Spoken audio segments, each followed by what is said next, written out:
Lecture 1. The 7th of May 1963. Ladies and gentlemen, you have come in such large numbers to a course of lectures whose subject cannot be expected to exert an immediate attraction for young people that I have the feeling that I owe you something of an explanation and even an apology, and that I should warn you against excessive expectations. When you attend a course of lectures given by someone who has written a book on the good, or rather the bad, life, it is reasonable to assume that you, or many of you, at least, have come in the hope that these lectures will teach you something about the good life, das richtige Leben, and that you will be able to learn something from these lectures that will be of direct benefit to you in your own lives, whether in private, or in public, in other words, in your existence as political beings. The question of the moral to life is one that will be put, or so I hope, in the course of these lectures. The form it will take will be to inquire whether the good life is a genuine possibility in the present, or whether we shall have to make do with the claim I made in that book that there can be no good life within the bad one. 3. An assertion, incidentally, that, as I discovered later, comes very close to one made by Nietzsche. 4. But in these lectures I shall not be able to offer you anything resembling a practical guide to the good life. And you for your part would be wrong to expect anything like direct, immediate help for your own immediate problems, whether private or political, and the realm of politics is very closely connected to the sphere of morality. Moral philosophy is a theoretical discipline and as such must always be distinguished from the burning questions of the moral life. Kant, for example, insisted that it was not essential to have studied moral philosophy in order to be a decent or a good or a just human being. 5. Or I may cite a more recent statement that occurs to me. I am thinking of Max Scheler's book on ethics, Der Formalismus in der Ethik und die Materialwertethik, a book diametrically opposed to that of Kant, where he distinguishes between ethics as an immediate, or what he terms a lived worldview, of the kind expressed in epigrams, maxims and proverbs, and moral philosophy which has no direct connection with a lived reality. 6. The problems I shall be discussing here and which belong in the general horizon of your philosophical education are quite definitely those of moral philosophy as a theoretical discipline. So if I am going to throw stones at your heads, if you will allow the expression, it will be better if I say so at the outset than for me to leave you under the illusion that I am distributing bread. And if the bread that you hope to receive fails to materialize, this may mean that the stones I have thrown will miss, or, and this is my real hope, they will not turn out to be too terribly hard.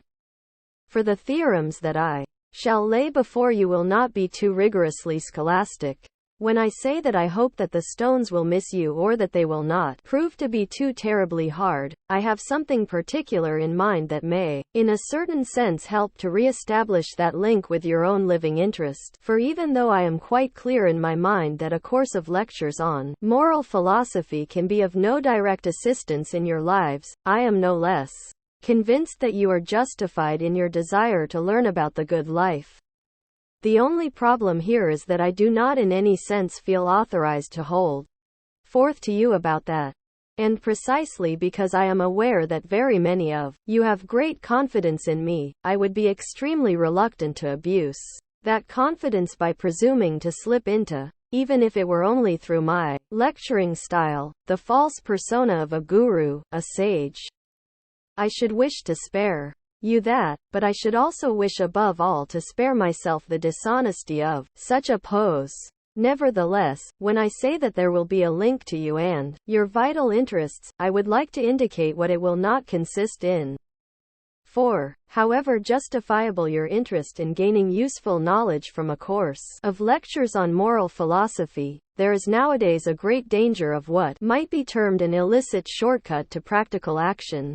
And we must make clear from the outset that moral philosophy has a necessary connection with practical action. in the various divisions of philosophy. Moral philosophy is customarily defined as practical philosophy, and Kant's chief work, one that is devoted to moral philosophy, bears the title of A Critique of Practical Reason. I must mention here en passant that the concept of the practical should not be confused with the degenerate concept that has become current nowadays and can be seen in the way people refer to a practical person as someone who knows how to tackle problems and cope with the problems of life in a clever way. Practicality here goes back to its philosophical origins in and pratin and to the Greek meanings of doing, acting. In the same way, the themes of Kant's practical philosophy, in the second part of The Critique of Pure Reason, the section dealing with the transcendental doctrine of method, are formulated in the celebrated question that is undoubtedly familiar to you all. What shall we do? 7. According to Kant, who is, God knows, not the worst guide to the conceptualization of such problems. This question, what shall we do, is the crucial question of moral philosophy. And I would like to add that it is the crucial question of philosophy in general. For in Kant, practical reason takes an unambiguous priority over theoretical reason. 8. And in this respect Fichte was less of an innovator when compared to Kant than he imagined. 9. Today, this question has undergone a strange modification. I have found again and again that, when carrying out theoretical analyses, and theoretical analyses are essentially critical in nature, that I have been met by the question, yes, but what shall we do? And this question has been conveyed with a certain undertone of impatience, an undertone that proclaims, all right, what is the point of all this theory? It goes on far too long, we do not know how we should behave in the real world, and the fact is that we have to act right away. I am not blind to the motives behind this protest, particularly in the light of the atrocities perpetrated under the Nazis, and also of the difficulties of direct and effective political action in our own day, difficulties that lead people obsessively to put such questions as, very well, if there are barriers everywhere and every attempt to create a better world is blocked off, what exactly are we supposed to do?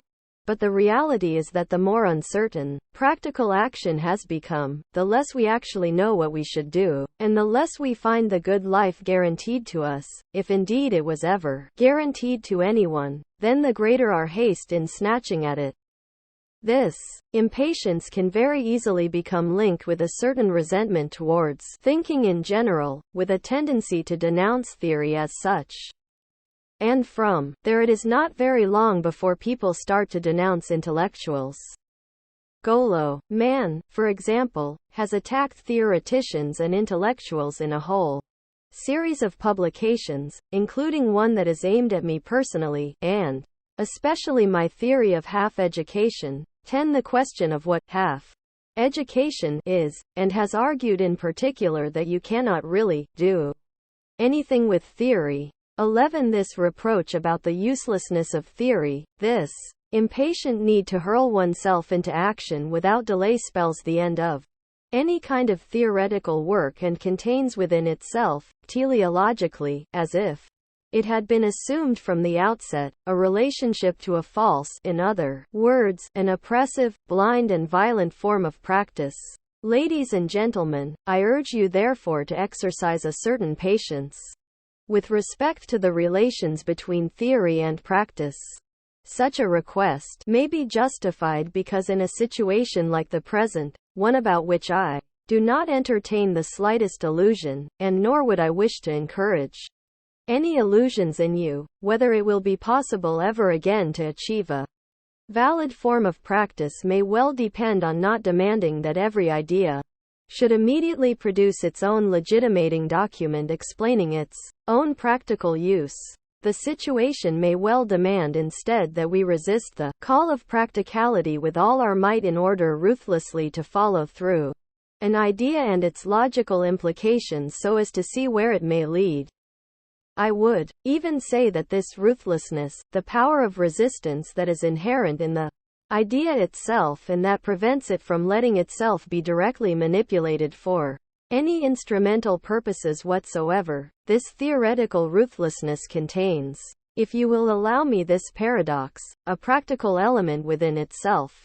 Today, practice, and I do not hesitate to express this in an extreme way, has made great inroads into theory, in other words, into the realm of new thought in which right behavior can be reformulated.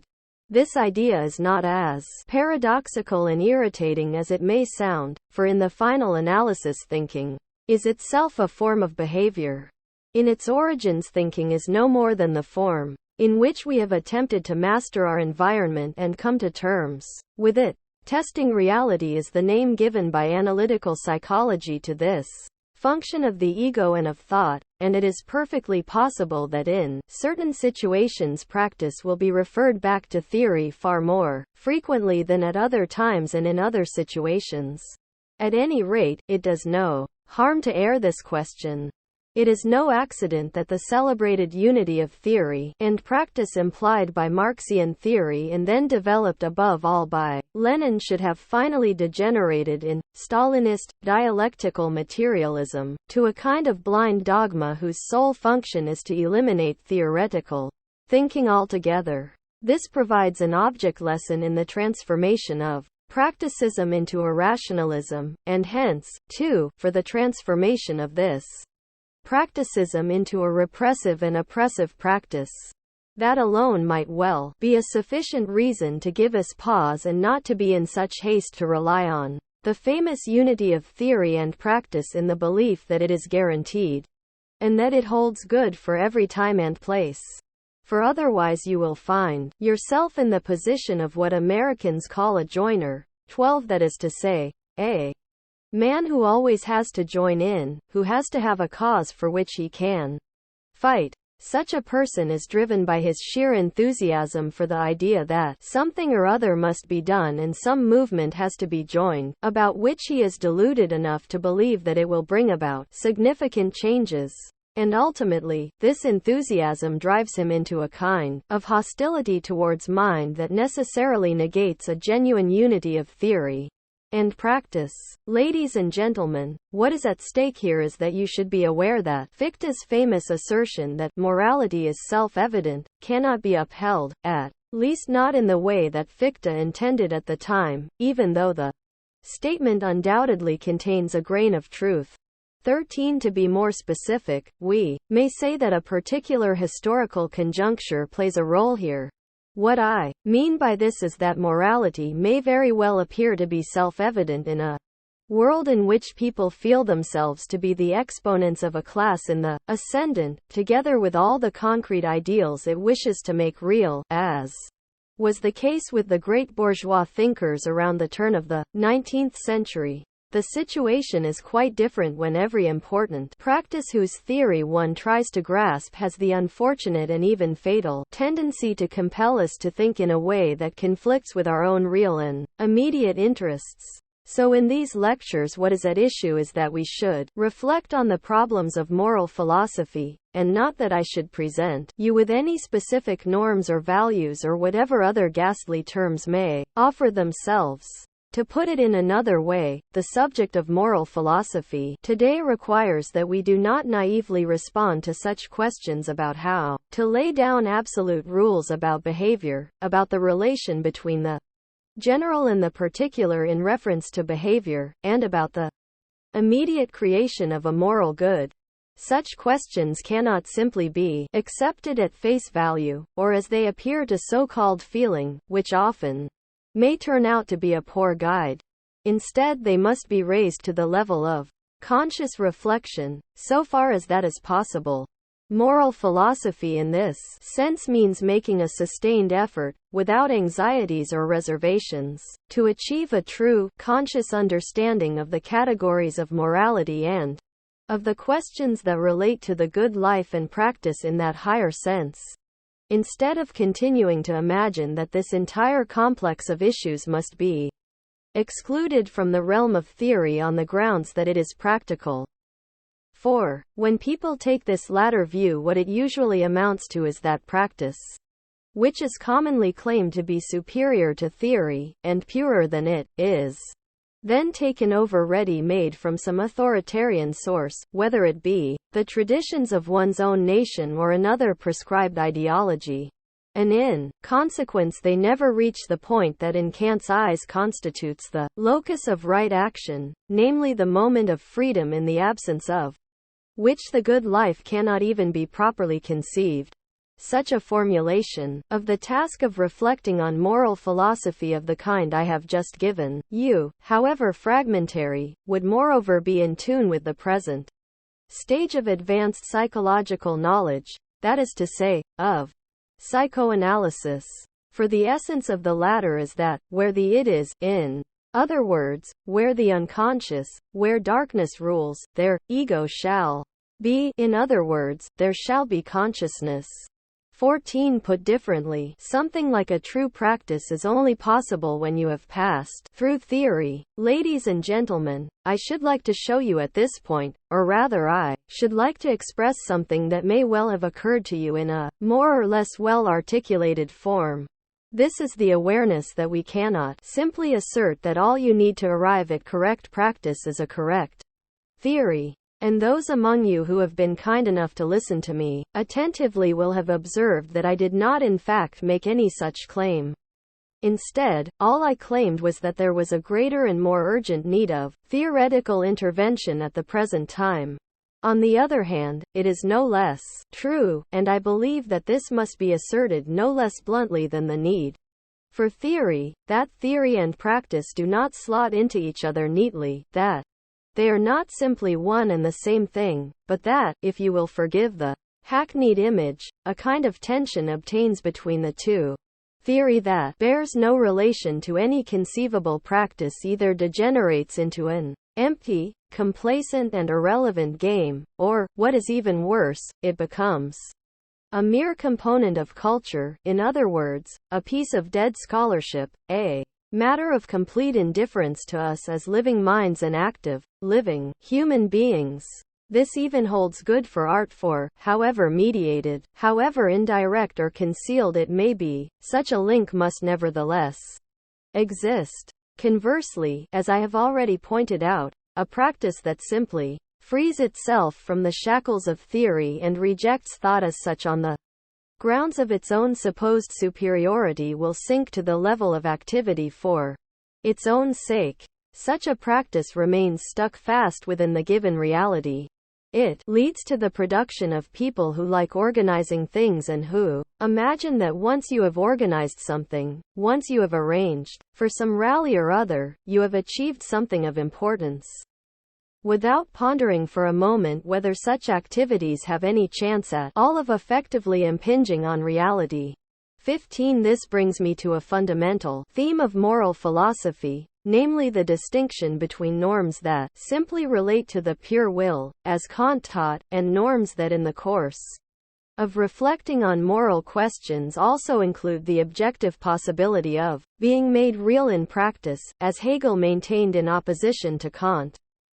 This problem has been formulated as the distinction between an ethics of conviction, Gesetzesethik, and an ethics of responsibility, Verantwortungsethik, and we shall have something to say on this subject at a later date. 16. However that may be, and however inseparable these two distinct disciplines, theory and practice, may be, since after all they both have their source in life itself, there is one further factor necessary for practice that is not fully explicable by theory and that is very hard to isolate. And I should like to emphasize it because I regard it as fundamental to a definition of the moral. We may perhaps best define it with the term spontaneity, the immediate, active reaction to particular situations where this factor is missing, or we might also say, where theory does not wish in the last analysis to achieve anything, something like a valid practice is not possible. Moreover, one task of the theory of the moral is to set limits to the scope of theory itself, in other words, to show that the sphere of moral action includes something that cannot fully be described in intellectual terms, but also that should not be turned into an absolute. What I have in mind is something that should not be treated as if it were an absolute, but that must, in fact, stand in a definite relationship to theory if it is not to degenerate into mere folly. Ladies and gentlemen, I find it extraordinarily difficult to find words to describe this factor, and this is no accident, since we are attempting to describe in theoretical terms an element of morality that is actually foreign to theory, and so to describe it in theoretical terms is not without an element of absurdity.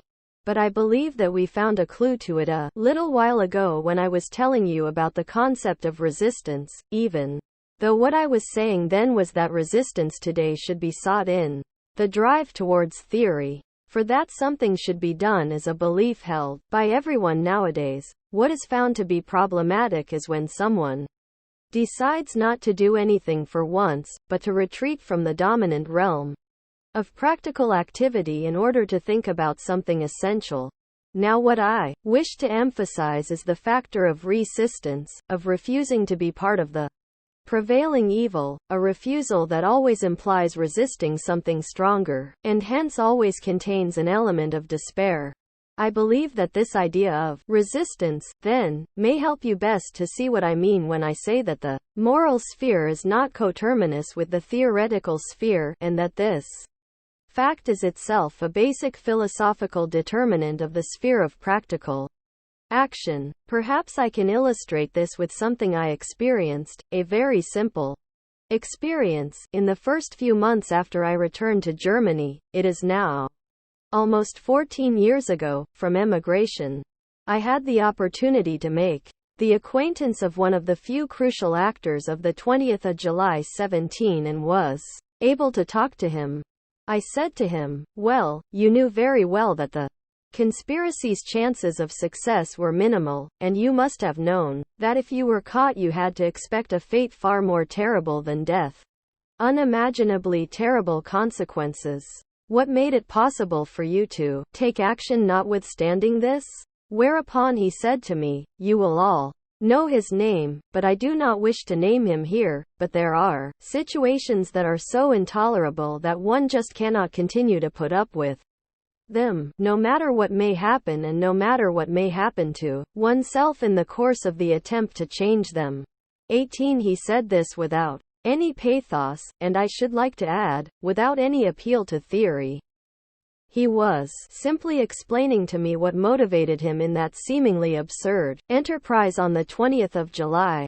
I believe that this act of resistance, the fact that things may be so intolerable that you feel compelled to make the attempt to change them, regardless of the consequences for yourself, and in circumstances in which you may also predict the possible consequences for other people, is the precise point at which the irrationality, or better, the irrational aspect of moral action is to be sought, the point at which it may be located. But at the same time, you can see that this irrationality is only one aspect, because on the level of theory the officer concerned knew perfectly well how evil, how horrifying this Third Reich was, and it was because of his critical and theoretical insight into the lies and the crimes that he had to deal with that he was brought to the point of action.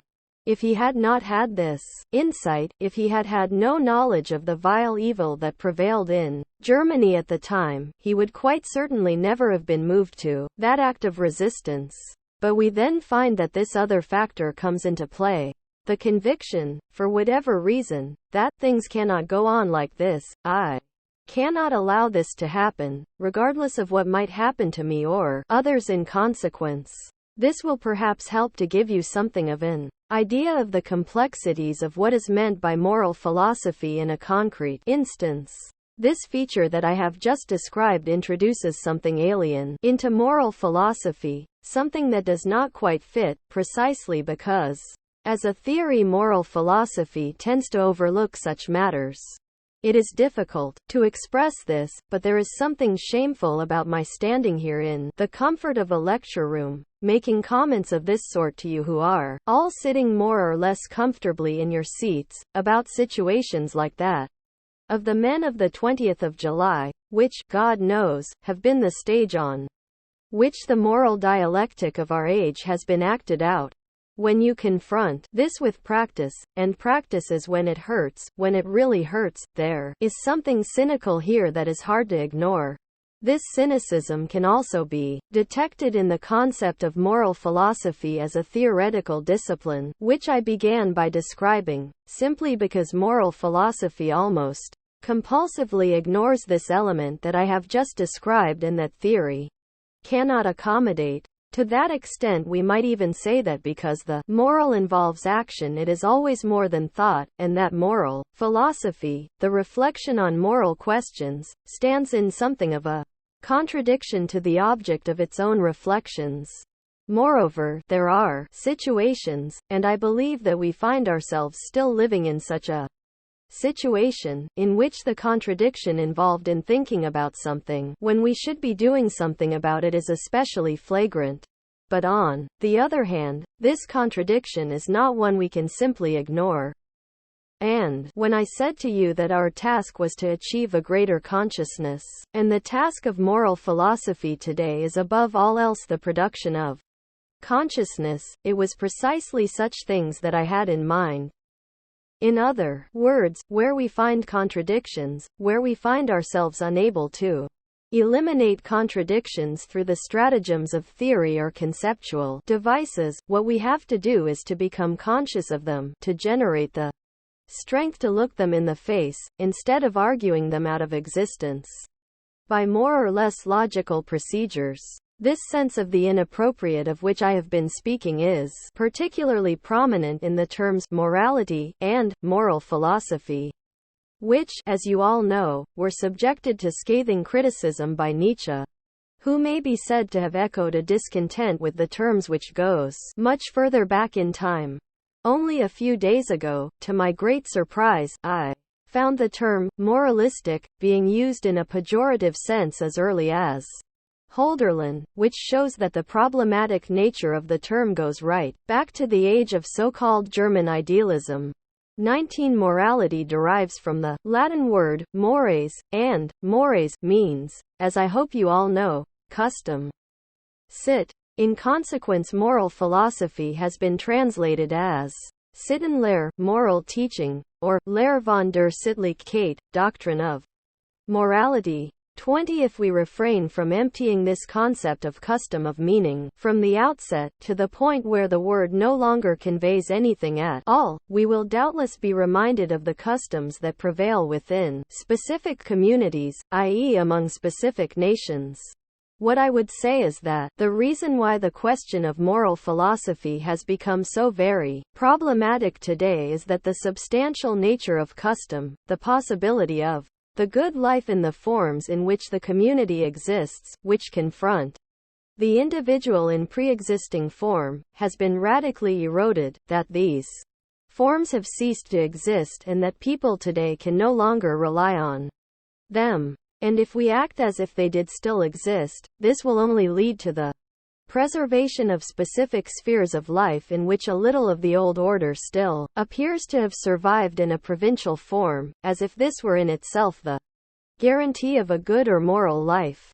The resistance to the term moral, as seen in moralistic, that you surely all feel, becomes explicable at this point. It is based on the fact that we all chafe at the narrow limitations imposed by prevailing ideas and existing circumstances and resent the assumption that these in some sense already embody the good life. Ladies and gentlemen, as a consequence of this, there has long since been a tendency to smuggle in the notion of ethics as a substitute for the concept of morality, and I once suggested that the concept of ethics was actually the bad conscience of morality, or that ethics is a sort of morality that is ashamed of its own moralizing, with the consequence that it behaves as if it were morality, but at the same time is not a moralizing morality. 21 And if I may be frank with you, it seems to me that the dishonesty implicit in this is worse and more problematic than the blunt incompatibility of our experience with the term morality, an incompatibility that at least permits us to extend or otherwise build on what Kant or Fichte understood by the concept of the moral, and thereby to arrive at more authoritative and harder insights. In contrast, the concept of ethics in many ways threatens to dissolve, chiefly because of its connection with the so-called concept of personality. Ethos, the Greek word, from which the expression ethics is derived, is very difficult to translate. In general, it is rightly rendered as nature. It refers to the way you are, the way you are made. The more recent concept of character comes very close to that of, and the Greek proverb daimon, the ethos is the demon, or we might call it the destiny, of man, points in the same direction. In other words, to reduce the problem of morality to ethics is to perform a sort of conjuring trick by means of which the decisive problem of moral philosophy, namely the relation of the individual to the general, is made to disappear. What is implied in all this is the idea that if I live in accordance with my own ethos, my own nature, or if, to use the fine phrase of our own time, I realize myself, then this will be enough to bring about the good life. And this is nothing but pure illusion and ideology.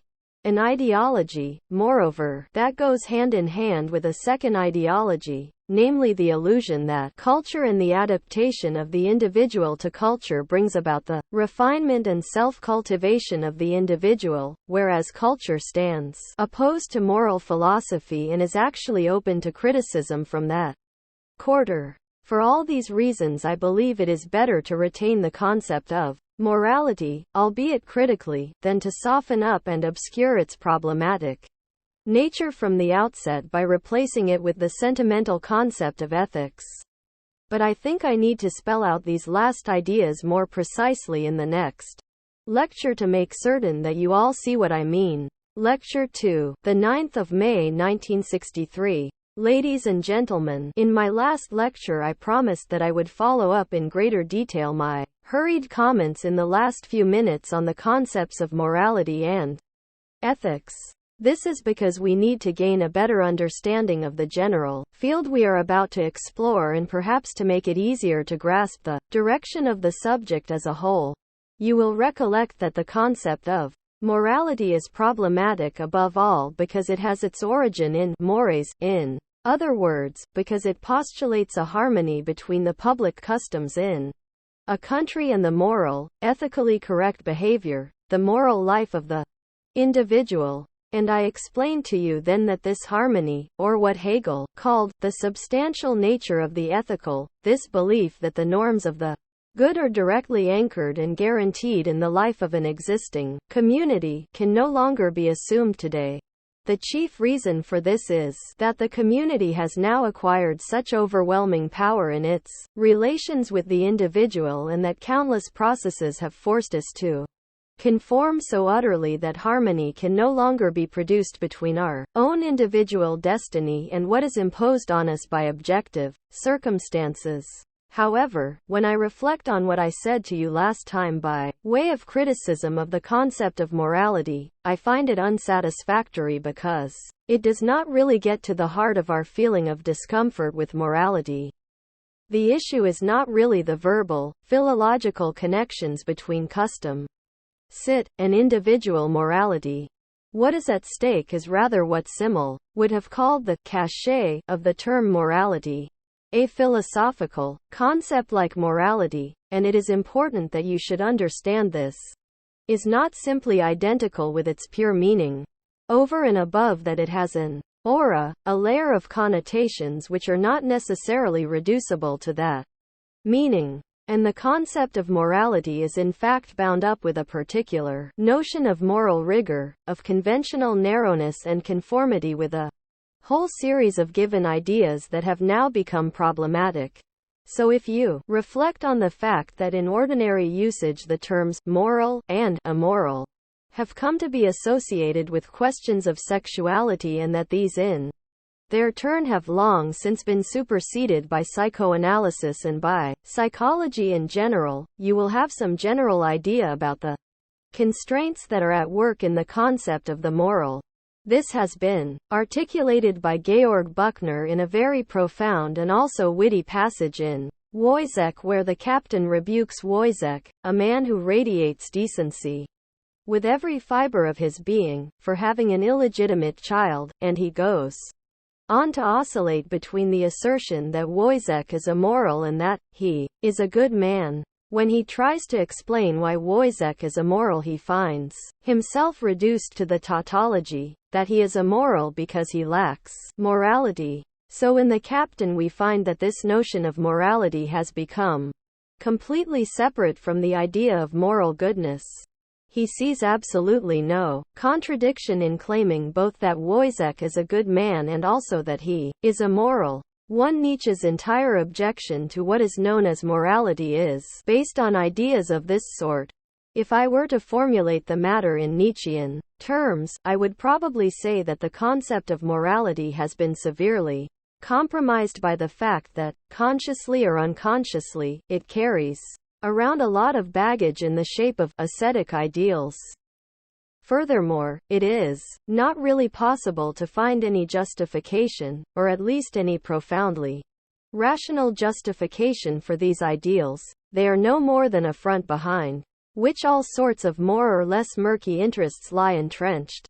This may perhaps give a clearer idea of the resistance we feel towards the word morality nowadays than the connection with custom, which formed my starting point last time and about which I should like to say more today. This unwillingness to equate the moral with a restricted, narrow and superseded ascetic ideal is what has given rise to the attempts to replace the term morality with that of ethics. I have already indicated to you that this concept of ethics contains the idea that people should live in accordance with their own nature, and that accordingly such a concept of ethics appears to offer something of an antidote to a morality that is forcibly imposed from outside. I have already suggested that this antidote is not without its own difficulties. At its simplest, this entire concept of ethics contains something that only emerged fully into the light of day with the theory of existentialism, which essentially regards itself as an ethical, moral movement, albeit in a negative sense. For here the idea of the good life, of right action, is reduced to the notion that one should act in accordance with the way one is anyway. Hence, by acting in accordance with one's ethos, one's nature, mere existence, the fact that one is constituted, geritet, one way rather than another, becomes the yardstick of behavior. The roots of this belief can be traced, strangely enough, back to Kant, for whom the concept of personality, which however does have a rather different meaning in his writing, one we shall need to discuss in detail, appears for the first time as a crucial ethical category. I should like to observe at once that in Kant personality means something like the abstract, general conceptual unity of everything that makes up a person. Or, we might say, personality refers to all the determinants of the acting human being that do not refer to the person as a merely empirical, a merely existing, natural being, but, following Kantian theory, everything that goes beyond that. Hence personality is everything about the person that is supra-empirical and at the same time expresses the universality that should be binding on every person, or, as Kant himself says, every rational being. For it is from this point, in the course of a process that would be interesting to reconstruct, that we find the emergence of the personality as the strong, human being, identical with himself, complete in himself, that then displaces the concept of the ethical and puts itself in the place of ethical norms. So here, then, we have a realm which is concerned from the outset with tensions and contradictions, namely with the question of how to bring individual interests and claims to happiness into harmony with some sort of objective norms binding on mankind as a whole. What is problematic about this concept of personality is that these tensions are swept aside, spirited away, and that it looks as if all you really need to lead the good life is to be yourself and to be identical with yourself. As I have already indicated, since this identity, this mere identity of the individual human being does not suffice, the concept of culture is introduced in an analogous fashion as a correlative, quite uncritically, as something simply given. Then, in line with this idea of ethics, man, I intentionally use this cliché since we find ourselves in the realm of cliché here, man, turns out to realize some cultural values or other on the basis of his identity with himself, his harmony with his own being. This conception of ethics contrives to undercut the question that should form the basis of every deeper reflection on moral or ethical questions, namely the question whether culture, and whatever culture has become, permits something like the good life, or whether it is a network of institutions that actually tends more and more to thwart the emergence of such righteous living. This conception of ethics sweeps away the entire set of problems that came into the world through the writings of Jean-Jacques Rousseau and that were then espoused with particular emphasis by Fichte. They are simply spirited away in favor of these would-be harmonizing notions. If I were now to reformulate in slightly more ambitious philosophical terms what I have been telling you about this conception of ethics, I would have to repeat what I said earlier on, namely that ethics is the bad conscience of conscience. If I were to offer an interpretation of this statement, I would say that, as Nietzsche was one of the first to make clear, morality has been nurtured on faded theological ideas, and that since the fading of theological categories attempts have been made to recreate something along the same lines. Philosophers have tried to grasp the essence of the moral in merely immanent categories, that is to say, in categories of nature, of the mere existence in which we find ourselves, without any transcendent element, in other words, without trying to go beyond our purely organic, natural being. This turns morality into an aspect of nature. But this direct, primitive identification of categories of nature, of existence as it naturally happens to be, with the moral is invalid. And if humanity has any meaning at all, it must consist in the discovery that human beings are not identical with their immediate existence as the creatures of nature. After what I have said up to now, you may be able to understand rather better why I would say, at the risk of sounding somewhat old-fashioned, that observations of the kind we are making here are better suited to the concept of morality than that of ethics. It is not that I have any desire to justify or reinstate traditional morality in any way at all. I believe that my publications will suffice to protect me from any suspicions on that score. But the concept of morality that has been developed above all and with the greatest incisiveness in Kantian philosophy will be best able to convey the tensions between the general and the particular, between empirical existence and the good, in other words, that aspect of our destiny as human beings that goes beyond our mere existence. In short, it will be able to encompass all the real problems and difficulties that arise in connection with the good life, with right action, in an incomparably more honest way than the concept of ethics, and if I may say so, in a much harder-edged and purer way as well. And since my primary concern is to present you with a series of problems in moral philosophy, since there is no point in discussing anything unless it confronts us with problems, it is because we are dealing here with difficulties, with genuine contradictions, that I believe that we will do better to discuss them under the rubric of morality rather than the would-be harmonious concept of ethics. There is a further factor here. The question that might be described as the question of the good life is one in which the concept of morality can boast a long and by no means contemptible tradition, one that is not contaminated by trivial, petty bourgeois attitudes.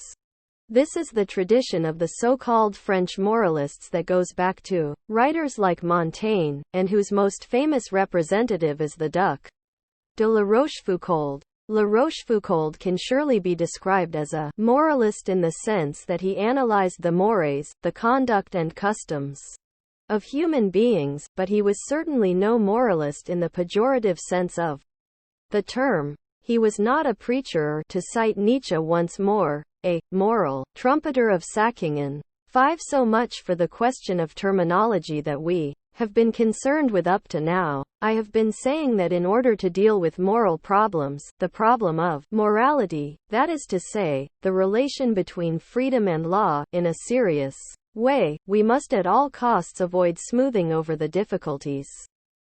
We must, instead, confront the contradictions that emerge at the point where cozy attempts to smooth over the problems cease. Now I believe that in this respect I find myself in sympathy with the way in which the discussion of moral questions arose historically. We can probably say that moral questions have always arisen when moral norms of behavior have ceased to be self-evident and unquestioned in the life of the community. Thus, morality as a theoretical discipline, and I would remind you that the task we have set ourselves is to reflect on theoretical issues, arises at the precise moment, and this brings me back to the concept of custom, when the customs and usages that obtain and have been generally accepted within the life of a people have lost their immediate authority. Hegel's assertion that the owl of Minerva only spreads its wings with the falling of the dusk, 6 applies nowhere more aptly than to the reflection on moral questions. Plato's philosophy was the first of which it could be said that its entire philosophical interest was dominated by moral questions in the sense in which we have been speaking of them. And it is no accident that its historical emergence should have coincided with the disintegration of the Athenian polis. Over and above that, it does Plato no injustice if we say that his philosophy was conservative in tendency, that is, up to a point at least, it represents the attempt to recreate in thought those codes of conduct and those ideals, if we may call them that had once been the traditional virtues of Attic society. However, these codes of conduct had ceased to function and Plato's philosophy was designed as a polemic against their absence. We need only to remember his lifelong disputes with the Sophists. 7 in Max Scheler's book on formalism, as I mentioned last time. You can already find the distinction between ethics as a substantial, existing body of rules and maxims which are not made the object of reflection, and ethics as a philosophical discipline. And he remarks quite bluntly, whereas ethics in the first sense, as a substantive collection of rules, is the constant companion of every ethos, what that companionship amounts to, I shall come to in a moment. Ethics in the second sense is a relatively rare occurrence. Well, I would not say rare, but would prefer to call it an occurrence that always makes its appearance at a late stage in a historical process. Its origins, he maintains, are invariably linked to the disintegration, Zersetzung, of an existing ethos. And he points out that this idea has been discussed at length in Steinthal's book 8. However, and I think it is worth making the point here and now, we should not understand by this that something old and valuable has been lost, that it has ceased to function in the present, and that the task of philosophy is to conjure it into existence once again. Both here and elsewhere, in my view, Scheler's theory itself is simply conservative and inadequately worked out. We must add that it is not uncommon for the customs of a nation to assume the form of what the Nazis called Brauchtum, usage, custom, and for mores to persist even though the consciousness of individuals and the critical labor of the intellect are no longer in tune with them.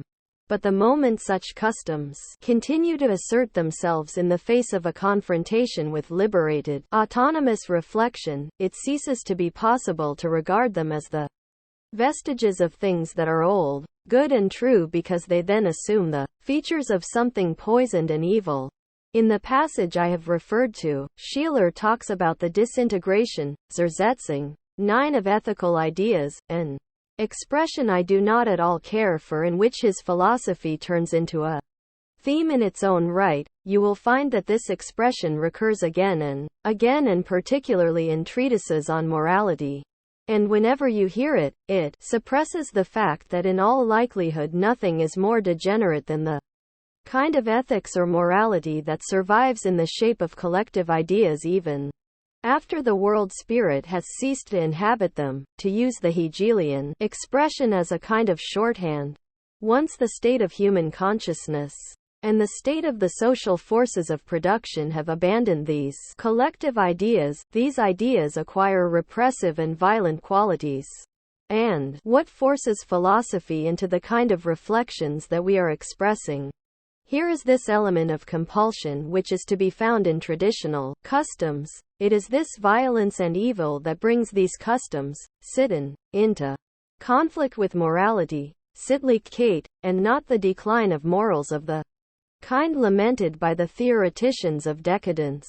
This repressive element was probably pointed out for the first time in a book called Folkways, by the important American sociologist William Graham Sumner, who is scarcely known in Germany and who taught towards the end of the 19th century, roughly at the same time as Veblen.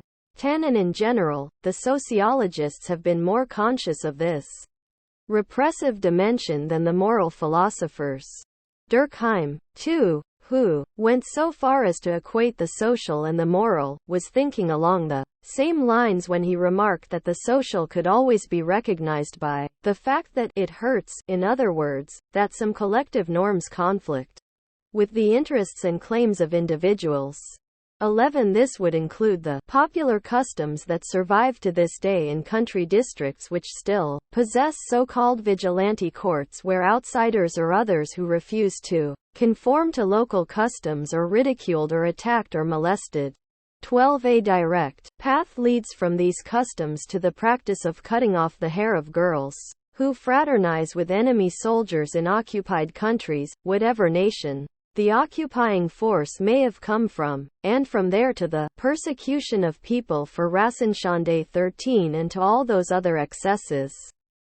We can say that the horrors perpetrated by fascism are in great measure nothing more than the extension of popular customs that have taken on these irrational and violent features precisely because they have become divorced from reason, and it is this that forces us into theoretical reflections. This example is enough to enable you to recognize, perhaps in a rather crass and drastic manner, what I would describe as the central problem of moral philosophy. It is the relationship of the particular interests, the behavior of the individual, particular human being and the universal that stands opposed to it. And I must tell you from the outset, to forestall any misunderstandings, that it would be quite wrong and a crude mistake if in this conflict between the universal and the particular we were to place all the blame on the side of the universal from the outset, and attribute all the good to the individual. Of course, in social conflicts it almost always looks as if it is the universal law that oppresses and crushes the individual, while the humane appears to reside in the claims and norms of the individual. But we shall have occasion to see that the universal always contains an implicit claim to represent a moral society in which force and compulsion have ceased to play any role.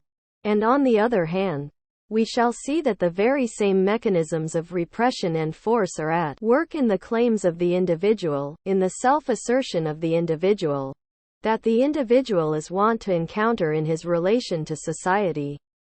At all events, the problem of how the general interest and the particular interests relate to each other in the course of human interaction is the fundamental problem of ethics, and, in a disguised form, it is also the fundamental problem of Kantian ethics, although Kant does not express it in the form that I have just used in my explanations to you. It is the fundamental problem of Kantian ethics for the following reason. Incidentally, you must forgive me if I sometimes alternate between ethics and morality. I do so because the constant repetition of the word morality simply gets on my nerves, but I think that I have said enough on that score to prevent any misunderstandings. In Kant, moral problems always circle round the question of the relations between the natural, empirical individual human being and the intelligible human being, who is determined simply and solely by his own reason, of which freedom is an essential characteristic. If that is so, then the relation of the universal to the particular is a central feature of that relationship. Ethical conduct or moral and immoral conduct is always a social phenomenon. In other words, it makes absolutely no sense to talk about ethical and moral conduct separately from relations of human beings to each other, and an individual who exists purely for himself is an empty abstraction. Given that this is the case, it follows that the social problem of the divergence between the universal interest and the particular interest, the interests of the particular individuals, is what goes to make up the problem of morality. The two are inseparable, and the question of which came first is less important than one might be tempted to think. In thinking about ethics, the spontaneous understanding of the particular within the universal is that it is the accidental, the contingent, the psychological, and as such it has the tendency to soften up and dissolve ethical norms simply because of its focus on the particular human being as a natural being. Conversely, where the universal does not simply agree with the particular, it presents itself as an abstraction that fails to include the particular and hence, ignoring its rights, appears as something violent and extraneous that has no substantial reality for human beings. We find ourselves, therefore, confronted by two impossibilities. On the one hand, we see the accidental nature of the psychologically isolated human being who is so conditioned by his inner life that he scarcely achieves anything like freedom. On the other hand, we find the abstract norm that has assumed such an objective reality vis-a-vis living human beings that they find themselves unable to appropriate it for themselves in a living way. And how we are to get to grips with these two impossibilities in their specificity, how we are to think about them and what solutions we might possibly discover, this is what defines the scope of thinking about ethics or morality as a theoretical discipline. Ladies and gentlemen, I shall not say any more than this by way of a general introduction to the subject we are dealing with. I could follow it up with a list or with an overview of the terrain to be covered. I could classify the issues as a good scholar should and, starting from the most general concepts, I could proceed systematically to examine particular questions. It is not my intention to do so. To give you a reasoned explanation for this would exceed the limits of what can be achieved in this course of lectures. It would extend the course into metaphysics and epistemology, and to tell you the truth I would find such a prospect very tempting. But we would never reach the point where we could discuss the problems of moral philosophy that I have promised you. So I must simply ask you to accept as a working hypothesis that I would rather talk about the neuralgic points that enable me to tell you about some of the problems and necessary contradictions that go to make up the moral sphere, than to give you a general overview of the problems of moral philosophy. There may be some among you whose nerves are so constituted that in the present situation they might find something slightly comical about any such overview, any such logical hierarchy of moral propositions. But nor do I wish to leave our discussions entirely to chance. I have no desire to fix on a series of problems like a rhapsodist, as Kant would say. A certain organization is needed, as I am sure you all feel. Strange though it may seem, young people today have a greater need for organization, for a certain kind of systematic thought than, for example, I do. For I belong to a generation that grew up in violent rebellion against the very concept of philosophical systems, and whose entire way of thinking was defined by that rebellion. You find the belief in any order and security to be altogether problematic, whereas we had to break free from too much order and too much security. If I am not deceived, you have in general a much greater need for order than I do. Perhaps it is only a need for security, I do not know. But at all events, I would wish to pay you the compliment of not pretending that this need does not exist, since I neither can nor wish to present you with an ethical system. Or rather, I could perhaps do so, but I assuredly do not wish to. It would be useful if we could at least up to a point orientate ourselves by looking at a thinker in whose work the question of morality is most sharply contrasted with other spheres of existence, and in whose writings the antinomies, the contradictions of which we have spoken, make their appearance in their most tangible form. So to a very considerable degree I should like to orientate my lectures very strongly towards Kant, and certain Kantian definitions that I would then propose to discuss with you. And only when we have finished talking about a number of the Kantian categories of moral philosophy shall we proceed, in the second part of the course, towards the end, to a number of seemingly more immediate problems, such as the question of the nature of moral norms today, the possibility of the good life today, or the problem of so-called relativism and nihilism. But we shall only do this when our discussions of Kant have enabled us to isolate a number of categories that we can then think about critically. In this connection, it would be good if as many of you as possible could read Kant's two principal works on morality. I do not know whether it is reasonable to expect you all to do this. The demands of these writings are not excessive in comparison to the Critique of Pure Reason. We are talking about two works here, the groundwork of the Metaphysic of Morals and the Critique of Practical Reason. When you embark on these works you will find that it is not altogether easy to explain the difference between them. Kant himself made it look as if the groundwork were a kind of preparation for the critical standpoint, whereas the Critique of Practical Reason was the systematic execution, once that reflective, critical standpoint had been achieved. 14 But you will find that the two things overlap. And in general, you find here something that is very often found in philosophy with so-called simple works. It turns out that the simple texts only appear simple because they skate over the real problems and leave you in the lurch at countless crucial points. So I would urge you, and I am thinking here of certain traditions that have become established in connection with examinations, when you find candidates who imagine that the groundwork of the Metaphysic of Morals is a kind of easy route into Kant's moral philosophy, so I would urge you all, if at all possible, not to restrict yourselves just to the groundwork, but also to read the Critique of Practical Reason. Indeed, I would almost go so far as to advise you that if you can only read one of them, you should start with the Critique of Practical Reason, which is much the more profound and rewarding work.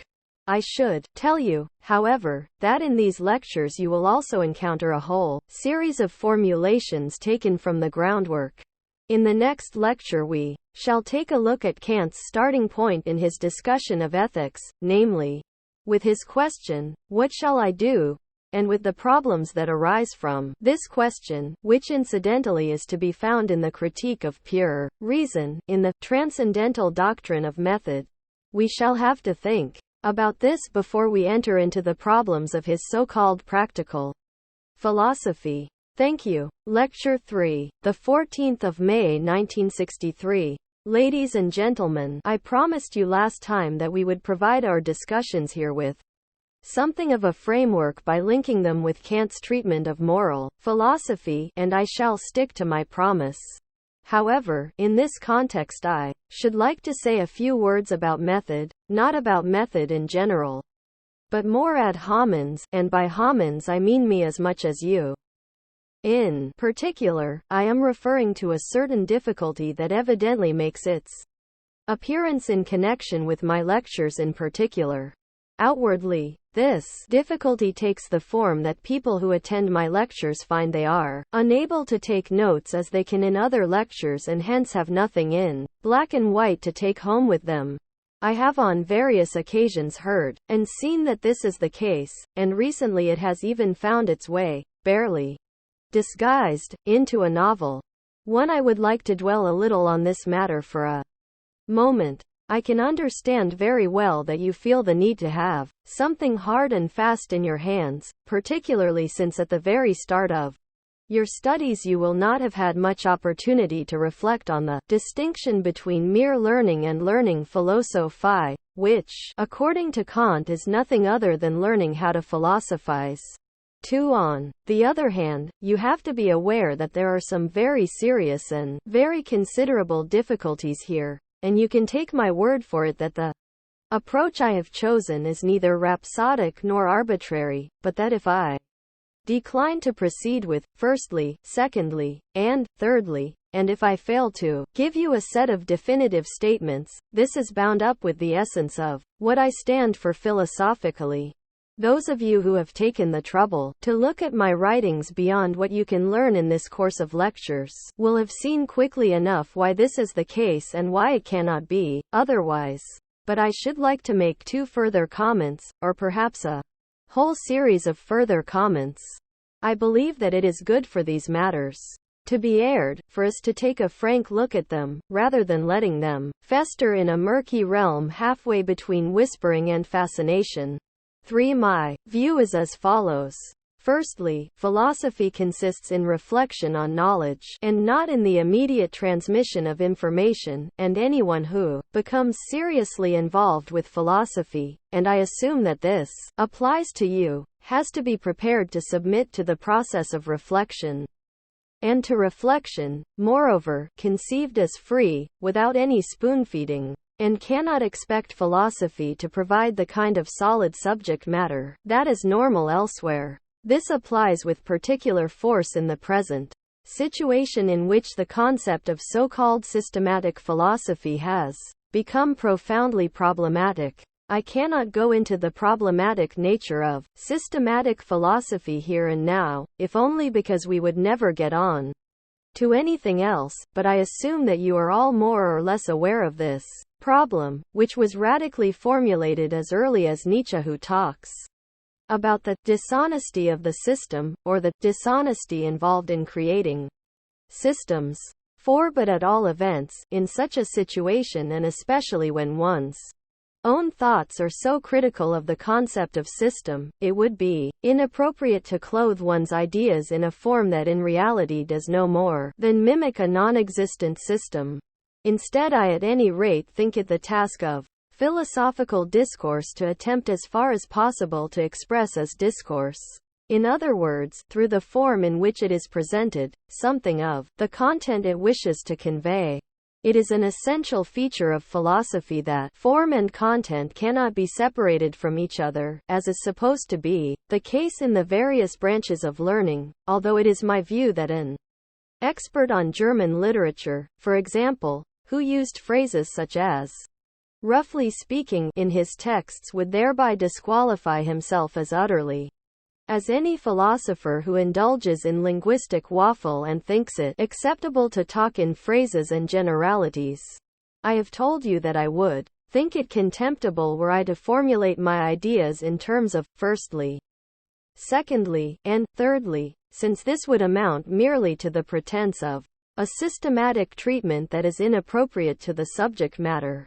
What I am trying to do instead is to lead you undaunted over the rough ground in pursuit of the ideas and reflections which in my view represent the actual movement of philosophical thought. There is, finally, one other consideration that bears on the form of philosophical lectures and indeed on lecturing in general. I am accustomed to pay very strict attention to forms, and this holds good for the form of lectures too. I would say that the lecture, which came into being in an age when printing had long since been in existence, is in a certain sense an archaic form, a point Horkheimer once demonstrated very elegantly. 5. That is to say, it has in a sense been superseded by the written form. Hence, if this form is to be retained, if people are to continue to give real lectures, this can only have a meaning if the things that are said during a lecture, and the way they are said, cannot be found in printed form, especially not in the so-called authoritative texts of philosophy. Hence I regard with contempt the idea of simply regurgitating the contents of a book, and rebel against the whole conception. It would also be very foolish, because if it were simply a matter of gaining a knowledge of some theories or other, of opinions or doctrines that have been handed down in the history of philosophy, these are matters that you could indeed learn much more easily by reading them yourselves. Reading them for yourselves would also have the advantage that you could dwell on the difficult passages, and philosophy has no shortage of those, and really sink your teeth into them. That is much better than for me to attempt to expound them here, since I would necessarily have to condense the arguments much more and you would find them rushing past you. This is one reason why I have chosen a form that some of you find so puzzling, but it is often the case that if we are baffled by the form in which something is presented, the difficulties frequently arise from the fact that we approach them with false expectations.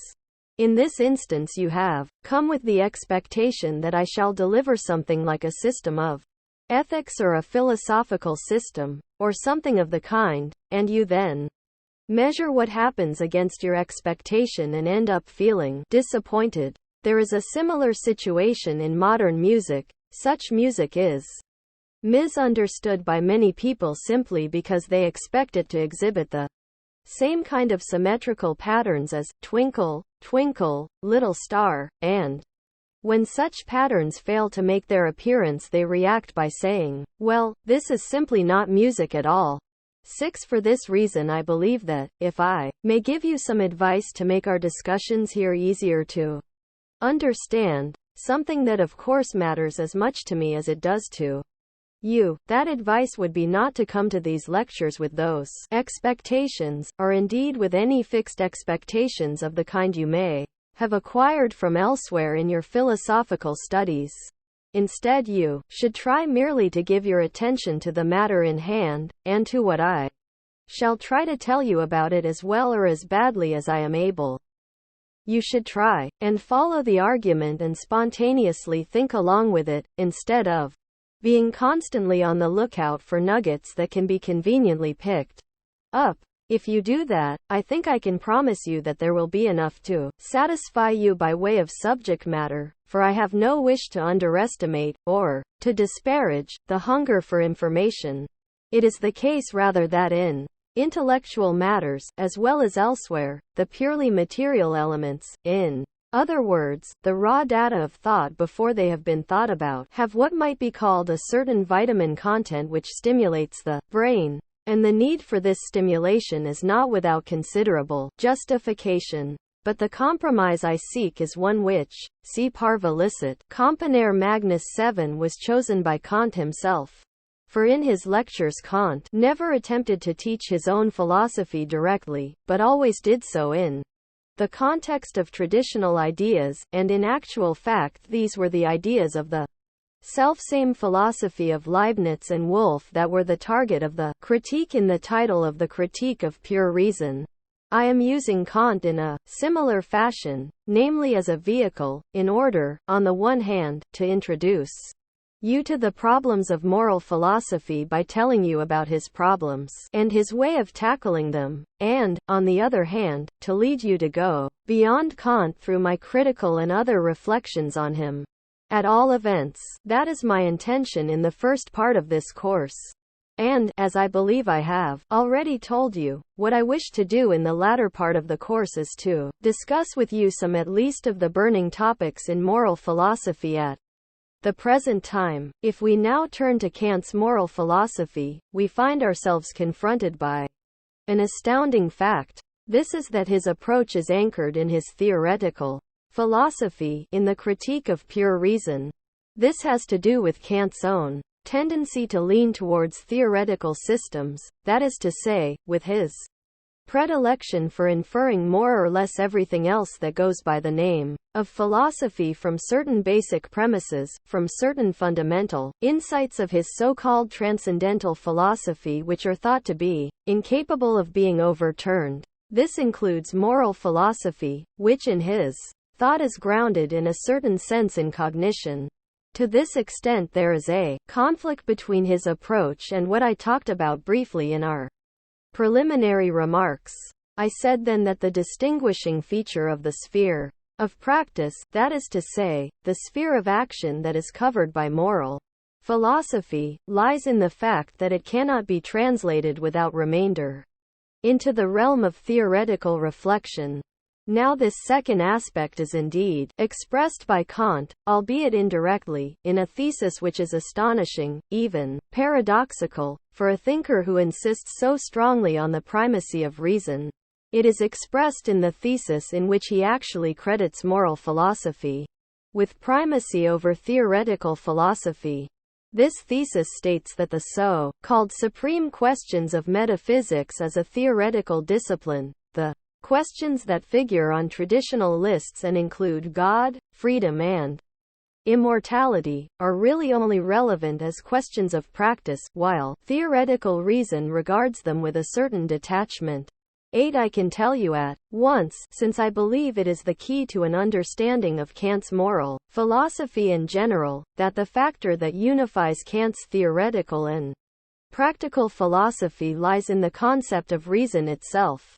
And I believe that you would be well advised to try and grasp this if you wish to gain an understanding of the conception of theory and practice at work in Kant's thought. Reason as the capacity for right, correct thought, the ability to form concepts correctly, the ability to make correct judgments and precise deductions, as it is called in traditional logic. All this is constitutive of both theory and practice in his philosophy. That this is true with regard to theory is evident, since reason so conceived is the authority that decides about theory, and Kant, without concerning himself too much about the matter in detail, endows it with the ability to reflect on itself and its own scope, and even to set limits to its own jurisdiction. On the other hand, however, this reason, which is always the same, is the same reason at work in every part of the Kantian philosophy, no matter how disparate these parts may be.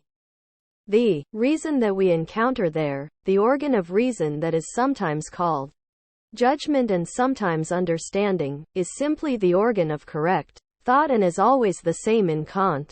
Within the realm of practical reason that we are concerned with here, it enjoys a particular position of supremacy because practical actions, insofar as they are the object of moral reflection, are precisely the actions that arise solely from reason, and that are constituted entirely on the basis of the pure laws of reason, independently of any perceptions, of any empirical material, of anything that impinges on this reason from outside.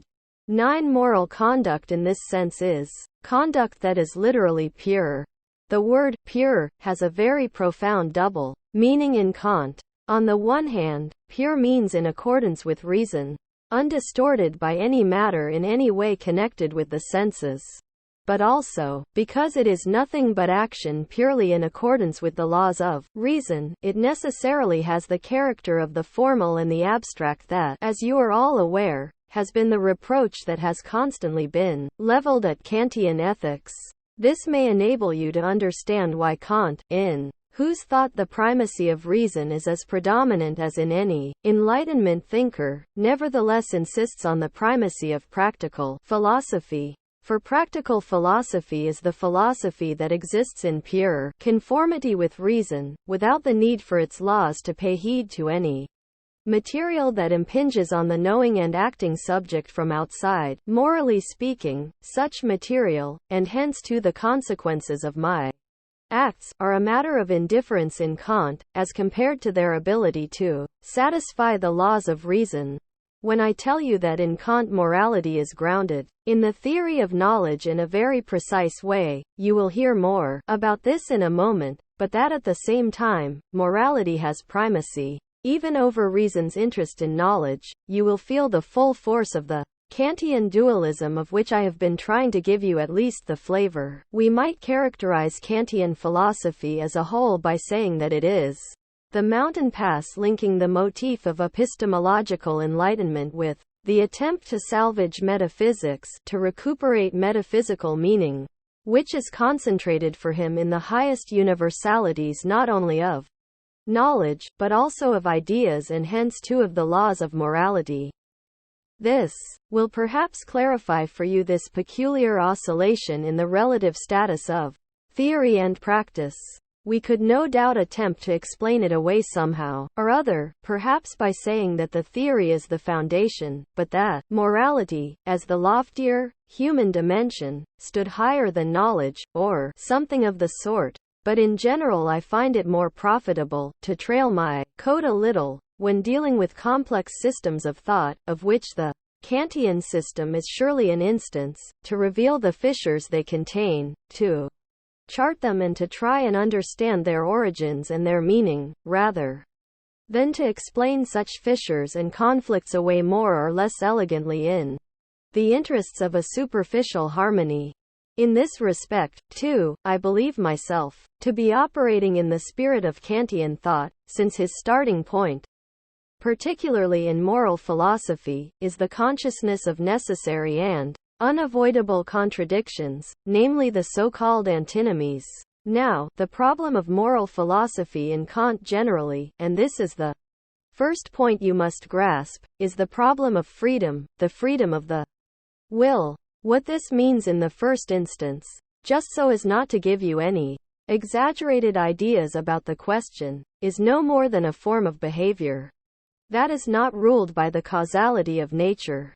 That this problem of freedom is the fundamental problem of moral philosophy will be perfectly clear to you.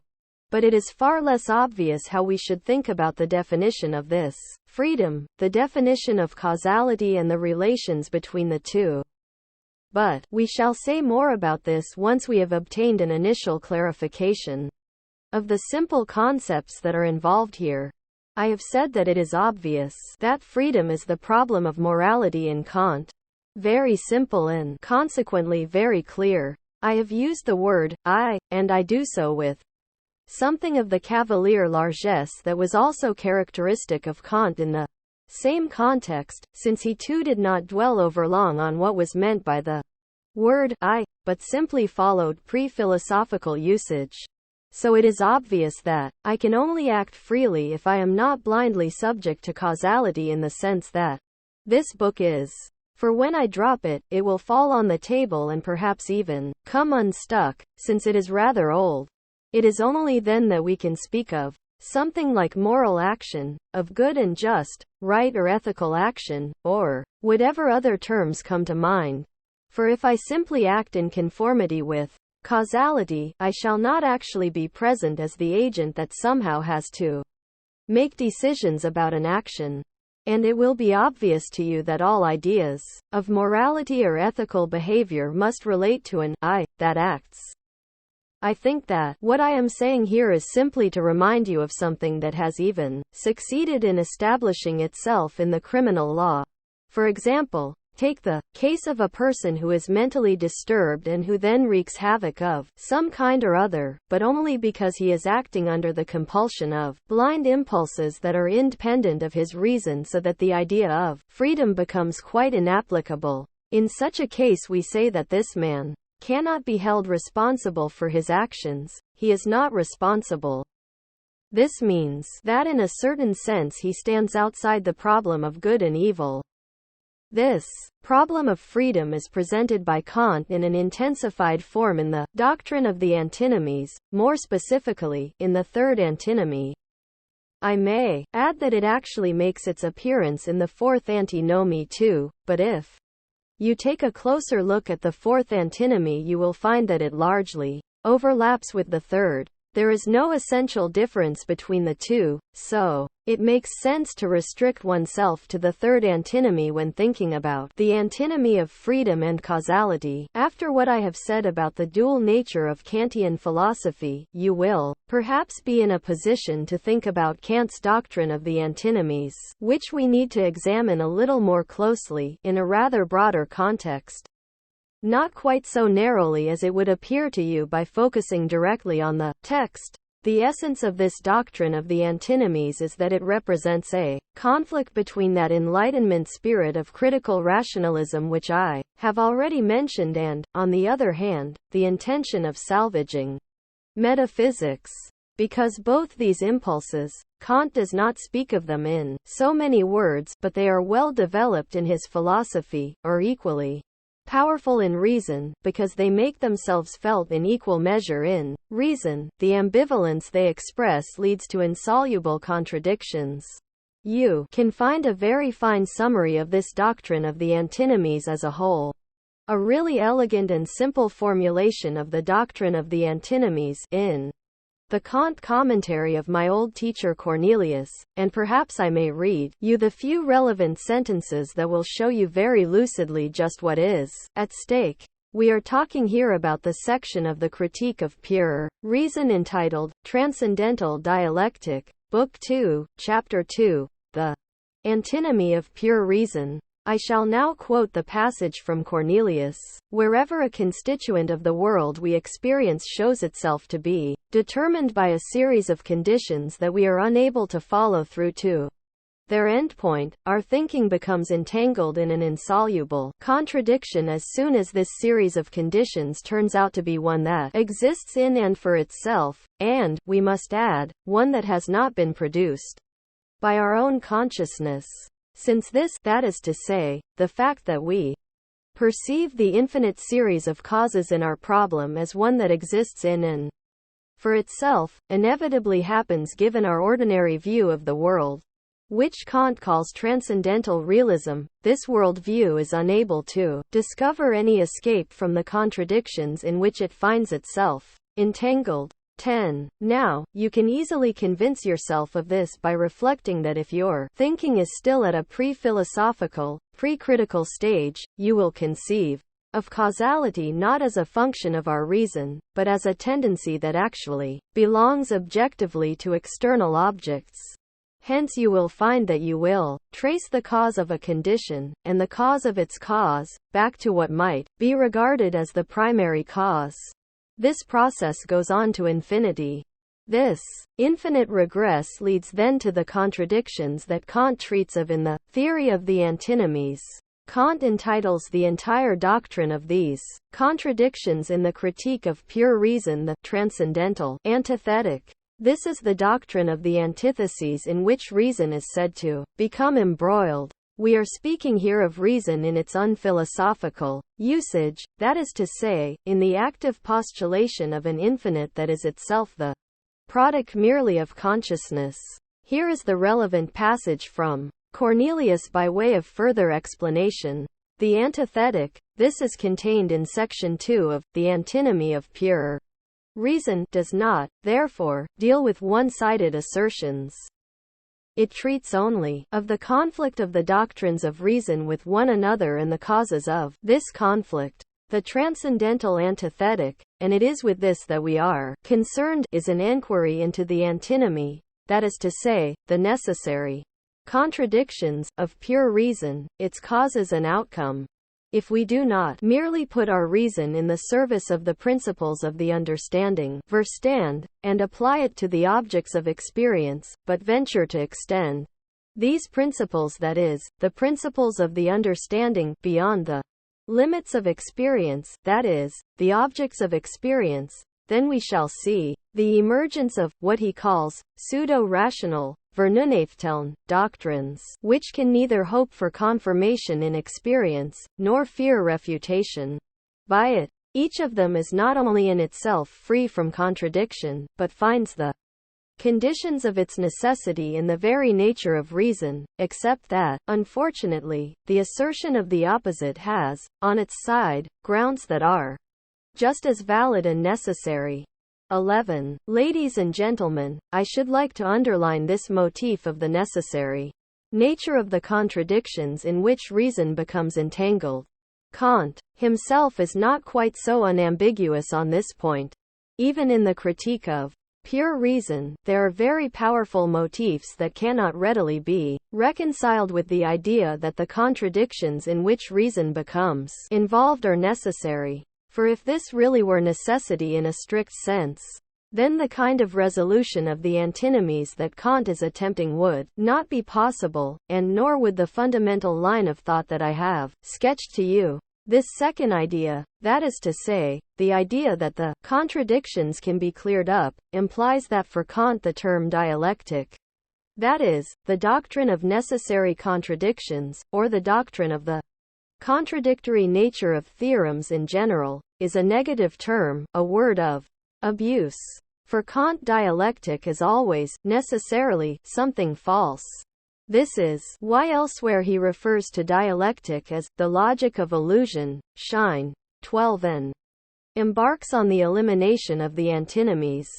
Of course, this entire line of thinking only gains its profundity from the necessity of the contradictions in which we become involved. That is to say, only when this contradiction is seen as necessary can we understand the actual problem of moral philosophy, the fundamental problem of moral philosophy, namely the problem of freedom or unfreedom as a genuine problem, that is to say, as something arising from the matter itself, and no mere deception that can easily be removed. Incidentally, this motif of the necessary nature of contradictions that Kant derives from reason and nature, but that he then fails to carry through rigorously in his treatment of contradictions, is one of the motifs, and I would say by no means the least trivial one, that forms the starting point for the concept of a philosophical dialectic.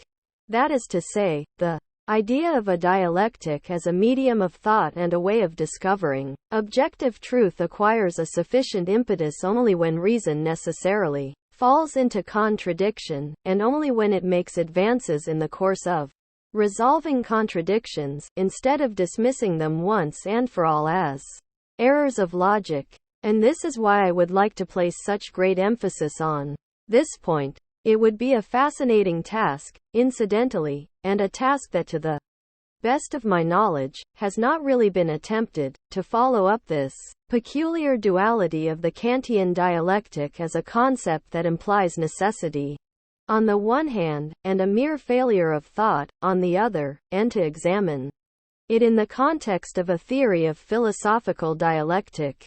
13. I simply draw your attention here to this problem, which naturally we cannot yet deal with at this stage of the course. The method Kant chooses to use in this dialectic, this antithetic, is one he calls the skeptical method, and he thinks of this as standing in extreme contrast to skepticism as such. Kant justifies this by saying that the skeptical method, that is the doubt cast on mere dogmatic postulates and the merely dogmatic, unreflective use of concepts, aims at certainty. The relevant, very interesting statement goes as follows. For the skeptical method aims at certainty. It seeks to discover the point of misunderstanding in the case of disputes which are sincerely and competently conducted by both sides, just as from the embarrassment of judges in cases of litigation wise legislators contrive to obtain instruction regarding the defects and ambiguities of their laws. 14. So you can see from this approach to moral philosophy that the entire point of view of Kantian philosophy is objective, and that the idea that transcendental philosophy is subjective is oversimplified. This is because, on the contrary, Kant's philosophy represents the attempt to salvage the objective validity of the highest and most important propositions by a reductio ad subjectum, by reduction to the subject.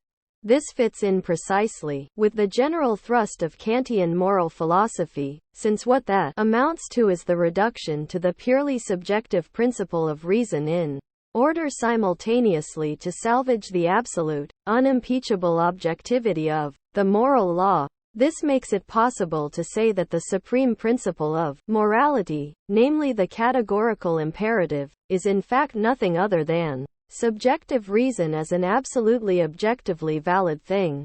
The extreme opposite of this is the skeptical approach, which denies the existence of any such objectively valid principle. And this distinction between the skeptical method and skepticism as a philosophy is enough to enable you to see something of Kant's moral position. Unlike the skeptics and the sophists, his concern with the subject and human beings is not a strategy to enable him to dispute the universal necessity and binding nature of moral laws, but precisely to reinstate them. His task, therefore, is to demonstrate that the explanation for the misunderstanding lies in a false use of reason. And, when this explanation has been found, we then see something that really does remind us of the workings of a dialectical philosophy. For by demonstrating the negativity of thesis and antithesis, by discovering the nature of the misunderstanding, to put it in Kantian terms, by eliminating this misunderstanding, we gain access to the positive side, to the higher truth. In this case we gain access to the explanation for the contradiction in reason itself. This creates the possibility of eliminating that contradiction through the action of reason itself. You can see from this that although Kant declares himself to be no friend of dialectic in the Critique of Pure Reason, in reality he makes a much more positive use of it, thanks to this skeptical method, than might have been expected from his own views on the matter. Having said this, next time we can proceed to a closer look at the third antinomy. Thank you. Lecture 4, the 16th of May 1963. Ladies and gentlemen, today I would like to go straight into a discussion of Kant's third antinomy. Since this is not exactly a simple text for me to present you with as a kind of foundation at a relatively early stage of the course, I must ask you to concentrate your minds somewhat, and to make the sort of effort that the Kantian text expects of us. Let me start by saying something about the method adopted by Kant in the doctrine of the antinomies in general. This method is that of the argumentatio e contrario, as the traditional rhetorical figure was called. What he does is to start with a thesis and antithesis that contradict each other and both of which are equally obvious or not, as the case may be, and to prove them by demonstrating the nonsense that their antitheses lead to. Thus both are proved negatively, by their opposites, by their contradictories. 1. This procedure, that may appear to you at first to be rather perverse, this procedure is, like all so-called formal features of respectable philosophy, motivated by its content. It is motivated by the consideration mentioned by Kant at one point in the antithetic that the two theses cannot be proved positively because as propositions about infinity or about an infinite series they lead to something infinite about which no positive statement can be made. Infinite, here is not used in a mathematical sense, but in the meaning it had in ordinary pre-mathematical human reason. Conversely, it is possible for Kant to show that their antithesis leads to nonsense, with the implication that the thesis that thus arises indirectly from this can be regarded as valid. 2. I should just note in passing that this conclusion that the proof of the invalidity of the counter-thesis of an argument entails the truth of the original thesis is by no means all that compelling logically, but we shall have to return to this later on. I must also tell you, and this is something we must look at in detail, to clear away any preconceptions, that when Kant speaks of causality in the doctrine of antinomies, the concept of causality refers in the first instance. I think this is the easiest way to present it, simply to the concept of causality that operates in the natural sciences.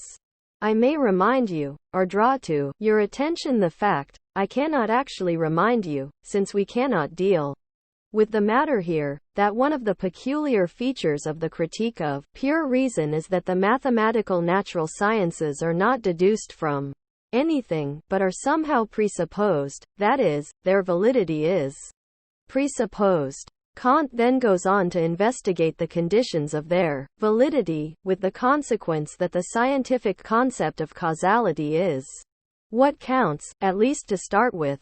This is of lesser importance for the concept of causality than it is, initially at least, for the concept of freedom. That is opposed to causality here, and which in fact, if I may express myself unacademically, is a veritable can of worms. Let us consider the concept of freedom, and I would ask you to hold on to this idea for the moment. We shall soon have to modify it, but you need to have a relatively simple, straightforward idea to work with. The difficult distinctions will come soon enough. This concept of freedom is merely defined negatively in the first instance, namely as an independence from the laws of nature, in a series of successive conditions, as an independence from the rules governing such a series that Kant otherwise requires. Initially at least, a positive concept of freedom in the sense of an absolute power to create, as it was called later on in German idealism, is not involved here, although you will find that in the case of one particular concept that surfaces very quickly at this point, the concept of spontaneity, the transition to such a positive concept of freedom very soon follows. I must tell you, incidentally, that this concept is one that causes particular difficulties in the passage in question, because it is not directly applicable to the concept of spontaneity previously employed by Kant, which referred to the production of ideas by the subject. 3. But we can ignore this for the time being.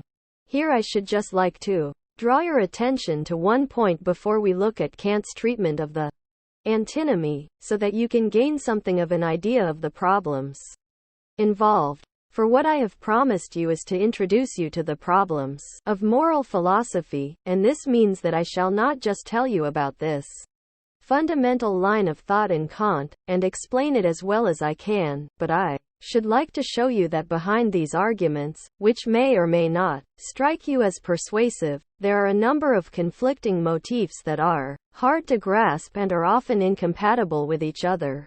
I regard it as the prime task of philosophical understanding, and every such course of lectures must work towards philosophical understanding, to show you that beneath the seemingly plausible and coherent propositions lies a parallelogram of forces that can be thought of as standing in the same relation to any given teachings as the parallelogram of forces in physics stands to its product. This is why I should like to draw your attention here to the concept of a causality through freedom that Kant introduces as early as the doctrine of the antinomies. This concept, which stands on one side of the antinomy, really contradicts the principle of criticism, the general principle of rational critique, according to which causality is a category, that is to say, it is not an attribute of things in themselves, the sphere of the intelligible. Instead, this causality through freedom is conceived as a concept of causality that stands outside the realm of phenomena to which the concept of causality is generally assigned. To understand this, in other words, to understand how we arrive at this highly curious syncopation, this interweaving of the motifs of lawfulness and freedom, and to grasp what impels Kant in this direction, is not just the key to an understanding of the Kantian ethic, but also of the structure of Kantian philosophy as a whole. In all probability it is also the key to what we think of as ethical problems in general. For this interweaving of freedom and necessity and the resolution of the contradictions implicit in it is not just a problem of cognition, but the very real problem that confronts every philosophical account of so-called morality. All this by way of introduction. Probably the simplest way to proceed now is for me to read out to you Kant's own statement of the thesis and antithesis, together with the proof that he then gives. I can then flesh out the individual statements with as much commentary as I think necessary for you to understand his line of thought. I shall set aside any question of criticism for the time being, and only when I have the impression that the ideas have been sufficiently clarified will we proceed to look at their problematic features. Here is the thesis of this so-called third conflict of the transcendental ideas, and freedom and total determination are to be classed as ideas because to assert them goes beyond the limits of possible experience and into infinity, and so, thanks to the architecture of rational criticism, they belong among the ideas. Hence the title, The Conflict of the Transcendental Ideas. The thesis goes as follows: causality in accordance with the laws of nature is not the only causality from which the appearances of the world can one and all be derived. To explain these appearances, it is necessary to assume that there is also another causality, that of freedom. 4. I shall take the liberty of making one small point, one which may have occurred to you too on a careful reading of the thesis. This is that when introducing the concept of freedom the word necessary has been smuggled in, a term borrowed from the realm of causality. This indicates that the concept of causality in Kant has developed to the point where it is capable of different interpretations, and goes beyond the scientific causality, which is what Kant is explicitly dealing with.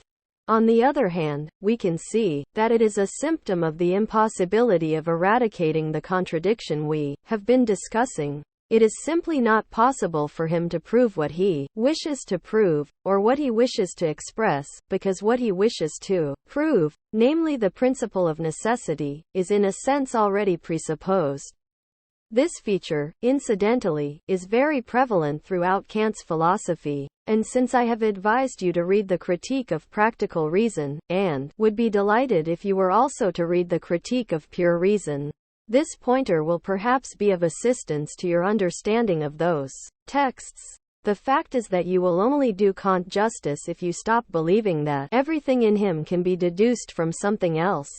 In this respect he presents a sharp contrast to thinkers like Spinoza or Fichte. When it comes to the validity of particular concepts, the concept of what is given, das Gegeben, has in Kant a meaning that goes far beyond what is given to our senses. All sorts of things are assumed to be given and then neither deduced, nor proved nor explained. You may well think that there is something crude, or even primitive about this procedure when you compare it to the tremendous sophistication of Kant's immediate successors, above all idealist philosophers like Fichte and Hegel. But it contains something that is closely bound up with the very essence of Kantian philosophy, with a claim that goes to the heart of it. This essence is the fact that in Kant the subject has not yet become the principle that presumes to be able to deduce from within itself the totality of everything that exists, including everything spiritual.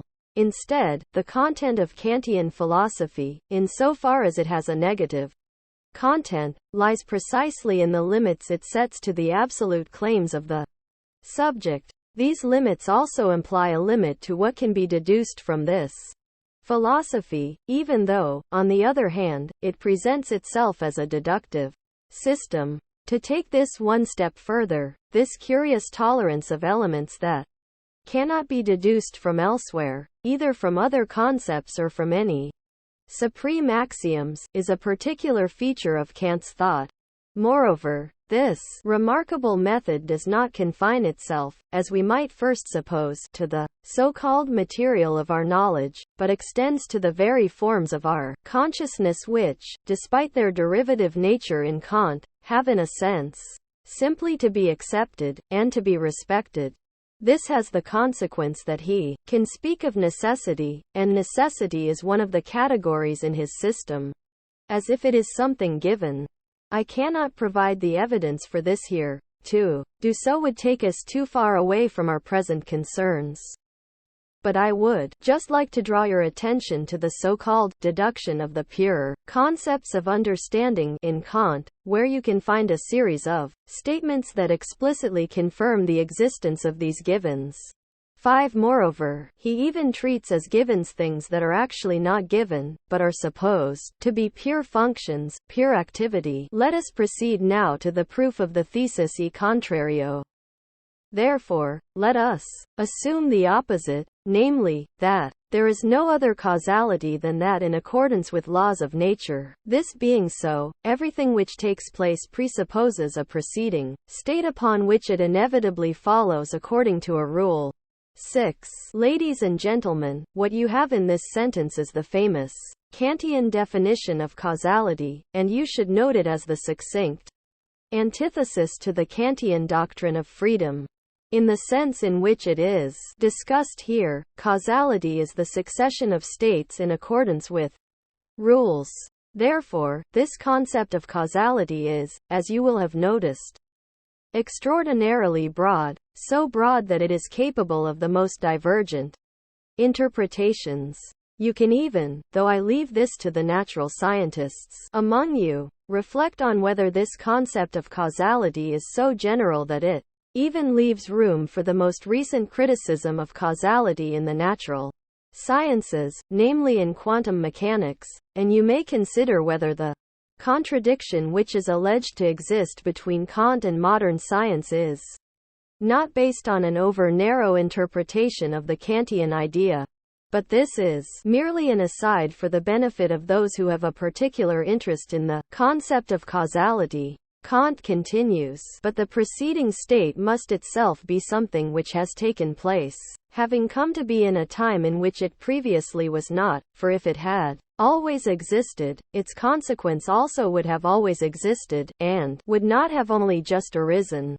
7. Kant's argument here is very ingenious, we might even call it over-ingenious, but it is certainly very rigorous. According to Kant, a preceding state from which the present state must follow causally, in accordance with the proposition that if a particular state has the form A, it must be followed by a state with the form B, must, therefore, be a state that has arisen from something prior. For if that were not the case, if it had existed from the very beginning, then the present phenomenon for whose existence it provides an explanation would itself have to be an original phenomenon that had always existed. In other words, it would have no need to be explained causally by that prior state. That would obviously be unthinkable, because it would mean the negation of the phenomenon as something existing hic et nunc, as a given in the here and now. Kant continues, the causality of the cause through which something takes place is itself, therefore, something that has taken place, which again presupposes, in accordance with the law of nature, a preceding state and its causality. And this in similar manner a still earlier state, and so on. 8. So what we have here is the phenomenon that is familiar to all of you under the name of the causal chain. If, therefore, everything takes place solely in accordance with laws of nature, there will always be only a relative, subaltern, and never a first beginning, and consequently no completeness of the series on the side of the causes that arise the one from the other. 9. The expression relative, subaltern, which has qualitative, judgmental overtones, just means secondary or derivative. According to Kant, then, there are nothing but secondary or derivative causes, which for their part, in terms of their own meaning, necessarily point back to a first, primary cause. He explains this as follows, and his explanation may not be entirely convincing. But the law of nature is just this, that nothing takes place without a cause sufficiently determined a priori. 10. What is meant here, and this is evidently the heart of the argument, is that, because it itself is in need of causal explanation, because it is therefore incomplete, this relative cause cannot be a sufficient cause itself, because it would only be a sufficient cause if, without constantly seeking out further underlying causes, it could be made so fundamental that any further questions about its origins would be meaningless. He says, then, but the law of nature is just this, and he believes he has established this in the doctrine of categories. 11. That nothing takes place without a cause sufficiently determined a priori. 12. In other words, without a complete determination of the causes. For otherwise, the explanation of natural events would end in a vacuum, or the explanation of nature as a whole, as a necessity, which up to now Kant has simply taken as given in an unproblematic way, would be reduced to a mere chance. He goes on to say, the proposition as if no causality is possible save in accordance with laws of nature, he means, the proposition that no causality is possible save in accordance with laws of nature. The meaning is straightforward though the wording is slightly awkward, when taken in unlimited universality, is therefore self-contradictory, and this cannot, therefore, be regarded as the sole kind of causality. 13. That is to say, if I take this statement at its face value, its own requirement for a complete determination of causality necessarily remains unfulfilled, and it comes into contradiction with itself. And he now draws the conclusion from this, we must, then, assume a causality through which something takes place, the cause of which is not itself determined, in accordance with necessary laws, by another cause antecedent to it, that is to say, an absolute spontaneity of the cause, whereby a series of appearances, which proceeds in accordance with laws of nature, begins of itself. This is transcendental freedom, without which, and take note here that he is establishing transcendental freedom, on the basis of the causality of nature, because otherwise it would be nonsensical, even in the ordinary course of nature. And here he sums the whole thing up once again: the series of appearances on the side of the causes can never be complete. 14. What you see here, then, is the astonishing expansion of the concept of causality to embrace the idea of freedom, so that freedom, too, is a causality sui generis. The best way to arrive at an understanding of this remarkable and surprising use of language is perhaps to reflect on the rather restrictive formulation that Kant has chosen here. He says that there is a series of appearances that can, as it were, start up of their own accord, without the need for any knowledge of the infinite conditions of natural causality.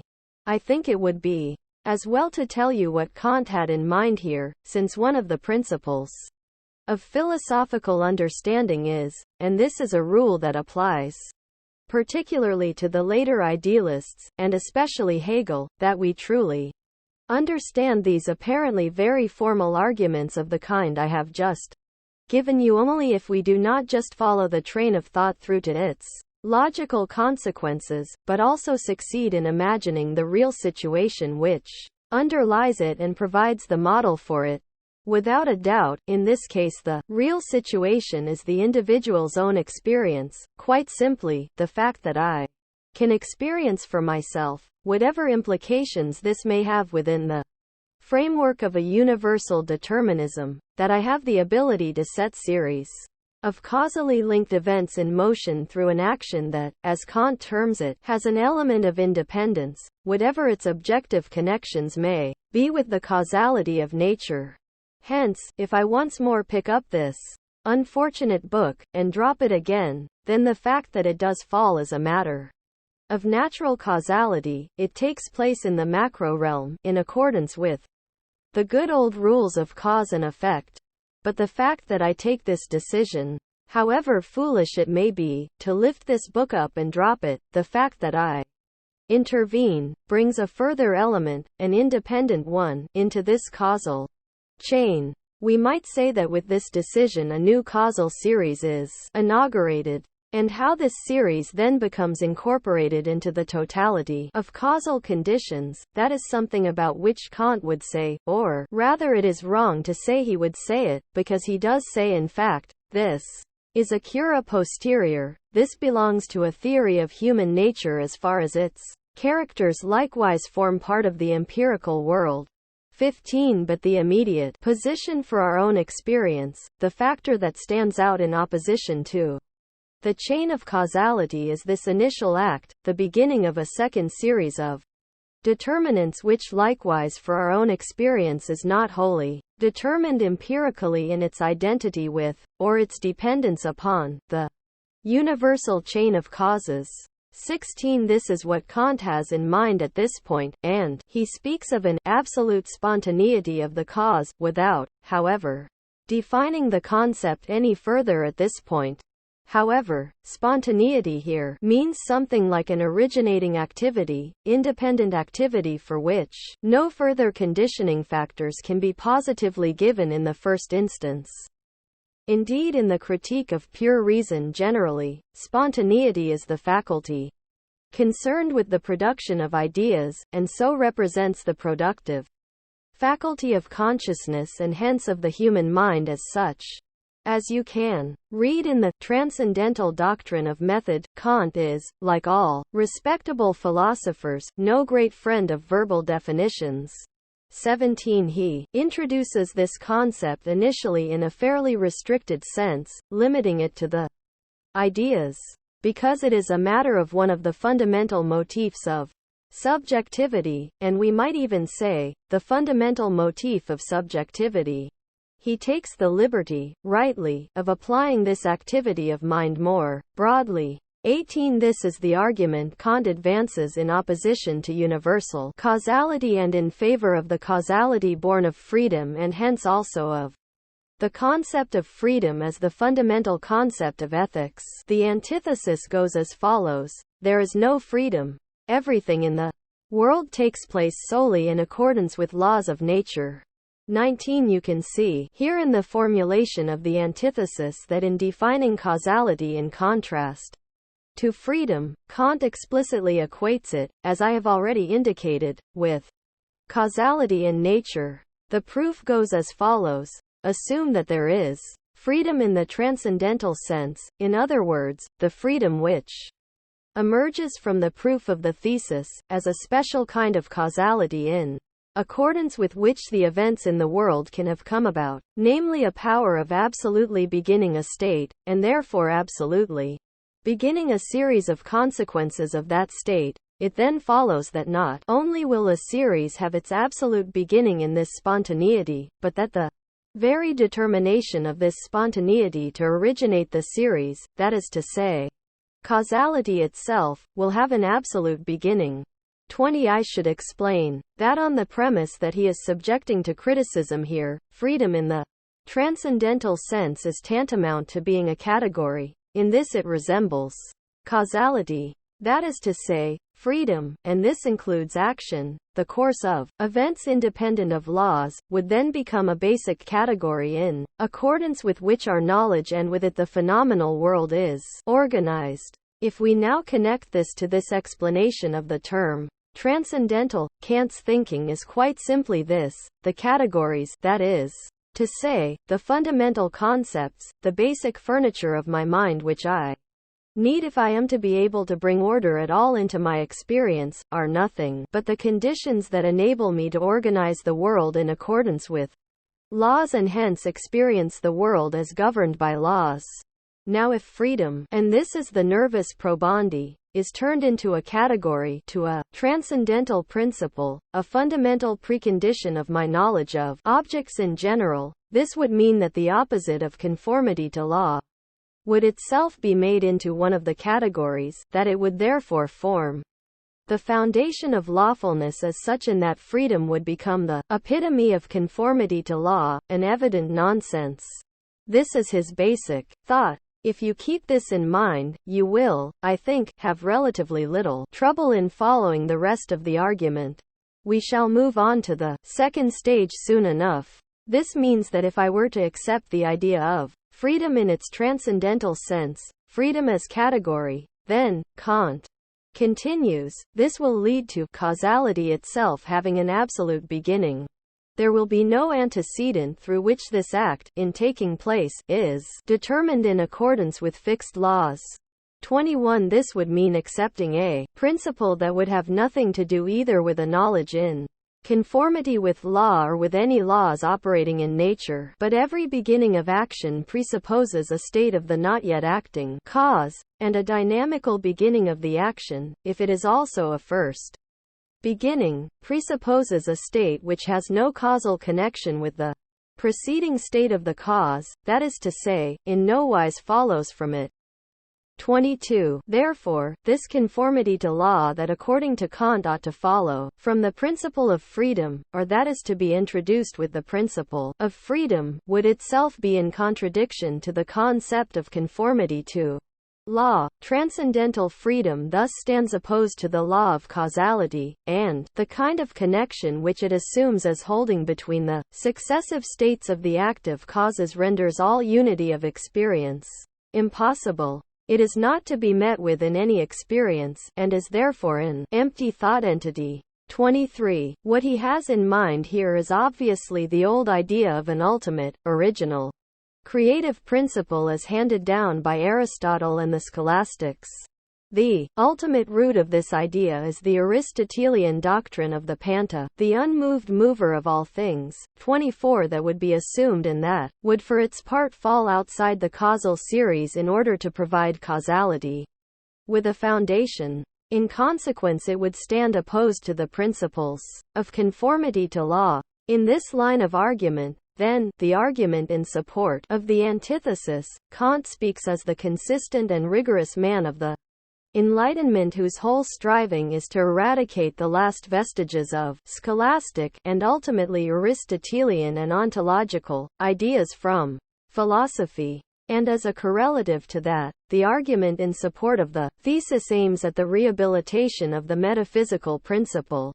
And when I told you last time that these two impulses are in permanent conflict with each other in Kant's thought, we can now see that this conflict has become thematic in the doctrine of the antinomies, that is, it is articulated literally in the relation between thesis and antithesis. Kant continues in the spirit of the Enlightenment principle. In nature alone, therefore, must we seek for the connection and order of cosmical events. Freedom, independence, and this is very interesting, and I would ask you to take careful note. It is something we shall have to discuss in greater detail next time. From the laws of nature is no doubt a liberation from compulsion, but also from the guidance of all rules. 25 In other words, the moment I wish to introduce the principle of freedom in a positive manner, and liberate myself from the compulsion that has been brought about by the system of categories of causality, and here we have Kant's underlying thought, nature would turn out to be a chaos, and it is against this that the entire thrust of the critique of pure reason is directed. For it is not permissible to say that the laws of freedom enter into the causality exhibited in the course of nature, and so take the place of natural laws. If freedom were determined in accordance with laws, it would not be freedom, it would simply be nature under another name. Nature and transcendental freedom, he formulates this in a very extreme way, differ as do conformity to law and lawlessness. Nature does, indeed, impose on the understanding the exacting task of always seeking the origin of events ever higher in the series of causes, their causality always being conditioned. In other words, they lead to further causes, but in compensation it holds out the promise of thoroughgoing unity of experience. In accordance with laws, the illusion of freedom, on the other hand, and here speaks Kant, the determinist and champion of the Enlightenment, offers a point of rest to the inquiring understanding in the chain of causes. Just as metaphysics holds out the promise that we can become conscious of the absolute and find in it a point of rest, conducting it to an unconditioned causality which begins to act of itself. This causality is, however, blind, and blind here means that it does not form part of the framework of laws which govern knowledge, and abrogates those rules through which alone a completely coherent experience is possible. 26 In other words, experience is entirely left in the hands of chance. I think that, after these explanations, you will all have understood the argument, so that next time we can take a look at the difficulties lying beneath the surface of the text. Lecture 5, the 28th of May 1963. Ladies and gentlemen, I am still in the process of convalescing, but did not wish, despite that, to cancel the lectures today and Thursday because the semester is dreadfully short as it is, and much has to be cancelled anyway. 1. I would also like to ask for your forbearance as far as the precision of my expression is concerned, and above all for the clarity of my speech, since I have had a throat infection and still find speaking a little difficult. Ladies and gentlemen, let us return to the treatment of the third antinomy. And I should like to try to pick up the thread where we left off in the last lecture. The main idea of this chapter is very plausible and I would even say, relatively simple. If we assume an ultimate, absolute cause, we offend against the postulate implicit in the principle of causality, namely its universal applicability. In other words, if we arbitrarily break the series of causes to be sought, we violate the principle of causality itself. According to this, everything that exists, including any cause one might discover, must itself have a further cause, because something falls within a law-like context of experience only by virtue of the universality of the causal principle. If that is not the case, if anything is excluded from this universal framework of laws, this represents a failure of the lawful order that Kant has proclaimed to be a quasi-divine or rather human world order, and basically does away with the idea of ordered experience as such. In the same way you should hold fast to one of the motifs of the Critique of Pure Reason, one that is commonly not emphasized so strongly. What I have in mind is what might be called the fear of chaos, a motif of great importance for the entire grounding of moral philosophy in Kant. 2. So nothing should remain outside, there should be nothing that disrupts the total framework of laws. Conversely, however, if such an ultimate cause is not presupposed, then there is no complete causality, but only what Kant called a relative, in other words a secondary causality. I expect you will recall the passage. In that event we offend against the rule that nothing may happen without sufficient reason. In a sense, we break off prematurely, by failing to look for such an ultimate cause. In both cases the error is a failure to satisfy the logic of the principle of causality. In the first instance, because the principle claims universal applicability, we are unable to discover an ultimate, absolute cause simply because this would mean suspending the desire for universality itself.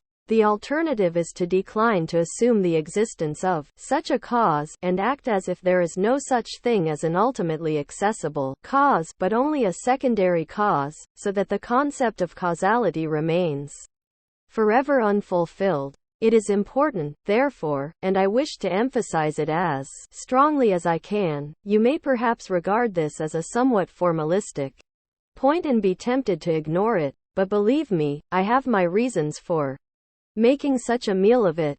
What I am concerned about is that you should understand from the outset that the contradiction we are confronted with is not, as Kant would have us believe in the solution, a contradiction that results from our inadequate use of causality, but is, rather, a contradiction that arises because things in the world by their own meaning necessarily become caught up in this contradiction. 3. This is why I have tried to show you the two sides of Kant's argument, so that you can see how on both occasions, that is, by following the logic of the two antinomic theses, or antitheses, you end up violating the meaning of the principle of causality itself. In proceeding like this I have not done violence to Kant in any way, because Kant himself proceeds in exactly the same way as I have just done. That is to say, on both occasions his method makes him confront the meaning inherent in causality itself, and in both cases he shows that you end up violating the meaning of the concept. It is a matter of indifference whether you take your search for causes to the point of infinity, thereby renouncing the search for an ultimate, conclusive cause, or whether you decline to do this and hence break off the search arbitrarily. It is the hypostasis of an absolute cause or an absolute process of causation that leads to such contradictions. Now Kant believed, and this is the crucial point, that in reality we are simply confronted here by a mistaken usage, that we are applying the concept of causality beyond the limits of possible experience, and that if we were to moderate our demands, and refrain from making such excessive claims, we would not land up in these antinomies. The habit of thinking Kant displays here is one that later on was to become characteristic of positivism as a whole. Positivists say, well, then, if you have to impose such exaggerated demands on knowledge, you will end up in all sorts of difficulties, so it would be better to settle for less right from the start, and content yourselves with your daily bread. Behave from the outset like bureaucrats who refuse to lift a finger to do any work that is outside their department, and you will never come to any great harm.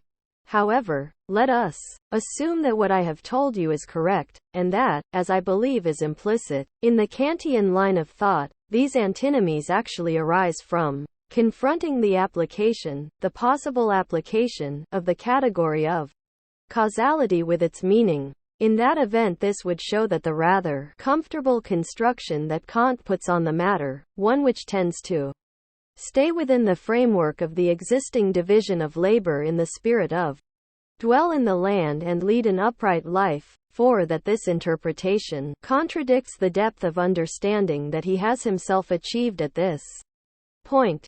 5. The most powerful support for this interpretation in the text itself is Kant's repeated assertion, perhaps on finding himself driven further by the truth than his system would ideally have liked, that reason necessarily finds itself entangled in such contradictions. There is a subsequent passage, one crucial to his entire practical philosophy, that is, the entire critique of practical reason, in which this process of being impelled towards infinity, into the sphere of the intelligible, is actually equated with the realm of the practical. 6. Kant came very close there to an understanding of the problem that I am talking about today, but failed to draw out its full logical implications because of what we might call his architectonic need to keep the two spheres of pure reason and practical reason neatly segregated in different compartments. Instead of reflecting on this contradiction and using it as his starting point, he left it in place and accepted the existence of two different spheres that were independent of each other in principle. Thus we have two approaches, one in which contradictions are distributed, as it were, in a compartmentalizing spirit, in which they are assigned to two different spheres, and one which confronts the contradictions squarely and attempts through this confrontation to penetrate to the heart of the matter. The difference between them is precisely the contradiction between traditional thinking, or what Hegel calls reflexive thinking, Reflexionsdenken, and dialectical thinking. And when you have succeeded in familiarizing yourselves with the problem that I have been outlining, you will have no difficulty in grasping this. So Kant is concerned to confront the strict meaning of a concept, or perhaps I should rather say, the demand that is implicit in the concept of causality itself, with its consequence, and if a necessary conflict arises, then we find ourselves involved in a dialectical process. At this juncture Kant says, the dialectic arises from an error. 7. Hegel would say, on the other hand, if this dialectic, this conflict, turns out to be inevitable in the sense implied in Kant's argument, then we are not confronted by an error, but by a contradiction in which necessity is itself entailed. 8. And this means that in reality as well as in the progress of our thinking, contradictions acquire a dignity of a completely different order from what they have in Kant, who remarks in a harmless and naive way, wholly in the spirit of traditional logic, where there is a contradiction, there must be a mistake. 9. Just as if we had a firm guarantee, as if there were no room for doubt that the world is organized a priori in such a way as to be as free of contradictions as the extensional logic that we have simply superimposed on our chaotic and difficult world, in order to bring some sort of scientific order into it.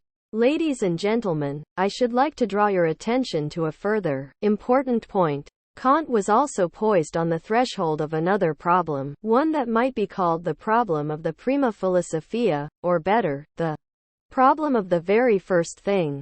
For as we have seen, he shows both that the assumption of an absolutely first cause leads to contradictions, and, conversely, that the problem cannot be resolved by the refusal to make any such assumption. And in so doing, he shows that the concept of any such primal cause itself leads to very great difficulties.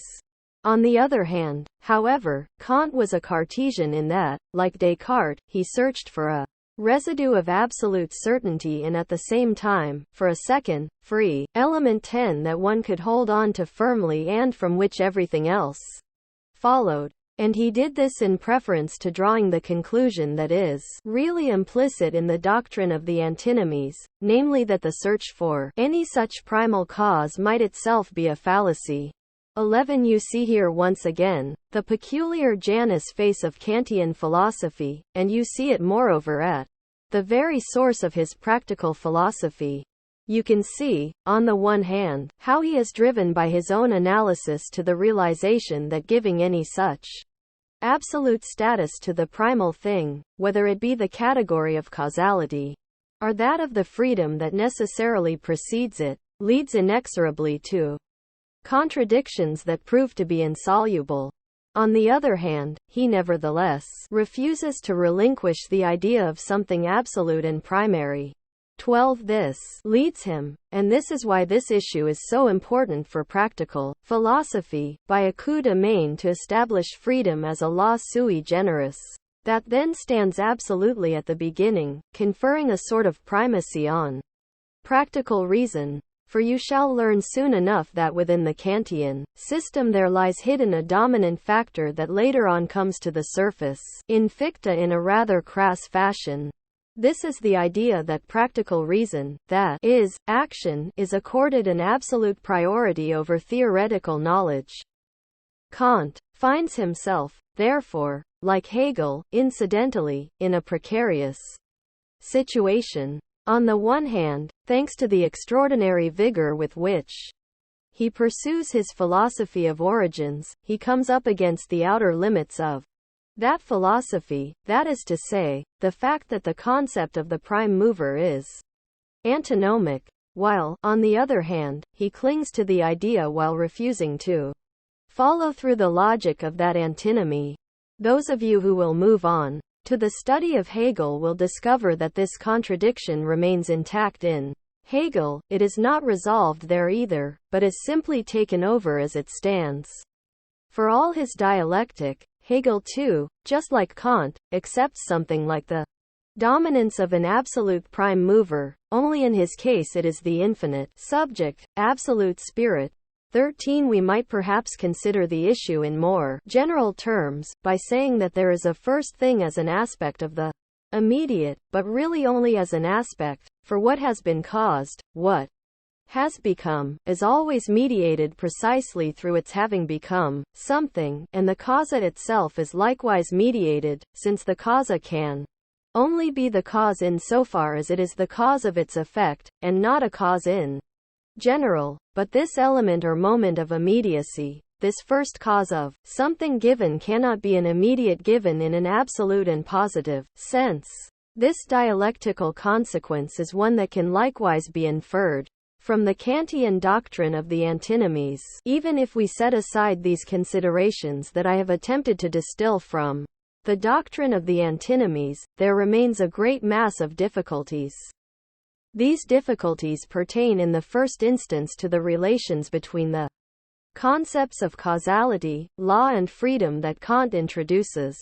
I believe that most of you will have registered the difficulties that I have in mind quite simply and straightforwardly by noting Kant's curious linguistic usage, in particular when he talks of a special causality, a causality born of freedom, Kausalität aus Freiheit. For according to the ideas that we commonly associate with these concepts, causality means the strict and regular determinacy by causes. It is the very antithesis of what we normally understand by freedom. In fact, the pivotal issue here, and for any concept of moral philosophy, not just Kant's, is how to bring these concepts of law and freedom together. The point to make first, lest you imagine that Kant's curious treatment of these concepts of freedom, law and causation involves a complete surrender to arbitrary whim and caprice, is that in Kant the concept of causality is extraordinarily broad. In the light of developments in the problem of determinism in modern science, I think it is very important to reflect on this. In the scientific discourse where Kant has formed a starting point, for example, in the debates about Einstein's relativity theory, and even more strongly in the debate about quantum mechanics, the Kantian concept of causality, Kant's doctrine of causality, has consistently been interpreted in too narrow a sense. In Kant himself, the concept of causality is in fact extremely broad. That is to say, his definition is highly formal, and for my part one believe that in the famous debate about relativity theory Ernst Cassirer was not altogether in the wrong when he maintained that thanks to its formal nature Kantian philosophy would be in a position to encompass relativity theory. 14. You will perhaps recall the formula that I read out to you earlier, that everything which takes place presupposes a preceding state upon which it inevitably follows according to a rule. 15. This phrase, inevitably follows according to a rule, can only mean that a universal law tells us that if a particular state has the form A, it must be followed by a state with the form B. Kant would be the first to add, and with this we are on strictly Kantian terrain, that, if that turns out not to work, if something else follows, then we need to search for a further, higher rule that explains why this was not the case. What strikes us first about this concept of causality, and I am appealing here to your everyday consciousness, one uncontaminated by philosophy, is a particular kind of externality. By speaking of externality I intend no critical or polemical view of Kant, but am referring to a feature of the critique of pure reason that is very pronounced and that has to be understood if we are to understand Kantian philosophy in general. Kant was critical of rationalism of the kind espoused by Leibniz and Wolff because he vigorously opposed the principle of an inner causation, that is, a causation of things or objects in themselves, independently of the subject that confers on them the laws of causality. He launched an extremely sharp critique of the idea that we can know the internal nature of objects and hence their inner determinations in a very important note to the chapter entitled, The Amphiboly of Concepts of Reflection. 16. Perhaps you will recollect for a moment that, apart from the dynamic categories, one of the general theses of Kantian philosophy that is known to all of you is that things in themselves are obscure and unknowable by us. We are only able to construct these objects by virtue of our apparatus of categories and the evidence of our senses. In other words, we only construct objects, as it were, from outside and with the assistance of our own consciousness. We cannot enter into them. If you recall this, it will be obvious to you that Kant must likewise reject the idea that we can observe the process of causation or dynamic interaction of objects in themselves. It would probably even be enough to remind ourselves that Kant defined the object as something constructed by us in order to exclude the possibility that we could take these objects that are our own products and of whose inner nature we know nothing and go on and ascribe to them an internal existence of the kind conjectured by the preceding rationalist philosophy. But this very exteriority itself has something unsatisfactory about it because the entirely formal framework of rules is capable of subsuming all sorts of things in itself that may well be wholly incompatible with anything that we might conceive of under the title of causality. It is by no means a bad rule in philosophy that it is inadvisable to give the concepts that you use meanings that are merely derived from your own philosophical system and that are completely different from those in use in everyday speech and which the reader has in a sense a right to expect. So in the spirit of such a set of rules, if we ignore the chronological sequence of cause and effect, the statistical regularity found in quantum mechanics today would come within the scope of Kantian causality just as well as anything else. 17. But of course it would do so at the cost of what we all understand by causality.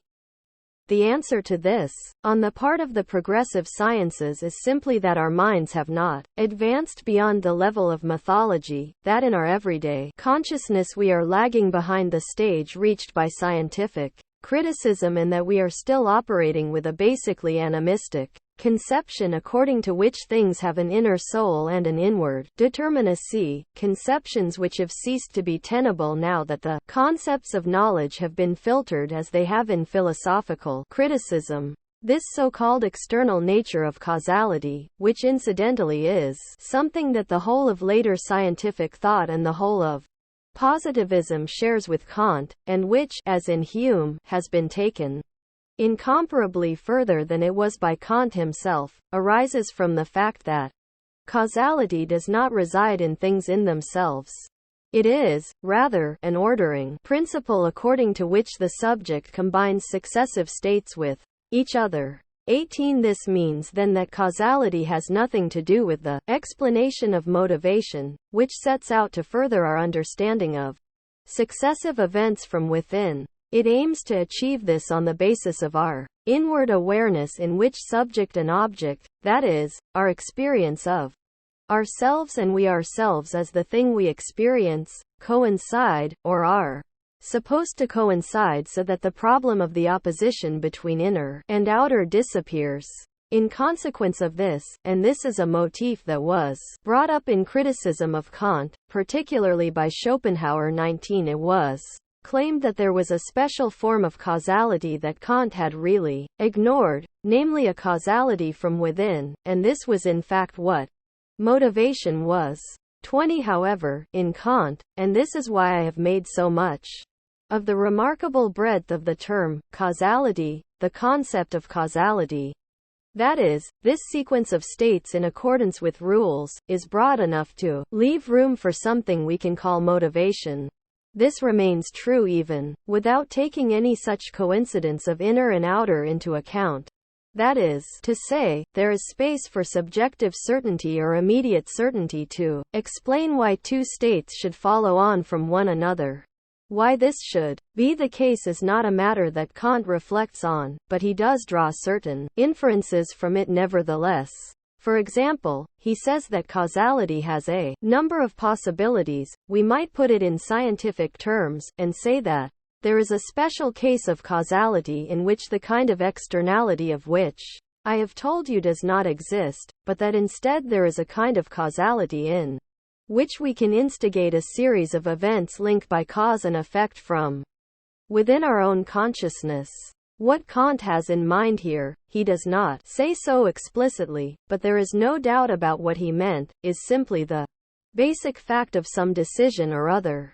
21 I may remind you of the hapless book that from time to time I have dropped on the table and by means of which I intervene on my own initiative, beginning a new causal series into which a kind of caesura is inserted at this juncture.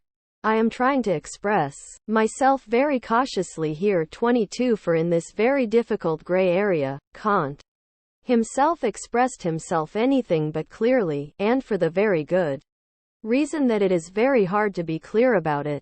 So Kant obviously assumed that within the framework of this universal causality there is something like a point at which the subject may intervene and from which it may set the primary conditions for an entire causal series.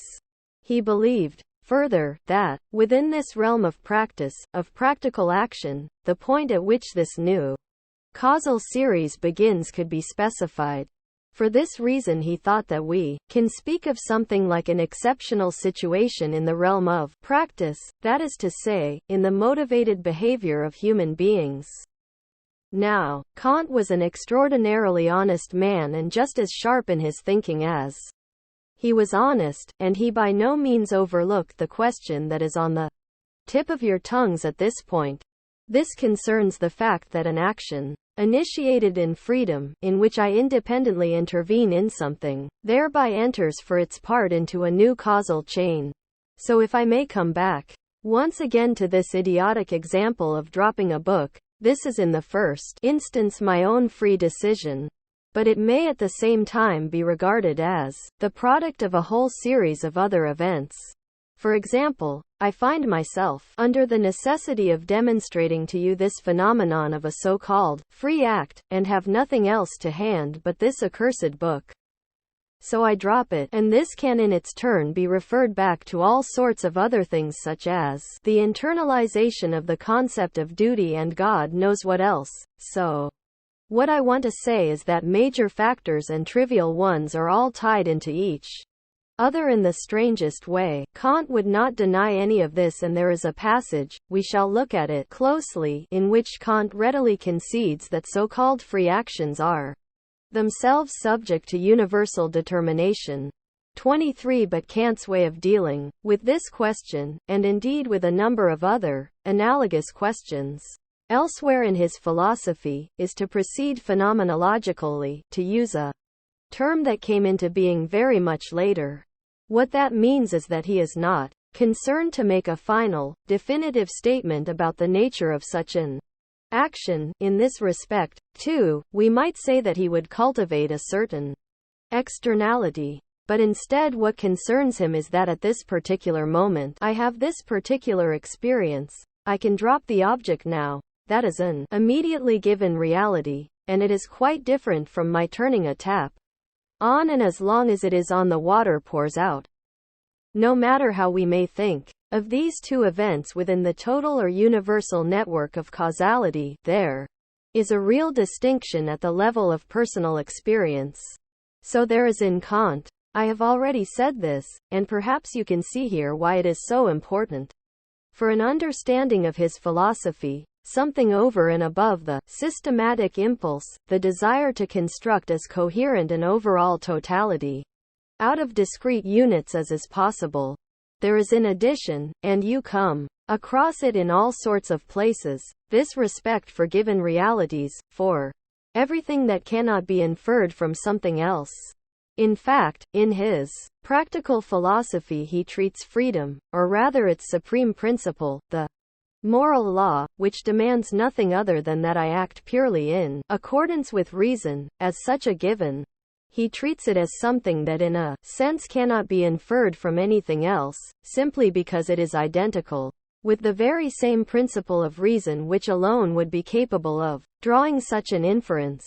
Ladies and gentlemen, the reason why I attach such great importance to explaining these rather complicated matters to you here is that they really are important if we are to lay the foundation for a moral philosophy. This is because my affirmation of the principle of freedom would achieve precious little in practice if we simply persisted with the assertion that in an absolute sense something like freedom exists.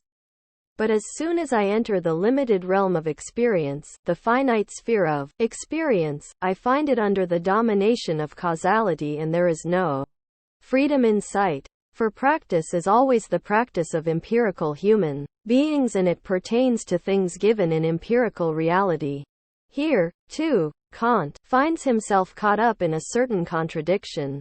On the one hand, he has strictly to maintain the distinction between the intelligible and the empirical, for the fact is that if he were to tie the intelligible or absolute to empirical conditions, it would be at the cost of its absolute character and its absolute authority. But on the other hand, if these two spheres are absolutely separate and have nothing in common with each other, and indeed this seems to be what Kant is saying elsewhere, then it would be quite impossible to speak of any morality and any such distinctions between right and wrong behavior. This is because everything that pertains to real action would simply become part of the empirical chain of cause and effect. For this reason Kant has to conduct a desperate search for something like a realm in which the two coexist. I won't say simultaneously, but a realm in which I am justified in speaking of the given nature of what would be inconceivable simply as a given within our experience, because it is something infinite, something that transcends the boundaries of possible experience. What we are referring to here is simply that possibility of initiating a causal series in some sense or other. I am telling you this, and shall then explicate it in connection with the relevant chapters of the Critique of Pure Reason, because in the fully developed practical philosophy of Kant this has the very great consequence that it results in a very curious theory that we shall have to look at more closely. This is the idea that while it is true that all my actions are conditioned by my character, from which they necessarily flow, this character is one that I give myself through a free act. 24. The only possible meaning that can be given to this free act is what I am tempted to call the purely epistemological one, that as human beings we are able to initiate causal series which are not automatically included in the universal network of causality. In the light of our empirical knowledge today about the considerable importance of early childhood experiences for the conditioning and formation of our character, it is evident that the theory that I am supposed to have conferred my character on myself will encounter the very greatest difficulties. But that is not something we can consider here. What I wanted to show you here is, firstly, why Kant arrives at this construct of a causality born of freedom. And, secondly, how he gets into difficulty as a consequence and sets about seeking a solution. Let me close by reminding you briefly why he insists on a causality born of freedom. We could start by saying, well then, he wants causality because, on the basis of the doctrine of categories, causality is a universal law to which absolutely everything is subject and which tolerates no exceptions. And he wants freedom because without freedom there would not really be anything like reason and humanity. But this account is too superficial. What lies behind it, and this is hinted at in a passage in the doctrine of the antinomies that I shall perhaps discuss briefly in the next lecture, is the idea that behavior that is quite devoid of causality and is therefore absolutely free, in other words, behavior without any rules at all, would be simply chaotic. In that event an amorphous, unformed nature would in fact triumph over the principle of reason, to which Kant quite unambiguously confides the task of resisting that same chaotic disorder of nature in a number of passages in the Critique of Judgment. On the other hand, if the law is universal, then this puts an end to the possibility of anything higher than nature. That means in its turn that human beings are nothing but a piece of this blind nature and are unable to escape from it. Therefore, reason requires something like a universal conformity to law, because only if there is such a conformity to law can reason resist this blind, amorphous force. By the same token it requires freedom because in the face of the amorphousness of nature freedom is the only possible countervailing force. This twofold difficulty, the fact that the sphere of the human can exist neither in absolute conformity to law, nor in absolute freedom, is the true and profound reason why Kant finds himself forced into this paradoxical construct of a causality born of freedom. 25 Thank you. Lecture 6. The 30th of May 1963. Ladies and gentlemen, I must start with an announcement. I shall have to cancel the lecture in 2 weeks' time because I am taking part in the Europa Symposium in Vienna. There will be no lecture the following Thursday anyway, because of the holiday on Corpus Christi, so we shall next meet in 3 weeks' time. I should like to begin by summarizing some of the things I may have said a little too hurriedly at the end of the last lecture, and shall then use the rest of the lecture to take a relatively close look at Kant's text in order to say a few things about the relation between theoretical and practical philosophy in Kant. The first point, then, is that I should remind you that the difficulties we have been experiencing with Kant's doctrine of the antinomies can be traced back to the fact that Kant's philosophy has a dual character. On the one hand, there is a critical strand of thought, that is, the dissolution of dogmatic ideas that had simply been handed down and that he overcomes by recourse to a constitutive subjectivity. At the same time he sets limits by establishing that the knowledge the naive consciousness tends to think of as the knowledge of things is in reality knowledge that arises merely in the subjective mind and cannot therefore be said to be the direct knowledge of existence. On the other hand, opposed to this and at least as powerful, there is the other strand of thought according to which he would like to try to salvage the objective character of thought through this subjective analysis. Moreover, he aims to go even further than this since he strives to rescue what before him was known as ontology, and what we are again inclined to call ontology today. And he hopes to rescue it in a particular sphere, namely, the sphere of the intelligible, and this means for him the sphere of morality, or freedom. This dual character is what actually motivates the strange attitude that Kant adopts towards the problem of freedom. If we assert that the doctrine of causality and freedom in the Critique of Pure Reason has been presented in an antinomic manner, we do not entirely do justice to the situation, since the final result of the analysis of the third antinomy does not take the form, it can be like this or it can be like that.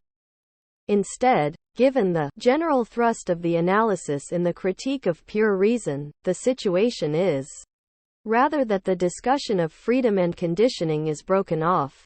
It is as if Kant were asserting that for me to put the question in those terms is itself to make an error that prevents further progress.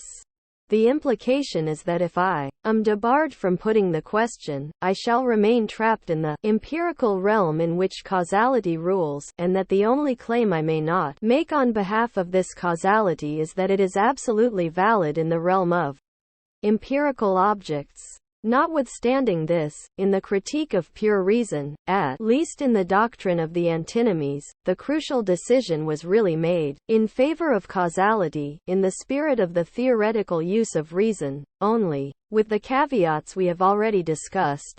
2. In contrast to that, the other side, what we can call the ontological side, or perhaps the preserving, salvaging side of Kant, or indeed the side that opposes the universal skepticism of a consistent nominalism, is expressed in a teaching that does not actually occur in the doctrine of the antinomies in this form.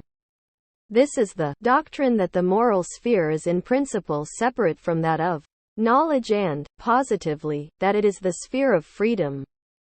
Or as Kant himself phrases it in a very prominent passage, in the realm of morality, freedom is a fact of experience.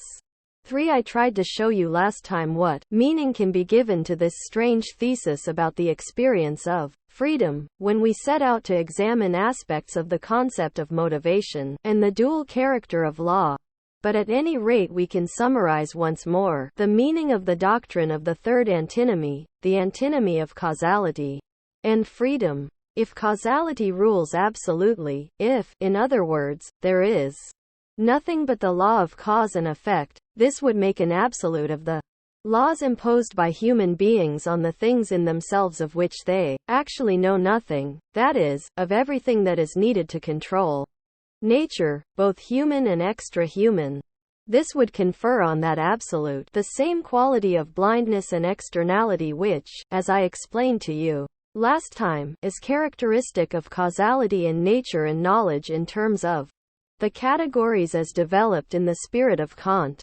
The domination of nature, and we might well say, as blind domination it means mere nature, would itself become an absolute. For if, on the other hand, there were nothing but freedom, or as Kant puts it, freedom without guidance, without a law that could organize the phenomenal world, it would be a form of freedom that is quite devoid of any element of law, and hence it too would signify a relapse into a mere state of nature, namely into the natural chaos of a purely arbitrary state of affairs. It is interesting to note that on the one hand, in his critique of the consequences that the doctrine of absolute freedom would have, Kant uses the same expression, blind, that he also used when he was speaking of the exclusive dominance of causality. 5. His philosophy as a whole is opposed to both. It is opposed to the making absolute of the mechanical principle, and the critique of this making absolute of the mechanical principle forms the essential content of the critique of judgment, and it is no less opposed, on the other hand, to the amorphous, accidental and arbitrary. For his part, Kant never deviates for a single second from his conviction that the unity to be discovered in our reason must also be ascribed to things in themselves, if those things are to be otherwise than truly chaotic, a relapse into utter blindness and disorder.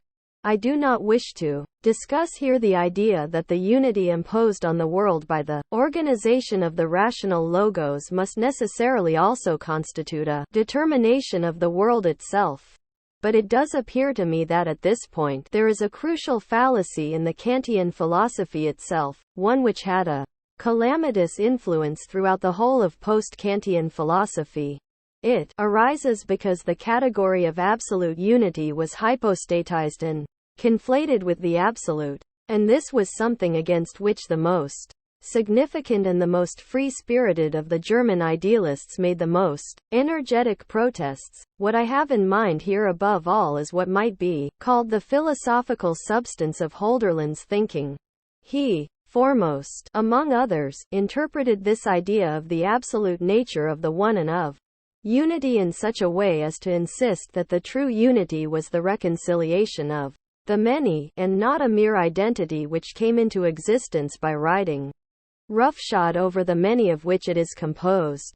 6. This inflection of thought is self-evidently of the very greatest significance for moral philosophy because it leads beyond the pervasive theme in Kant and Fichte, that reality is nothing but the raw material for realizing the unity of a merely human reason. But for the moment I do not wish to pursue the very far-reaching implications of this idea for moral philosophy any further. The Kantian construct at any rate is, as you can perhaps recognize, a construct created from its terminus ad chem, that is to say, the entire doctrine of the antinomies is designed to bring together the idea of conformity to law and unity on the one hand, and freedom on the other. Moving on from the attempt to prove this basically self-contradictory thesis, we can explain the signs of the further contradictions to which the doctrine of causality and freedom led, although at the same time we cannot but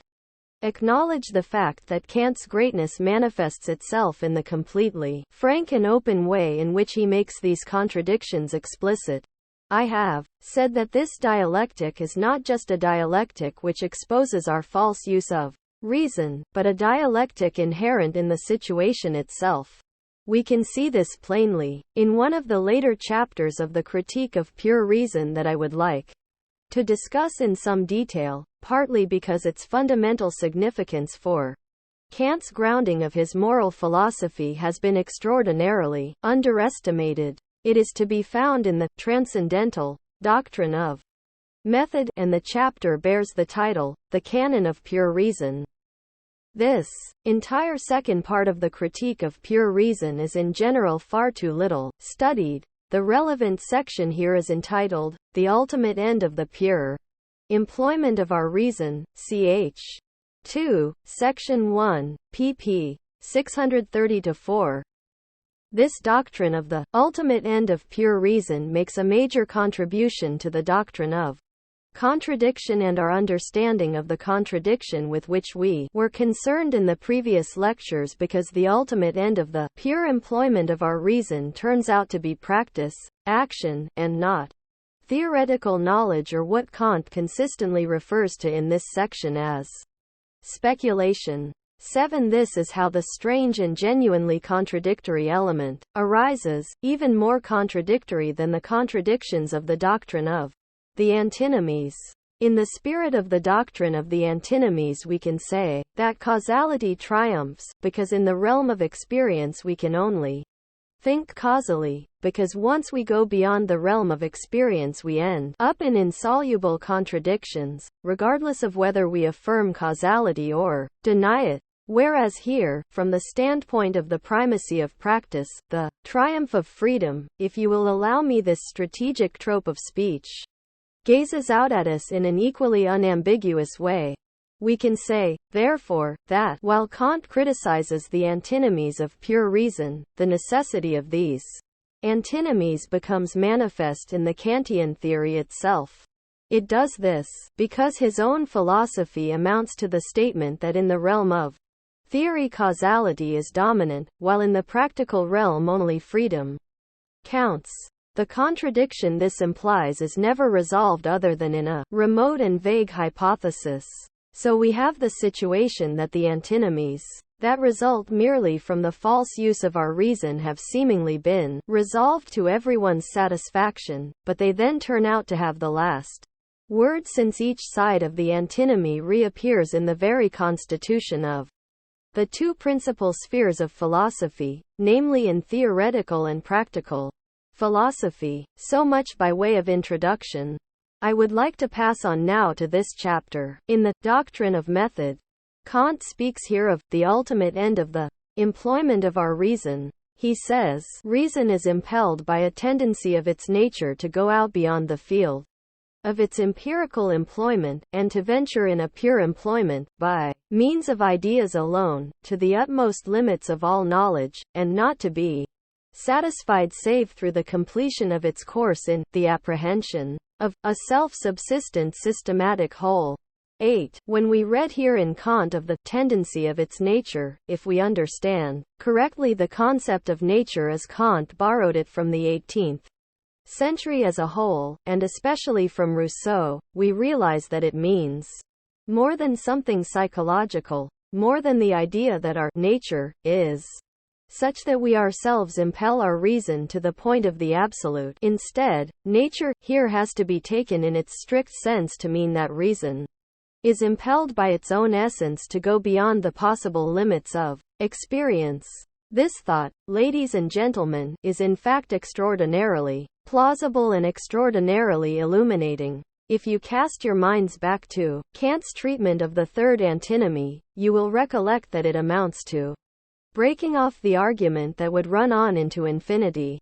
It is, if we can put it idiomatically, in a way Kant himself did not scorn to express himself on such occasions. It is a little as if he were to say to reason, in a laconic way, this is an aspect of bourgeois thrift: dwell in the land and lead an upright life, and don't incur any excessive expense, otherwise you will run up debts that you are unable to pay off and you will end up in bankruptcy. However, there is something unsatisfactory about restricting the argument in this way because there is a sense in which it runs counter to reason. Breaking off the rational line of argument is incompatible with the requirement of reason that it should be allowed to run its course, that it should not be suspended by any external factor.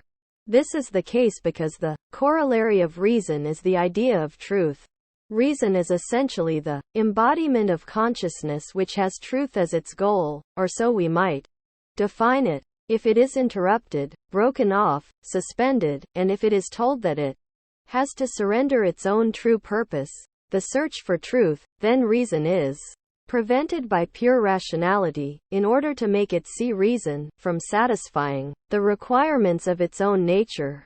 In fact, that is precisely what happens in the doctrine of the antinomies, and if that doctrine is not entirely satisfactory, and if Kant goes on to consider the sort of arguments we have been examining, then underlying this is the recollection that any such arbitrary interruption, any obstacle blocking the path of the search for truth, really is incompatible with the concept of reason, for which the idea of truth is an absolute. This is why, ladies and gentlemen, I believe that Kant's frequent repetition of such phrases as the tendency of nature, or the contradictions in which reason is caught up, have to be taken extremely seriously. That is to say, this interruption of the progress of reason that Kant is calling for is just as hard to reconcile with reason as its unrestricted progress, and leads just as certainly to contradictions, as he has so plausibly argued.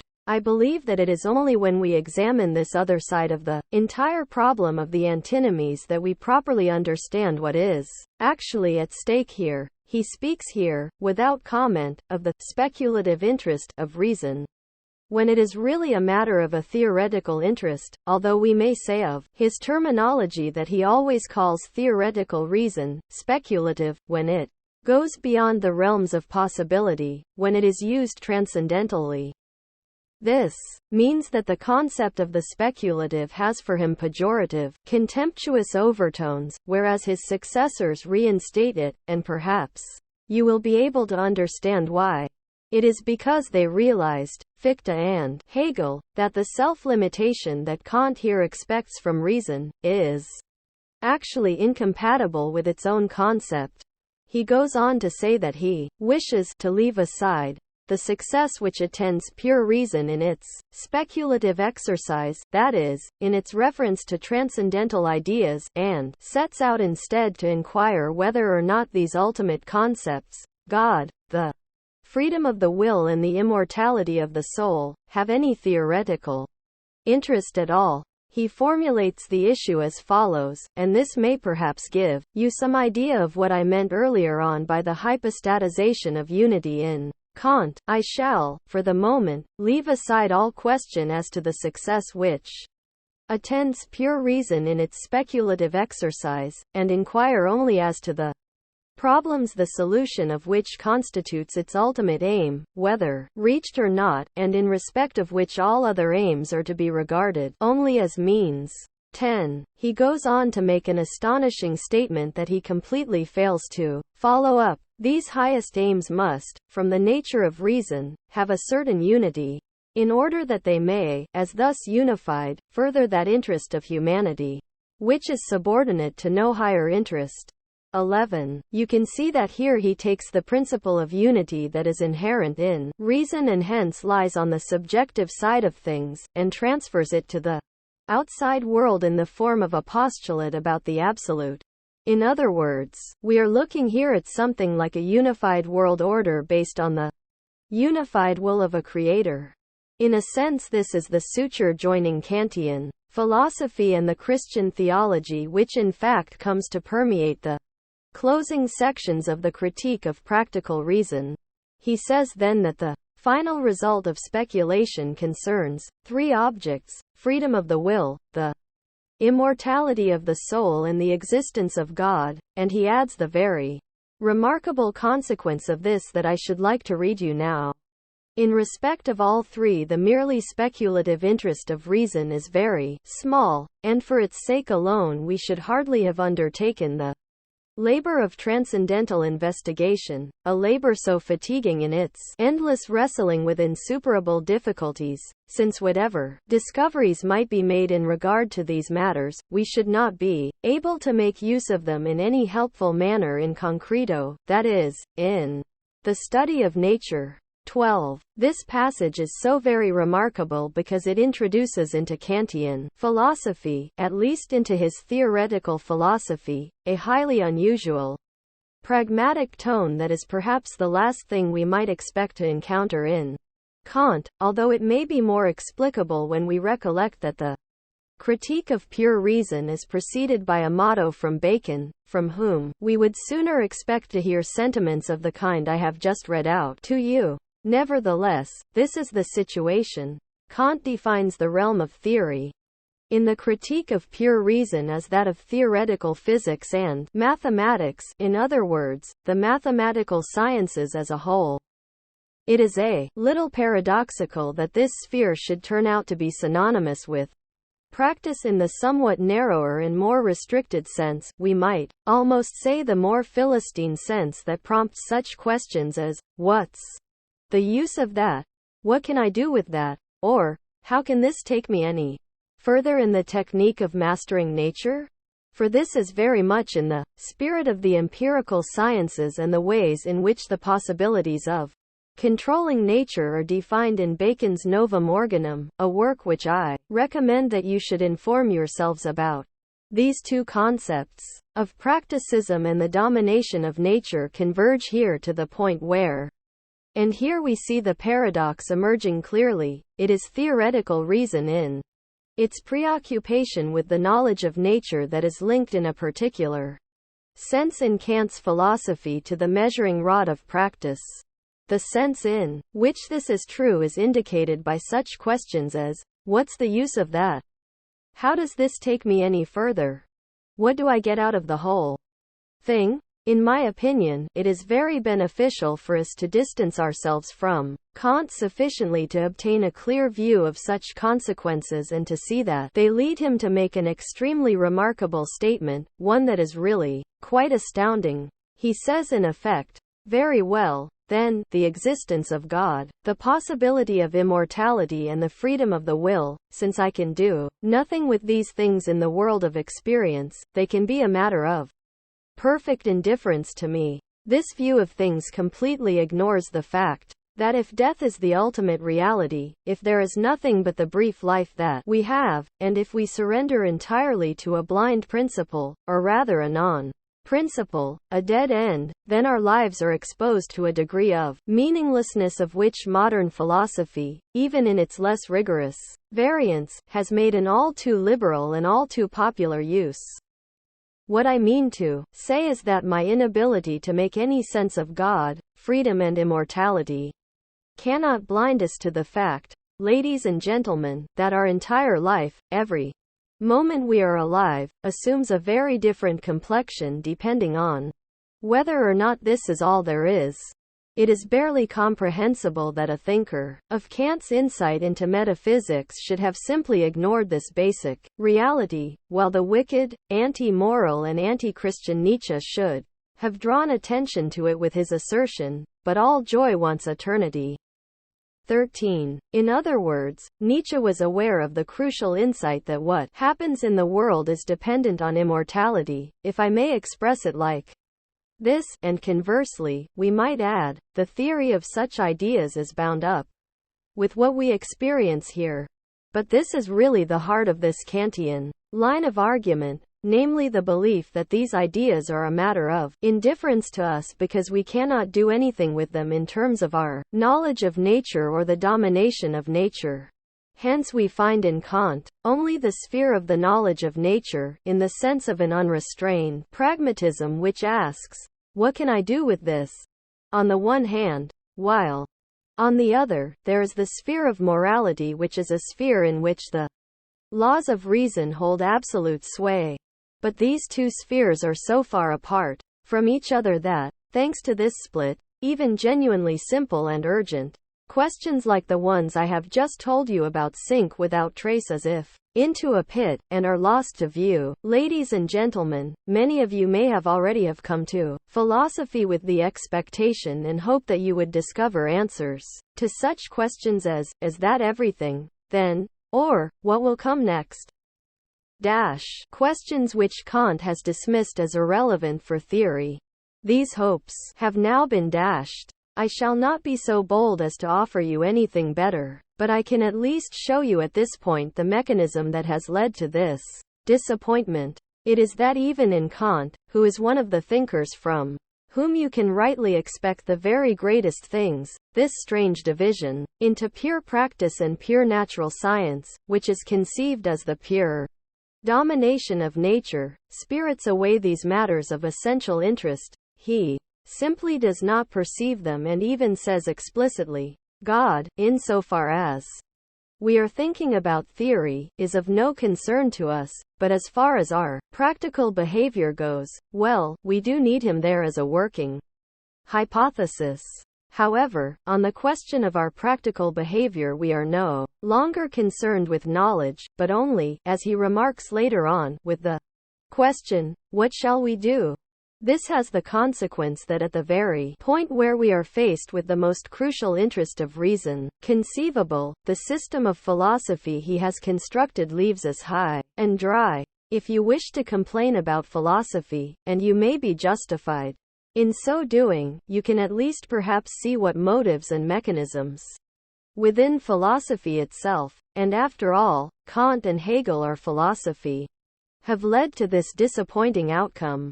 This is why I have dwelt on this point at such length, for it is one thing to be naively disappointed, and quite another to reflect on the reasons for this disappointment and to achieve a critical understanding of why philosophy should, to remain within the figure of speech, give us stones rather than bread. Kant speaks wholly in the spirit of scientific determinism when he says, the will may well be free. Which means, if the will be free, this can have a bearing only on the intelligible cause of our volition. 14. And here, as we have argued at length, the intelligible cause of our volition is incompatible with the concept of freedom, for as regards the phenomena of its outward expressions, that is, of our actions, we must account for them, in accordance with a maxim which is inviolable, and which is so fundamental that without it we should not be able to employ reason in any empirical manner whatsoever, in the same manner as all other appearances of nature, namely, in conformity with unchangeable laws. 15. I should like to add to this, ladies and gentlemen, the structure of the argument that Kant produces at this point seems to me to contain a mechanistic element. It is as if he were saying, all right, then, let us suppose that I introduce the element of freedom somewhere or other, whether in an original free action on the part of the intelligible character, or in the original free postulating of God. But even if I do this, the principle of causality remains utterly intact for the entire realm of experience.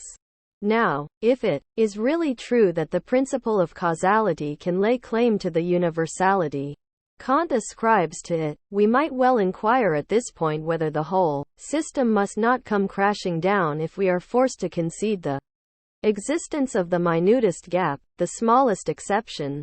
Because if there is just the tiniest amount of freedom, just a little corner, then this must mean that the entire business of a chain of cause and effect has a hole in it, and in that case I can no longer ascribe universality to it. For in that event it is quite unclear why there should not be an element of freedom in countless other places.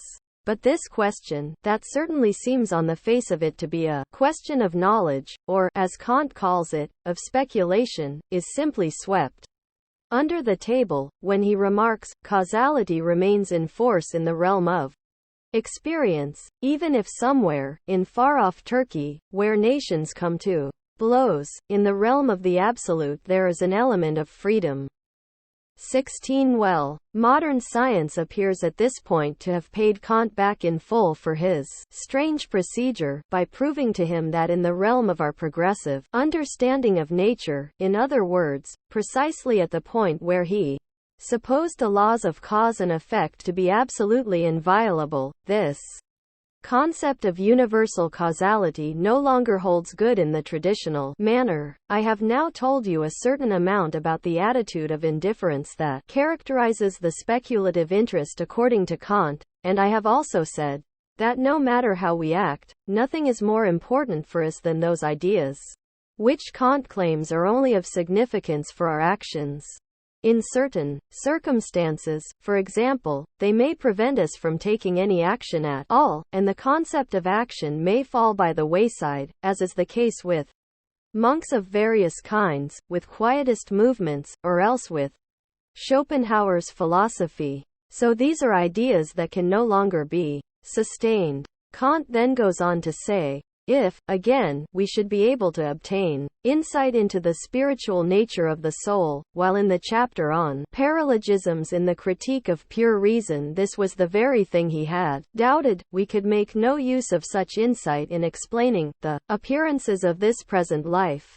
17 So no particular inference could be drawn from this because, in so far as the soul is the object of our knowledge, and therefore a part of the world in space and time and bound up with the world in space and time, it cannot be thought of as an absolute. Now, we might well say that there is a vast difference, even for theoretical propositions about the possibility of immortality, between saying, on the one hand, that the very idea of the soul is a mere idea, a hypostasis, that we merely assign an absolute status to the synthesizing of phenomena in conceptual form, and, on the other hand, asserting that such a synthesis is the necessary precondition of the plurality of souls. In other words, these so-called metaphysical questions are crucially dependent on the theoretical definition of the term soul, and the attitude of indifference that Kant supposes to exist between these ideas and theory, an indifference felt on both sides of the equation, is anything but dominant. Finally, he says in connection with God that we can indeed take the idea of a supreme intelligence, as he somewhat coyly terms it, from which we would be able to render what is purposive in the constitution and ordering of the world comprehensible in a general sort of way, but we should not be in the least warranted in deriving from it any particular arrangement or disposition, or in boldly inferring any such, where it is not perceived. 18. Now this third assumption makes a legitimate critical point, but it is one we can set aside here, since it is really aimed at a very limited form of rationalism of the kind that was formulated in the so-called Wolffian philosophy, that is, in the systematic adaptation of Leibnizian rationalism for pedagogic purposes. In Wolff, the premise of a central monad and a supreme intelligence was used in a direct, naive and narrow-minded way to show how all sorts of natural phenomena were purposively arranged for the convenience of human beings. Thus Wolff actually states that the moon shines at night in order that men should not find everything so dark. 19 So it is obviously illuminating and plausible to find such ideas repudiated here, but it has no bearing on the question of whether the existence of God has any relevance for theoretical reason. Once again, it is necessary for you to think of what has happened here from its own terminus ad chem.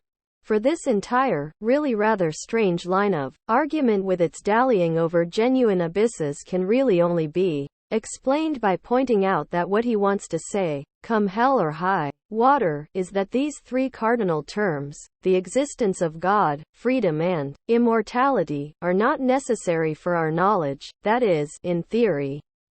In other words, he wishes to assert that they do not need to interest us in theory. But at the same time, they are strongly recommended by our reason, and therefore he states that their importance, properly regarded, must concern only the practical. 20. And with that we have reached one of the pivotal points of Kantian philosophy in general. This concerns the so-called metaphysical ideas which he cannot salvage for theory, nor can he accept that they have a constitutive importance for theory. Instead he introduces them simply and solely because they are postulates of practical reason. This means that according to the Kantian doctrine the moral law is given to me, it is a fact. Experience teaches me that I should act morally. But lest this experience lead me into inconsistencies, it also contains the implication that I should reckon with the existence of these metaphysical entities so that, and this is one of the great paradoxes of Kantian philosophy, I cannot act freely for the sake of the existence of God, but that God exists only in order that I should act freely. 21. This relationship has been completely inverted, and in consequence practice has gained the absolute priority. That is the actual justification for the thesis that I have developed here, namely the idea that in the philosophy of Kant practice has priority over theory. But we can continue this discussion in the next lecture. Thank you for your attention, and I hope you have an enjoyable holiday. Lecture 7, the 18th of June 1963. Dear colleagues, I hope that we shall now be able to reach the end of this semester in a very concentrated way without further interruptions. I shall certainly do my utmost in this respect, now that the Whitsun holidays are behind us, and even though I was forced by a prior commitment of long standing to cancel 1 hour, to my very great regret, I think the best way to pick up the threads of our previous argument without regurgitating the whole thing once again, would be for me to use this hour to explain again, or rather not again, but in principle, the structure of Kant's moral philosophy in the sense that I wish to give it here, and to do so in conjunction with the text from the doctrine of method that we have begun to interpret, but without making much progress up to now. So I want to kill two birds with one stone, and both reiterate what we have said from the point of view we have been unfolding and at the same time take the argument a few steps further. I should like to remind you, then, that the three cardinal propositions that Kant regards as the cardinal propositions of ethics are those that maintain the existence of freedom of the will, the immortality of the soul and the existence of God. According to Kant, these three propositions have their decisive meaning not in theoretical philosophy, in other words, not in our knowledge of what is the case, but in practical philosophy. This means that, following the Kantian theory, they are strictly, necessarily bound up with the question, what shall we do? And can really only be understood and explained in connection with what we should do. Last time I explained in some detail that the separation of this question from the realm of theory seemed to me to do violence to the problem, that is to say, Kant's disclaimer that theory has no interest in these propositions does not seem to be entirely convincing. For if anything matters to a man in his own life, aside from his actions, then it must be the question whether or not everything comes to an end with his death. I do not wish to repeat this entire complex of arguments here, but would just like to remind you that I criticized this distinction in the last lecture, or one of the earlier lectures. Kant says, as you will recollect, that the theoretical interest in these propositions is very slight. I should like now to attempt to interpret Kant's argument in a perhaps more faithful sense than I did in the last lecture. His claim that the theoretical or speculative interest in these cardinal propositions is slight may possibly be interpreted to mean that there is no real connection between these propositions and our scientific experience together with the foundations of our scientific experience.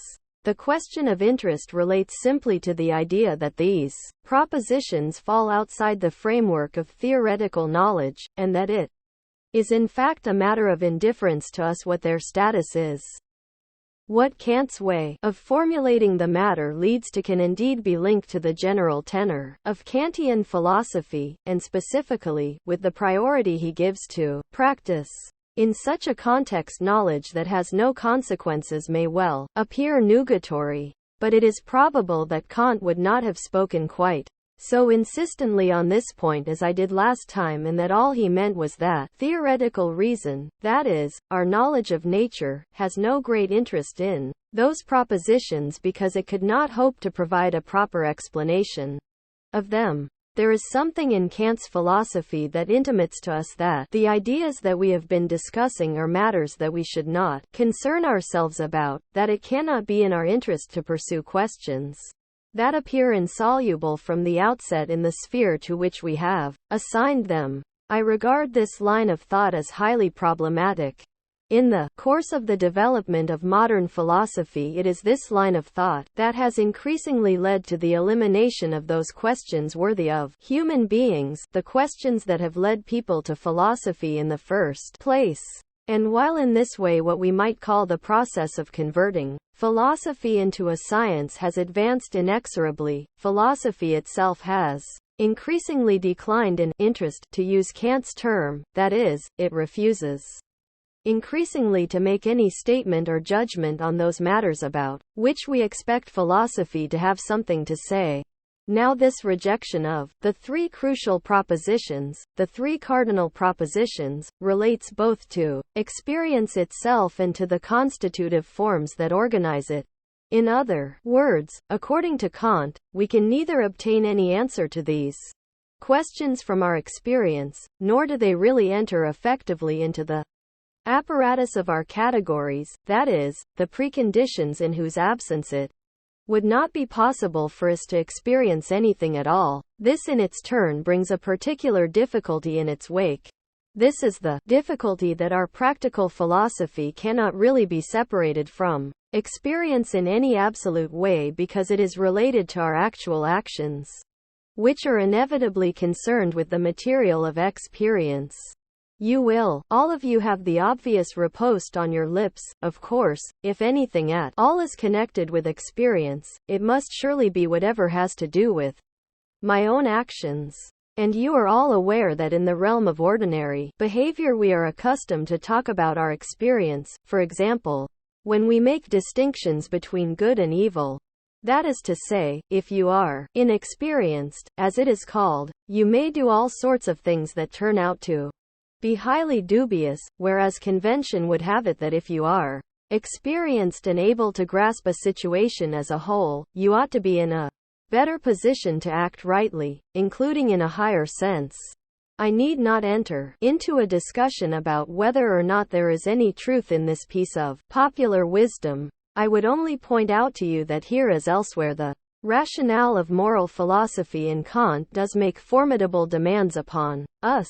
Kant, however, would be opposed to this entire line of argument. Nevertheless, we could well imagine that just as there is such a thing as the form and content of knowledge, a distinction Kant makes, so too there could well be form and content in the realm of practice.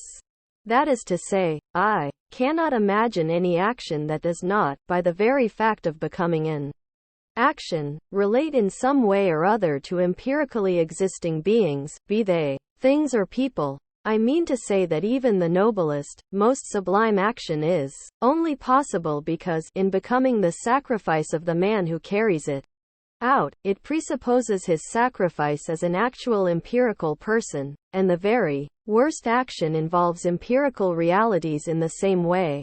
Thus if someone wishes to commit a murder, he needs firstly a person he can kill, and secondly some such implement as a hammer with which to carry out the deed. So the separation of form and content, this absolute separation, seems to be just as problematic in the realm of practice as it is in that of theory, where, according to Kant, the forms of knowledge only retain their validity to the extent that they relate to the material of experience, to living sensation. To put it rather less loosely and irresponsibly than I have just done, action has both a form and a content. We can speak of the form and content of moral action in the much weightier sense that here too there is a distinction between universal rules, the universal norms in accordance with which we act, however problematic they may be, and the specific action that results, and that then, precisely because it is a specific action, necessarily entails the principle of individuation, that is, it includes some concrete element of the material of experience. If this is correct, then the distinction Kant makes between speculative or theoretical interest and practical interest is by no means so radical. In this connection it is perhaps worthwhile my reminding you that he could only arrive at this radical distinction because he had once decided come hell or high water to deny any theoretical interest in these cardinal propositions. It is always valuable to be able to construct such aporetical situations, that is, to clarify for oneself what difficulties there are, on the one hand, and to discover the thema probandum, on the other, that is to say, what Kant actually wished to demonstrate. I believe that after these brief remarks you will have understood both what is at issue here is the way in which Kant extricates himself from this entire situation when he talks of practice, and you must recollect that when Kant speaks of a critique of practical reason he has a very definite and highly tendentious idea of practice in mind. Practical reason in Kant always means practical pure reason, in other words, the a priori ability to distinguish between right and wrong, good and evil, and not what we mean when we say of someone that he is a practical or an unpractical person. In this highly tendentious sense that the words practice and practical have in Kant, it is as good as laid down and stipulated from the outset that this kind of practice has nothing to do with experience. This exclusion of experience of which I have told you and the difficulties that come in its train, are so organized in his philosophy that if he were here amongst us, and if he did not disdain to explain himself to us, and it is my belief that Kant would be the last person to think it beneath him, then I think he would probably say, indeed, what you mean by practice is utterly different from what I mean. When I use the term practice in this precise way, I would say quite simply that it is defined by the fact that it is independent of experience. And I believe that if you are to understand this entire complex of problems that we are concerned with in this semester, you should try to give an account to yourselves of the significance of this undervaluation of the role of experience, something we might also claim for Kant's treatment of it in the realm of theoretical reason too. In short, we might ask what significance it has within the Kantian system as a whole. The material of my feelings, therefore, and indeed everything that comes to me from outside, everything that is not me in the sense of being my own reason, is really no more than a stimulus, a view that is given a much blunter and more radical form in Fichte, his immediate successor. An action is supposed to be the direct product of my mind and must be independent of any material that is tied to it, and I can only conceive of it as practical if it is independent, if it is my own act and is bound to nothing that is not determined by me as a thinking, rational being. Regarded socially, what that means, and it will perhaps be of assistance to you to think of these rather abstruse ideas in slightly more concrete terms, what that means is that something like a supreme metaphysical principle has been created out of the idea of the emancipation of the bourgeois individual, the idea of bourgeois autonomy. Humanity at the end of the 18th century was caught up in a struggle for bourgeois emancipation from tutelage, and it is as if this struggle were reflected in philosophy in such a way that this freedom, the freedom that had yet to be achieved, became the supreme principle, the principle in which philosophy reached its pinnacle and was equated with reason.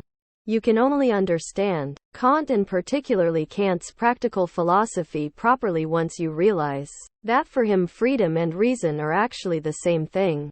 And similarly, the entire construction of the categorical imperative, about which we shall perhaps be able to say something today in this context, can only be understood if the very strange coupling of freedom and law that is contained in the categorical imperative is arrived at in such a way that the principle of freedom should itself be nothing but reason, pure reason, and that it should not be subject to constraints by anything external, alien to it, that is itself not rational.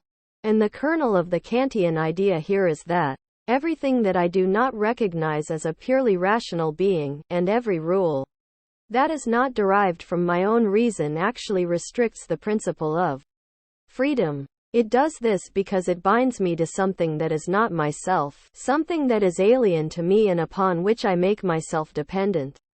Kant's so-called rigorism, the massive and almost inhuman harshness and severity with which Kant excludes from his moral philosophy everything to do with happiness and everything that came to be regarded by his successors as an integral element of practice, all of that is excluded.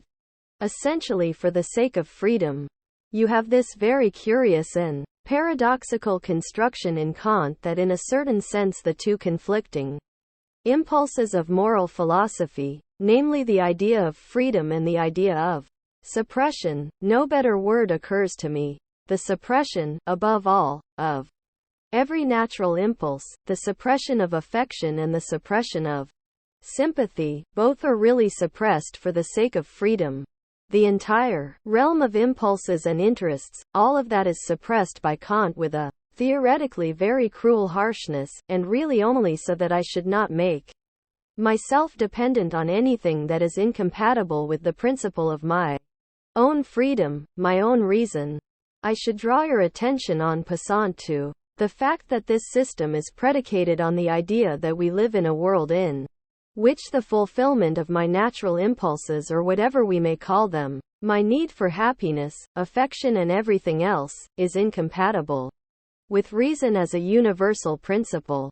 And all this happens without his ever really asking himself whether the absolute making real of reason does not entail the fulfillment of all the desires that have been suppressed. This problem only really surfaces in Kant in an extremely indirect and tortuous manner, namely in the conception of immortality, which is one of the three cardinal propositions.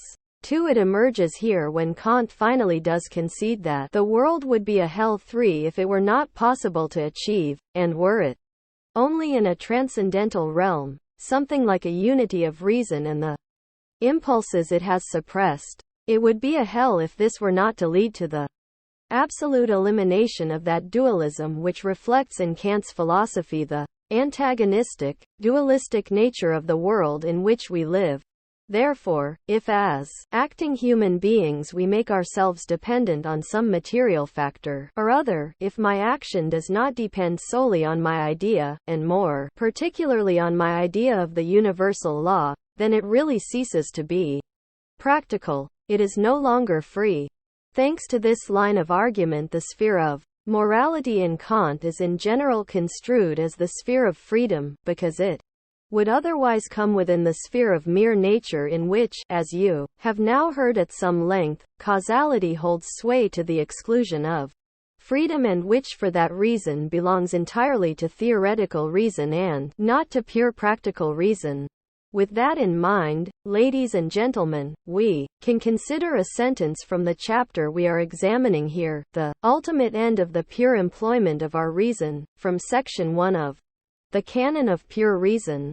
You will perhaps be in a better position to understand it now, since if you did not carry in your minds the arguments I have put before you, it might well appear somewhat forced, but now, following the work we have put in on it, I hope it will be quite transparent to you. By the practical, I mean everything that is possible through freedom. For if you now think through what I have said, then this statement will be comprehensible to you as a cornerstone of Kantian philosophy in general. There are, of course, certain difficulties with it, logical difficulties.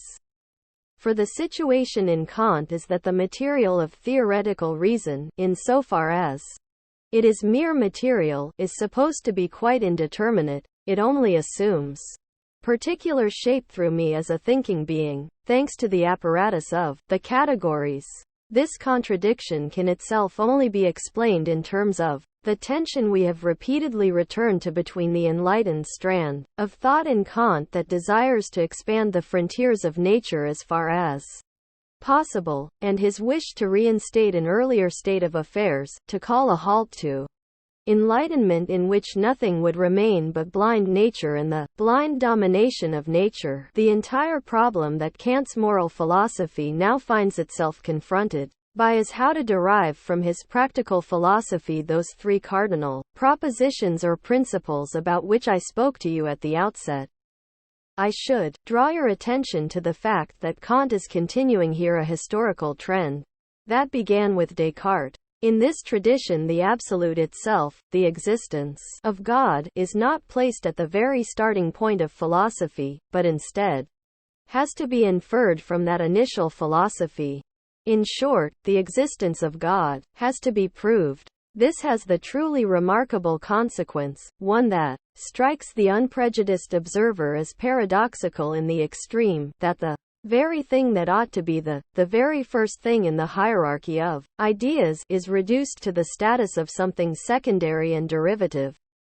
5. Now, if you pause to think about what lies behind the concept of reason in Kant, namely the freedom of human beings in action, then we can truly say that in this entire philosophy the existence of God is made to depend on the human principle, namely the principle of human reason. And ever since, philosophy has concerned itself with providing proof of its supreme metaphysical principles, that is, with making them commensurable with reason, as was already the case with the classical Thomist doctrine of the analogia antis. From that time on there has been an inherent tendency in philosophy to make its first and absolute principle dependent on something that should really be secondary. For reason cannot itself be conceived of except as something abstracted from finite human beings and made corporeal in them. From this vantage point you can assess the program that Kant embarked on when he stated that, if, then, these three cardinal propositions are not in any way necessary for knowledge, and yet are strongly recommended by our reason, their importance, properly regarded, can concern only the practical. 6. This remarkable sentence that their importance can concern only the practical really means, even though it is not expressed as bluntly as I have here, that because they are important for practical reason, they must follow from practical reason, or, as it is stated later on in the same chapter, be proved through experience. 7. Kant now lands himself in a terribly difficult and disagreeable quandary, as happens not infrequently to us philosophers when we try to grapple with such matters. Remember that these three cardinal propositions or principles may not be inferred from pure thought alone. You have to think back to the structure of the Kantian system, which on its negative side consisted of a critique of the philosophy of Leibniz and Wolff. They had set out to deduce the existence of just such entities as God, freedom and immortality from pure thought alone, that is, from the pure principles of reason. Now in the entire negative part of the critique of pure reason, Kant showed in great detail that this was not possible, that it leads to contradictions. And I have discussed at length the decisive contradiction, the one relating to the idea of freedom, in connection with the third antinomy. On the other hand, however, these principles, and this is not something we need to discuss further, cannot be taken from experience either, for we are dealing with absolute principles, and to derive these absolute and universally valid principles from experience would mean making absolutely permanent, eternal, necessary and unchanging principles dependent on experiences that were themselves accidental and contingent. In the philosophical tradition we are dealing with here, and given the nature of Kantian philosophy itself, this would be a highly paradoxical demand that Kant could not accede to in any circumstances. In order to understand that in Kant ethics is constructed as an aporetical construct, that is to say, as a system that arises from the difficulties inherent in its initial situation, you need to understand how Kant extricates himself from this dilemma. He does so by establishing the principle of ethics, and we may say, in anticipation of what comes later, that this principle of ethics is none other than the moral law, that is, the categorical imperative, as a principle that is neither deduced from reason, since that would place him in the camp of the rationalists, nor from experience. Instead, he says, the moral law is a fact, the moral law is a given. 8. And this is the point on which the entire argument hinges. I have already told you of a number of pivotal points in Kant, but this is probably the most important of all. It is the decisive crux in the entire structure of moral philosophy in Kant. You will only be able to understand the groundwork of the metaphysic of morals and the critique of practical reason once you have grasped why he has to regard it as a given and with what justification he does in fact regard it as given. The further element of the argument is that if the moral law is a given, that is, if it simply exists, and resists any further question as to its origin, its source, if in short it is an ultimate reality that underpins all knowledge, then it cannot dispense with those three principles or entities, God, freedom and immortality, if it is to be valid. And that is precisely the point which I drew to your attention in connection with Descartes, who likewise demonstrated the existence of God from the idea of the logical coherence of reason. Because for Descartes too, if we were deceived in this regard, it would be incompatible with the logical coherence of reason, and that is why we are in need of God. Naturally, this is only one side of the very complex argument about God in Descartes, who, at this point, also has recourse to another traditional idea about the existence of God, namely the ontological argument. 9. At any rate, this is the point at which Kant lapses into the rationalist tradition of philosophy. If the moral law truly is a given, if, therefore, there is an absolute, unambiguous obligation, so to act that the maxim or the supreme principle of my action could at the same time be made the principle of a universal law. 10. Then, and I should like you to take note that, once you have entered into the spirit of this Kantian tradition, these things do obey a very strict logic. The conclusion about freedom does follow in a very strict way, because this irresistible injunction to act in accordance with the categorical imperative would be quite senseless unless I also had the ability to act as I am required to by this simply given and absolutely existing moral law. For if I did not have that ability, Kant would maintain, the existence of this moral law would be nothing more than a demonic, blind accident. The problem, and for us today, this is a very serious and relevant problem, is whether there might be a real contradiction between such a law, between the idea of a good and moral action and the ability to put it into practice. However, the question of whether there are circumstances when that ability is not available is simply absent from Kant's theory. Whereas for us, if we can be permitted to regard Kafka as a philosophical writer, we can see that one of the chief subjects of his writing starts at this point, and from there it has moved into the so-called philosophy of existentialism. In Kant, on the other hand, there is no sign of the absurdity that the idea of the good can exist, and the obligation to do good and act in conformity to the law.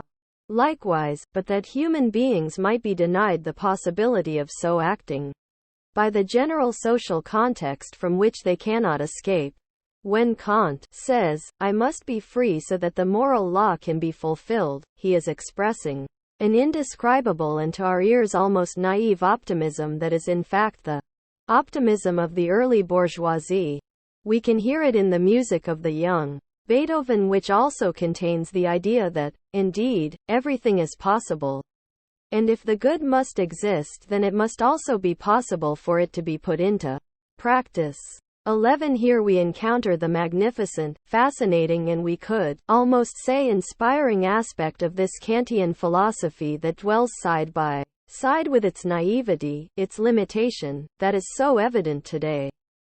And you can see here how this utterly serious philosophy, a philosophy that always seeks out the hardest possible route, nevertheless finds itself embroiled in a terrible conflict. This conflict has nothing to do with any cheap relativizing of its principles, but arises instead from the fact that contradictions emerge between these different principles, between the principles of freedom and determination. For example, these contradictions are intensified and reproduce themselves, even though Kant imagined that he had done away with them once and for all by combining freedom and necessity in the concept of reason. By such means he believed that he had excluded from the outset the possibility that the demand for the good life could lead us into insoluble contradictions. Now the idea that the moral law can be a given is itself a curious matter.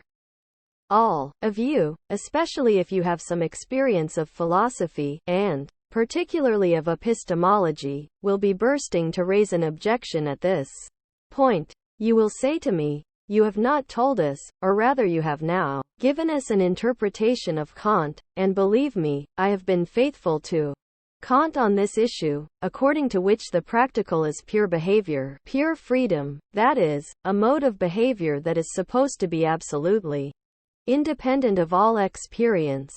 But damn it all, is not the concept of givenness the very essence of the concept of experience?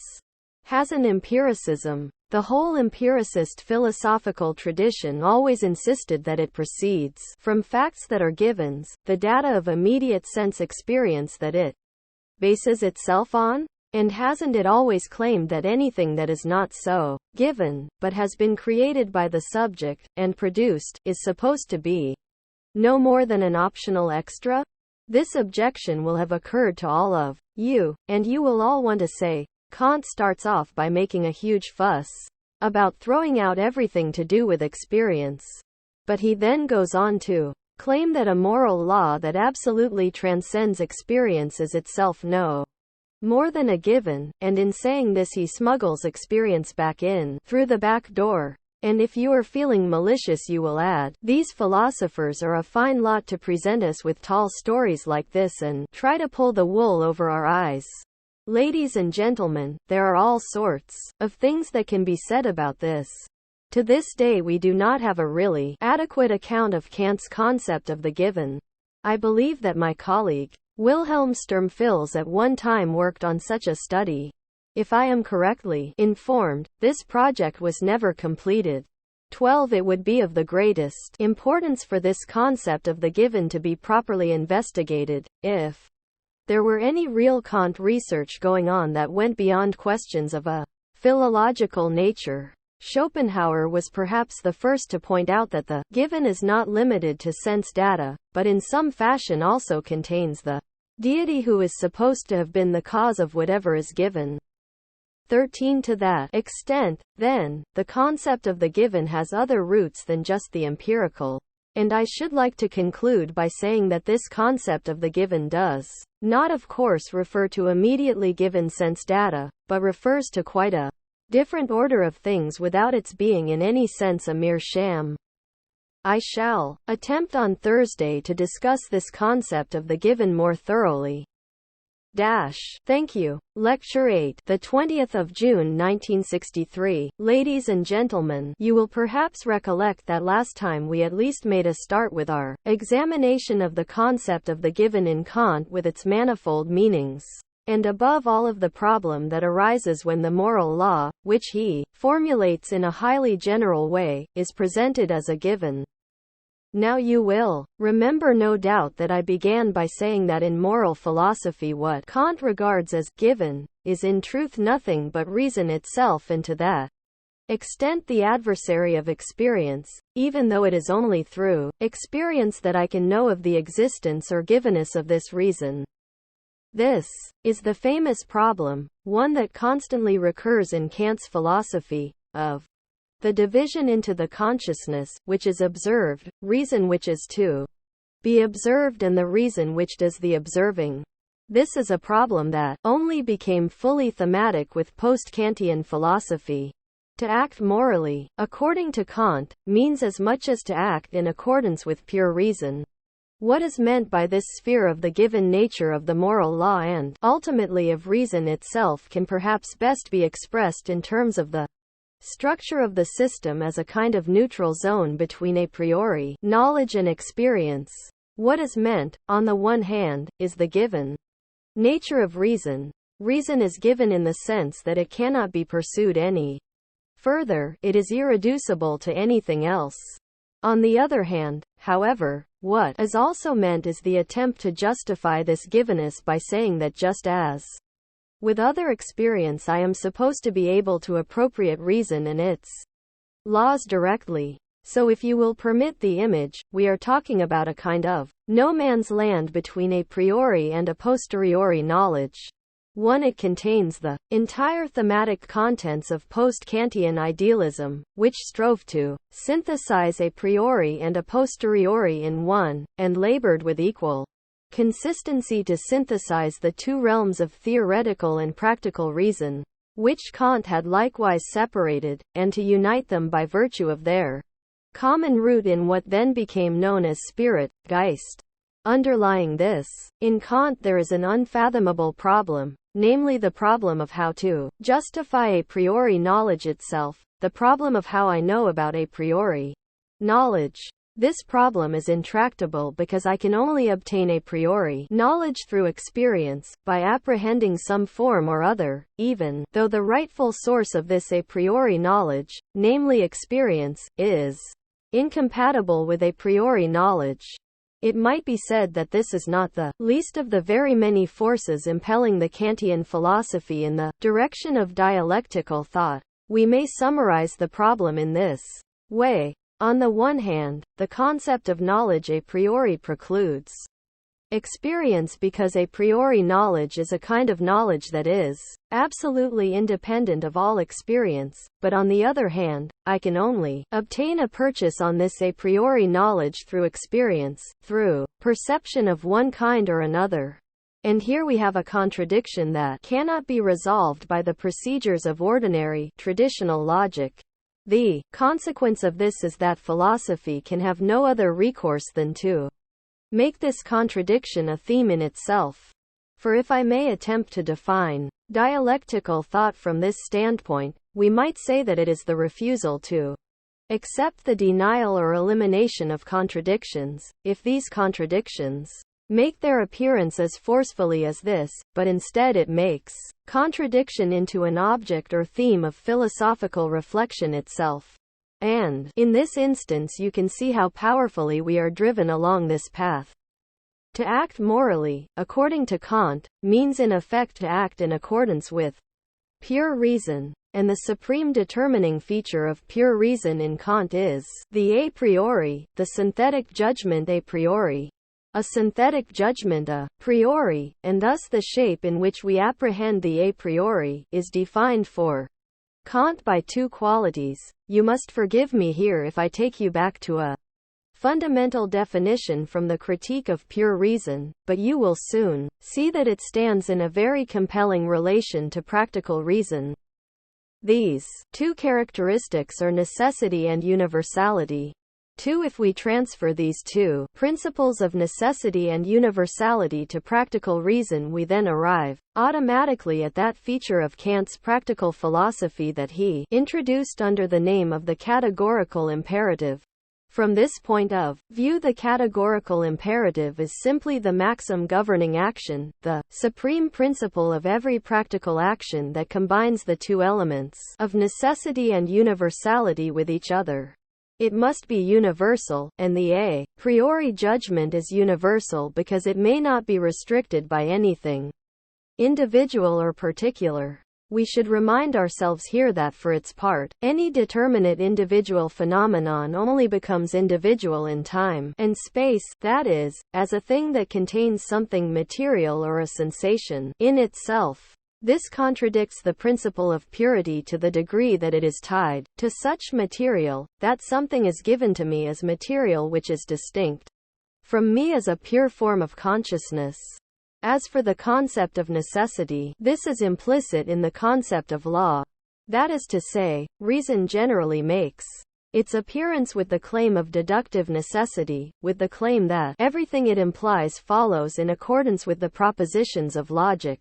And this element of necessity already possesses an affinity, I phrase this cautiously, with the causality that is supposed to hold sway in the realm of empirical phenomena. If Kant transfers the principle of necessity to reason itself in the shape of the idea of making inferences in accordance with rules, this means that in a sense the principle of causality is now to be found in the intelligible sphere, that is within a realm independent of experience, whereas it had previously been confined, in the Critique of Pure Reason, to the realm of appearances. This fact may help you to understand, ladies and gentlemen, the otherwise very troubling contradiction that arises because he speaks constantly of conformity to laws, even though moral philosophy and morality is actually defined by him as the sphere of freedom. This may also help you to understand that the whole of Kant's moral philosophy is tied to the concept of autonomy, which is regarded as the realm where freedom and necessity meet. What this means is that the moral laws are indeed the laws of freedom, because as a rational being I give them to myself without making myself dependent on any external factor. At the same time, however, they have the character of laws because rational action and rational deduction cannot be understood except as acting and thinking in conformity with laws and rules. So this is perhaps the first point to be made about the given nature of the moral law, what we might call a second-order givenness. It should be regarded as the existence of reason, the presence and registering of reason as such and not of any experiential content it may possess, and this implies also its two aspects, necessity and universality, whereby the concept of necessity instantly implies the opposite of necessity, namely freedom, since this reason is defined by Kant as the organ of freedom. The entire question has a further aspect, and this is connected with the fact that Kant asserts that this freedom and this moral law are both givens. This concept is peculiarly elusive. You will see at once that this second meaning is linked to the first, but it is essentially more problematic than the extraordinarily disembodied construct of a priori knowledge that I have just attempted to expound to you, and hence correspondingly difficult to attack.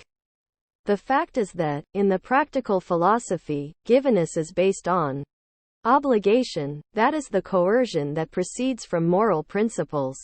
In the crucial transitional section in the Critique of Pure Reason, to which we shall turn our attention in a moment, he constantly produces statements to the effect that we have the fact of freedom or the fundamental principle of practical philosophy as a given.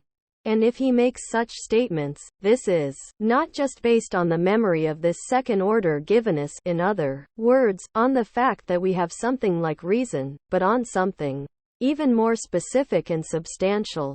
What he has in mind, I believe he would deny it, but when you look at the texts you will find it hard to draw any other conclusion, is the element of compulsion that is exerted by moral principles. In its simplest terms, what this means is that as empirical beings we experience the obligation to perform certain actions, or to leave them undone. At the basic psychological level, he is thinking simply of the whole realm of experience summed up in the word conscience.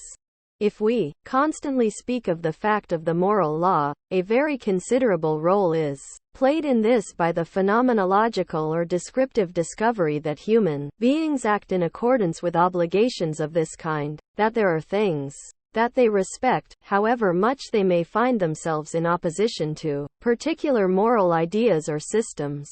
I only need remind you of the fact, regurgitated ad nauseum by complacent Philistines, that even in the world of crime there is supposed to be a definite moral code, and that for the real criminal, at least that is what we read in books, there are particular actions that are simply precluded by his code.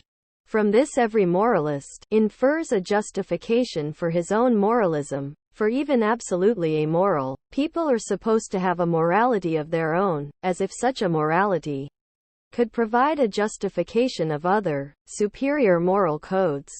But that is merely an aside. What needs to be said here is that, empirically, Kant is in the right when he appeals to obligation, something he does repeatedly in the Critique of Practical Reason 3, and that this obligation is supposed to represent the most powerful reason for us to recognize the moral law and to acknowledge that some such thing as conscience really does exist. The only problem that arises here is that the actual existence of conscience, and here Kant falls into a trap of his own making, and the actual existence of compulsive behavior of the kind that is commonly covered by the concept of conscience tells us nothing about the legitimacy of this authority. When I say that Kant has fallen into a trap of his own making, what I mean is simply this: if he desires to exclude every empirical element from his foundation of moral philosophy, and that is his aim, he cannot then appeal to the empirical existence of the so-called moral compulsion in man himself, because this compulsion is itself an empirical fact.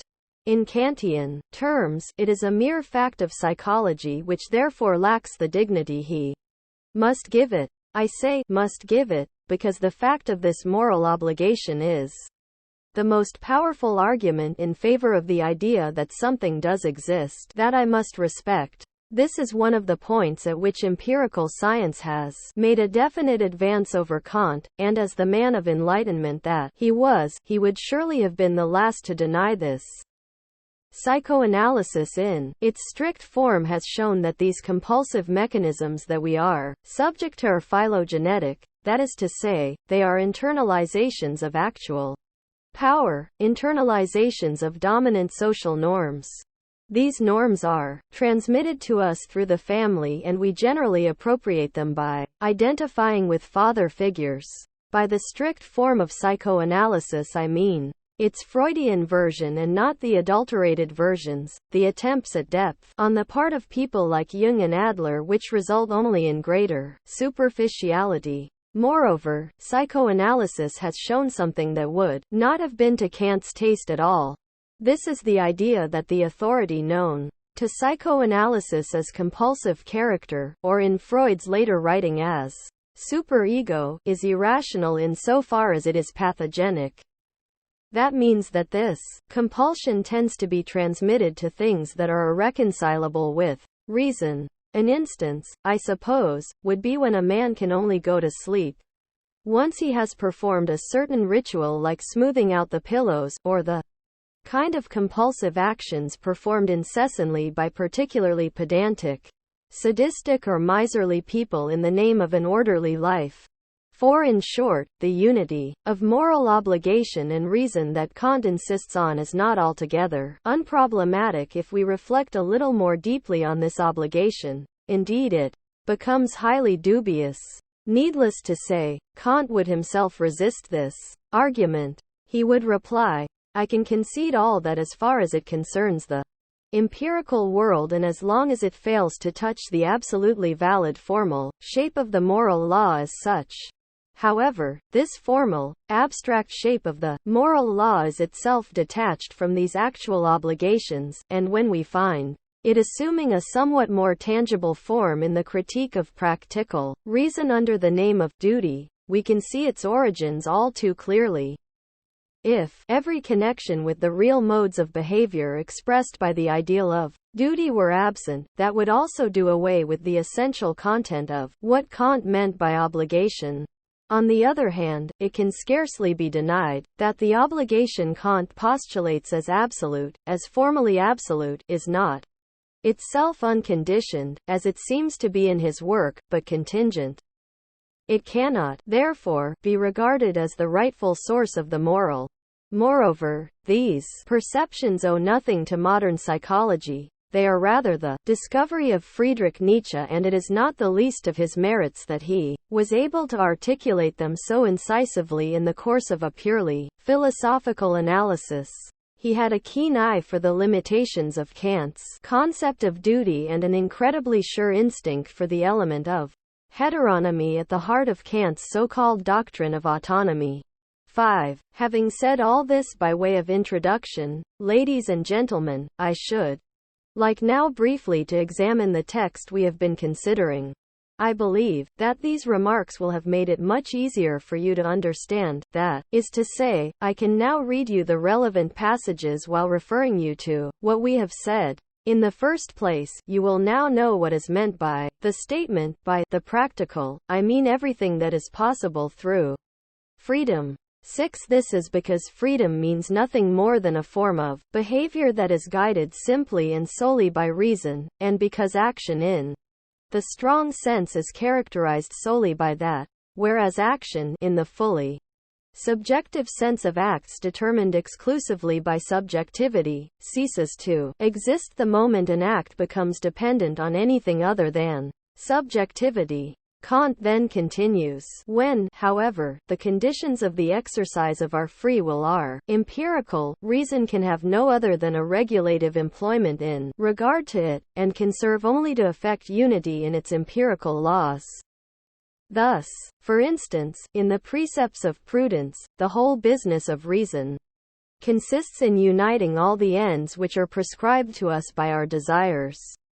7. This passage is not easy to understand if only because we tend to read it as if Kant had meant to say, and it would make a lot of sense, because the conditions of the exercise of our free will are empirical. For the fact is, ladies and gentlemen, and here we touch on the cardinal point of disagreement between Kant and Hegel, the conditions of the exercise of our free will are empirical. Thus if my free will leads me to set a house on fire, the exercise of this act of will is tied to the existence of the house, the courage I need to carry out the crime, the availability of fuel, and similar empirical factors. But to interpret Kant in this way would be to misunderstand him, since the nub of his conception of the sphere of morality is precisely that the moral is something that is absolutely independent of empirical conditions. Kant would say, to the extent that my moral or immoral acts are related to empirical conditions, this can detract from the effect of my will. But if I leap into the water to rescue a man who was attempting to take his own life, and am myself unable to swim, it may end up with both of us drowning. However, Kant would say to this effect, which depends on empirical conditions, is itself merely empirical and is quite independent of the fact of morality. Morality is simply and solely a matter of the free will, in other words, of my absolute autonomy, or as Kant himself phrased it, a matter of my conviction, Gesinnung.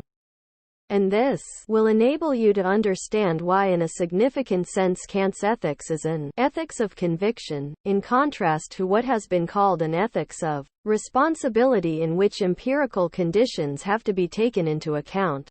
This is because the effect of my actions is treated as a determining factor in the moral act of freedom. In this way, then, Kant makes a distinction between the pragmatic laws of free behavior, that is, everything that could be described as a means-ends relation, and the moral law proper. And the entire pragmatic sphere, that is, the entire sphere in which moral behavior, however nobly motivated, makes itself dependent on empirical conditions, and empirical ends, is one he rejects. He has only one concern, and this is that the moral law as such should be obeyed, and the effects of any resultant actions are excluded from consideration.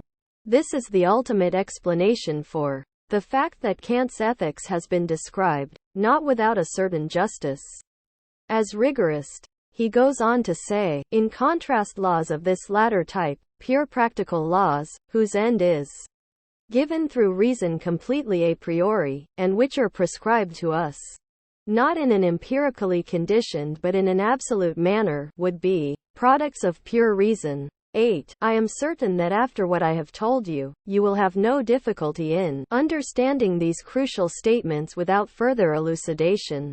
Such, and by this he means pure practical laws, are the moral laws, and these alone, therefore, belong to the practical employment of pure reason, and allow of a canon. 9. That they alone belong to the practical employment of pure reason is a little ambiguous.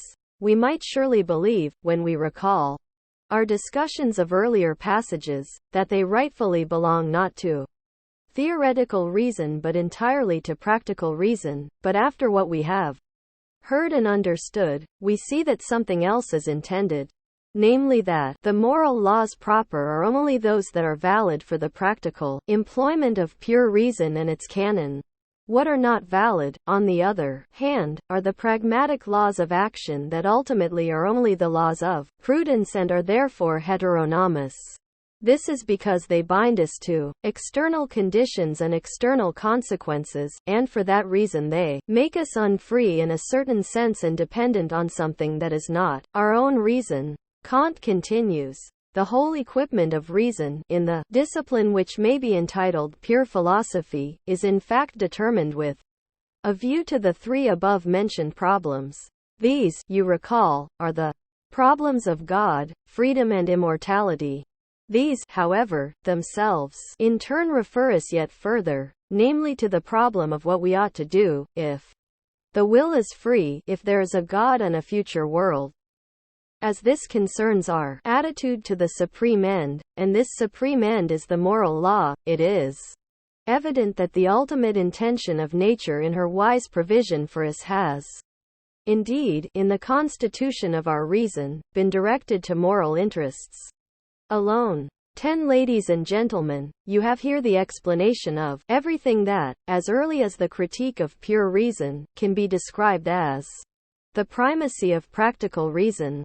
For if our reason is in general only directed at the moral and everything else is no more than what might be called a stimulus for reason, then according to this theory practical reason must have priority over theoretical. In the process we witness the remarkable internalization of the old teleological belief that the world is rationally organized which was to be found in Leibniz's philosophy. This takes the form of the belief that our reason is so arranged that it shows us the way to right action, that it suffices in itself to tell us what we should do. Thus here we have a system of ethics that is radically internalized, radically subjectivized for the first time, and in it the teleological thinking of classical rationalism has been given a new function. This does, however, give rise to a remarkable inconsistency that I should not wish to pass over without having brought it to your attention. The question is raised suddenly about what we are to do if God exists, if my soul is immortal and if I am free. 11. However, this stands in a real contradiction, one that cannot be explained away, to Kant's own principle, according to which these three elements are supposed to follow as the postulates of practical reason, and to act as the guarantors of the moral law, as Kant phrases it at one point in the Critique of Practical Reason. 12. Therefore, they cannot be treated as the preconditions of the moral law. Rather, they are what is conditioned by it, and I have already pointed out that in this respect Kant is to be found in the mainstream of modern rationalist thought because he infers even the existence of God from reason, which is identical with the moral law, and does not postulate God as an absolute. But if that is the case, it is hard to explain why these three elements should be able to tell us anything significant about what I should do, since what I should do follows from the absolute, namely the moral law itself, and not from something that might be discerned from a great distance as its possible alternative or its possible guarantor. Now I believe that this is one of the first points at which the element of heteronomy creeps into the Kantian ethic. For by reinterpreting freedom as the freedom of the unconfined and absolute employment of reason and at the same time, as the law that I have to obey and in accordance with which I must act, this philosophy at once acquires an authoritarian aspect. It is as if the appeal to reason alone might not suffice to enable the moral law to prevail, even though it coincides with reason, and there actually are passages in Kant's ethical writings, particularly in the groundwork of the metaphysic of morals, where he points out that in order to act rightly there is no need for philosophy and that it is possible to lead a good, honest life even if you have not studied the groundwork of the metaphysic of morals. Of course, this takes us back to the healthy, old, rustic virtues of the peasant, and in a sense constitutes a restriction of the rationality contained in the concept of reason. For if the concept of reason is the supreme authority, and nothing is moral but reason, then it follows that all action that does not result from the employment of reason is immoral. I am speaking now in the spirit of Kant himself, of immanent critique. The moment he fails to acknowledge this, he himself, by attempting to preserve the authority of the moral law, introduces into his own philosophy an element that contradicts his own concept of autonomy. But if that is the case, then the moral law is in fact not sufficient on its own to induce human beings to behave morally.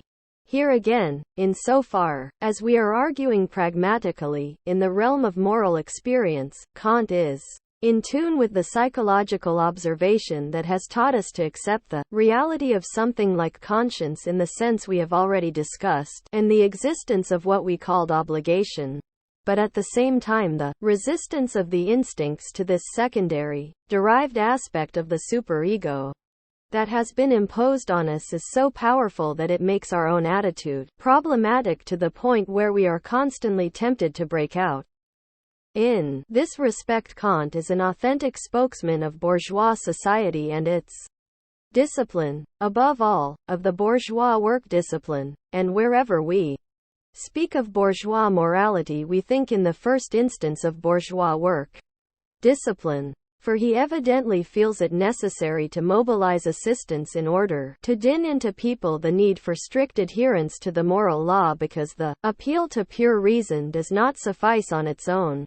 And this explains the remarkable statement, one which is truly heteronomous in Kantian terms, about what we ought to do, if the will is free, if there is a God and a future world. This statement is not so very far removed from the heteronomy of religion which warns the poor peasant woman not to pick up even a single potato that does not belong to her, since, if she does so, she will go to hell.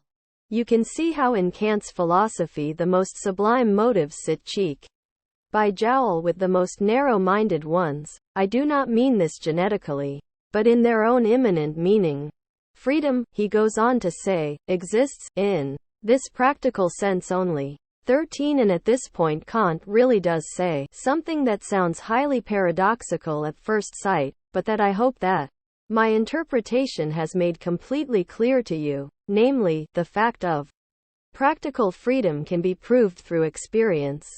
And he goes on to explain, for the human will is not determined by that alone which stimulates, that is, immediately affects the senses. We have the power to overcome the impressions on our faculty of sensuous desire, by calling up representations of what, in a more indirect manner, is useful or injurious.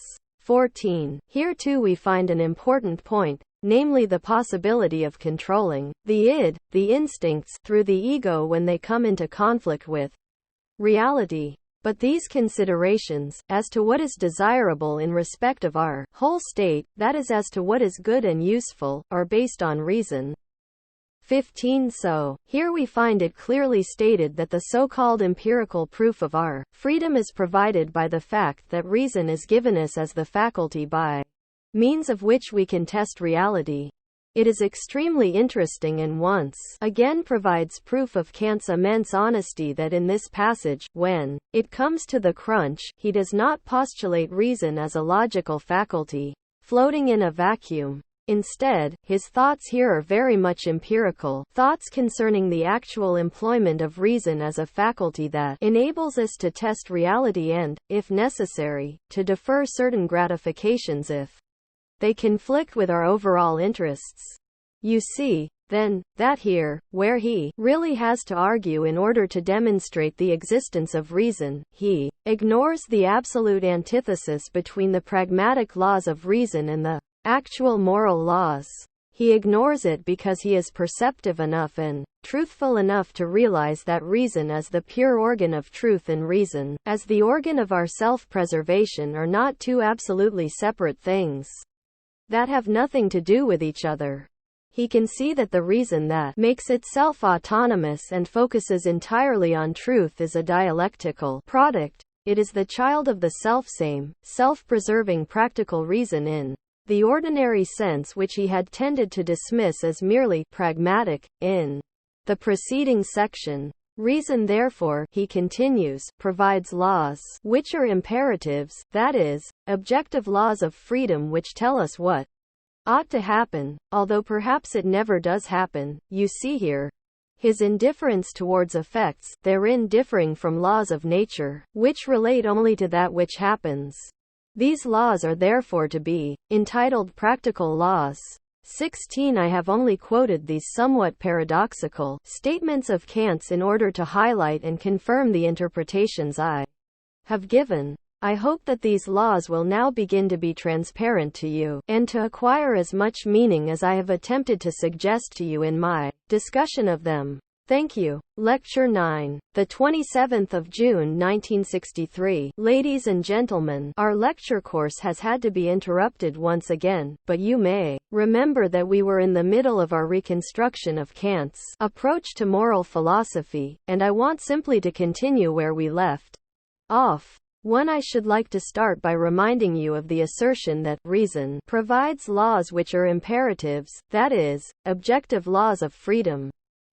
2. This statement contains a contradiction in a compressed form, for according to Kant, freedom is precisely something that is not subject to laws, and this will perhaps help you to grasp the starting point of dialectics, for which I wish also to prepare you.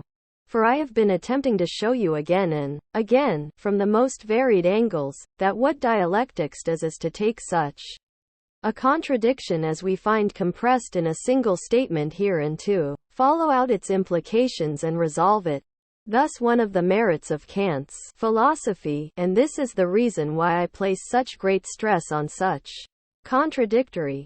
glaringly contradictory statements on Kant's part, is that it enables us to achieve clarity about the dialectic. You can see that it represents the attempt to unfold such glaring and therefore static contradictions instead of simply allowing them to manifest themselves in what might be thought of as a kind of syncopation. And these laws of freedom, and with this phrase you have Kant's entire moral philosophy in a nutshell, are laws which tell us what ought to happen, although perhaps it never does happen, therein differing from laws of nature, which relate only to that which happens. 3. Kant attempts here, and this is of crucial importance for the aporetical nature of his moral philosophy as a whole, to master this contradiction between freedom and law, and I would ask you to pay close attention to this, since it really is the pivotal point of his entire moral philosophy, by bringing these two elements of law and freedom together in this one sentence and resolving them so that the element of law does not apply to what exists, but only to what ought to exist. As such, however, it should do so with absolute stringency, absolute rigor. Nevertheless, it is left open to the individual human subjects at whom these imperatives are directed to decide whether to comply with them or not, and this distinguishes them sharply from the laws of nature, so that it does not need to be established whether in the empirical world anything is ever done in conformity with these laws or not. This stands in contrast to the laws of nature, which were simply the laws governing actual events in nature. I would ask you to note this so that you will have a better grasp of what now follows. Kant now goes on to restrict his conception of the sphere of freedom, and this restriction is itself very remarkable for a number of reasons. In the first place, it shows once again how conscious Kant was of the problems at stake here, and how candidly he confronted them. In the second place, however, there is a certain ambiguity implicit in this restriction. I must read this out to you as well, ladies and gentlemen, since we can only do these questions justice if we examine them in the context of specific texts, and it pays to focus on relatively concise, crucial, and concentrated texts and then to scrutinize them as if through a magnifying glass.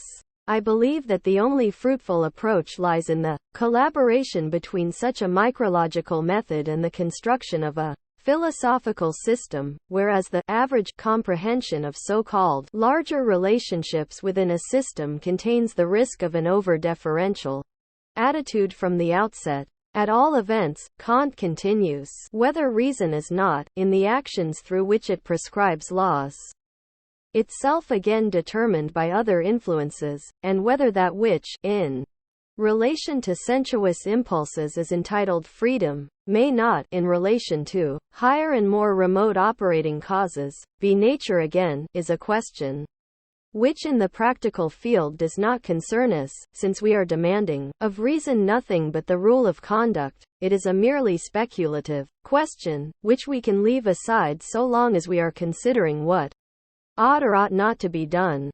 4. I should begin by pointing out that Kant not only subjects the solution he himself proposes to a further condition here, we shall come back to this directly, but also, and this is highly significant for Kant, he breaks off any further interrogation at this point. He stops his interrogation short.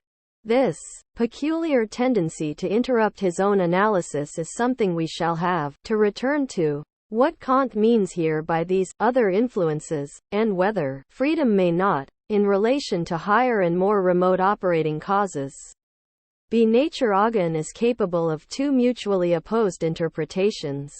The first, and we shall have to decide this from the context as a whole, the literal phrasing here does not suffice, is one that is consistent with the Kantian argument as a whole. He may have in mind here a more remote intention on the part of nature, one which coincides with the kingdom of freedom. According to this, if nature had fully disclosed itself to us, if our incomplete knowledge were to yield to the kind of knowledge that, according to Kant, is proper only to an absolute, divine consciousness, then, in knowledge of that kind, the kingdom of ends represented by morality would coincide with the kingdom of means represented in our knowledge of nature. Moreover, they would coincide because Kant finds the divergence between the two intolerable. This is the probable meaning if we examine this passage in the light of the Kantian system as a whole.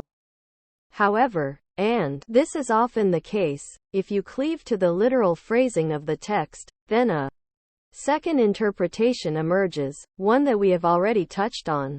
This interpretation depends on the ambiguity of the term nature in Kant and implies that for their part these laws of freedom belong in the general framework of nature as part of the general system of determining factors. In other words, then, the moral law is a given, a ready-made thing we find ourselves faced with, what Hegel calls something that has grown, has originated, and that in its origins is subject to the causality of nature.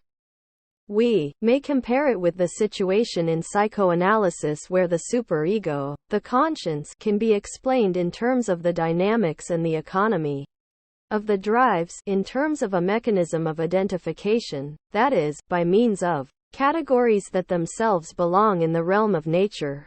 It is an open question whether in this way Kant opens up the critique of practical reason to what might be said to lie below, or to one side. In other words, whether he is prepared to extend the universal validity of the moral law in a nominalist spirit so as to include ontic, actually existing determinants, or whether, on the contrary, he imagines that the resolution of the contradiction between the sphere of freedom and the sphere of nature is to be sought in a higher concept of nature, namely in a divine, and, for that reason, benevolent nature. Ladies and gentlemen, you might well ask me, and I may well be advised, to spend a moment or two on this methodological question, why I should take the trouble to consider this second possibility at all, if for the connoisseur of the Kantian system the overwhelming probability is that what Kant meant to say was what I have called the first interpretation. 5. Apart from the fact that the problem we are dealing with seems to point impartially in either direction, I should like to take the opportunity to say in principle that I do not share the attitudes of the philologists, attitudes which I am sure that very many of you will hold to be absolutely valid and which you will have been taught to respect so utterly that it will give you quite a wrench to have to jettison them. In particular, I do not share their view that products of the mind can in essence be elucidated by an appeal to the will and intention of their creator. I believe that a whole series of possible sources of error is involved in such an appeal, one of which, perhaps the crudest of all, stems from the fact that the author's will and intention cannot be identified with absolute certainty, any more than it is possible to infer the so-called intention of the legislator in interpretations of the law, an idea that, if I am correctly informed, still haunts legal experts. But behind this lies an even deeper consideration. In arguments about such serious and responsible matters as those of which we are speaking, what is at stake is not just what Kant wanted to say, but the fact that the ideas he proposes, and it is here, I would suggest, that we see the greatness of a philosopher like Kant, transcend whatever subjective opinions he may have espoused. Instead, their substance consists in the objective movement of the concept, that is, in the objective rigor, the objective plausibility of the argument. I believe that in general it is a prejudice going back to what might be called the intellectual version of the middle-class parlor, according to which the products of the mind are the property of the great thinkers, poets and composers, and so forth, whose plaster busts used to grace these parlors in the old days. They may have disappeared now, but may well survive in spirit, invisibly, and to even more disastrous effect. Because of that invisibility, we should prefer to say that a significant product of the mind is the result of a union of the mental effort of its producer and the objective ideas that are involved, and this is the ideal of mental activity in general. Moreover, ladies and gentlemen, this objective substance is moral in nature, and I should like to offer it to you almost as a maxim. The essence of a mental product is that in it the will of the individual thinker is submerged in the subject matter, in the coercion exerted by the subject matter, to the point where that will disappears entirely. Intellectual products are not the expression of intention and of the person who creates them, but represent the extinction of that intention in the truth of the objective matter in hand.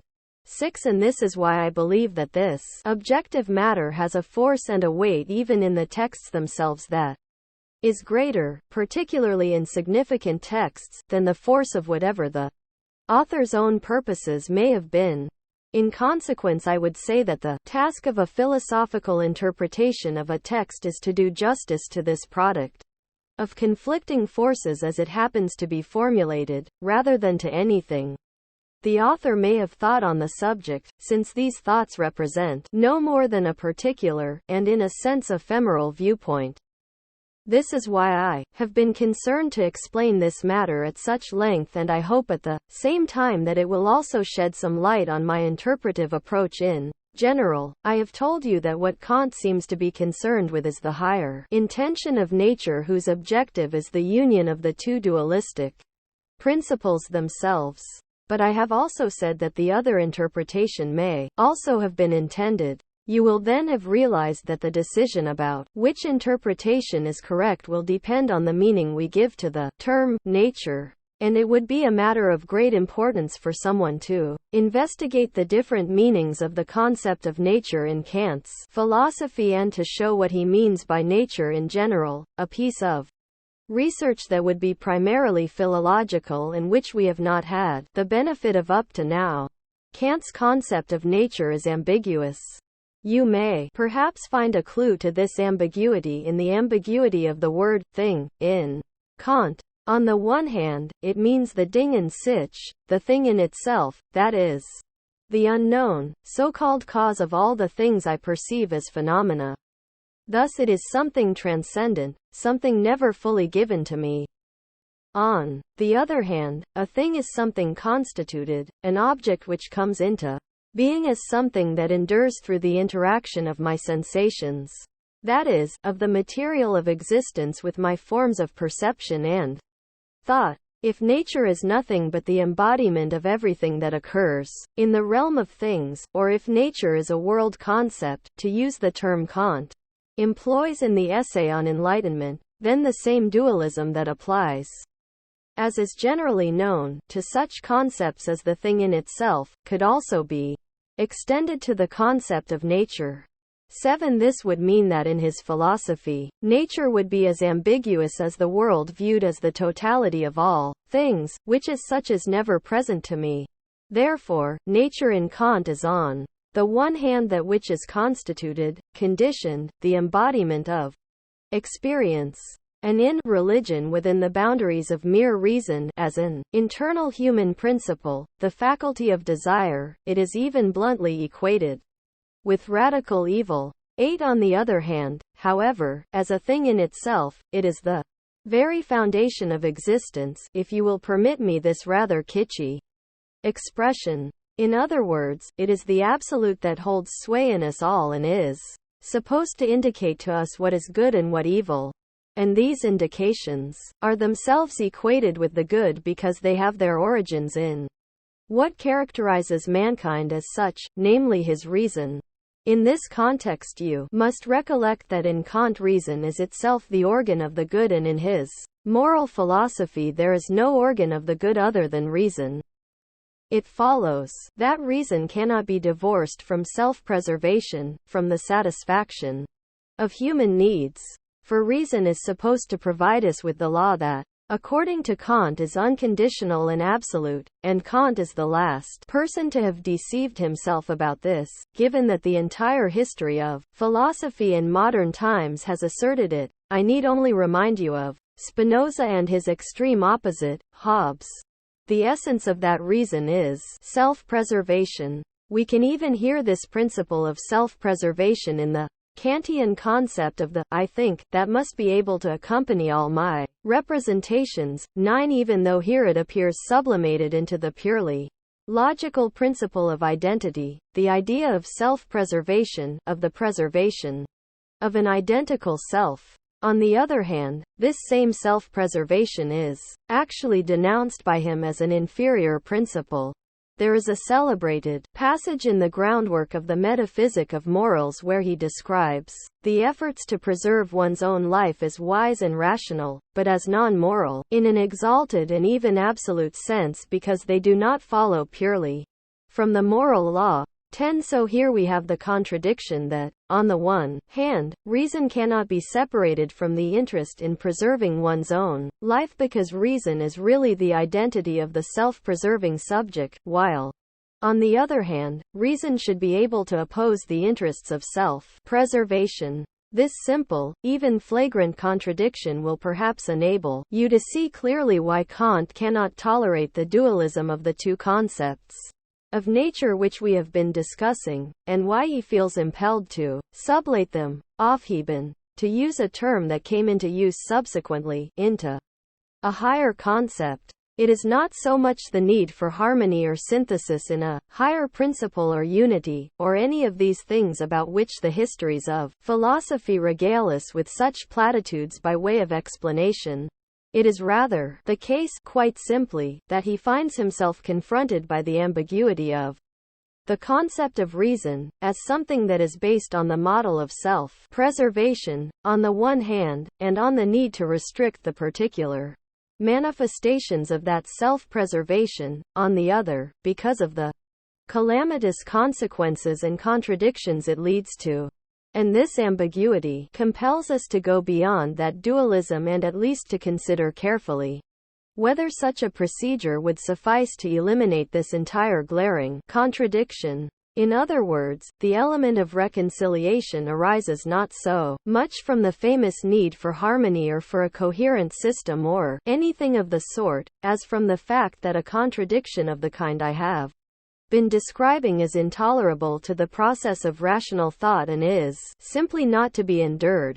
But now that Kant has carried through this line of thought with a rigor whose workings I hope I have been able to show you, he dismisses the matter with a gesture, as much as to say, thus far and no further, and then adds, well, perhaps just a little more, and this is when you reach the specific bourgeois element of Kant. This is of no practical importance to us, and hence we have no need to concern ourselves with it further. Now I should like to say a few words about this process of breaking off, of rupture.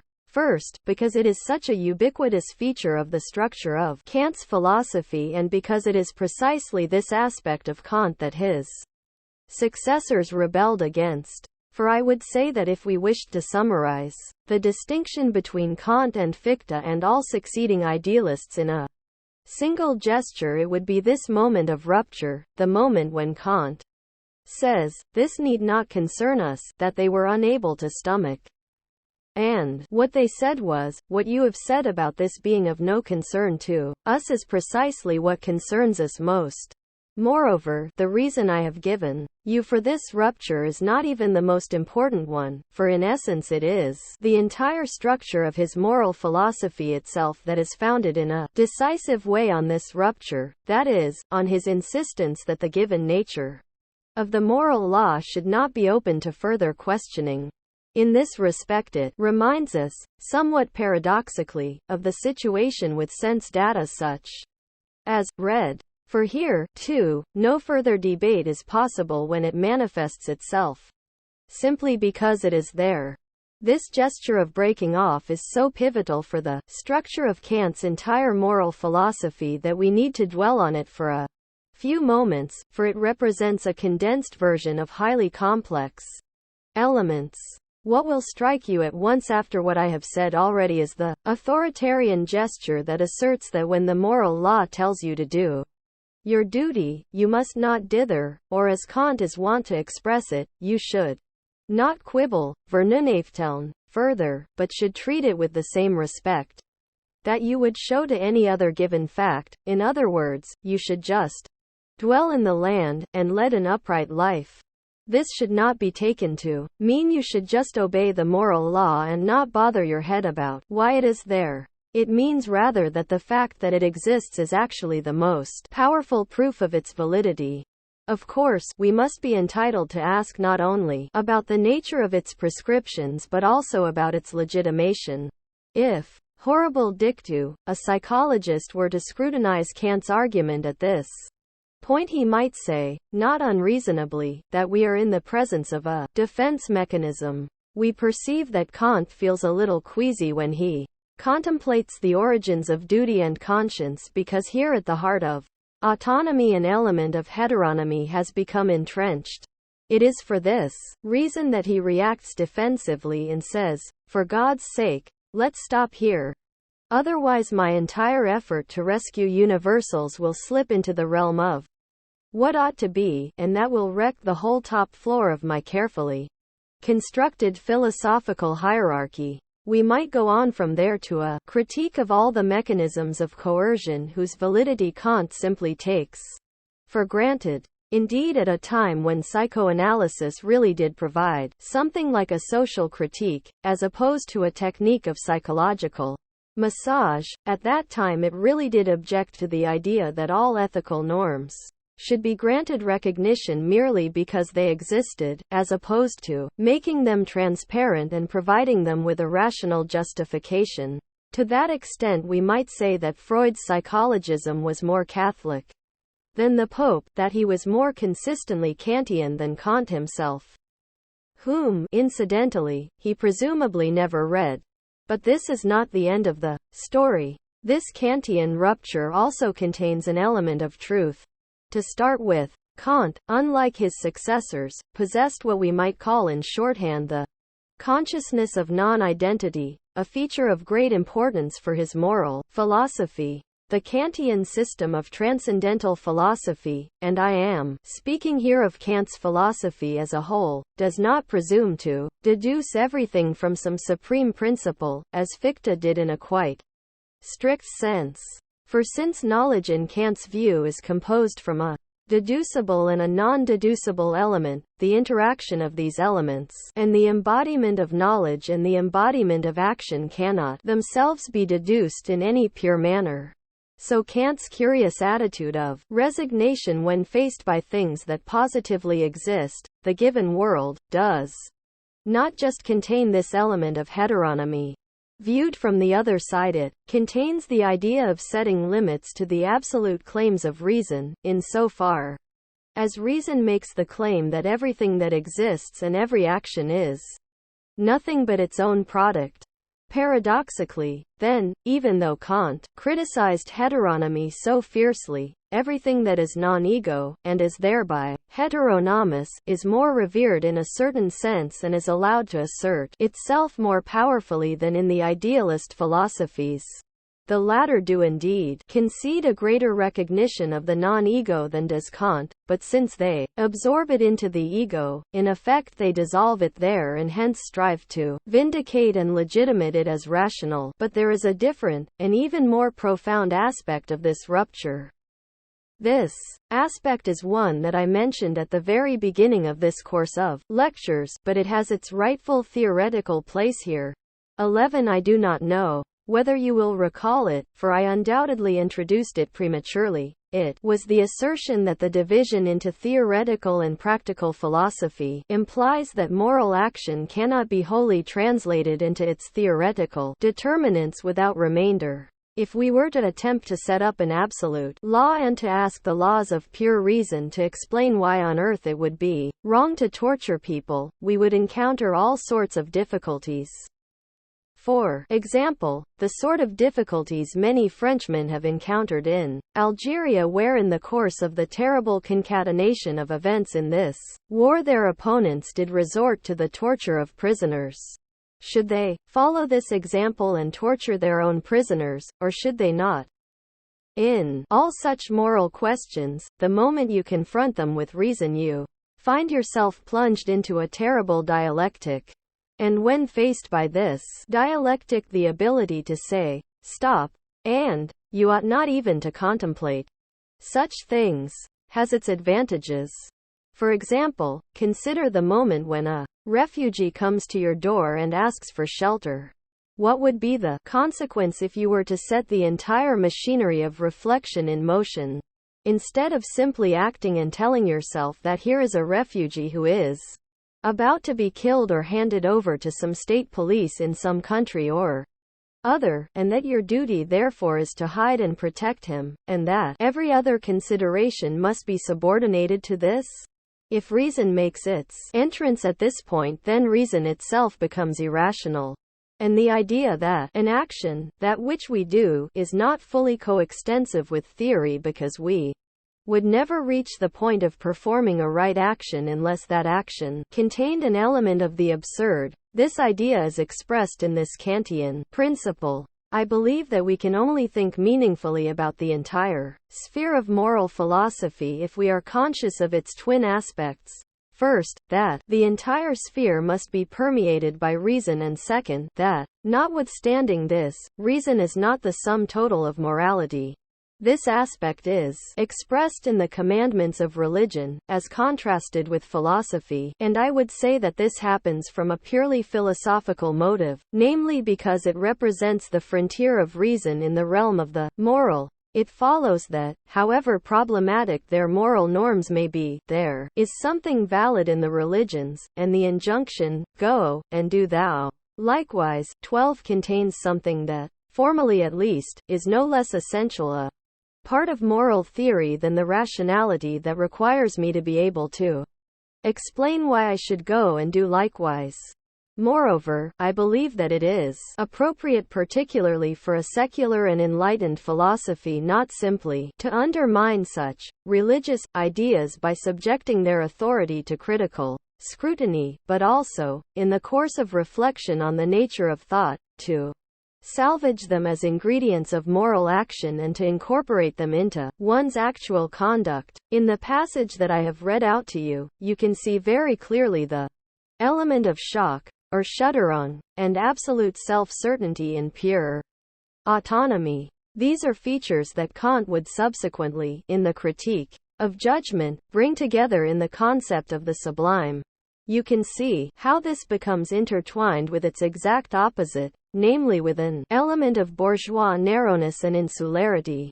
I would almost be tempted to say that this insularity of the bourgeoisie, to which Kant himself belonged, this limitation of the feeling of sovereignty which people acquired, rightly or wrongly, in the post-Kantian period, was something like the precondition for ethical philosophy, as indeed for morality itself.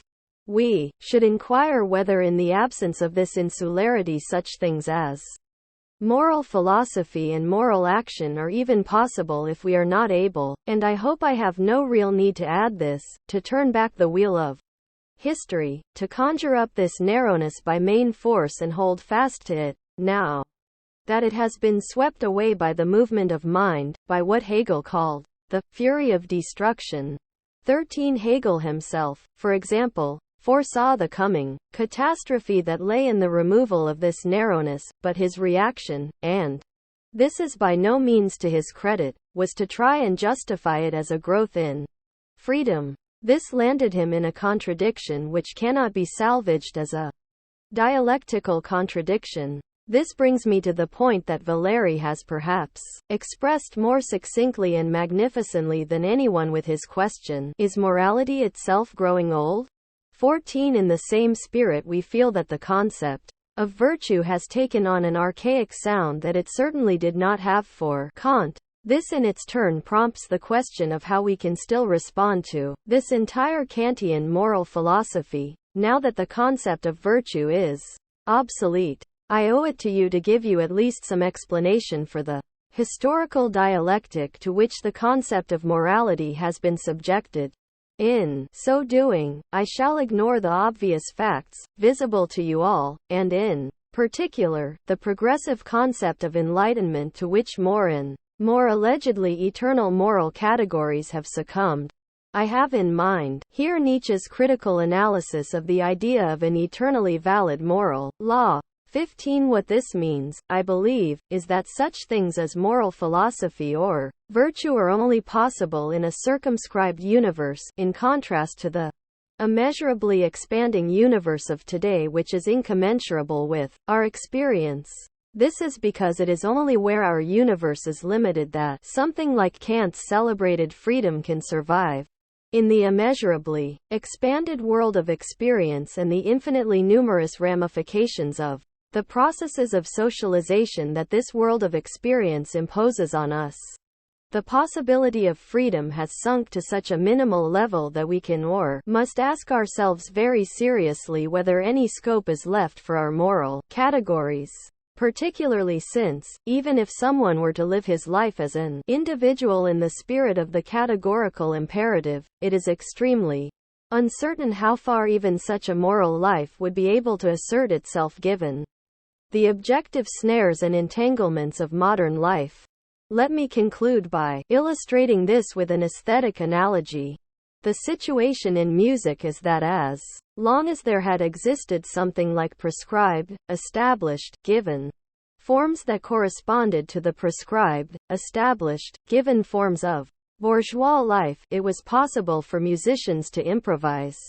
The less this was the case, the more these pre-established forms were eroded, the more the freedom of the artistic subject, and especially the freedom to improvise, was restricted. This restriction was particularly evident in music, an art close to my heart, and efforts to revive it of the kind we have witnessed in our own age have remained without force.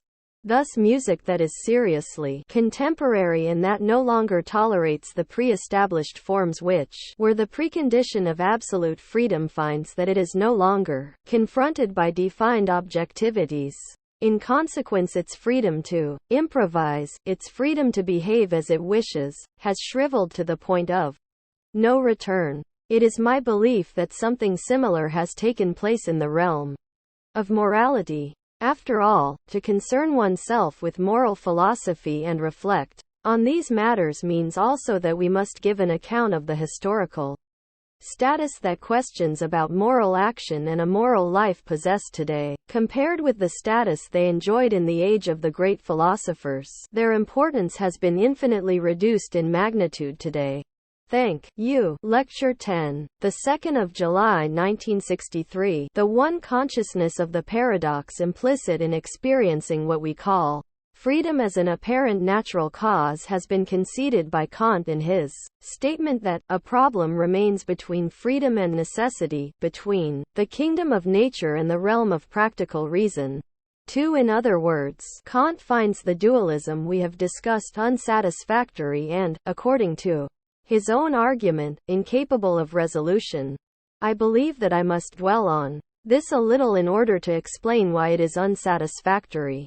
For you, or many of you, and especially those among you whom I would like to think of as my pupils, will rightly object at this point and say, well, why is this dualism unsatisfactory? Must everything fit neatly into a formula? Must everything be integrated into the same system? Is it not true that in reality there is something akin to two separate realms, the one that governs the knowledge of what exists, the other concerned with what ought to exist? Why are we so obsessed with the need to unify the two realms a tout prix? Does this not point to a superstitious belief in system for its own sake? It is my belief that if you were to take this view you would be doing a grave injustice to the seriousness and complexity of the problem we have been discussing and of which Kant was himself fully conscious. And going beyond this formal statement, I should like to try and show you in substantive terms why the dualism that Kant encountered really is unsatisfactory and why it is so hard for theory to tolerate it. Let us assume first that the determinism of nature is total, that is, everything in nature is determined by cause and effect, in conformity with laws. In that event, Kant's assertion that the moral law is a given, an ordinance, something that irresistibly imposes itself on us, would itself, if I may be allowed this extreme formulation, be profoundly immoral. It would be immoral because it would make demands on people which, because they are empirical beings, they could not possibly satisfy.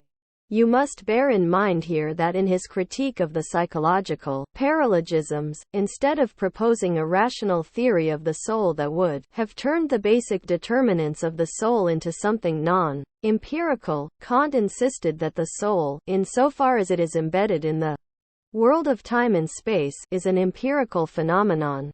Unlike Plato, Kant does not accept that a part of the soul can exist without forming part of the natural world. As an adherent of scientific method, Kant would not have agreed that there is any part of the soul that is not subject to science and hence to psychology and the laws of cause and effect. For example, let us suppose he had wished to establish something like a psychology of thought, that is, to study the psychological factors that condition the supreme logical modes of behavior of the subject insofar as these modes of behavior involve real reactions of the human subject to the external world. In that situation he would have refused to define some faculty or power of the soul as something positively given and present in the world and yet assign it to the intelligible world. If it is in fact the case that these two realms are irreconcilably opposed to each other, then by positing the moral law as a given, he would impose a burden on mankind whose demands would be beyond them from the very outset. I might add that this excessive demand would itself be a kind of unreason that would be quite incompatible with what for Kant is the vantage point, the topo noetico of the ethical, namely reason itself. Conversely, however, if empirical subjects really can act freely, then because they are themselves part of nature, the Kantian unity of nature, founded on the categories, will be destroyed. Nature will then have a gap, and this gap will violate the unity of our knowledge of nature to which, according to Kant, the natural sciences aspire. He rightly claims that what characterizes the natural sciences is their search for unity, that is, their striving to reduce the largest possible diversity of facts to a minimum of functional equations. Let me say at once that in explaining the intolerable aspect of this dualism I have emphasized the excessive demands placed on the human subject. In so doing I find myself on terrain that is actually not very far away from Kant's own. For this kind of excessive demand lies in the nature of the entire Protestant tradition to which Kant belongs, a fact that has been rightly emphasized on numerous occasions and that is particularly relevant to Kant as a moral philosopher. The irrationality of being the chosen recipient of divine grace, and accompanying this the belief that the subject may perhaps be the beneficiary of grace if he strives unceasingly to do his duty without placing any limits on it, without being able himself to influence the outcome, is in a certain sense the hidden, unexpressed model of that paradox that Kant has stumbled on here. But, on the other hand, he is also a critic of theology because he refuses simply to accept the theological paradox and instead, in the spirit of enlightenment, can see how dubious it is rationally. In general, we can see the complexity of his relationship with theology. For, on the one hand, his philosophy undoubtedly strives to salvage the theological values that have been undermined by the progress of the Enlightenment. On the other hand, however, he wishes to salvage them by recourse to pure reason, in other words, to philosophy, to thought. The very fact that the theological, transcendent realm is made to depend on rational analysis enables us to perceive the principle that undermines theology as such.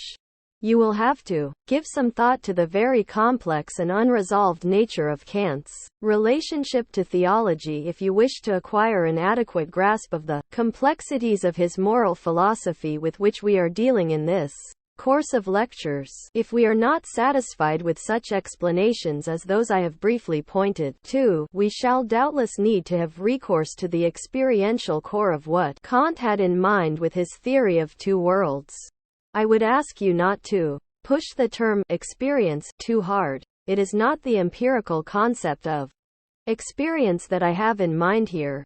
It is easier to explain the matter by example than by drawing your attention to a general methodological principle. What I mean by experience here is simply a matter of what he saw, thought and noted. It is a matter of what occurred to him and what inspired him to think this remarkably contradictory and dualistic conception through and at the same time allow it to stand. You can have the same experience, using the word in this sense, if you think of yourselves as spiritual beings. Such beings do exist, or so I hope. Just think for a moment, consciously as it were, of your own consciousness of yourselves. That is to say, do not think of any principle of objective or absolute spirit, completely separate from the individual, nor even of the transcendental concept of constitutive principles. If you think of yourselves in this way, then this experience of spirit will have arisen, somehow or other, in the context of nature. Notwithstanding this, the spirit itself will, as I once formulated it in a conversation with my late teacher Ademar Gelb, stand out a little bit above and beyond the natural world. 3. The spirit has no wish to exist entirely in vain, it has no wish simply to be a piece of nature itself. Since what we call nature is defined through its opposition to our mental experience. In other words, the idea that we have, the epitome of all our ideas, can be something that is not fully reducible to that natural context. Even though all their elements derive from existing reality, that is, from the natural world, we can imagine things that do not yet exist, and even though all the elements of our ideas come from the given world, existing reality, they are not reducible to their origins in nature because our mind organizes them or, to put it another way, disposes of them freely.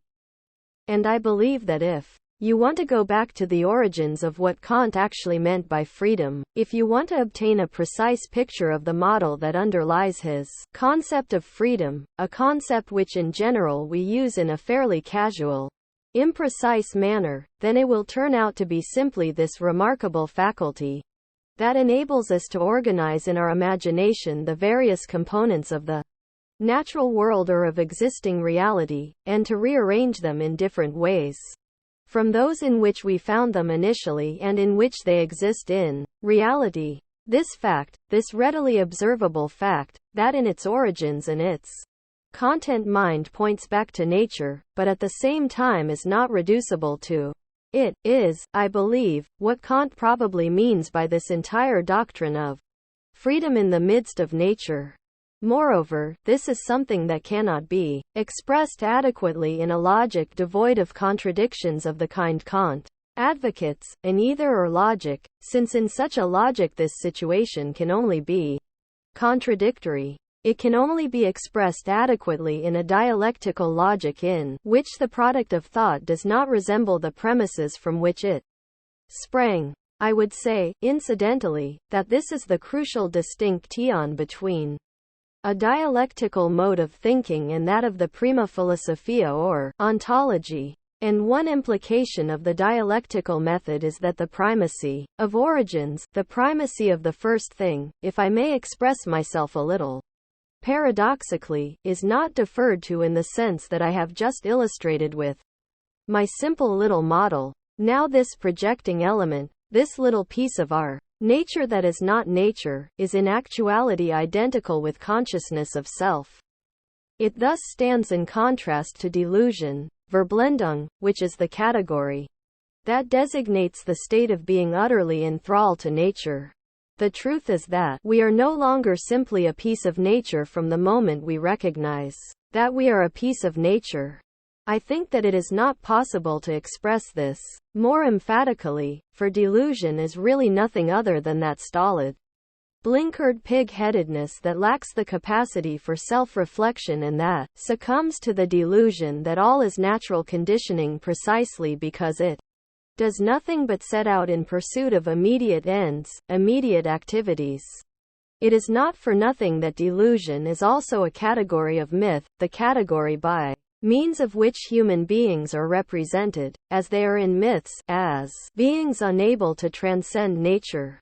Moreover, any being that stands outside nature and might be described as a human subject can be said to possess consciousness of self, the capacity for self-reflection in which the self observes. I myself am a part of nature. By virtue of that fact the human subject is liberated from the blind pursuit of natural ends and becomes capable of alternative actions. These are ideas that underlie Kantian ethics in an unexpressed and objective manner. They can also be found in a later stage of Kantian thought, in Schopenhauer, albeit in a very definite, even problematic form, specifically in the idea that ties ethics to the negation of the will to live. I would rather not say anything further here about the negation of the will to live. Or perhaps I should just note that something of what Schopenhauer meant by it is contained in the idea of tearing down the veil of Maya, that is to say, of recognizing one's own blindness and thereby escaping from it. For this in turn comes very close to what I am talking about here, even though I do not think it is necessary to follow Schopenhauer's logic to the point of sharing the positive identity philosophy or metaphysics. He deduces from this 5 only one point calls for mention here. I said that what transcends nature is nature that has become conscious of itself. Kant himself says this in a way, but at the same time the idea is alien to him, because for him the domination of nature by means of the category of reason, which is the master category as far as the domination of nature is concerned, is itself something absolute and self-evident. And in general all the categories he uses in ethics are really nothing but the categories by which the domination of nature is achieved. It can be said, albeit with some license and by departing a little from the literal meaning of the text, but without, I believe, distorting his intentions, that the categorical imperative itself is nothing but the principle for achieving the domination of nature, raised to a norm, elevated into an absolute. This means that if I am so to act, that I am dependent on neither any external nor any internal agency, but solely on the universal laws of reason, this is tantamount to the total domination of nature, just as reason itself is in fact the most abstract statement of the principle of the domination of nature. Hence in the spirit of this domination Kant is now compelled to treat spirit qua freedom as an absolute. This means that he is not really able to take the step I have attempted to explain to you that would lead to a possible solution to the dilemma in which he and philosophy find themselves here, namely to regard reflection or freedom as nature becoming conscious of itself. This is the point at which Kantian philosophy can be said to be bewitched, as the fairy tales would say. If it became aware of this, if it knew this itself, then his entire philosophy would be transformed. It would be changed into something completely different. This explains why the concept of self-reflection has no place in his thought, and why in all theories of this kind the concept of self-reflection is avoided like the plague. This even includes Heidegger, who through his concept of authenticity denounces reflection upon the self in its conditioned form, namely death, as a mere process of brooding or gazing at death transfixed. 6. And since authenticity is actually supposed to consist in a blind being oneself toward death, Heidegger lapses here, in a very dubious fashion, in my estimation, into the tradition of idealist philosophy. 7. This then is the reason why Kant is unable to treat spirit as the principle governing the domination of nature in the spirit of dialectical mediation. That is, why he is unable to treat it as the self-reflection of nature in man, and is forced instead blindly, unconsciously, as it were, to make it into an absolute, as if this principle of domination were a thing with an independent existence, and why he is unable to advance beyond this dualism of spirit and nature. The reason, we might say, is that the concept of mediation does not exist for him.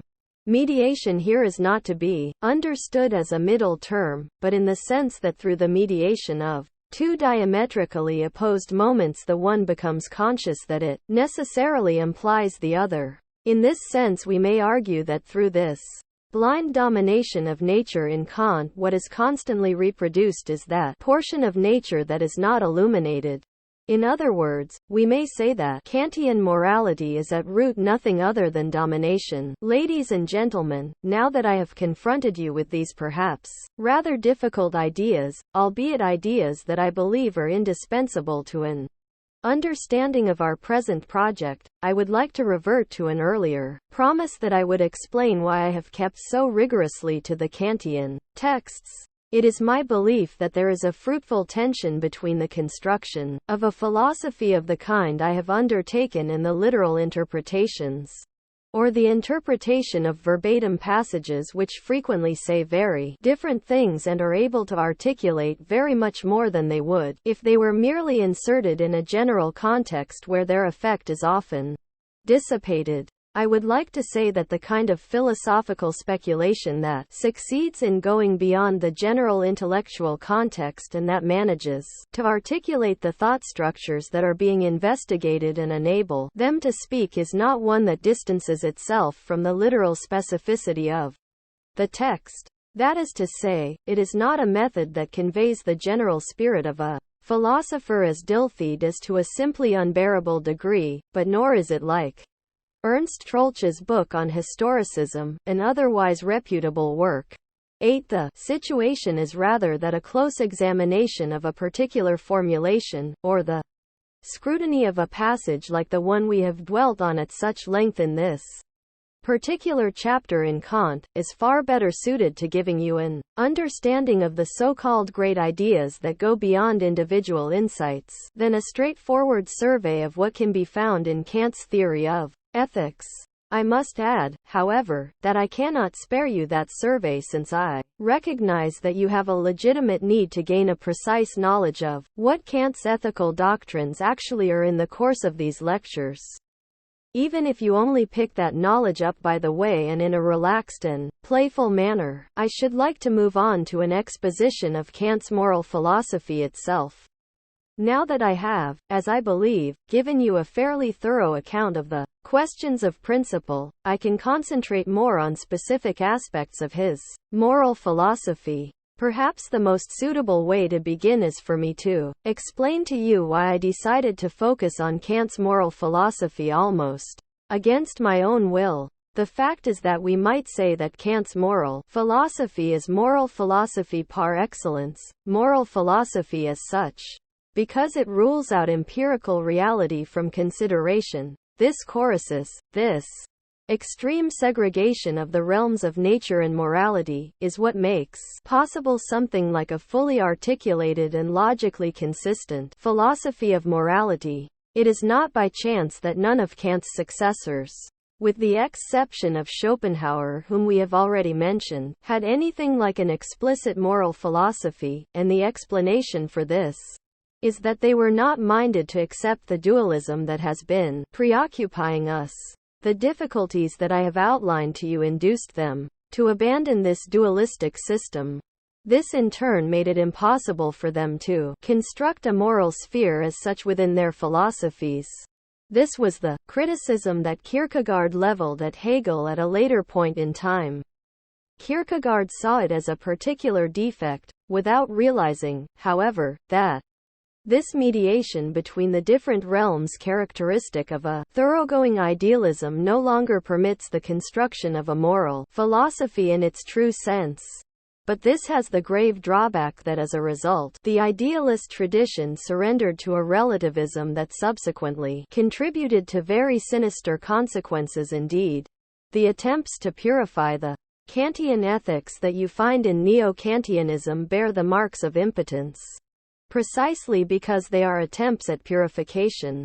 And since they are, anyway, linked, in Hermann Cohen, for example, to the philosophy of law, this casts the shadow of heteronomy over them, particularly when they are compared to the Kantian insistence on autonomy. 9. If Kant is so bent on the radical exclusion of everything empirical as I have suggested, you must not interpret this as the monomania of a man obsessed with the concept of purity as he developed it in the Critique of Pure Reason, with a priori knowledge, and universal validity. You must instead be clear in your minds that empiricism is identical in its basic stance with skepticism.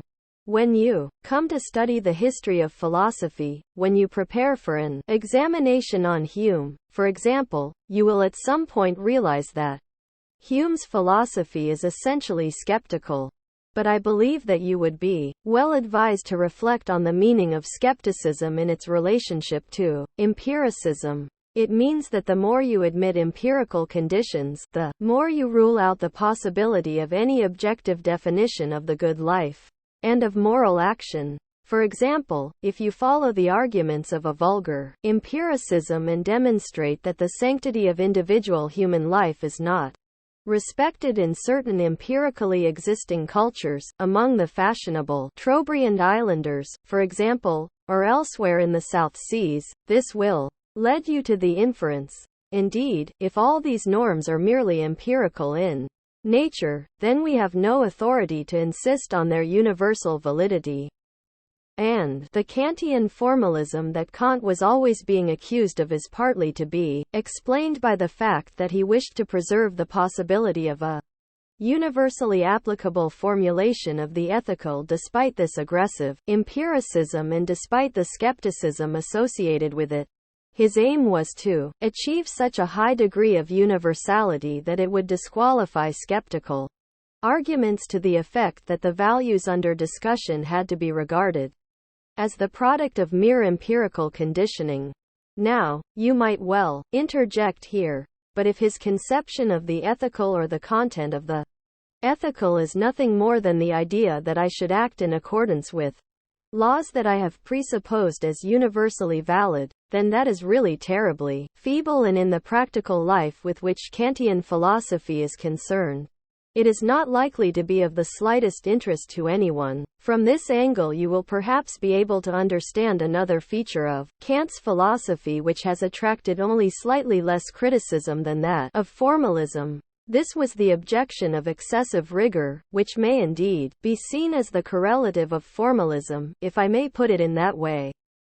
Kantian ethics are rigorous in the sense that, even though their universality and necessity are not indeed a matter of natural fact, the ethical commandments will not allow the smallest concession.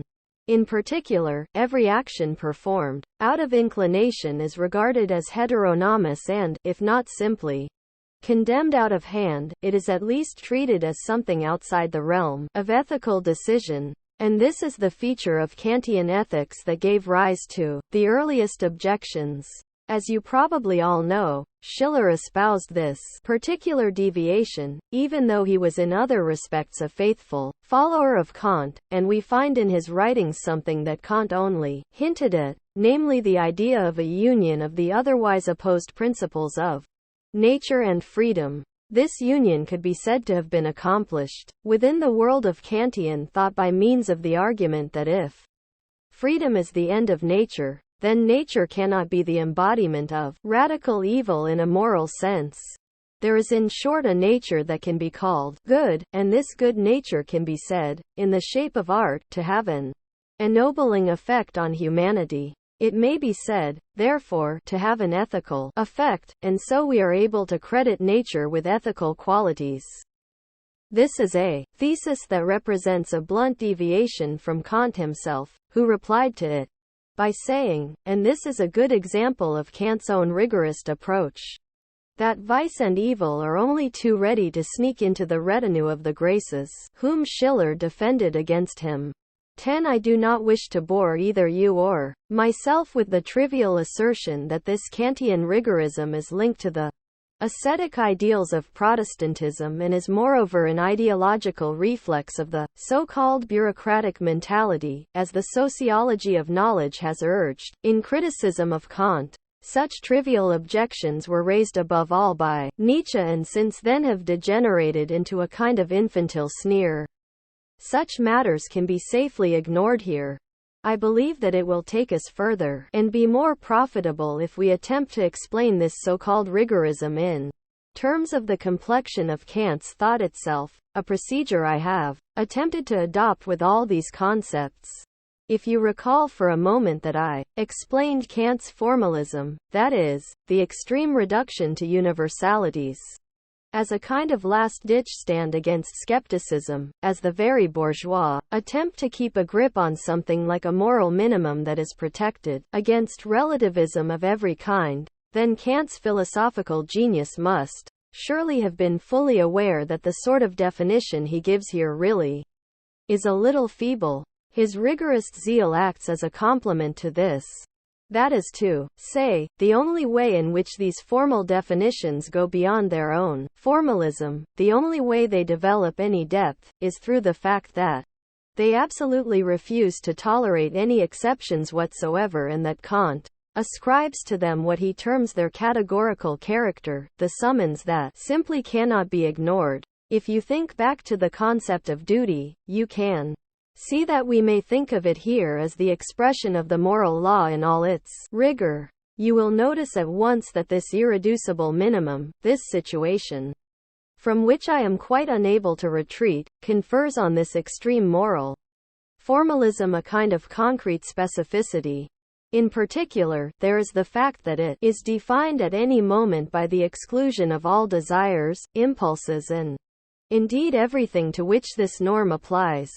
Thus the formal nature of the ethical obtains its contents negatively through everything that stands opposed to the moral law by virtue of this prohibition on everything heteronomous, and what it means in concrete terms can always be identified by these opposed elements.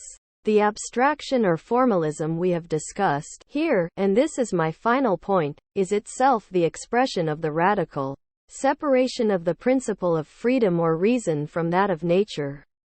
This formalism, then, has a foundation in the content of the doctrine.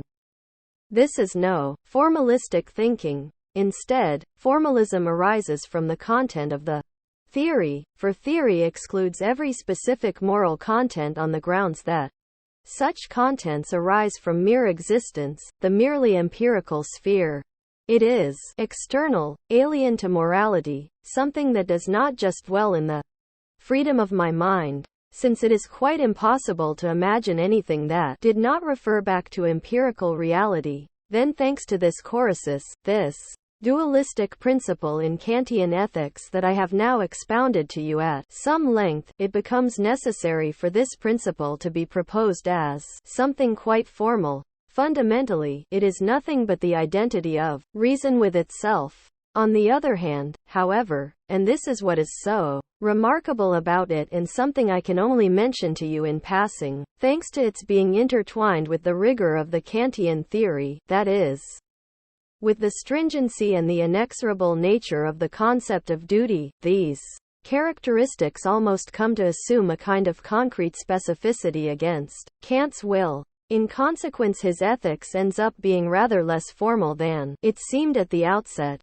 This is a point to which Julius Ebbinghaus 11 has rightly drawn attention, even though he failed to note that there is a peculiar dialectic at work between this concrete specificity and the strictly formal character of Kantian ethics. However, I have no time in which to discuss this further today. Thank you. Lecture 11. The 4th of July 1963. Ladies and gentlemen, I have tried in a number of ways to make clear to you that the principle of moral action in Kant is really nothing but reason itself, reason, moreover, that has freed itself from all the restrictions of particular ends and that in general proceeds only in accordance with the most universal matters of substance. Now of course this has a very long tradition and consequently a whole series of implications on which we should dwell for a few moments, at least. The most important of these traditions, although admittedly not one that always lies closest to the surface, is the one history ascribes to Socrates. As you know, no texts by Socrates have come down to us, and his philosophy contains a number of highly controversial issues. Nevertheless, following arguments formulated by Plato, his teaching has been expressed in the idea that right knowledge determines right action. In Plato's hands, this was converted into the idea that virtue or moral behavior is capable of being taught. This theory, which is usually referred to as the rationalist foundation of moral philosophy, is preserved in Kant, and if anywhere this is the point, I would add, the only point, at which he can accurately be described as a rationalist philosopher. This rationalist theory has been widely discredited because it conflicts with the doctrine of the pure heart, the feeling that speaks for itself. In Germany, especially, this idea has assumed the virulent form that moral action is the result of immediate impulse and quite distinct from reason. It is an idea that finds its ultimate shabby expression in the ghastly concept of nobleness of heart, Herzensbildung, or sensitivity, which is what your family used to hold up to you as a model if you insisted too much on the importance of rationality. It survives today, if at all, only in wedding announcements. I have not succeeded in getting to the bottom of what is actually meant by this concept. It would be an interesting task, albeit more for an empirical sociologist than for a philosopher, to take a representative sample of the ways the term is used in order to find out just what this nobleness of heart is supposed to mean. It is of the very greatest importance to be clear in your minds that on this central point Kant was at loggerheads with the entire German tradition, a tradition that presumably went back to Pietism and that regarded moral behavior as a matter of purity of heart, of pure immediacy. Admittedly, his immediate successor of equal stature, Fichte, at once regressed to the earlier standpoint with his conviction that morality is always self-evident. Ladies and gentlemen, you will know that Fichte not only regarded himself as Kant's successor, he also thought of himself as a strict Kantian, and actually believed that he understood Kant's philosophy better than Kant himself, a claim that is by no means as absurd as it appears to be to common sense. For in many respects Fichte really does carry Kant's ideas to their logical conclusions. Too, it would be a valuable exercise to explore whether these two apparently contradictory statements are really as utterly incompatible as they seem. That is to say, the claim that reason is the guarantor and the only guarantor of the good, and the opposing claim that the moral is self-evident. Now that I have attempted to guide you down the narrow defile to the entrance to Kant's moral philosophy, I should like to venture the mental experiment of explaining why, on closer inspection, these two principles are not really as mutually exclusive as they appear to be. For on the one hand, the Kantian principle of morality is reason, a form of action that accords with reason absolutely and without any reservations. It thus ignores the particular nature of the particular ends of the individual, and confines itself to the universal structure of rational rules. On the other hand, however, because reason is conceived as the universal, that is, as the faculty that is identical in all human beings, it can also be argued that reason and its conformity to law, which, as we have seen, Kant claims to be something immediately given, can be said to be something immediate. Thus, what is needed for right action is not any reflection about reason, but immediate action in accordance with reason and the logical consistency of reason. It follows that from this point of view it is possible to interpret Kant as meaning that the moral is self-evident. I would like to believe that for all his resistance to Fichte's theory of knowledge, he did not object to this aspect of Fichte's doctrine, and I am not aware of his having raised any such objection as a matter of historical fact. Of course, what is problematic about this identity of knowledge and virtue is, and I believe it is necessary to state this even if it is not my intention to link it to nobleness of heart, that a decisive element in moral action disappears. That element is the transition from moral consciousness to moral action. Thus one substantial objection to the identification of morality with reason is that the fact that I have the right consciousness does not at all imply that I shall act in accordance with that right consciousness. Moreover, the more an antagonism develops in society between the interests and ends of particular individuals and the interests and ends of society as a whole, the harder it is to postulate the existence of any such immediate identity. At the very outset of the bourgeois age, a play was written in which the category of the bourgeois individual, the autonomous, independent individual, can be said to have appeared for the first time.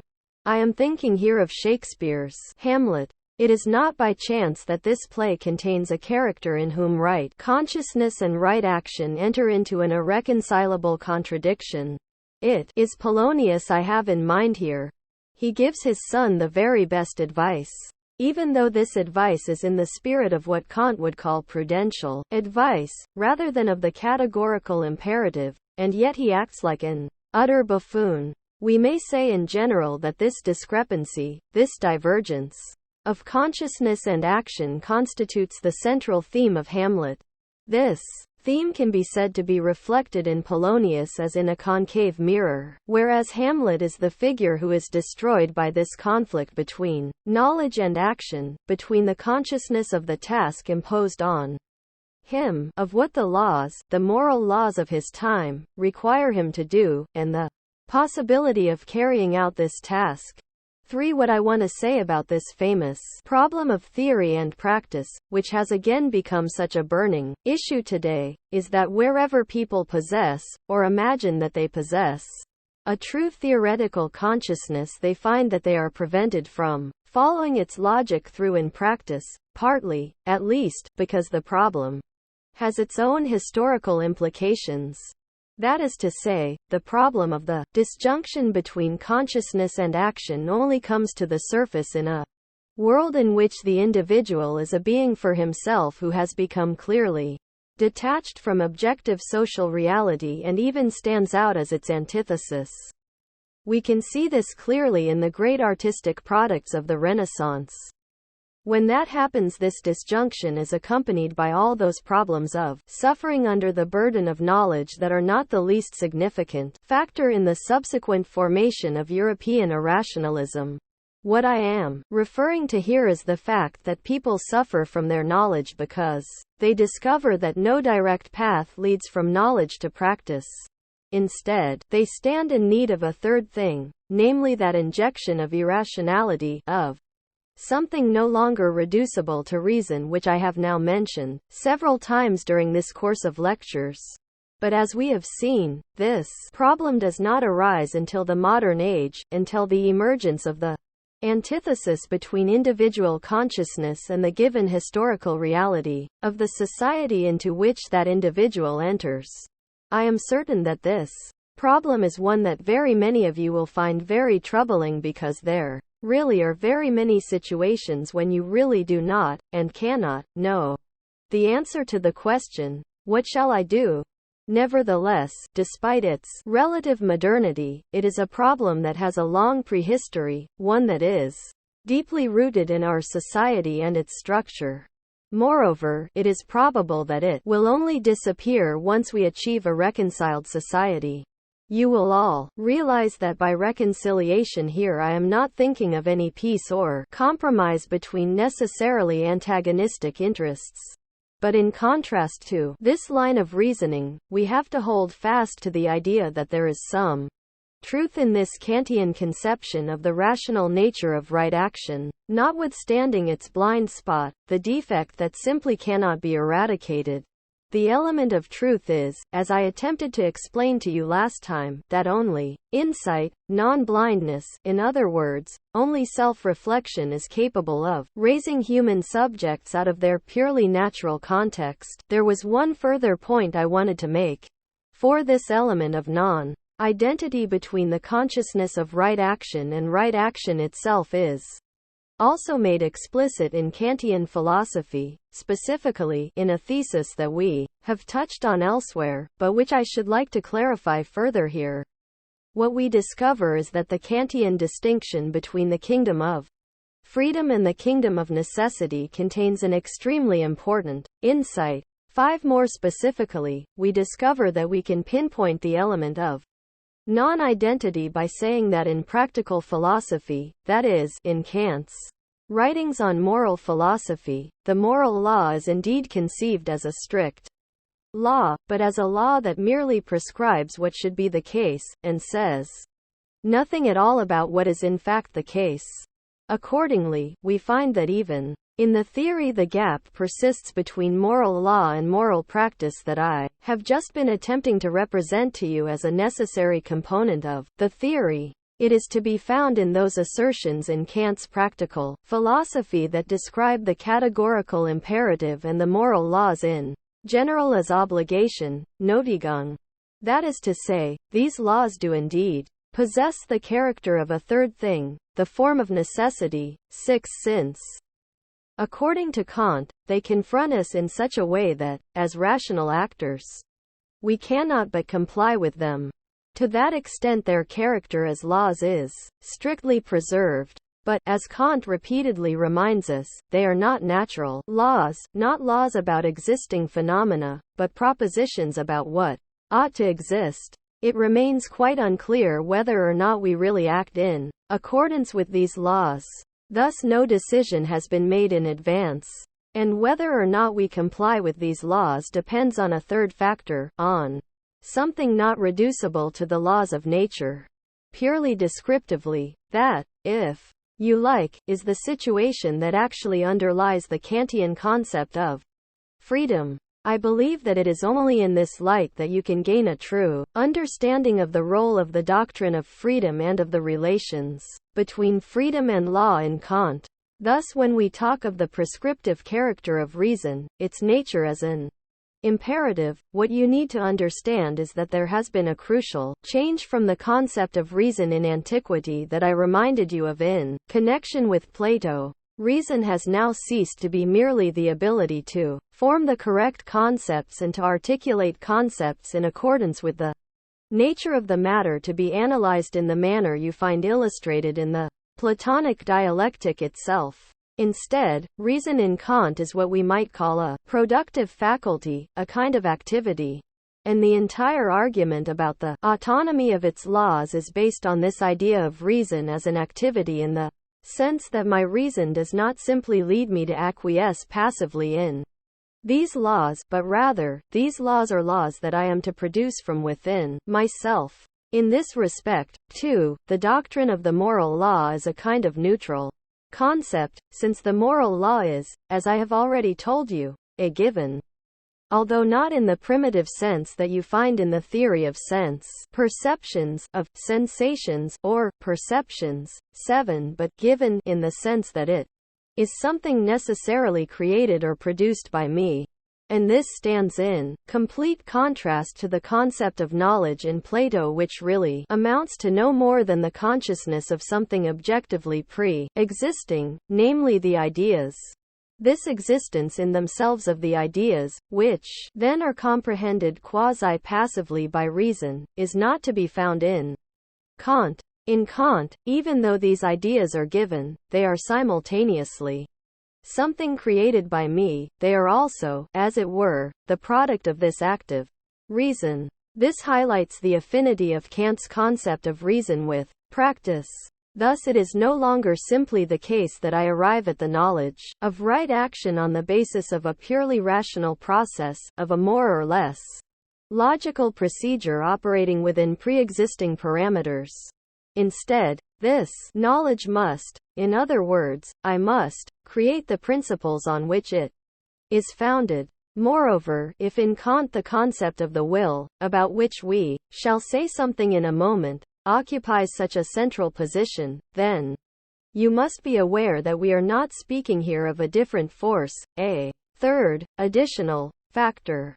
By will we mean simply a factor that, metaphysically, is identical with reason, in the sense that reason is itself a force, an activity, a productive power, as indeed had already been argued in the critique of pure reason in the theory of original apperception as an original process of creation. 8. To that extent we can say that at its very heart, Kantian philosophy did in fact anticipate Fichte's subsequent doctrine in which the practical and the theoretical are directly equated.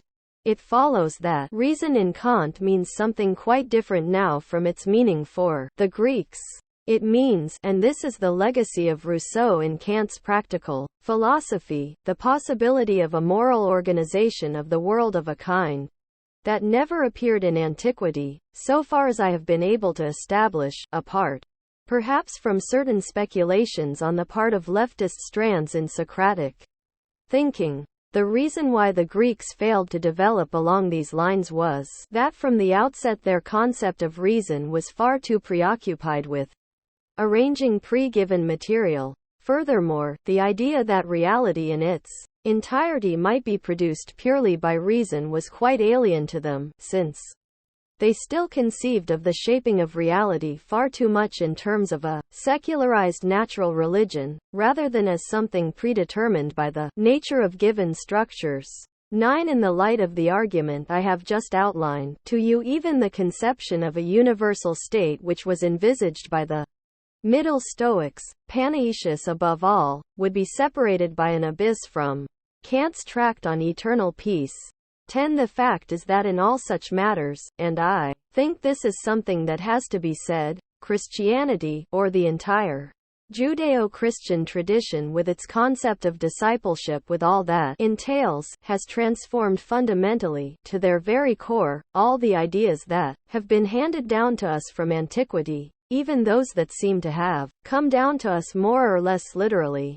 Even terms like logo or the faculty of thought, with all their implications, have been so transformed in the Christian world that they mean something utterly different from their original meaning. This remains true even where, as is the case with Kant, traditional Christian ideas on moral philosophy are explicitly excluded. It would be a rewarding task to examine how modern philosophies have decisively transformed classical ideas at the very points where they take up classical motifs that had a crucial influence on Christianity as a whole. For example, there is the ancient idea of the summum bonum, which was an objective, quasi-passive ideal, external to us. In Kant this yielded to the absolute internalization of the good, the moral, and this internalization really presupposes implicitly the existence of the entire Christian teaching as the medium of internalization. These two are matters that need to be pointed out lest you are left with the idea that speculations about moral philosophy all take place in a sort of vacuum, and in order that you should see how even the subtlest conceptual distinctions bear the marks of particular religious and metaphysical beliefs that have gradually found their way into modern concepts in the course of thousands of years. 11. Having said this, my next statement may sound heretical to you, but the fact is that Kant is not entirely serious about the idea of the rational nature of the moral. And it is precisely at this juncture that the negative, narrow-minded, and dogmatic side of the idea that morality is self-evident comes to the surface. For I believe, and every human being who is reasonably alive to such matters and who has some self-knowledge will discover through experience, that morality is by no means self-evident. It is rather the case that within the complexities of modern life, and in this sense Kant's situation was not a whit less complex than our own, there are countless situations in which it is far from self-evident how we should act, and that we constantly find ourselves in situations where we need to think as hard as we are able, not, I must say, in order to satisfy the requirements of the categorical imperative. Far be it from me to venture to aspire to such heights, but where you need all your wits about you simply to behave like a reasonably decent human being. This entire line of thought just goes by the board in Kant, and in the process it always seems as if we were bowing, more or less willingly, to the moral values of our own day. That is to say, the problem of the distinction between culturally approved norms of the day, and norms that flow from the categorical imperative is one that Kant would self-evidently have accepted in theory, but it is a distinction that remains utterly without consequence for him. There is an explanation for this, and I do not know whether I have already pointed it out to you. The entire Kantian ethics is, as Lukács observed at a time when he was still allowed to think independently about such matters, a private ethics. 12. This means that it is an ethics in which the problem of possible conflicts between the values imposed on individuals and the objective norms that either hold sway in a given society, or arise from the desire to change society, simply does not arise. 13. When it comes down to it, the world to which this extraordinarily sublimated ethics has been tailored is not so very different from the agrarian society, let us say, of Johann Peter Hebel or Jeremias Gotthelf. 14. Such a society is one in which every individual finds himself in a traditional, solidly built and unproblematical world, and so he really does know at any given moment what he is supposed to do. If you consider the examples that Kant gives by way of illustrating his ethical principles, you will see that these are always taken from the life of the honest merchant who needs, naturally enough, to look out for his own interests, but who must abstain from what we might call pre-bourgeois methods, traditional methods in the bad sense. I am thinking here of fraud and other tricks to get the better of others. It is without doubt one of the concrete sides of the rationality of Kantian ethics, by which I mean the requirement implicit in Kant's ethics to behave in a strictly rational way, that we should act strictly in accordance with the model of bourgeois rationality, that is, with the rules of exchange. According to this model you should give each man what he deserves, and you should press for what is due to you without cheating him, or allowing yourself to be cheated. Since in fact this principle of sums that come out right is really very close to the original model of rational action, since, to put it slightly differently, such a calculation is the model of rational action, it was natural for Kant to equate what might be termed the commercial values of what was essentially still an agrarian society with action that is truly ethical. The same thing might be said of the civil service. Ethics of duty, punctuality, incorruptibility and similar virtues, all of which stood in particular esteem in the age when the Kantian philosophy was conceived, because that was an age that stood at the divide between the cameralist, bureaucratic state of mercantilism and a fully developed bourgeois society whose values Kant makes normative for a society that is still organized in a largely irrational way. But as I have said, at this point, Kant's argument is inconsistent because he teaches that in order to be good, you have no need of philosophy. This is a claim that Socrates or Plato, for whom the radical breach between theory and the practical organization of reality did not yet exist, would never have advanced. Instead, Socrates, if we construe his philosophy correctly, would probably have told his students in the Agora in Athens in all innocence that they could only act morally if they had learned how to philosophize. At this juncture he would have taken the idea of reason much more seriously than Kant, who represents the transition to an ethics of dwell in the land and lead an upright life. 15. All this notwithstanding, Kant's belief that we have no need of philosophy, because the moral is an immediate given, also contains an element of truth. And this is something I should like to make clear to you now. The Greek sense of identity, which I have already mentioned, presupposes a relatively homogeneous society. It assumes a society in which, at least among those who are free and equal, and Greek philosophers generally did not think about anyone else, differences of consciousness were not so great that the insistence that you had to philosophize in order to be good would have led to a situation in which goodness was a matter of a privileged education, as is unquestionably true of our own age and was no less true in Kant's day, 200 years ago. There is, then, something of a bourgeois, revolutionary element here. We might call it a Rousseauesque element. It opposes an unmediated goodness to the conventionally stratified, hierarchical world, and asserts that goodness should not be made to depend on the privilege of education or on what fashion had sternly separated, to use Schiller's phrase.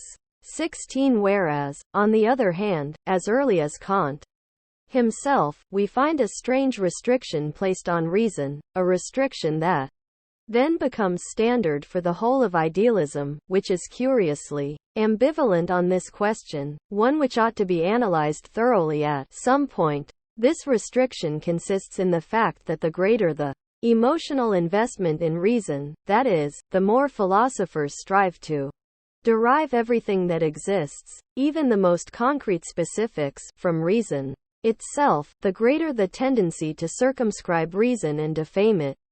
Precisely because the given ends up as the product of reason, it then becomes a simple matter to ask people to take the given as their guide on the grounds that the given is essentially rational. Thus the later diatribes, I can find no better word, that you find in Hegel against reasoning, against people who want to set the world to rights, against mere reflection, against all these categories, and such invective pervades the whole of the later. Hegel in particular, are all prefigured in Kant right down to the terminology he uses. After all, Vernunftellen, quibbling, pseudo-rationality, is a term of abuse in Kant. 17. The reason we find such diatribes in Kant is that he does not experience the contradictions in which reason in its particular employment becomes entangled as necessary, but only as a kind of aberration, an abuse of reason, whereas reason itself is seen as exempt from contradiction because it is supposed to have the character of pure conformity to law. The fundamental problem of Kantian ethics is autonomy, and its opposite is heteronomy. I do not believe that you will now require any lengthy explanation of these terms. Autonomy is the law that I give myself. However, by law, I do not mean the experience we all have when we emancipate ourselves from universally valid ideas of law taken from traditional ethics, but at the same time desire to act morally by promulgating our own code to guide our actions. I believe that this is a stage we all pass through.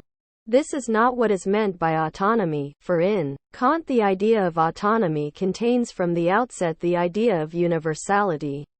However, this concept of universality is heavily loaded in the sense that the law I give myself is not concerned simply with my own personal needs or inclinations or the chance nature of my individuality. Instead, the law must be universal, and this means for Kant that the law I give myself must be of such a kind that I can imagine it as the foundation of a universal legislation. That is, a legislation that does not violate the freedom and the autonomy of other individuals. The opposing concept, and this is the epitome of what Kant rejects as the juridical source of ethics, is heteronomy. Heteronomy is the law that is imposed on me by others, that I receive without its being a law given by my own reason. Freedom, to underscore its place in Kant's philosophy as emphatically as possible, means to give laws to oneself. If I do not give myself laws, if I do not act in accordance with the laws of my own reason, I make myself dependent on heteronomy, on laws that hold good outside myself, and I thereby become unfree. This concept of heteronomy in Kant does not refer merely to unfreedom in a political sense. In other words, to the need to adjust blindly to norms imposed on me by others. It refers also to restrictions on my reason of whatever kind. Thus it includes my own instincts and my own needs, as well as any constraints on my civic freedom by external factors of every kind whatever their source. It is precisely at this point, ladies and gentlemen, that Kant finds himself in full accord with the classical tradition. As early as Aristotle's Ethics we find that the concept of freedom is understood in the twofold form of freedom from tutelage. What Aristotle, as an early Greek philosopher, means by this is of course tutelage at the hands of the tyranny of his own pupil, Alexander the Great, as well as of our dependence on our own emotions. 18. The task of freeing ourselves from these formed part of the teaching of the Cynics in the earlier phase of Greek philosophy, and of the first generation of Stoics in the classical period. Hence we can say that this twofold meaning of the concept of freedom, of outer freedom and inner freedom, can be said to be a prominent, even dominant theme of the history of philosophy as a whole, and one about which philosophers have agreed. Even though in other respects their philosophies are violently opposed to one another. If you read the excursus on Juliet in the Dialectic of Enlightenment, you will discover that we have collected examples of this from writers who really do have nothing in common except for the idea that freedom consists in the suppression of the emotions. At the same time, you also find that this view contains the potential for an extraordinarily damaging dialectic. This is that in the name of freedom, that is, in the name of control over the emotions by consciousness, the gratification of the instincts and, in general, happiness of every kind falls victim to a kind of taboo and is banished from philosophy. God knows that such an intention is anything but alien to Kant, for Kant, and here he is not without predecessors, Spinoza does exactly the same thing, banishes sympathy, compassion and the direct expression of pity from his ethics because all impulses of this sort are merely natural impulses, and are purely instinctual. As such they are said to be incompatible with pure reason, with the principle of reason. Therefore, because this extreme view of the concept of freedom is based on its absolute independence from all existing beings, from nature as such, it threatens to become transformed into unfreedom. Human beings have denial imposed upon them, and above all they are not able to recover those things they have been forced by this imperative to renounce. But this is a theme I shall return to next time. Transcript of Lecture 12, the 9th of July 1963, 1. On autonomy and heteronomy as central concepts of Kant's ethics. In the concept of autonomy, freedom and law are merged directly in a syncopated organization. Auto, I myself as subject, freely determine myself. This act of determination shall at the same time be nomo, the law. Heteronomy. The law stems from others, and as in antiquity, this does not just refer to other people. The concept of value has no place in Kant. It is no accident that the most celebrated critique of Kant's ethics, that of Max Scheler, believed there should be values, while in Kant's view values are heteronomous and, therefore lacking in authority. 2. The cult of values is reactive in nature. It should be regarded as something that arises from the disorientation and the loss of structure in a society. In such a situation, traditional norms cease to exist, but individuals do not determine themselves and instead snatch at something to cling to. This cult arises then essentially from the yearning for guidance. Its norms are justified not by reason but are themselves the product of yearning. This is expressed in the values themselves. On the one hand, they are arbitrary. On the other, they express the weakness of human beings who are unable truly to determine themselves and to obey their own law, but who instead go in search of something that might come by and take them along. They pride themselves on the result, which they refer to as solid and down to earth. Back to the concept of autonomy. It could be said that even the small amount of freedom that finally emerges in Kant is cancelled out again when freedom is defined as the ability to give oneself the law. But the idea has to be taken more seriously than that. The abstract protestation that the law is the negation of freedom does not do the matter justice. For a condition in which there was no law at all would also be absolutely unfree, since everyone would be exposed to oppression at the hands of everyone else. This would be the bellum omnium contra omnes of Hobbes's political theory. The postulated absolute state of lawlessness and freedom is identical with unfreedom. The same thing applies to inner freedom. If people pander to their own needs without reference to reality and with no control over their own egos, they become dependent on themselves and therefore unfree. The addict is the extreme case. He cannot stop himself from satisfying his own needs even when they are incompatible with self-preservation. The idea that an absolute freedom that is not also an intrinsically determined freedom amounts to the negation of freedom is not the invention of puritanical schoolmasters. It has an element of truth.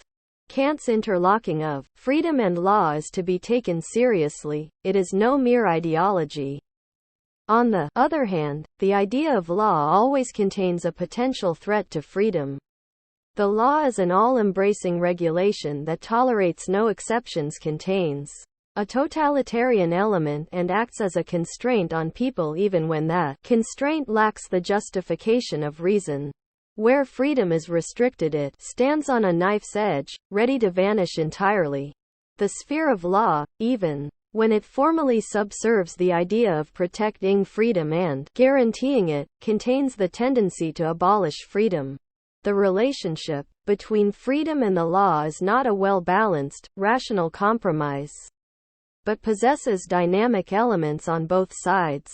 What the law encompasses is the instinctual energies of human beings. These energies doubtless need to be contained, but should not be sublimated out of existence.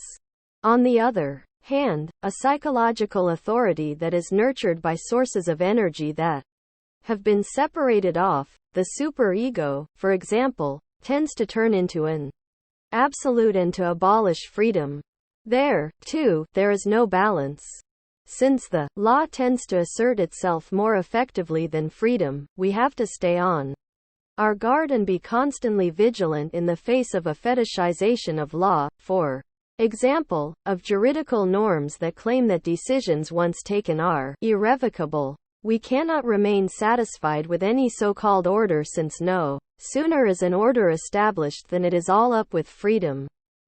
We cannot rely on a stable balance between the two. Kant discovered a highly original framework with which to stabilize the a priori balance in the relationship between freedom and law. The freedom of each individual should only be restricted to a certain extent, and should be restricted by law only to the extent to which it restricts the freedom of another individual. 3. That is indeed a matter of form, but it does amount to a canon which can serve as a guide. Social function and the principle of moral philosophy are linked. The individual who exists absolutely for himself is nevertheless a function. In order to be able to exist, human beings have been brought together through the process of socialization. Freedom is not given to an individual in isolation, but with regard to the social totality in which human beings live. The concrete specificity of the moral law can only be made a reality within a concept of social function, not on the model of a Robinson Crusoe. The difference between the critique of practical reason and the groundwork of the metaphysic of morals is not easy to grasp. The groundwork of the metaphysic of morals takes so-called natural consciousness as its starting point. For the critique of practical reason is held to be more difficult. but you should be warned against such value judgments, since the simpler writings tend to dispense with the cogent argumentation. Hegel's Propaedeutic is the most egregious example of this. The Critique of Practical Reason was written in analogy to the Critique of Pure Reason in the sense that it attempts to dissect the faculty of practical reason. In the process, certain contradictions, the antinomies of practical reason, come to light and are then resolved. This is followed by a doctrine of method. In contrast, the groundwork of the metaphysic of morals is an original attempt to advance from natural consciousness to the categories of moral philosophy. It moves from what might be called a pre-critical position to the standpoint of moral philosophy. In their essential content, the two works are largely in agreement. The fact that Kant can take natural consciousness as his starting point, that he can begin with the moral intuitions that we all have, is less offensive than might be thought at first sight. This is because he can take the moral law as a given, one that is even present in our ordinary consciousness. Our task is to lay it bare. However that may be, and whether or not the moral law is a given, this approach contains an element of truth. We cannot simply invent an ethics, we cannot simply decide to adopt a code that goes against the morals of one's own age. To do that would mean giving oneself a dispensation from many otherwise prevailing norms, but it also tends to assume the existence of norms in others from which you hold yourself to be exempt. These norms contain an element of universal validity, and this explains why it is always vain and futile to pretend to ignore the universal. On the other hand, a so-called responsible human being cannot simply declare himself satisfied with the norms that prevail in a particular society. Our task rather, and this is what is so valuable about grounding ethics in natural consciousness, is to confront prevailing norms with our own consciousness and to measure each against the other. This cannot be done by imagining that we can simply invent new norms. For the most part, to set aside existing values without taking into account the reality that underlies them leads to a regression to an even more primitive state of affairs. Ignorance is not the medium of freedom. You can only liberate yourself from prevailing values if you can reflect them within yourself. Kant's method is to advance towards the categorical imperative by means of an increasingly abstract process of thought. His premise is that in general we act in accordance with principles. Kant can scarcely conceive of a life not based on principles. The forethought and concern for the future that are part and parcel of a bourgeois existence are in need of principles. Nowadays, the self-evident need for principles of action is not as powerful as in former times. Who still has the confidence to proclaim such principles? Reality today is so overpowering that it calls for agility, flexibility and conformity, qualities that rule out action in accordance with principles. Kant's principles are predicated on a strong, stable self, something that no longer exists in that form. Anyone who were to act in accordance with principles today would seem to us to be indescribably pedantic. As in antiquity, at the time of the early Hellenic period, there is a crisis of individuality. Aristotle, who is to Plato as, say, an Anglo-Saxon is to Kant, takes this into account. The concept of law, which in Kant is absolutely unrestricted, is limited in Aristotle by what he calls fairness. 5. This ideal has faded today. Aristotelian fairness requires that we should not just act in accordance with the law, but that we should also take account of the person we are dealing with and his particular circumstances. In Kant's eyes this would be heteronomy. At one point he represents consistency as alone worthy of philosophy. Fairness would always be inconsistent. The postulate that we should act in accordance with rules, laws and maxims represents the translation of the primacy of reason into the practical sphere, whereby reason is the embodiment of universal principles. So much for the postulation of principles, a curious fact, given that Kant otherwise criticizes heteronomy. Kant does not consider the possibility that someone might not act in accordance with principles, even though it would be far from contemptible freely to confront a situation, rather than to measure it against fixed principles, since I have robbed the will of every inducement that might arise for it. As a consequence of obeying any particular law, nothing is left but the conformity of actions to universal law as such, and this alone must serve the will as its principle. That is to say, I ought never to act except in such a way that I can also will that my maxim should become a universal law. 6. The concept of will here is extraordinarily formal in nature. My faculty of desire, from which my actions flow, is supposed to be directed by my reason towards particular ends. The will is restricted to a faculty of desire, orientated towards ends and is guided by ends.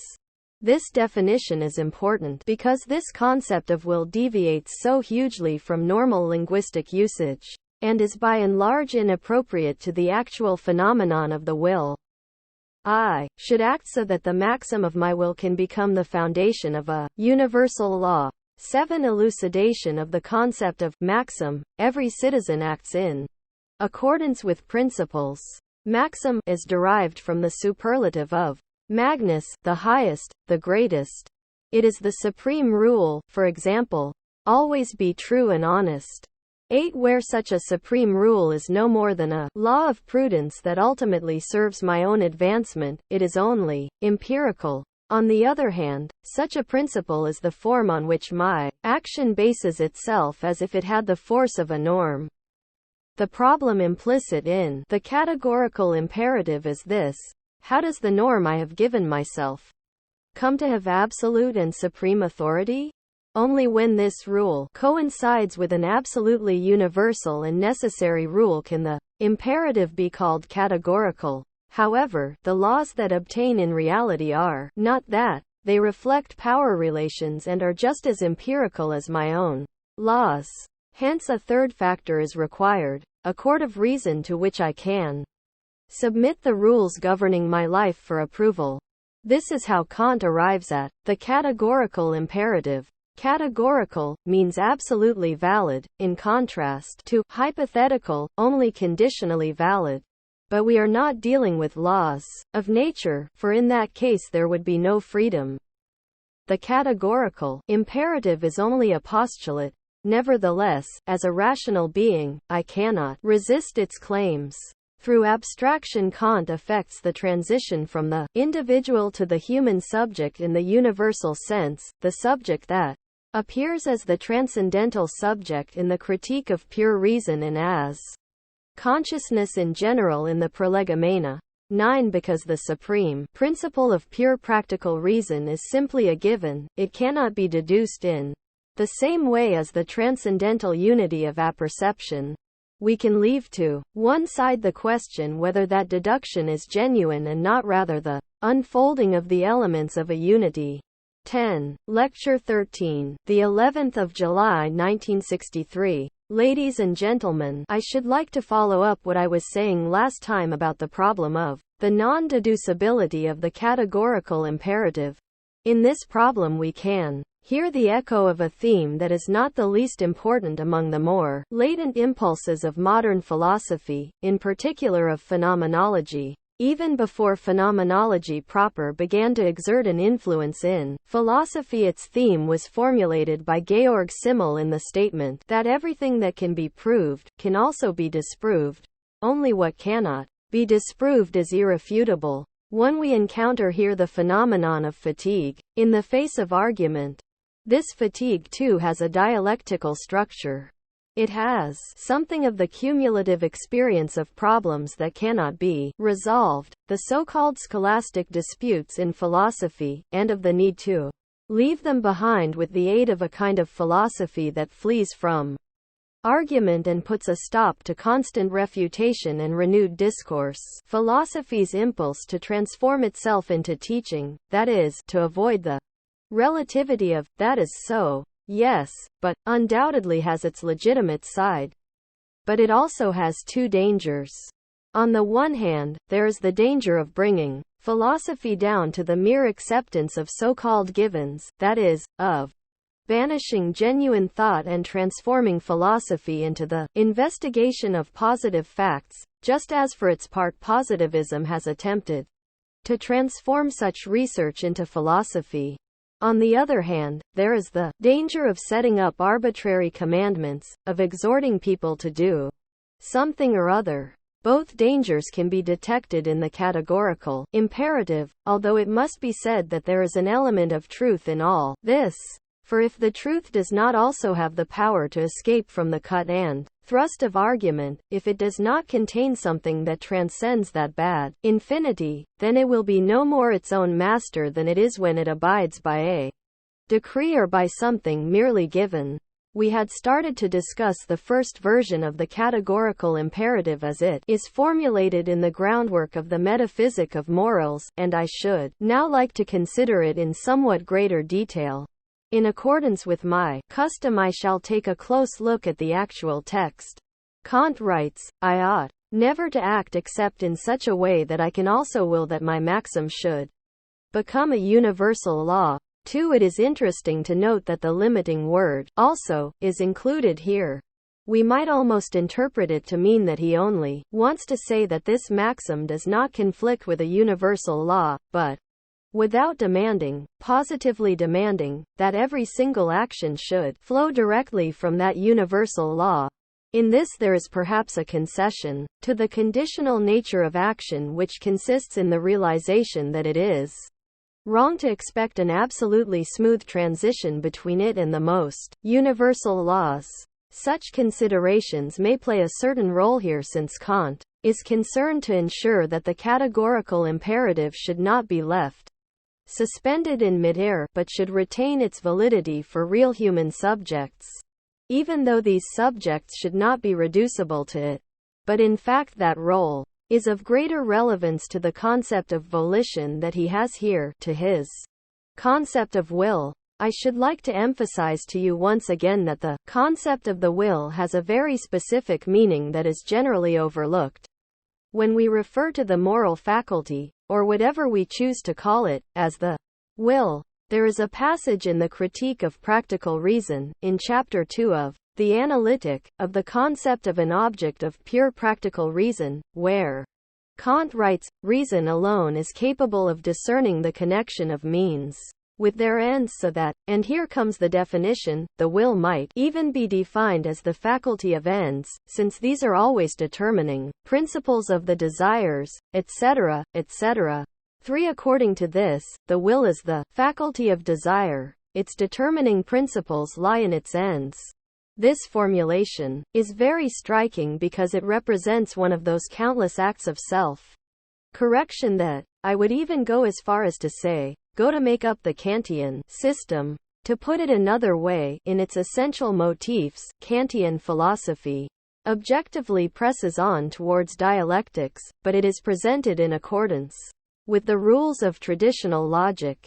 Instead of a dialectical treatment of concepts, that is, instead of introducing contradiction directly into the concept, Kant adjusts to this situation by a continuous process of revision and self-correction. If I may offer you a tip on how to read Kant in general, I would say that you will probably only be able to understand him fully, particularly the Critique of Pure Reason and the Critique of Judgment, if you yourselves learn to distinguish his consistent overall intentions, what we might call his official intentions, and the innumerable corrections which constitute his attempt to do justice to the dialectical relations he encounters. It is important not to misunderstand me here, however, and to accept that he does this without adopting a concept of dialectics of his own. What I have to say about this passage, however, is simply that following the old Platonic division of the human faculties, the faculty of desire is directed at the senses and belongs therefore in principle in the realm of heteronomy. But if the will is now defined as the faculty of desire determined by ends, and ends are to be understood as rational ends, what we are confronted with is a faculty defined in principle as belonging in the realm of the senses. But because it is conceived in these very formal terms, it is nevertheless given a mediating link to reason as soon as it is organized in terms of rational ends and is subordinated to them. And, like all mediating categories, this act of mediation is of vital importance in Kant because it is only with its aid that the original sensuous faculty of desire, intention, which is normally the very thing that moral behavior is distinguished from, can be given the opportunity to be determined by reason. It is the only way in which the moral law, the categorical imperative, and our behavior, as empirical beings, can all be reconciled. This, then, is the reason for this peculiar intermediate link, this intermediate determination of the will as a faculty of desire, but as one that is simultaneously guided by reason. Moreover, this theory is not so utterly remote from psychology as might appear at first glance. The mediating category of the will is not, as it is in Aristotle, a mediation between internal and external, but is purely internal. This means that it is the force by which the moral is able to realize itself, without regard to empirical reality. If you will allow me to make a concession to the language of psychology, reason in the shape of the will takes possession of the instinctual drive, or in the language of psychology, the ego takes possession of the id. This means that the will is the element of available instinctual energy that is diverted and subjected to the conscious will, and the concept of the will does in fact always contain something of this. For it is not the least testimony to Kant's greatness that even when he provides such verbal definitions as this one of the will, and this is why you should always scrutinize such definitions very carefully, they do not have that arbitrary quality that you find so often in instrumental definitions nowadays.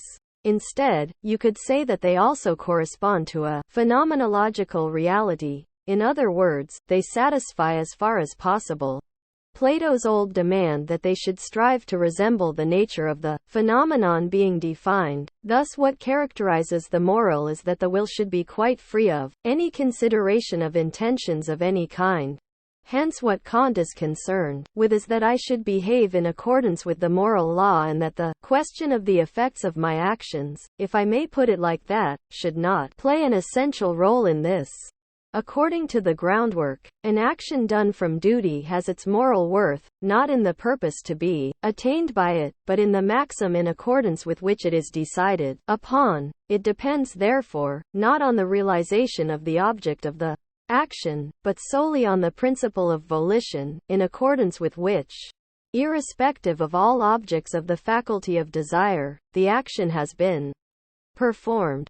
5. And this converges with what I have just said, namely that the will is the faculty of desire, but subordinated to the primacy of reason, the primacy of the moral law itself. Now that we are talking about the will, I should like to note that the concept of will, even in Kant, is rudimentary. That is to say, he consistently resists the claims of psychology, but in order to be able to say anything at all, and to give some kind of underpinning to his laws, his principles and his postulates, he is compelled ultimately to include some elements of psychology, and this too is a basic structural feature of the critique of pure reason. Thus we find creeping into his own philosophy something that really ought not to be there, namely the idea of fixed faculties of the soul that ultimately amount to an ontological interpretation of the soul, according to which the soul is said to consist of various essences. In the same way, the theory of desiring or logical faculties in Plato, the so-called Platonic psychology, which is the source of this entire way of thinking, is tied to his ontology and his theory of ideas. That is to say, in Plato's philosophy, the soul of man has migrated into the faculties which are objective essences in their own right along the lines of the idea, and it is explicitly stated at one point in the Phaedo that the soul is related to the idea by its lack of corporality. 6. Kant could not say this because, given his critique of the so-called rational theory of the soul, the objectification or reification of the capacities, forces or faculties of the soul was to be repudiated from the outset. Such faculties were not to be regarded as things existing in their own right, but rather as functional attributes of the experiential content to which these categories of the soul were applied. But, by his very use of such a concept as the will, and it is interesting to see that he cannot quite dispense with it, that he cannot really eliminate it, he talks as if the soul were an existing thing that broke down into faculties, such as understanding, desire, will, and the like. We should add that of course the concept of the will in particular includes an infinite number of things, and should not be hypostatized into a single autonomous thing. It is a fact, and since the will is a psychological category, I must inevitably have recourse once again to psychology, that we see again and again that this hypostasis of the will has something arbitrary and feeble about it when compared with the realities of mental life in general and the ways in which people actually behave. We often see this in connection with talk about someone being especially strong-willed or weak-willed.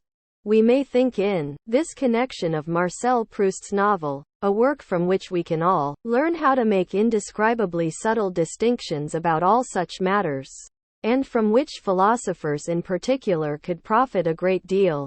Not the least of the points made there is that there is a deep irony in the fact that his father ceaselessly reproaches him with being weak-willed, and that he lacks will-power, while the entire work testifies to the presence of an immensely powerful will, even though not a word is wasted on it. However, there are circumstances in which a strong will can only express itself as a weak will, in terms of the conventions accepted by his father. For his will is directed at completely different ends from those of self-preservation, which is supposed to be the proper concern of the will according to the traditional view. At any rate, I should like to repeat that in his theory of the will Kant very rightly perceived that this concept of the will is not a matter of being obstinate and primitive, but that in it instinctual energy, the instinctual impulse and its rational control, all belong together. And in implementing this process of mediation, and I think it is important to insist on this, the will appears in Kant as something good. At the beginning of the groundwork, in the celebrated first sentence, we read that it is impossible to conceive anything at all in the world, or even out of it, which can be taken as good without qualification, except a good will. 7. If we read Kant's overtones here correctly, this means that the will is good as long as it is the faculty of desire guided solely by reason, and that evil is whatever has no will at all, the will less, the diffuse, everything that drifts in the face of that centralizing, organizing authority. For this reason we can say that in Kant's ethics the bourgeois principle of dominion over nature is reflected, at the very pinnacle of philosophical achievement, in the focusing of instinctual energies on the self that directs them. We might almost say that something like ill will is not really conceivable in Kant because the will is self-consistent rational desire is in fact the good. Reason and goodness coincide. If you read the excursus on Juliet in the Dialectic of Enlightenment, you will find this idea developed further in great detail. 8. We could express the same idea by saying that if the will is in fact the mediating category between desire and reason, then reason itself has an affinity with the will, that it is related to the will. If we look closely at Kantian philosophy and Kantian epistemology, we shall find this confirmed. We shall discover that the central concept of the theory of knowledge and hence the true definition of reason in Kant is in fact something very like the will. This is the idea of original apperception, that is, of pure productive power. Reason for Kant, and this is one of the most crucial innovations of his philosophy, is not really measured against the objectivities of logic and objective logical laws, but is conceived from the outset as an activity, as productivity, from which logical laws are then supposed to arise. In that sense we could say that the theory of the primacy of practical over theoretical reason that I first explained to you in connection with the relevant chapter from the Critique of Pure Reason could be taken a lot further. For in effect reason is nothing other than the will, except that it is pure will, that is, a kind of activity, of primal activity that has wholly purified itself of all dependency upon pre-existing objects. To that extent you can see how Kantian philosophy, especially his practical philosophy, his moral philosophy, contains within it the seeds of the entire subsequent philosophical tradition.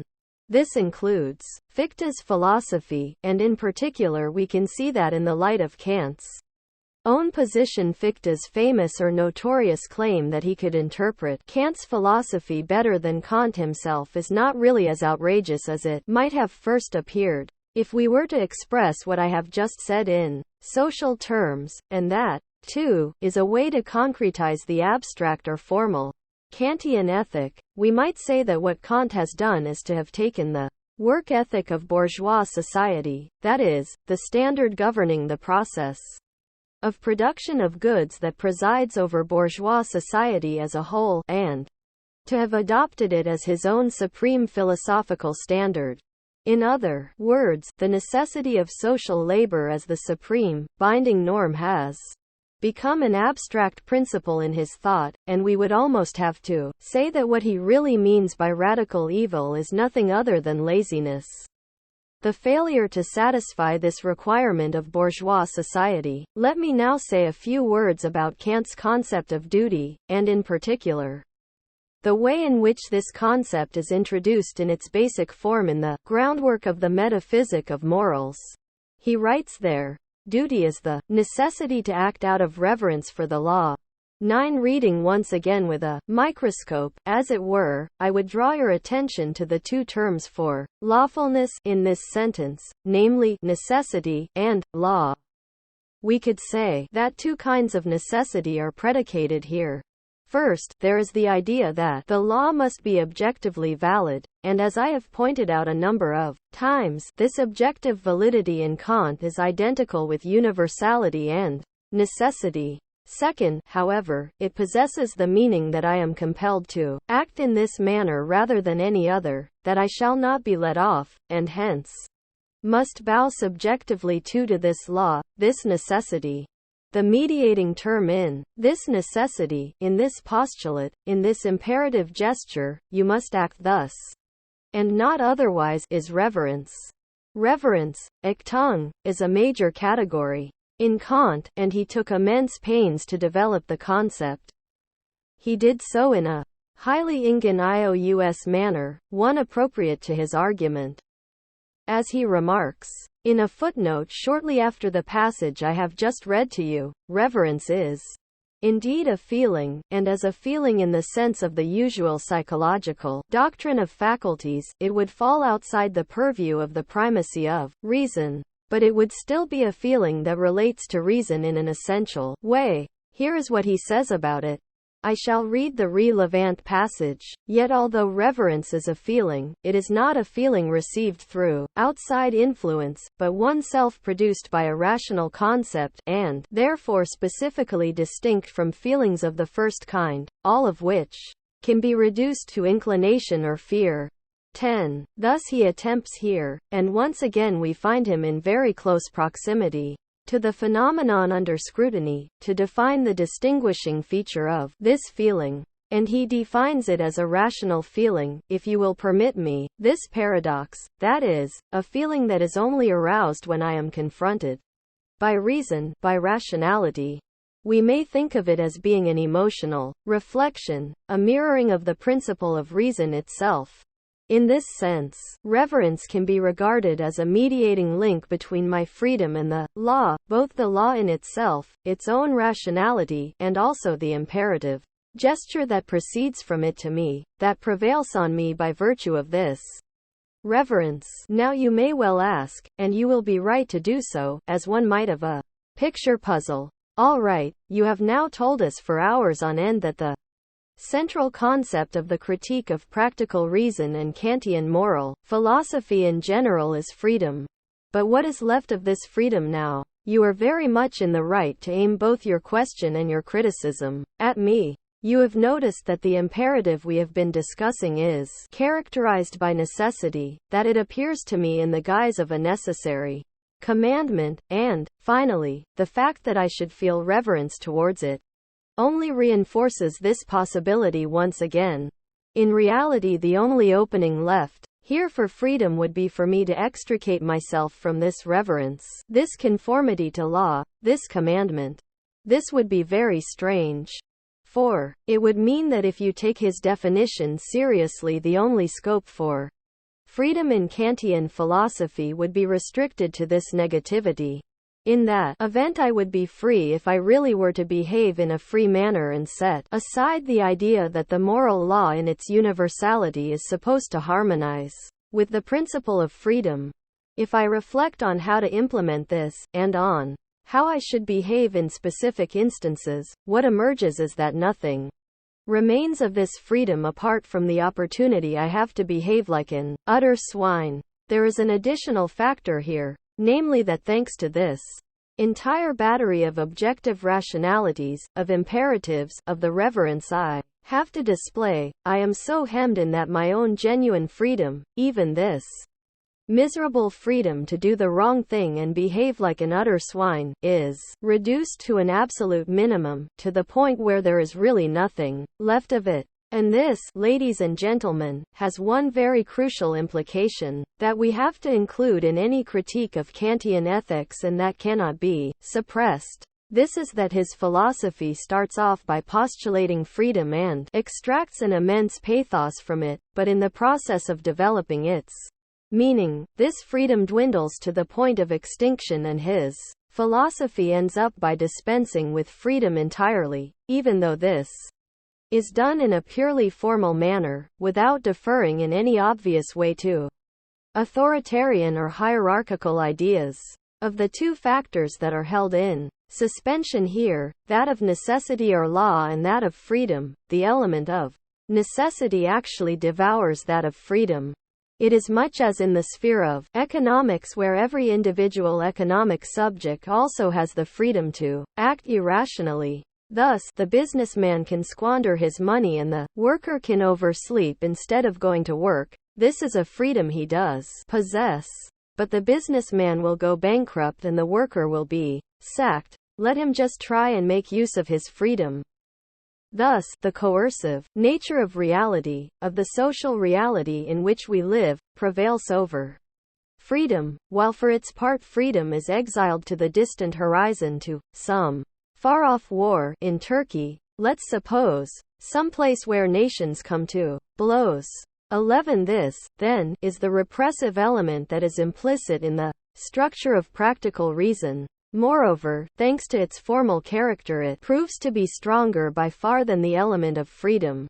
This in turn has led to the vulgar misconception of Kantian ethics that has reduced the imperative to the point where someone bangs the drum and shouts, "You shall, you must, in a way that is unsurpassed in the depiction in Thomas Mann's Buddenbrooks of Woolwich, the headmaster, who talks incessantly about the categorical imperative while never ceasing to plague and torment his pupils.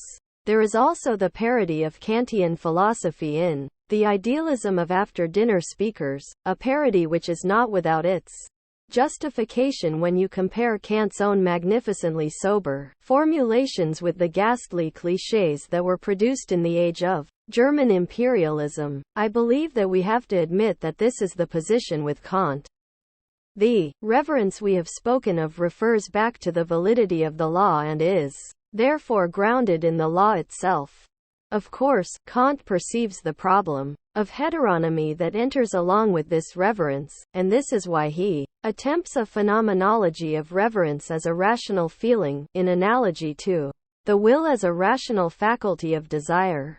I can summarize all this by saying that there is a tendency in Kant's elaboration of the practical philosophy to end up by reducing the element of freedom as far as possible. It stands there, so imposingly at the start that the situation resembles that of God in deist philosophy. He too appears at the very beginning, and he has created the world and is immensely honored for it, but he ends up being kicked upstairs, as we would say today. In other words, because freedom plays such a glorious part in the origins of the law, it finds itself pushed to one side when it comes to elaborating the law more fully. Potentially, freedom is eliminated. And in the process we see that when Kant tends to stipulate something like an ultimate unity of the natural and the moral, the unity of the natural and the spiritual world, what he basically imagines is that the ideal law of nature is also the model of ethics, and that the world in itself, the thing in itself, is really and truly the law, a belief that recurs also in his theory of intelligible character. This concept of law had only referred to the phenomenal world in the Critique of Pure Reason and had specifically excluded the thing in itself. By extending its reach to include the totality, Kantian ethics ensures that the coercive character of nature from which this idea of law has been borrowed is given the last word. That is to say, by declaring itself to have absolute dominion over nature, by proclaiming that its fundamental principle is to suppress nature and ensure control over it, Kantian ethics itself remains subservient to nature. This means that the blind, coercive nature of the laws to which non-human nature remains subject is extended to include the Kantian ethic itself. Roughly speaking, we may legitimately say that the society in which we live, the apparent world of freedom in which we live, is in reality nothing but a continuation of natural history. This is because we are dependent upon blind, organic necessities of the kind that we project onto non-human nature. Ladies and gentlemen, I believe that I have now explained to you the most important issues that I wanted to tell you about concerning Kantian ethics. I shall now move on to talk above all about an ethics of conviction in its relationship to an ethics of goods and an ethics of responsibility, a problem that follows on directly from Kant's assertion that ethics must be free of every intention. I would like only to add, and I shall perhaps say more about this next time, that in its rigorous form Kantian ethics aims to make itself independent of the well-being of the species as a whole. This means that, even the creation of a happy society is explicitly excluded in crucial passages of Kant's moral philosophy, although the concept of humanity is reintroduced at the conclusion of the Critique of Practical Reason. We might therefore formulate the principle of Kantian ethics by saying that it is concerned simply with an objective reason, entirely independent of a rationality extending to subjective, human ends and human goals. This objectivity of reason extends to the final end and includes the reason for the existence of reason in the first place. But this brings me to an extraordinarily complex problem, full of contradictions, and I shall be forced to say a few things at least about this next time, before going on to what I have to say about ethics of responsibility, of goods and of conviction. Lecture 14, the 16th of July 1963. I should like one to add a few comments on the issues raised by Kant's moral philosophy that we have discussed up to now, and shall move on from there to a number of the so-called main problems of moral philosophy in general, which we have not yet broached, but which have a meaningful relation to the Kantian problems we have been chiefly concerned with. These will be dealt with in terms of philosophical models. I may remind you that we had defined the moral law or rational principle as the pure principle of the domination of nature, and by this we meant the domination of our inner nature as well as nature outside us. And I established there that Kant stood in a long tradition on this matter, one that can be traced back to Aristotle, on the one hand, and the Stoics, on the other. One of the most astonishing facts that we encounter when we study the history of philosophy is to see how philosophers agree with one another on this point, namely, that the Instincts are things that have to be controlled and suppressed, even though their philosophies otherwise differ widely and may even be diametrically opposed. Whether we are dealing with Descartes or Bacon, Kant or Nietzsche, that is, with philosophers who usually figure as mortal enemies in the histories of philosophy, their views on this point turn out to be curiously alike. And in general it is remarkable that the majority of the philosophical disputes which are reflected in the division of the history of philosophy into schools, generally end up being reduced in number once you examine the texts. That is to say, the so-called basic positions and starting points of philosophers are relatively unimportant for the conclusions that they draw. They all preach more or less the same thing, in so far as they preach at all, that is, in so far as they set out to establish norms. This not only makes us a little skeptical about their initial positions, we also start to question their general stance, since this tends to make them the spokesman of the more powerful tendencies in the development of civilization. The idea of the renunciation of instinct that has been formulated in recent years by psychoanalysis goes hand in hand, or so I have been arguing, with the direction of civilization, and we could also say, with the basic tendency of an urban civilization that is bourgeois in the broadest sense, that is to say, orientated towards work. If I may briefly say something here about psychoanalysis, its separation from moral philosophy is not without its risks, since the very people who are expected to behave well and lead moral lives are also psychological beings, and their behavior depends on their psychological makeup. It is worthy of note that Freud, who started out as a critic of the so-called process of repression, that is, as the critic of this renunciation of instinct, subsequently became its advocate.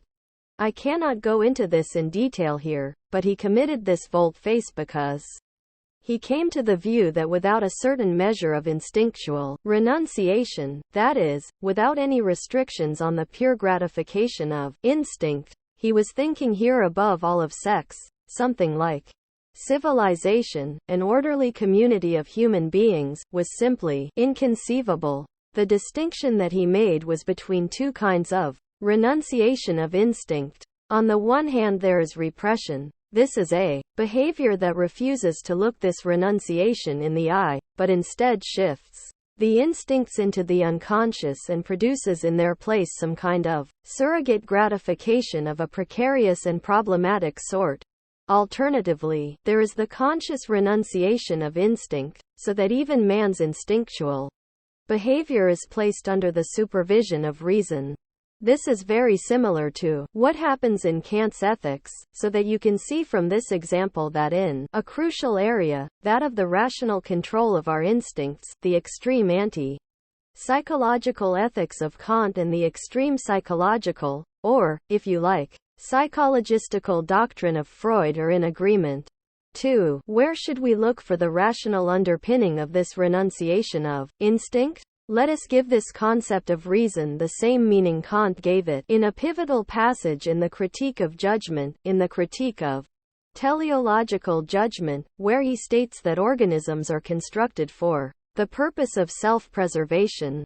3. If we give it this meaning, it becomes evident that the rational behavior of human beings is rational insofar as it serves the principle that had been regarded as far back as Spinoza as the true fundamental principle of every existent being, esse conservare, self-preservation. 4. Thus reason is defined, in Kant as in Spinoza, as a self-preserving rationality, and for all Kant's rigorism this motif is so powerful, that Kant includes this law of self-preservation among the duties towards ourselves in his detailed doctrine of ethics, the metaphysics of morals, where he lays down a system of the duties incumbent upon us.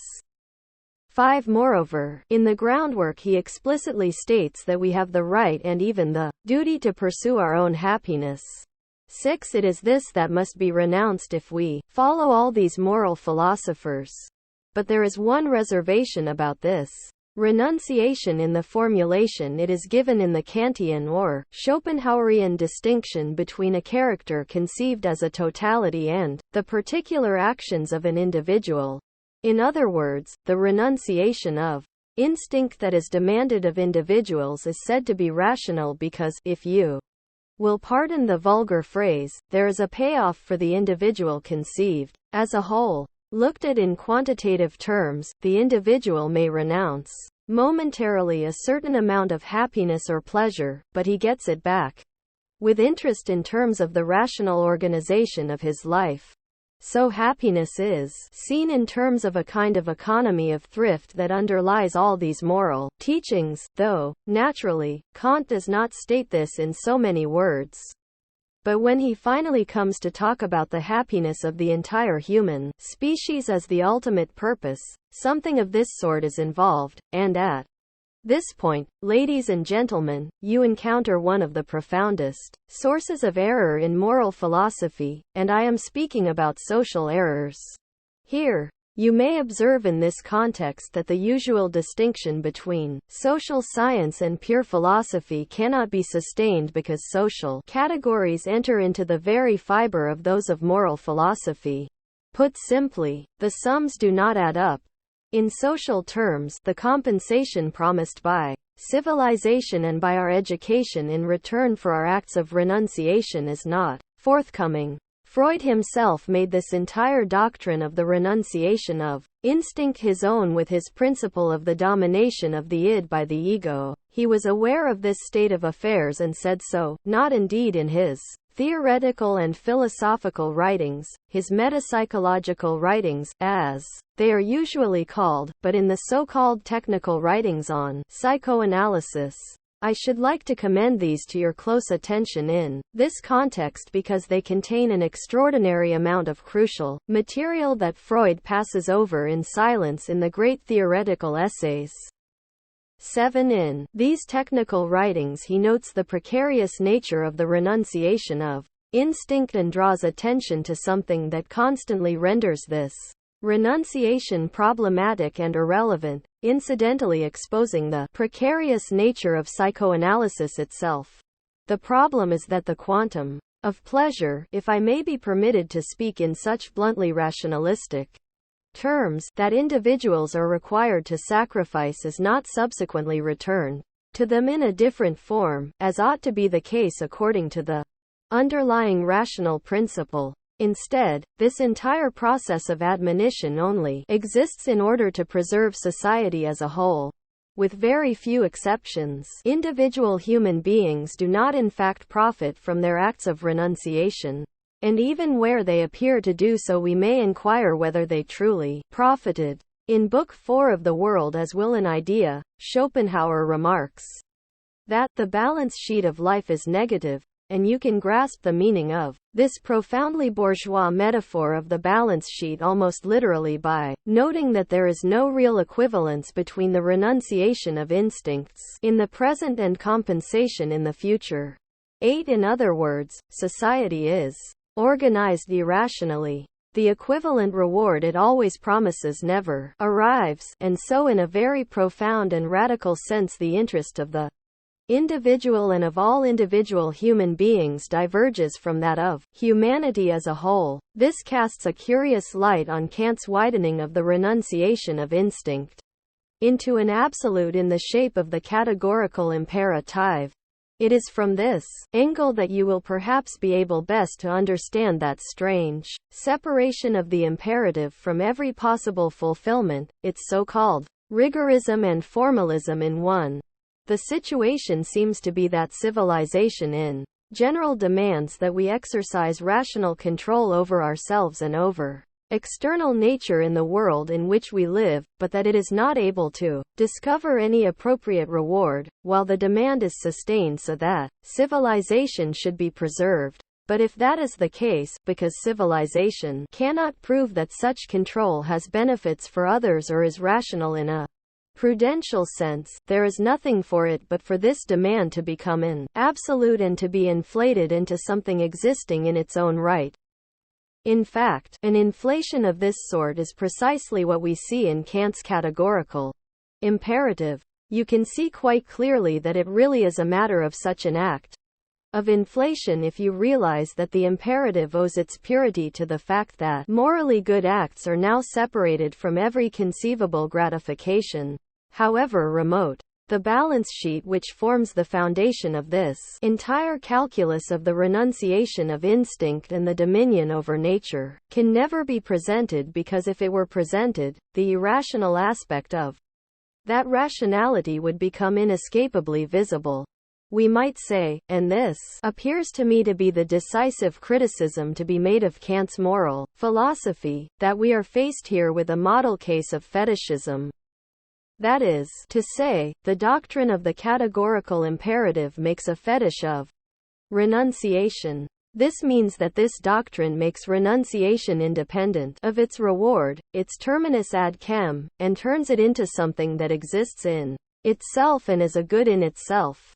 This is how the dull and naive consciousness, a consciousness that is particularly deceptive when it is called moral, dangles before us the illusory belief that to renounce something is good in itself, even though we are quite unable to perceive the benefits of this renunciation. This applies with particular force in situations where people tend to regard renunciation as a good, even though non-renunciation does not involve anything wicked or evil or destructive.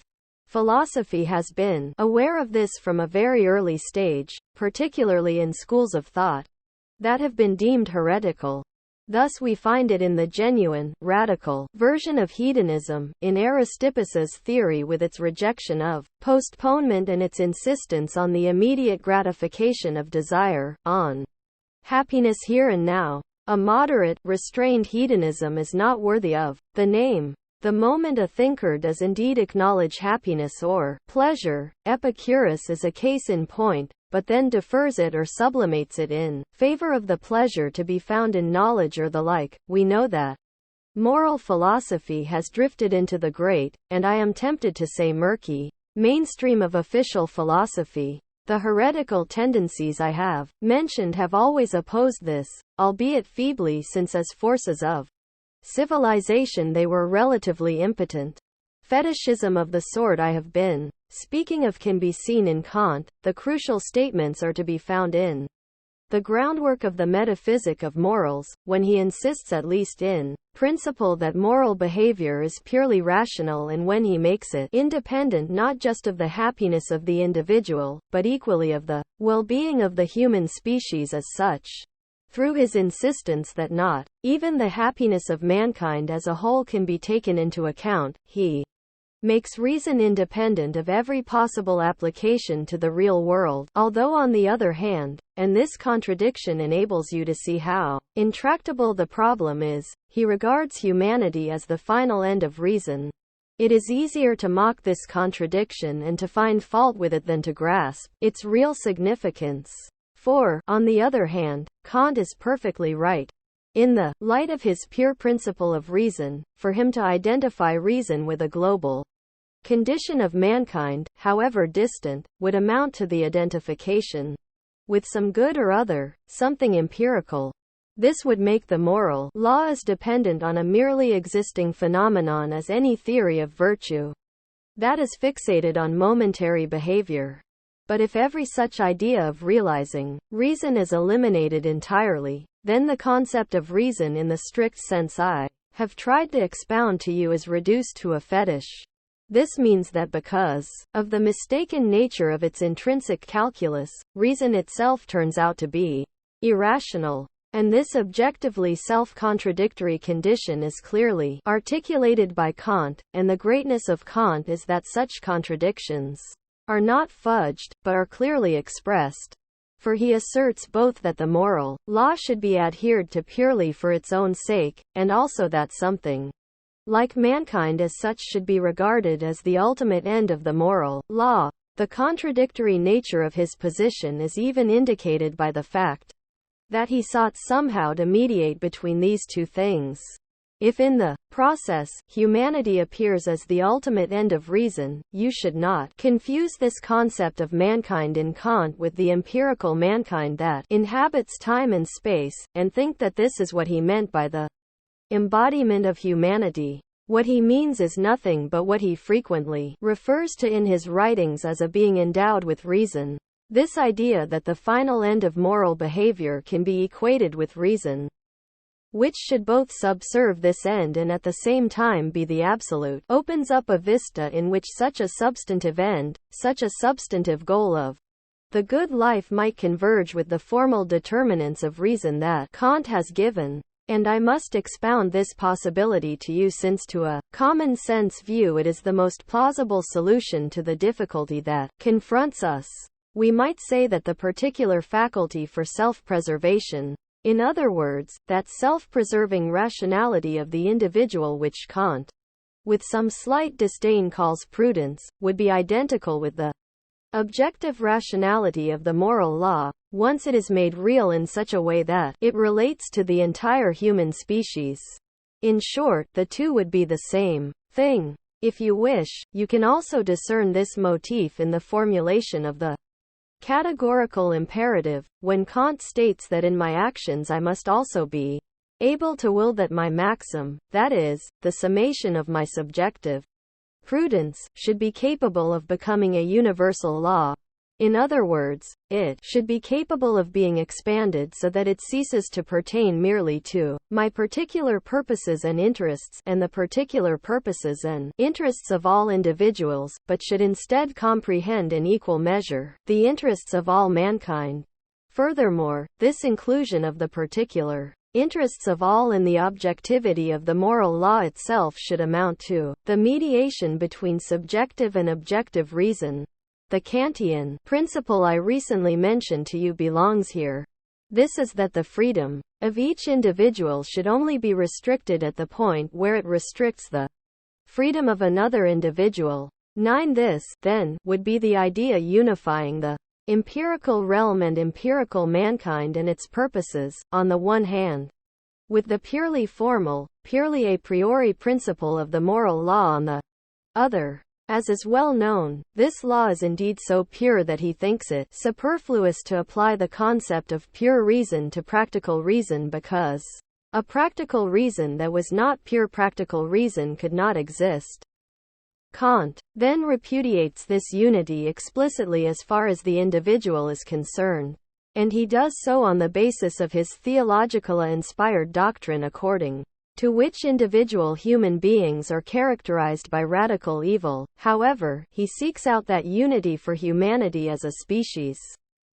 The same thing can be said of his philosophy of history as it is recorded in his little essay, Idea Towards a Universal History from a Cosmopolitan Point of View. Here he explicitly makes mediation between subjective and objective reason his goal. He does so by arguing that ultimately the conflicts between the interests of individuals work towards the creation of a global situation in which something like reason and freedom have been realized. But this is a purely hypothetical possibility. I think this is an important point and one that Kant has correctly perceived. Such a hypothetical possibility cannot be taken directly as a norm by which to govern my behavior. In other words, I cannot directly take ideas that apply to the creation of a just society as a whole, a just world, and deduce from them a guide to my own behavior, here and now, especially, since that just society is, to use Kant's own language, not given, but presented as a task. I may not treat it as a given, unless I am prepared to treat something infinite as finite, to fetishize it. In short, such fetishistic procedures are not without consequences, since they mean that people come along and say that the good is what benefits their nation, or good is what a party decrees, what a party orders them to do, because the party or the nation is, so to speak, the organ of the world spirit. Something that it can never be in that direct, transparent way. Moral action, right action here and now is not immediately identical with what is good for the species as a whole. And if Kant refused to bring these two things together, something which is both plausible and tempting, as I have suggested, he was inspired to do so by a profound and correct instinct that can be found at work throughout his philosophy. This is the instinct to make distinctions, rather than to create false identities and to bring together by a coup de main things that are quite separate in reality. In this context I may, perhaps, remind you of a modern writer, a writer who because of his political affiliations may lead you to expect something quite different. I am thinking here of Brecht, for Brecht was acutely aware of this problem and was unusually sensitive towards it.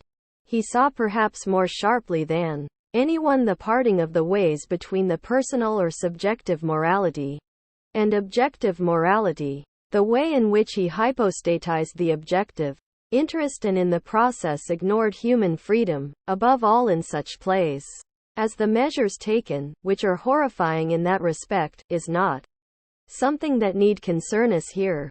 I would only bring to your attention here that he saw this problem as the central, burning problem of moral philosophy today. He treated it, contrapuntally, as it were, in two different plays, both of which I recommend you to read. The first is Saint Joan of the Stockyards, in which we are shown a person who has an absolutely pure will. In the Kantian sense, that is, who practices a pure ethics of conviction and who literally and truly behaves as the categorical imperative requires. What we then see is that thanks to this she becomes the agent of the very worst and most dangerous interests, and that what Johanna does turns into the very opposite of what she wants. And finally, her martyr's death redounds to the advantage of those dominant and exploitative forces that she had set out subjectively to oppose. The other play inverts the same problem. This is The Good Person of Szechuan, which deals with a woman who, like Johanna, wants to do good, but discovers that in a society that is felt to be deeply questionable she can only succeed in doing good by making herself evil, by donning the mask of evil, as Brecht calls it in a poem with that title. 10. However, this brings us to a problem that we shall not really have time to discuss today, but with which we shall have to concern ourselves with in detail.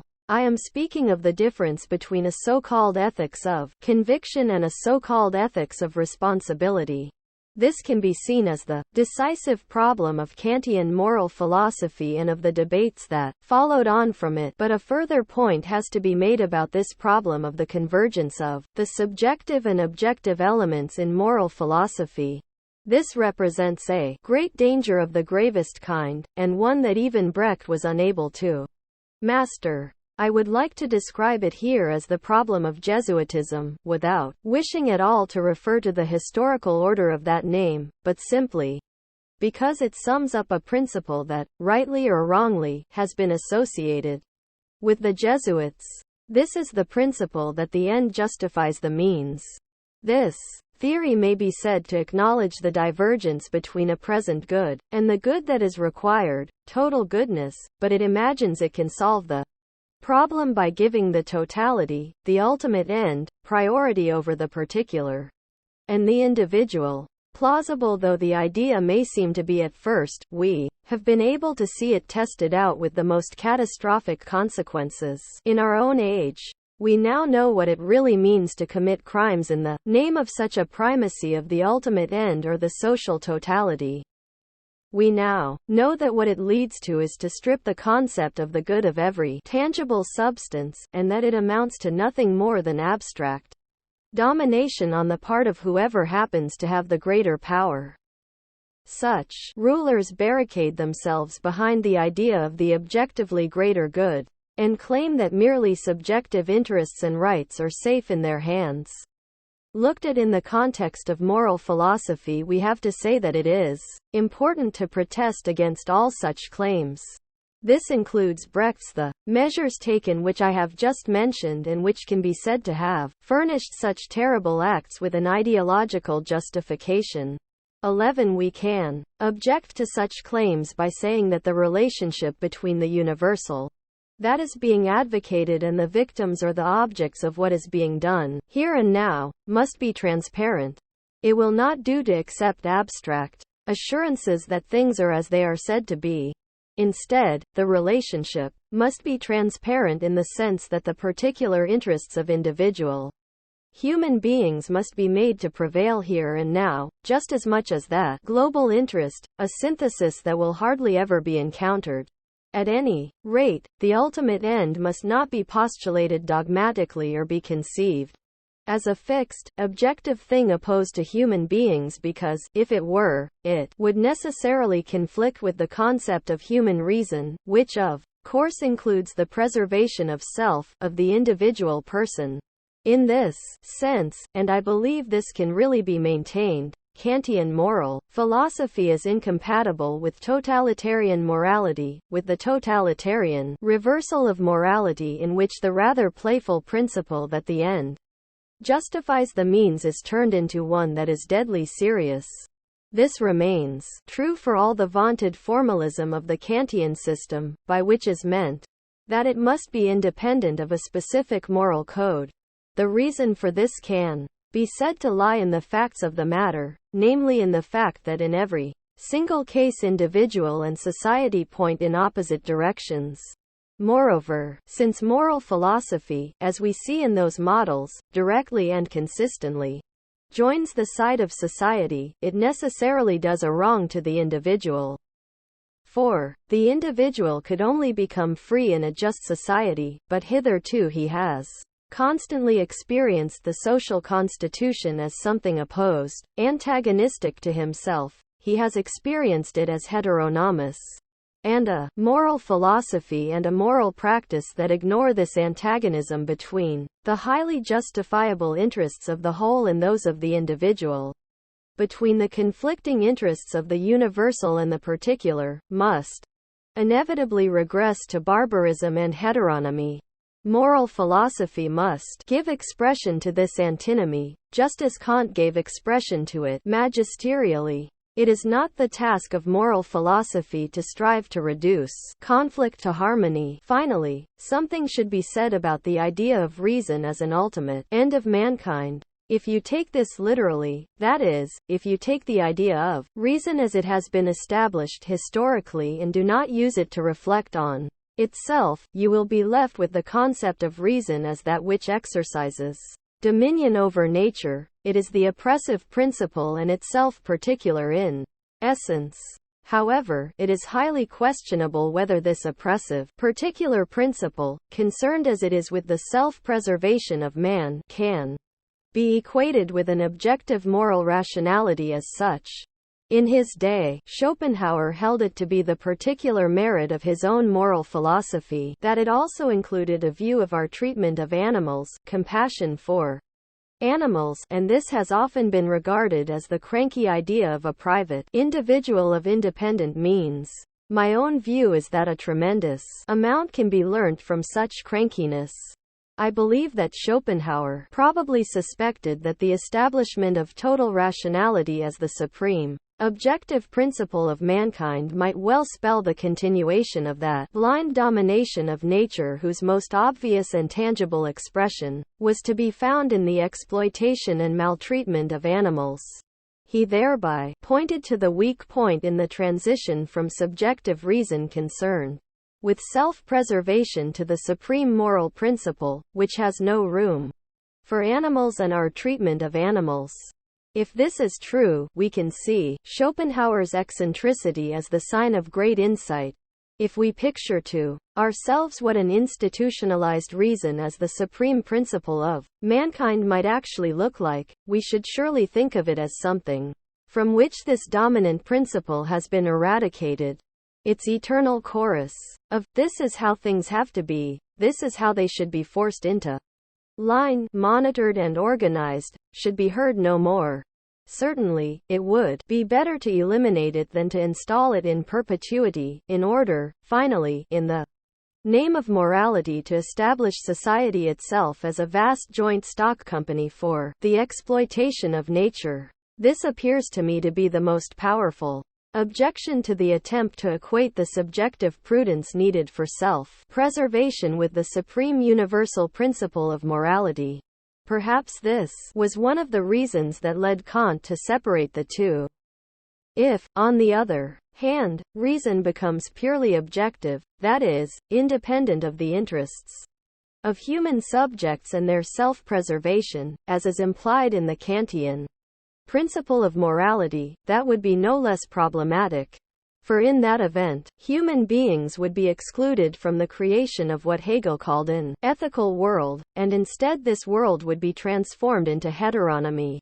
Pure and simple. Lecture 15. The 18th of July 1963. Ladies and gentlemen, the question we had reached last time was whether moral philosophy in Kant, and moral philosophy in general, should be orientated towards mankind, its continued existence and its happiness, in the light of the fact that the concept of reason, which is the concept of humanity, already contains these elements within it.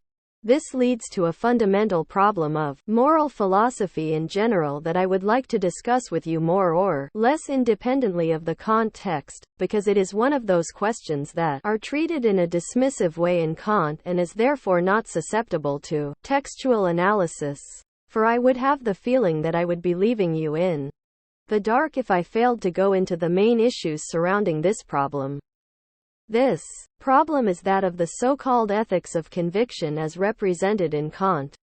Not simply in its relation to the so-called ethics of goods, Güterethik, a notion that may strike you as mythological and a priori archaic, but rather in relation to what has been called the ethics of responsibility to distinguish it from Kant as well as from the dogma of the summum bonum. 1 for 2. Think about mankind in terms of the contents of people's lives would essentially be a question of responsibility towards empirical existence, self-preservation and the fulfillment of the species to which we belong for good or ill. This idea of responsibility is the very thing that Kant rejects fundamentally as a principle of ethics. There is no real place for it in his moral philosophy. You are aware that Kant inherited the concept of freedom from Greek ethics, but that he radicalized it to an extraordinary degree. The fact that without freedom, without the idea of freedom, moral philosophy would make no sense at all will be clear to you, because given the situation of complete, unrelieved determinism, every criterion of good and evil would be absolutely meaningless. It would not even be possible to raise the issue. But the concept of freedom was modified by Kant in a very crucial way. I may remind you that even in Aristotle it was not simply defined as freedom from external compulsion, but also as freedom from emotions, that is, from instinctual drives, and ethical behavior was equated, as by the Stoics, with mastery of the feelings. As I have already had occasion to mention, this is a motif characteristic of the entire tradition of moral philosophy with the exception of the very few radical hedonists. In Kant, this trend is taken to an extreme in which the concept of freedom is taken to refer exclusively to something that cannot be said to possess an ulterior cause.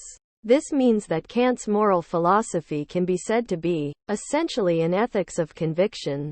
In it, this definition of freedom is made so formal, or if you like, so much a matter of epistemology, that not only is every dependence on concrete realities eliminated, but also every relation to any matter of substance that might be brought to bear on the ethics itself. For it is self-evident that if a free action is an action that is not to be reducible to any cause of whatever kind, this would rule out any action that is caused, for example, by the failings of a given situation, or even by factors governing any given situation on which I must base my action in order to achieve anything at all. Any such action would be regarded as heteronomous, as an action that reintroduced the element of causality into freedom. Thanks to this, Kant's philosophy became an extreme ethics of conviction, and Kant was well aware of the particular nature of his own achievement in moral philosophy when he placed the moral, the locus of morality, squarely in the interior of the human subject.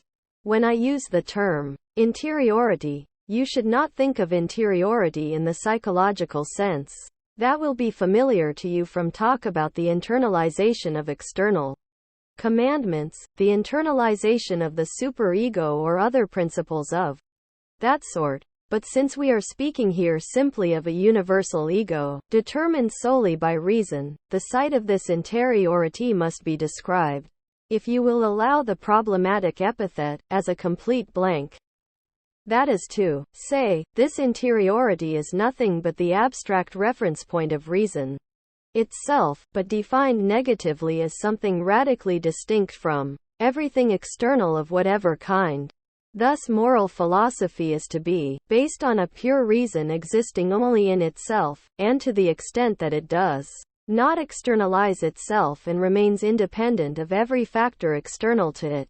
Such external elements would include, above all, the happiness of the individual. But strictly speaking, and I have already made this point earlier on, any course of action would also have to be pursued independently of the happiness of human beings in general, too, as is the case with a later, very radical philosopher of interiority.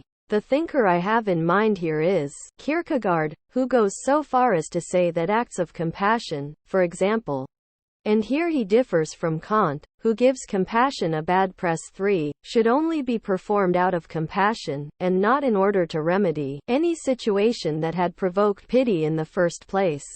Here, then, the standpoint of radical interiority is combined with the idea that we should not meddle with the nature of reality and that we should not take the nature of external reality into account in our own behavior. For this motif also appears in a certain sense in Plato, with an objectivizing tendency, namely, in the sense that the absolute nature of ideas means that they only become accessible to purely logical behavior, to a purely logical faculty. But Kant would have dismissed even this as heteronomous, and in fact he criticized the whole of the ethics of antiquity as heteronomous on the grounds that justice in Plato, and justice as Plato's highest value, is not the product of pure reason, but should be regarded by us as something that exists in itself. To that extent, as something external that confronts us from outside, there is something opaque about it, something irrational or, as Kant would say, heteronomous. The decisive distinction between Kant's ethics of conviction and Plato's ethics of ideas lies in the fact that the only defining factor of moral action Kant will allow is the universal principle of subjectivity itself, without regard to anything objective, apart from the most universal fact that there must be something objective, something or other must exist, if action is to be possible at all. In this respect, then, Kant's ethics is in fact in agreement with the philosophy of Fichte. Kant's thinking has two targets here.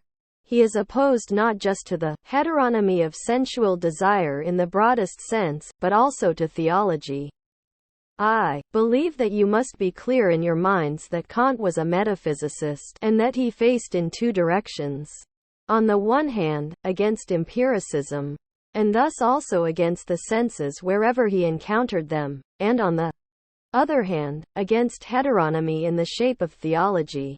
The moral law may not be conceived as coming from God, and it is nothing but a purely conceptualized subjectivity. If God has any role in this morality, then only as the guarantor of the moral law that emanates from pure reason, as the being to which the moral law is attached, to use an analogous formulation to one that occurs in this context in the Critique of Pure Reason. 5 in Kant's view, this means that in the absence of God and the hope of immortality, the world would be a hell. But this must not be, thinks Kant. There is a profound connection between this definition of the world as negativity and his rejection of the empirical. That is to say, Kant's rejection of empirical motifs corresponds to his belief that, and this is a highly theological matter, evil rules in the world, that this world is the realm of evil. 6 And if we can say that Kant's rigorism is more critical, that is, it is more intransigent towards existing circumstances than the seemingly more humane and appealing account of ethics in Hegel's philosophy, this is precisely the point at which his radicalism appears. This really does bring us to the crucial question of the distinction between, on the one hand, the the so-called ethics of conviction, and on the other, the ethics of goods, and more particularly the ethics of responsibility, about which we should say something now. An ethics of conviction is an ethics that seeks refuge in the pure will, that is, it recognizes the interiority of the moral subject as its only authority. In contrast to that, the ethics of goods and the ethics of responsibility take as their starting point an existing reality, though under certain conditions this may be a mental reality, as perceived by this subject to which it is then counterpoised. Thus these conceptions of ethics start from an existing reality in intentio recta, just as old-style theory of knowledge was intentione recta, but without any reflection on the constitutive subject. And because of this objectivizing tendency of the intentio recta, the highest moral good at any given time is also objectivized, we might even say reified, and this thing-like thing is, when compared to pure action, the actus purus, of Kant. Always heteronomous, a good for us, and in so far as it exists for us, it is subject to the critique leveled at hedonism. Ladies and gentlemen, many of you will be thinking, these are the cares of the philosophers. If they do not have anything more important to worry their heads about, they ought just to shut up shop, since all this seems at first sight to be no more than an empty scholastic dispute. It might be thought that it is only necessary to pitch the concept of the greatest good high enough, as Plato had already done with his concept of justice, and something would emerge of its own accord that would be free from ephemeral, empirical motifs. This procedure would at a stroke bridge the gap between an objective ethics of goods and a purely formal ethics of conviction. In fact, many thinkers, right down to the writings of the Marburg Neo-Kantians, have pointed again and again to the agreement of the ethics of Kant and Plato. I recollect in particular Paul Natorp's book on Plato. 7. Schopenhauer, too, who followed Kant's ethics to an extraordinary degree, also tends to take the view that the two conceptions of morality are identical. 8. However, it is typical of Kant's insistence on precise distinctions between concepts that he is not satisfied with this. Instead, he maintains that even this highest good, however it may be defined, stands opposed to me as an alien, external thing.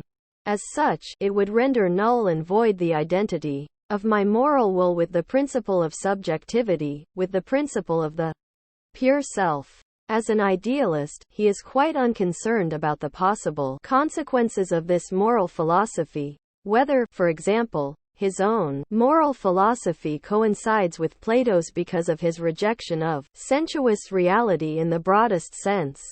Such considerations are a matter of indifference to him. What interests him, and this is the true sign of his idealism, is purely the question of principle, that is, the question of how such a theory can prove itself. In other words, does it prove itself in terms of rationality, or does it treat reason as something alien? I might add that, having done this, he was not too concerned about content. Kant does not share Plato's disapproval of sensuality, a disapproval we can see from Plato's statement that the body is the grave of the soul. 9. Instead, by incorporating the duty to procure one's own happiness in the definition of duty, he even showed a certain tolerance at the level of ethical content. Only, as far as the principle itself was concerned, did he prove quite unwilling to make concessions. It should be pointed out here that in this respect he showed himself to be heir to the tradition that interiority, like the soul, should be the object of desire because it is immortal, the highest good. The idea that the principle of subjectivity should be what is normally thought of as the highest good is Christian in origin, not just in a superficial historical manner, but in a profound sense. Underlying it is the idea of the absolute substantiality of the soul, which is linked in turn to the idea of the immortality of the soul that was redeemed by Christ, and this idea is then secularized and made abstract until it becomes the moral law, existing in its own right. The same idea also contains the bourgeois ethos of unlimited striving, which goes back to a particular strand of Christianity, that of predestination, which became increasingly influential in Lutheranism and above all in Calvinism. This is the idea that no one knows whether he is one of the elect, and that the very greatest efforts are required, if one is to have any hope at all. The fact that this hope only appears distantly on the horizon, that it is very faint and barely more than a memory, is something Kant shared with Protestantism. The pietist representatives of Protestantism took offense at this aspect of the general Protestant faith. It was they who criticized Kant on the grounds that his philosophy lacked hope. 10. Heinrich von Kleist's celebrated reaction on reading Kant belongs in the same context. 11. This reaction contains a momentous truth, namely the uncertainty that is actually implied in the concept of hope. But Kant responds to this in a manner reminiscent of Beethoven. This hell, which we must acknowledge our life on earth to be, cannot be the last word. Man's nature itself contains something like a promise that this is not all, and that there must be something further. In this sense, I would say that the ontological proof of the existence of God, which Kant himself subjected to withering criticism, continues to live on. The mediating link between unlimited effort and pure conviction, Gesinnung, is created in Kantian ethics by including it in the constellation of supreme concepts, above all the concept of duty, which merges in a completely abstract way with the concept of unlimited effort. For, as an absolute concept, duty knows no bounds, since it is an absolute which is not located in any given order, and, thanks to its own infinite or unbounded nature, it possesses this quality of never coming to rest. A philosophy like Kant's, I would like to say, never simply repeats what goes on in society, but has the tendency to criticize existing society and to hold up to it an alternative image of the possible, or an imageless image of the possible. We find this here, combined in a quite inspired manner with the principle of formalism. The corrective function of reality is sought here in the relation between means and ends. In the emerging high capitalist society, and Kant's age does indeed coincide with the first stage of the Industrial Revolution in England, Kant has recognized the trend towards total functionality. That is to say, everything in the social realm has only a functional value for other things for which it acts as a means. Now the pathos of Kantian philosophy lies in the fact that it seeks an end which is in conflict with the tendency for everything to become merely a means. This is already implied in his criticism of intention, of which I have already spoken. But from this vantage point you will be able to give the antithesis to this a very real meaning, one that I have not mentioned before, but one that is of cardinal importance in Kant's moral philosophy. It is that of price and worth. This is the idea that everything is functional, that exists for the sake of something else, and that is exchangeable, has its price, just as of course the concept of price is based on the process of exchange. In contrast, whatever exists strictly for its own sake, or happens for its own sake, as is the case with moral action, according to the Kantian moral law, and nothing else, possesses what he calls dignity, word. The concept of dignity has a very different resonance from its later manifestations in the 19th century, when the idea degenerated into the shabby pretentiousness that some person or other might claim dignity for himself merely because he set himself up as important or weighty. This might be called the empirical concept of dignity, and you can occasionally encounter it still today, but it is nothing but a mockery and the complete inversion of what it originally meant in Kant. I do not go into these social issues in order to devalue Kant's philosophy. Criticism of a philosophy is only ever possible as a criticism of its truth. The mere indication that it is positively or negatively related to some social condition or other has no critical force. On the other hand, even the most abstract distinguishing features of the kind we have encountered in Kant have their place in the real social matrix from which they have arisen. And it is possible to assign to the abstract concepts of Kant's moral philosophy something of the concrete specificity that is not immediately perceptible in them, but which does lie hidden in their underlying substance. There are two aspects to this. First, Kantian moral philosophy may call itself bourgeois, in the very positive sense of an indescribably strengthened self-confidence. The idea that the human subject should freely give himself a law, that his pure conviction is the law of the world, is a principle that is at the opposite pole to traditionalism of every sort and to any corporatist, feudal or absolutist order. Indeed, we might say that the abstract nature of Kant's moral philosophy is social when contrasted with the limited positivism of given conditions, what might be called scientific conditions. We might add that the transition to the abstractness we have observed in Kant is itself concrete in the sense that it may be seen to express the increasing rationalization and emancipation of society from the blind, organic elements which serve mankind as a guide to its behavior. This particular insight that abstraction is not a basic phenomenon common to all epochs, but a historical and, if you like, a social category, is one that was articulated with the greatest possible force by Marx, and the Kantian philosophy is one of the best tests, one of the most magnificent examples of this thesis that can be conceived. In Kant we can clearly feel something of the pathos, the self-confidence of the youthful bourgeois class that wishes to extricate itself from tutelage of every kind. This pathos comes to the fore, with particular force whenever he criticizes theology as the foundation of moral philosophy and where in consequence this moral philosophy echoes the meaning of his statement about mankind's emergence from his self-incurred immaturity. 12. If you do not sense the echoes of this motif even in the repressive aspects of the Kantian concept of law, you will have failed to understand the infinitely complex and subtle distinctions at work in his moral philosophy as a whole.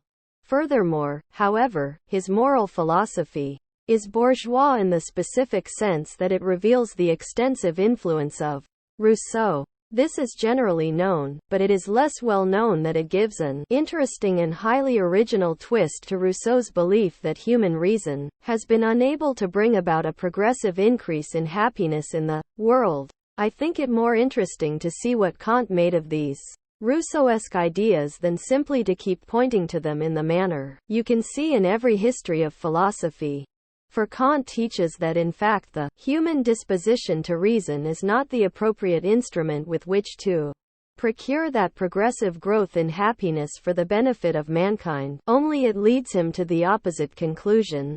He maintains that we should not attempt to harmonize these two things, reason and happiness. Instead, at least as far as individual behavior, or rather the ethics of private life, is concerned, the destination of reason should be sought elsewhere than in a constantly improving well-being. You will perhaps recollect that I tried to explain to you last time about the difficulties to which the absolutized concept of reason would lead, even if we were successful in distinguishing the sphere of subjective interest and the sphere of objective morality.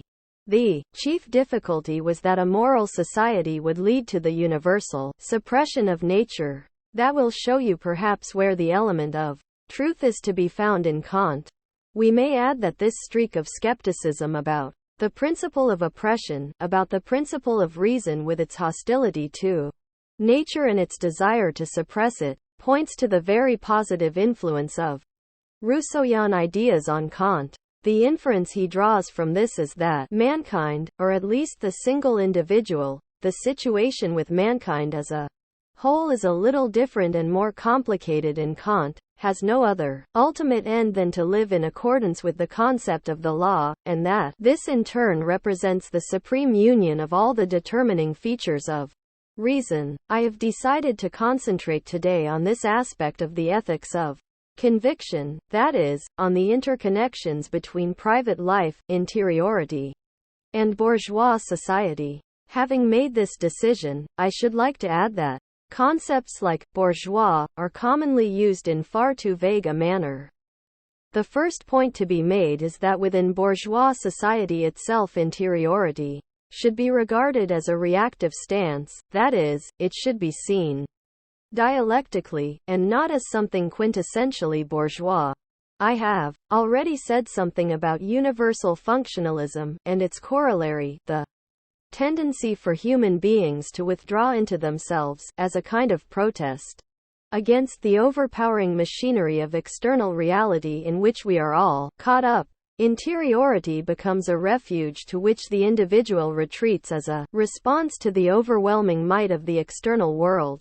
Only in this sense can we say that interiority is a function of the functional world.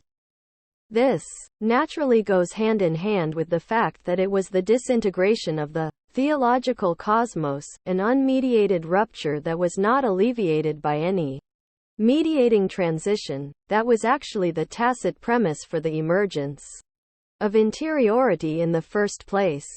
In so-called closed cultures, cultures that would be called substantial in Hegel's terminology, the way human beings act is more or less unproblematic, their course of action is self-evident.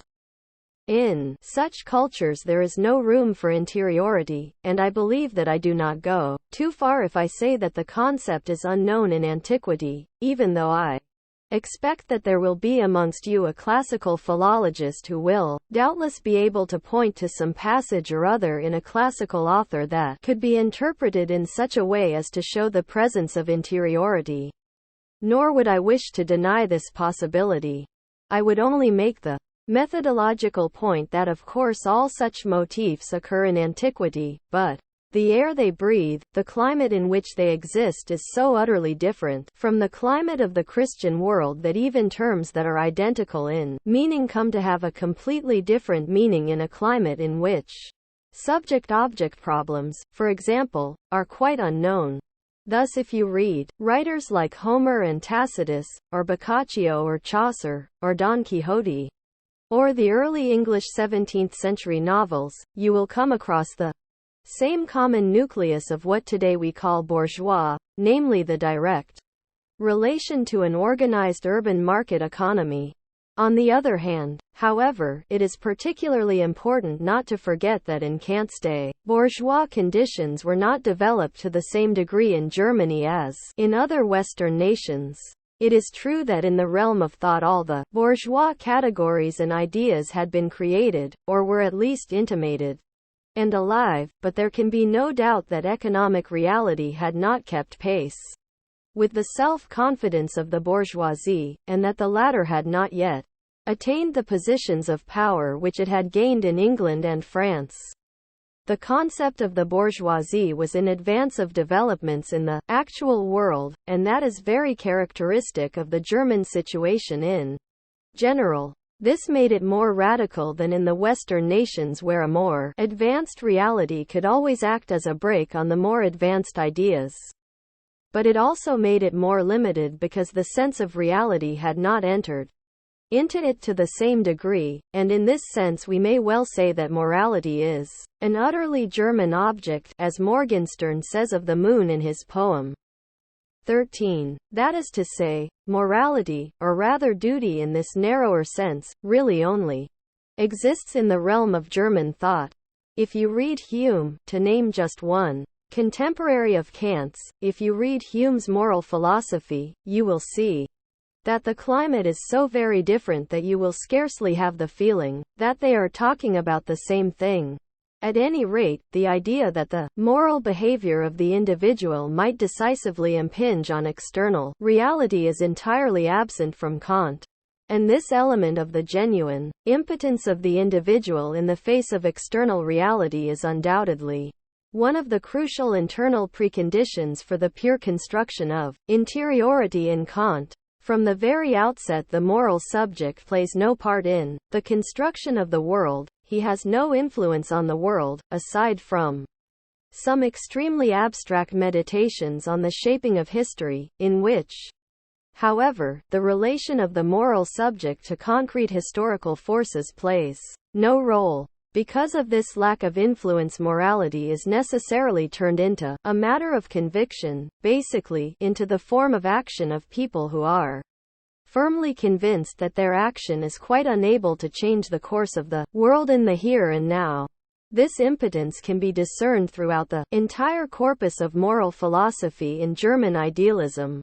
Conviction is something that simply exists for itself. It finds fulfillment in itself and remains without influence on the organization of society. In return, there is a sense in which it remains relatively unthreatened by society. Its pathos is to criticize a society in which everything becomes a means and in which nothing remains an end. But on the other hand, this idea should be supplemented by its dialectical opposite. This is the idea that reason, the faculty that gives a law to itself, thereby becomes an end in itself, and hence, as I asserted last time, becomes a fetish because it despairs of being able to realize any goals in the world outside itself. The immense pathos of the emancipated citizen becomes fused with the feeling of impotence, and these twin themes are deeply embedded in Kant's ethics. I believe, ladies and gentlemen, that I have now given you a preliminary introduction to the problems underlying both an ethics of conviction and an ethics of responsibility. In particular, this feeling of impotence justifies us in criticizing the ethics of conviction because it fails to offer us anything concrete. In other words, it fails to provide us with a casuistic method, one that would enable us to apply a general moral principle to a particular case. And on the other hand, I hardly need to spell this out, it has been shown again and again that moral casuistry has surrendered to relativism by following the principle of justifying the means by the end, and that it can therefore lead to negativity and evil. Kant would resist casuistry by maintaining that it is enough to reflect on the universal character of the maxim. That is to say, if I truly reflect at every moment on whether my principle can be made into a principle of universal legislation, then the problem would be solved. But I believe, and it is perhaps as well that I should use the few remaining seconds of this lecture to say this to you. Just reflect for a moment whether it is at all possible to act in accordance with the categorical imperative, or indeed whether you can even imagine anyone doing so at every moment and with regard to every action. Consider, first, whether you are following a maxim, and God knows, just suppose you could do this, even though a person who acted in that way would be more of a monster than a human being, but just suppose you could do it.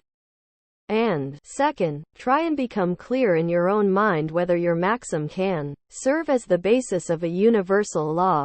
If I may apply a Kantian scheme for once, that really would be to assume that the infinite ramifications of social possibilities, an infinite choice then, is actually at my disposal so that I really would be in a position to establish the connection between my maxim and this universal law. In other words, the categorical imperative does indeed exist on paper, but it is not really valid in the strict, internal Kantian sense.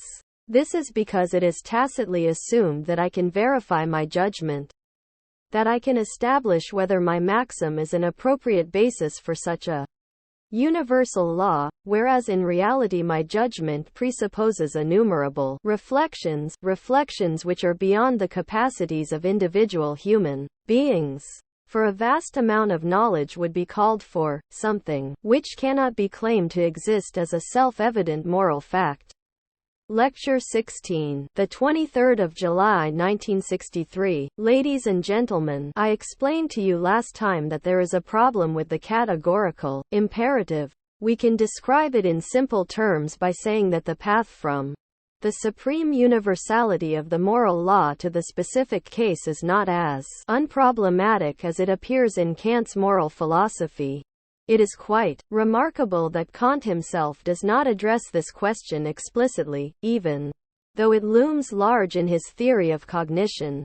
It appears there by the name of judgment, in the strict sense of the word, as the faculty to think of the particular is subsumed under the universal. Kant conceives of two alternatives here. The first is to advance from the general to the particular. This is the so-called determinate judgment, which he does not find unproblematic, and second, there is the reflective judgment. The latter sees itself confronted by the question of how to rise from what might be called unclassified experience, experience not yet subsumed under a universal, to that universal itself, and Kant's entire third major work is devoted to that question. One, by analogy, we would be concerned in the critique of practical reason with the first alternative, that is, with determinate judgment, but there is not even a hint of a reference to that. I hope that I shall not be guilty of any disrespect, if I venture the suspicion that Kant was wary of broaching the problem of a link, the problem of the relation between universal and particular, because he himself felt uncomfortable with it and because he realized that it would plunge him into all sorts of difficulties. Of course, if we could summon him to appear here as a witness, he would refuse to admit this, and would probably appeal to the immediate moral consciousness of every individual which, as you know, he had introduced in a certain opposition to the deducibility of the moral law. But, ladies and gentlemen, precisely at this point there is a very serious and difficult problem. This is that the moral is not self-evident, but instead a pure moral demand can by virtue of its own purity be transformed into evil. It may do this, to put it briefly, by destroying the object, or more accurately, the subject, on whom this moral demand is imposed. We have now reached the last lectures of this course, and it is only due to that fact that we ourselves have felt obliged to accede to our own categorical imperative and hence to refrain from cancelling these classes. Because of the heat, we have thus deprived ourselves of an old childhood pleasure. To that being the case, I thought I would take the liberty of spending some time on a literary example. I should perhaps preface my comments by saying that I am fully conscious of the problematic nature of using literary works to illustrate moral problems. The question is, how far is it proper to apply moral categories to people who necessarily are metaphorical in nature? I shall content myself with saying that the work I wish to tell you about is explicitly concerned with the exploration of a moral problem, and in fact the moral problem we have just been discussing. I am referring to a play by Ibsen, The Wild Duck. When I was young it was one of Ibsen's most famous plays, and it is one of the less than pleasing signs of the passage of time that today this play, like most of Ibsen's works, cannot be assumed to be familiar to you. And if I may ask you to do something, it would be to read this play during the vacation, perhaps along with some of his earlier plays such as Ghosts or An Enemy of the People. I believe that if you would like to learn something about the dialectics of morality, and that, after all, is the subject of this course of lectures, you will not find any more concrete examples and more logically worked out instances than these works by Ibsen. The Wild Duck deals with the question of how a man becomes immoral simply by defending the moral law, or, as he puts it in an almost Kantian way, by defending the ethical commandments in their purity. To be specific, he brings about the destruction of, if you will forgive the crude expression, the most valuable human being of the entire group, or at any rate, the only person who is not ensnared in the web of guilt that is gradually revealed in the course of the action. The victim is a 14-year-old girl, an adolescent, and it is precisely this character who is not implicated in the general guilt who becomes caught up in events and led to her doom. Here is the story. An important businessman once had an associate. This all happens before the play begins. As always in Ibsen, the central events are put into the past, and the play itself, the present, is in a sense no more than an epilogue. Aesthetically, this has a profound meaning and is connected with the metaphysics of this type of drama. But that is not something I can go into now. However that may be, before the play opens there are two men who are business associates. Their names are Worrell and Ekdal. Ekdal had been a dashing officer. The two of them were involved in some very shady financial dealings of the sort that are very prominent in Ibsen's later plays. And their misdeeds came to light. Worrell escaped scot-free and became immensely wealthy, while his associate was caught and sent to jail. This old Ekdal appears in the play as a former prisoner who has served his time, and who is now a ruined man and a semi-vegetating drunkard. He has a son, Hjalmar Ekdal, a photographer. Hjalmar is really the principal character in the play. We could call him the passive hero, or the focal point around which the whole drama revolves. Old Worrell has provided this Hjalmar Ekdal with a modest living. He has enabled him to train as a photographer. Hjalmar does not follow this profession himself, but he has induced his wife, whom he exploits, to do the work for him.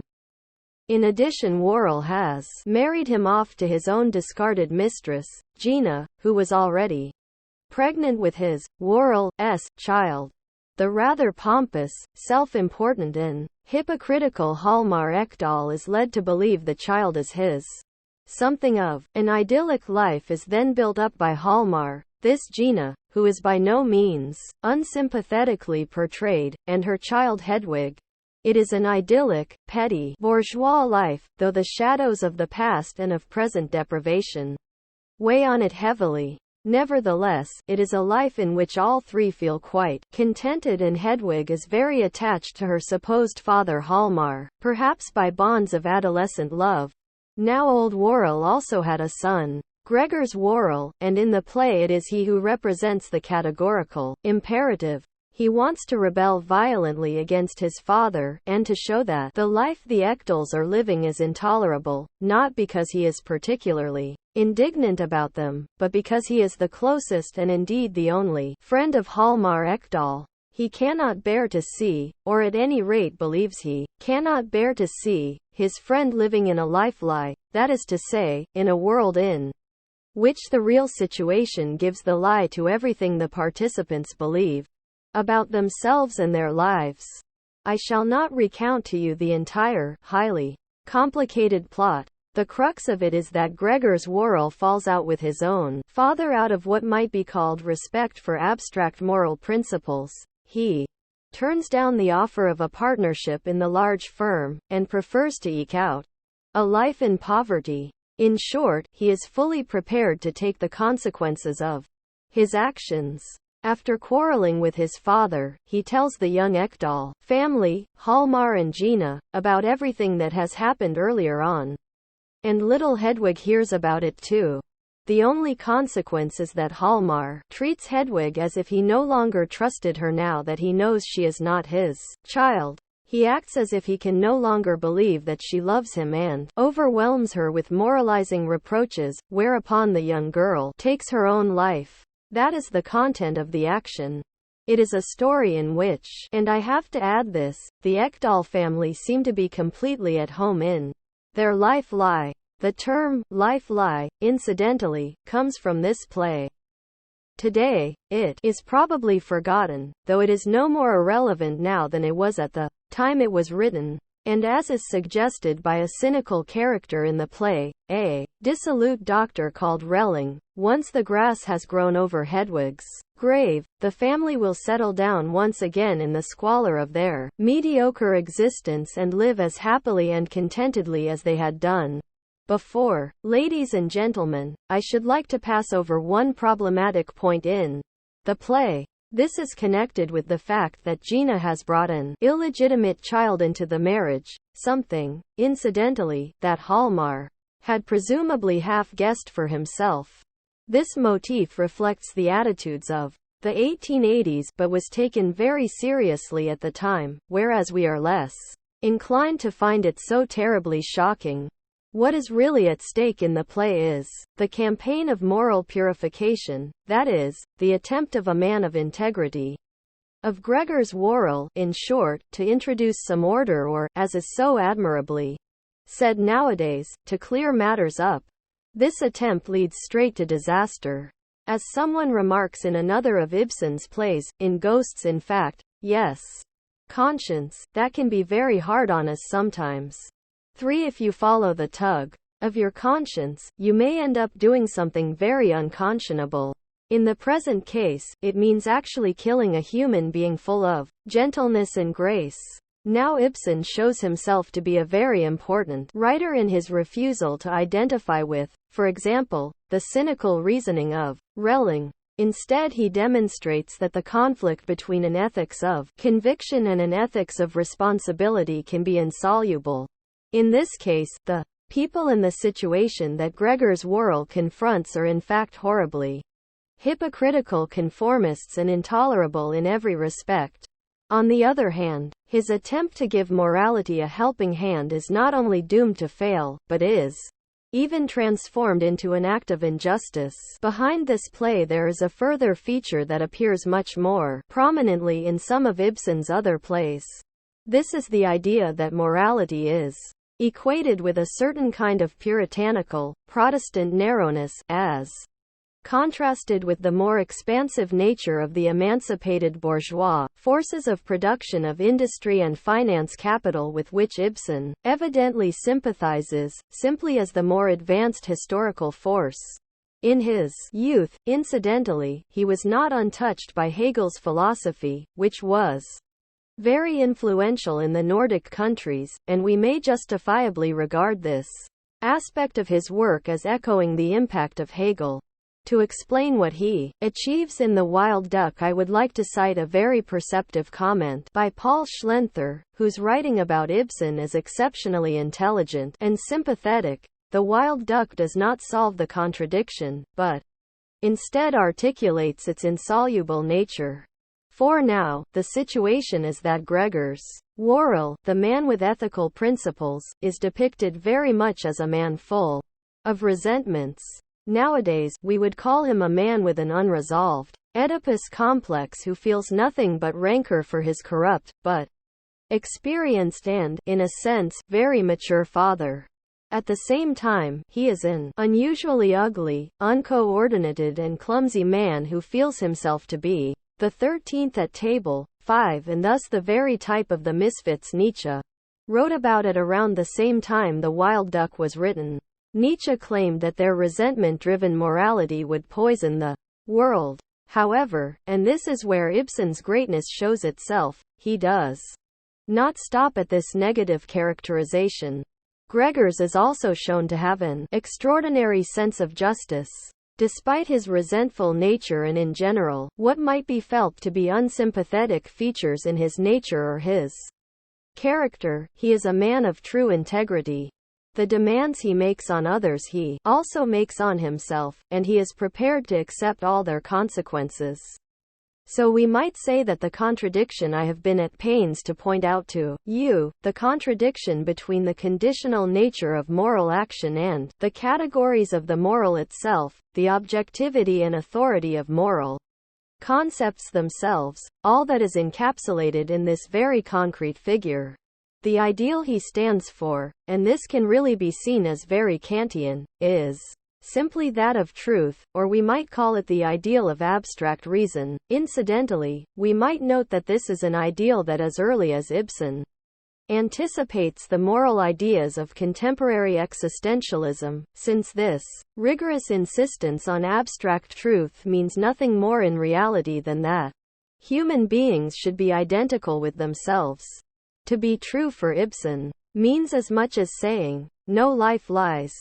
Declare your beliefs and stand up for them. Be identical with yourself. And in this identity, in what we might call this reduction of moral demands to being true to oneself and nothing more, it is natural for every specific principle about how we should behave to begin to evaporate, to the point where according to this ethics you could end up being a true man if you are a true, that is, a conscious and transparent rogue. Thanks to the reduction of the pure principle of reason to a mere matter of identity with itself, the ideal of reason receives its comeuppance by being reduced to a kind of relativism. But that is not really what concerns us here in this context. What concerns us is the relation between an ethics of conviction and an ethics of responsibility. It is easy to claim that Gregor's acted irresponsibly, Similarly, it could be said that his pig-headed, conceited insistence on principle is itself psychologically conditioned, that in truth, as Kant would say, he is motivated more by an intention than by the rational ideal by which he believes himself to be guided. In consequence, it looks as if what Ibsen defends against Kant and against the ethics of conviction, and here he is absolutely Hegel's heir, is the ethics of responsibility. What is meant by this is an ethics in which at every step you take, at every step you imagine yourself to be satisfying a demand for what is good and right, you simultaneously reflect on the effect of your action, and whether the goal envisaged will be achieved. In other words, you are not just acting out of pure conviction, but you include the end, the intention and even the resulting shaping of the world as positive factors in your considerations. In the play this is the position embraced by the cynic, Relling, who also expresses it very intelligently.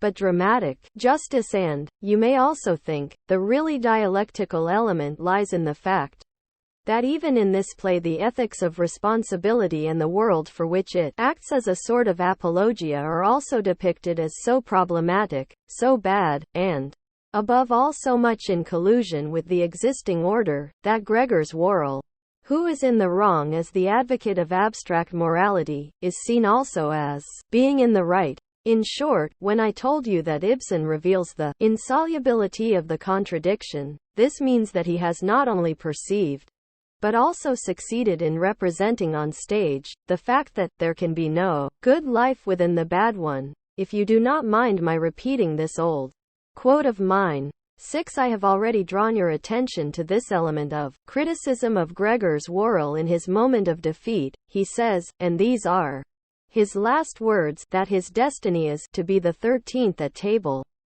This critique is identical with the kind of critique leveled at Kant's ethical philosophy by Hegel. According to this, an ethics of responsibility would be one which takes consequences into consideration, and refuses to concern itself exclusively with the pure will.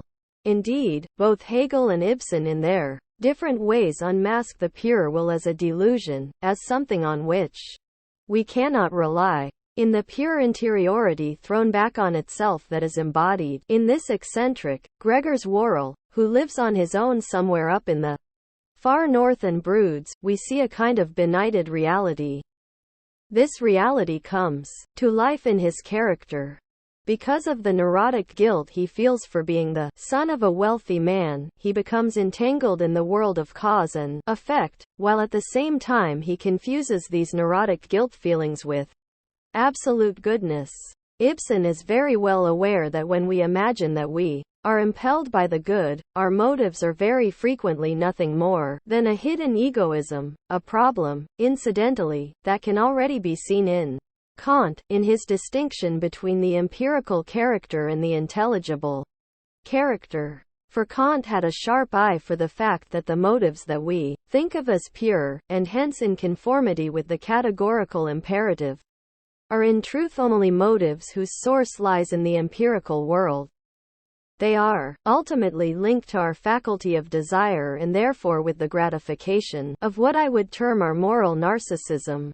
We may say in general, and this is what is valid about this critique, that it is right to feel a certain wariness towards people who are said to be of pure will, and who take every opportunity to refer to their own purity of will. The reality is that this so-called pure will is almost always twinned with the willingness to denounce others, with the need to punish and persecute others, in short, with the entire problematic nature of what will be all too familiar to you from the various purges that have taken place in totalitarian states. The failure to include reality perverts the consequences that the pure will is so proud of, and the criticism that would be in place here, and it is remarkable that it has no place in Kant's own moral philosophy, is that if I identify the moral law with the principle of abstract reason, this implies the obligation to follow through the implications of my ideas as far as any individual possibly can. I can perhaps express it by saying that the requirement that moral behavior should be purely rational behavior in conformity with the categorical imperative amounts to saying that in all our actions we should be ruled by reason, and that means that we should include within reason everything that it can possibly encompass. Because of the internal contradictions inherent in Kantian moral philosophy, of which I have now told you more than enough, Kant utterly fails to draw this conclusion. Instead, he regards this logical consistency on the part of reason, the fact that it is capable of rationally thinking the consequences through to the end, as a kind of lapse, and he thereby manages to eliminate 7 entirely. I am thinking here in philosophical rather than psychological terms, the problem that is raised by the character of Gregor's world. But by the same token, by taking consequences into account, there is a sense in which moral philosophy does make itself dependent on external reality. And the cynicism of old Worrell, as well as of Dr. Relling, and the moral depravity and hypocrisy of Hjalmar Ekdal imply an accommodation with the world, just as it happens to be. Everything that these cynics represent means simply that the world as it has become, existing circumstances, even if only at the level of family relationships, are put in the right as compared with abstract reason. At the end of Act 1, old Worrell dismisses his son as a neurotic, and a poor fellow, because he is unable to gain control over this reality. As someone who enjoys a certain power, albeit limited, he gives vent to his utter contempt, feeling himself vastly superior to impotence of every sort. Philosophy has attempted after its own fashion to get to grips with the problem that I have tried to explain to you by producing a sort of model, derived from literature. Hegel's doctrine of the objective nature of reason, that is, the idea that the real is also rational, is his attempt to solve this dilemma, if we make due allowance for the rather narrow and specialized standpoint from which we are considering the matter. It is easy to see this. Let us suppose that the philosophy Hegel championed was in fact able to demonstrate that a kind of reason is at work in actual situations in the world, right down to the concrete level of the individual family. And since there is only one reason, it is the same reason that I vainly and fraudulently delude myself into thinking can represent the moral in opposition to the way of the world. But by submitting to this world and adjusting to it, I would not be committing an offense against reason and the categorical imperative, but would instead transcend the abstract dualism of the moral subject and the unqualified world of objects. And by coming to revere reason in the object as sincerely as, according to Kant, I must revere it in myself, I shall do greater justice in a higher sense to reason than Kant did in the Critique of Practical Reason. Naturally, I do not have time here to discuss the problems raised by this entire Hegelian theory of the rationality of the real. Let me just say that of course this theory does contain an element of truth. You will perhaps find that easiest to understand if you reflect on the idea that things themselves may be said to have their own logic. In other words, in the course of necessary historical development, a kind of logic is at work that makes itself felt even in the smallest events and is in no way identical with the logic of cause and effect. Instead, this logic is of such a kind that post festum, after the fact, and very significantly in every chain of events, whether political and historical or in the private sphere, it is possible to perceive the kind of rationality, the triumph of a self-sustaining and, we might say, abstract principle which subsequent apologias can base themselves on. Take, for example, the case of Franz von Sickingen as he lay on his deathbed, having been fatally wounded during a siege. His last words were, "Nothing without cause." 8. These words do not just amount to a generalized statement of the law of causality, they also point to the reasons underlying that chain of events. In the same way, an analysis of all the characters in the wild duck would entitle us to claim that all the characteristics of all these people have come together to create the meaningful constellation that was then attacked so violently by the young Gregors Worrell, who, incidentally, is not so very young. We should think of him as being in his late 30s. And we might well conclude that no other pattern was possible. But that would be to convert the principle of morality into a principle of conformity. We are accustomed in the German tradition, and it is perhaps a good idea for you to bear this in mind, to identify the moral principle almost automatically with the categorical imperative, abstract interiority and the moral law. But in the whole of the Western world, particularly in the Anglo-Saxon world, I should really say, throughout the Anglo-Saxon world, it is almost as self-evident for the moral norm to be equated with social conformity as it is for us to equate it with the categorical imperative. So here, in what might be termed the difference between two moral cultures, you can see the philosophical contradiction that I have been attempting to explain to you by laying bare its theoretical roots. In consequence, what the ethics of responsibility amounts to is that existing reality, or what Hegel calls the way of the world, der Weltlauf, which he defends against the vanity of protesting interiority, is always in the right over against the human subject.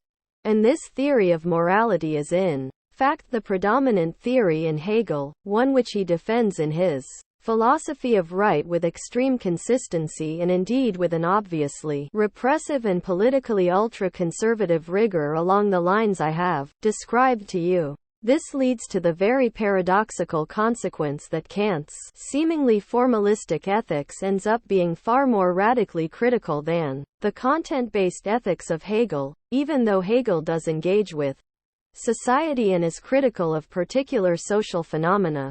This is because Kant's principle of universality elevates his ethics above every determinate configuration of the world that confronts it, above society and existing conditions, and it also makes him more critical of limited and finite moral categories.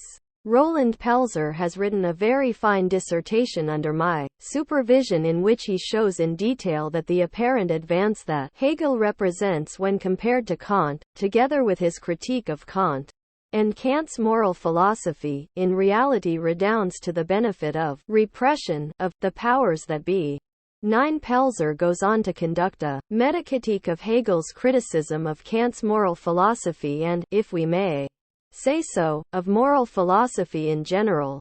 In the course of a dialectical analysis he undertakes something like a rehabilitation of moral norms as opposed to the social reality that is not identical with such norms and is even incompatible with them. His work is due to appear in Kempski's Archive für Philosophie and I should like to draw your attention to it. 10. Its main thrust enters at precisely the point where we shall be forced to break off our discussion. Now this line of thought has one very radical consequence.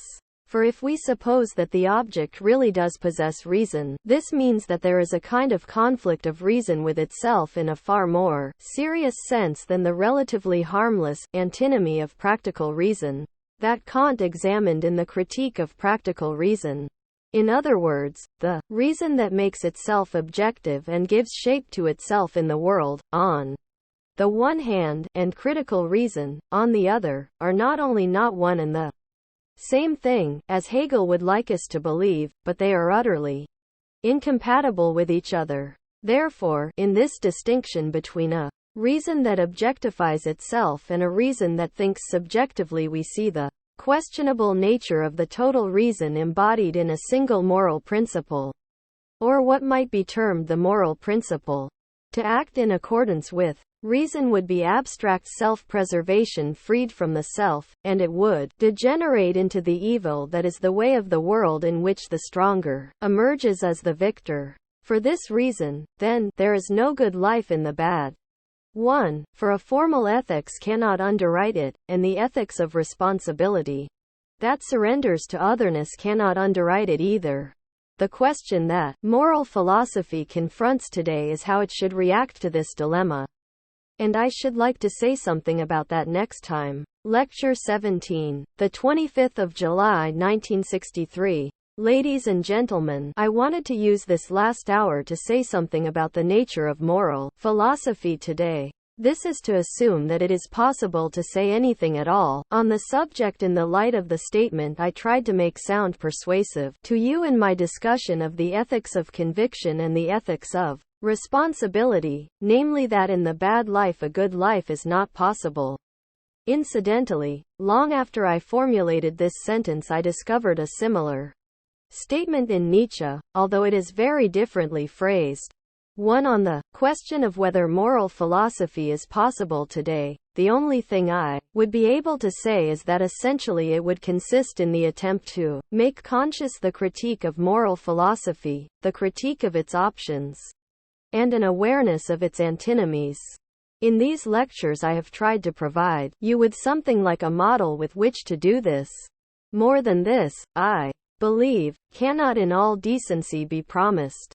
Above all, no one can promise that the reflections that can be entertained in the realm of moral philosophy can be used to establish a canonical plan for the good life, because life itself is so deformed and distorted that no one is able to live the good life in it or to fulfill his destiny as a human being. Indeed, I would almost go so far as to say that, given the way the world is organized, even the simplest demand for integrity and decency must necessarily lead almost everyone to protest. I believe that only by making this situation a matter of consciousness, rather than covering it up with sticking plaster, will it be possible to create the conditions in which we can properly formulate questions about how we should lead our lives today. The only thing that can perhaps be said is that the good life today would consist in resistance to the forms of the bad life that have been seen through and critically dissected by the most progressive minds. Other than this negative prescription, no guidance can really be envisaged. I may add that, negative though this assertion is, it can hardly be much more formal than the Kantian injunction that we have been discussing during this semester. So what I have in mind is the determinate negation of everything that has been seen through, and thus the ability to focus upon the power of resistance to all the things imposed on us, to everything the world has made of us, and intends to make of us to a vastly greater degree. Little else remains to us, other than the power to reflect on these matters and to oppose them from the outset, notwithstanding our consciousness of our impotence. This resistance to what the world has made of us does not at all imply merely an opposition to the external world on the grounds that we would be fully entitled to resist it. All such attempts would merely fortify the principle of the way of the world that is anyway at work in us, and would only benefit the bad. In addition, we ought also to mobilize our own powers of resistance in order to resist those parts of us that are tempted to join in. I would almost go so far as to say that even the apparently harmless visit to the cinema to which we condemn ourselves should really be accompanied by the realization that such visits are actually a betrayal of the insights we have acquired, and that they will probably entangle us, admittedly only to an infinitesimal degree, but assuredly with a cumulative effect, in the processes that will transform us into what we are supposed to become and what we are making of ourselves in order to enable us to survive, and to ensure that we conform. What I mean is that this temptation to join in is something that cannot be avoided entirely by anyone who is not a saint. But even a saint's existence is precarious today. We are incessantly urged to join in, and for goodness sake do not imagine that I am being even the least bit pharisaical in proclaiming that you should refrain from joining in. Perhaps the situation is that if we start to reflect on what is involved in joining in, and if we are conscious of its consequences, then everything we do, everything that goes on in our minds to contribute to what is wrong, will be just a little different from what it otherwise would have been. But even that contains too much vanity for us to say it, and if I do say it to you, then I really say it so as not to give you the notorious stones instead of bread, rather than with the intention of making exaggerated claims about the benefits of such a process of reflection. This resistance, then, if I may apply it to the problem we have been considering, should be extended to include resistance to the abstract rigorism that we have seen through, that is, an integral part of this process of reflection, which I would describe as a precondition of what might be meant by the good life nowadays, is that we should not behave like Gregor's Worrell. Hence the idea of resistance contains an element that is as critical of abstract morality as it is of the cynicism of those adversaries old Worrell and Dr. Relling that I have told you about. On the other hand, it is clear that something like the good life is not conceivable unless you hold fast to both conscience and responsibility. At this point then we find ourselves really and truly in a contradictory situation. We need to hold fast to moral norms, to self-criticism, to the question of right and wrong, and at the same time to a sense of the fallibility of the authority that has the confidence to undertake such self-criticism.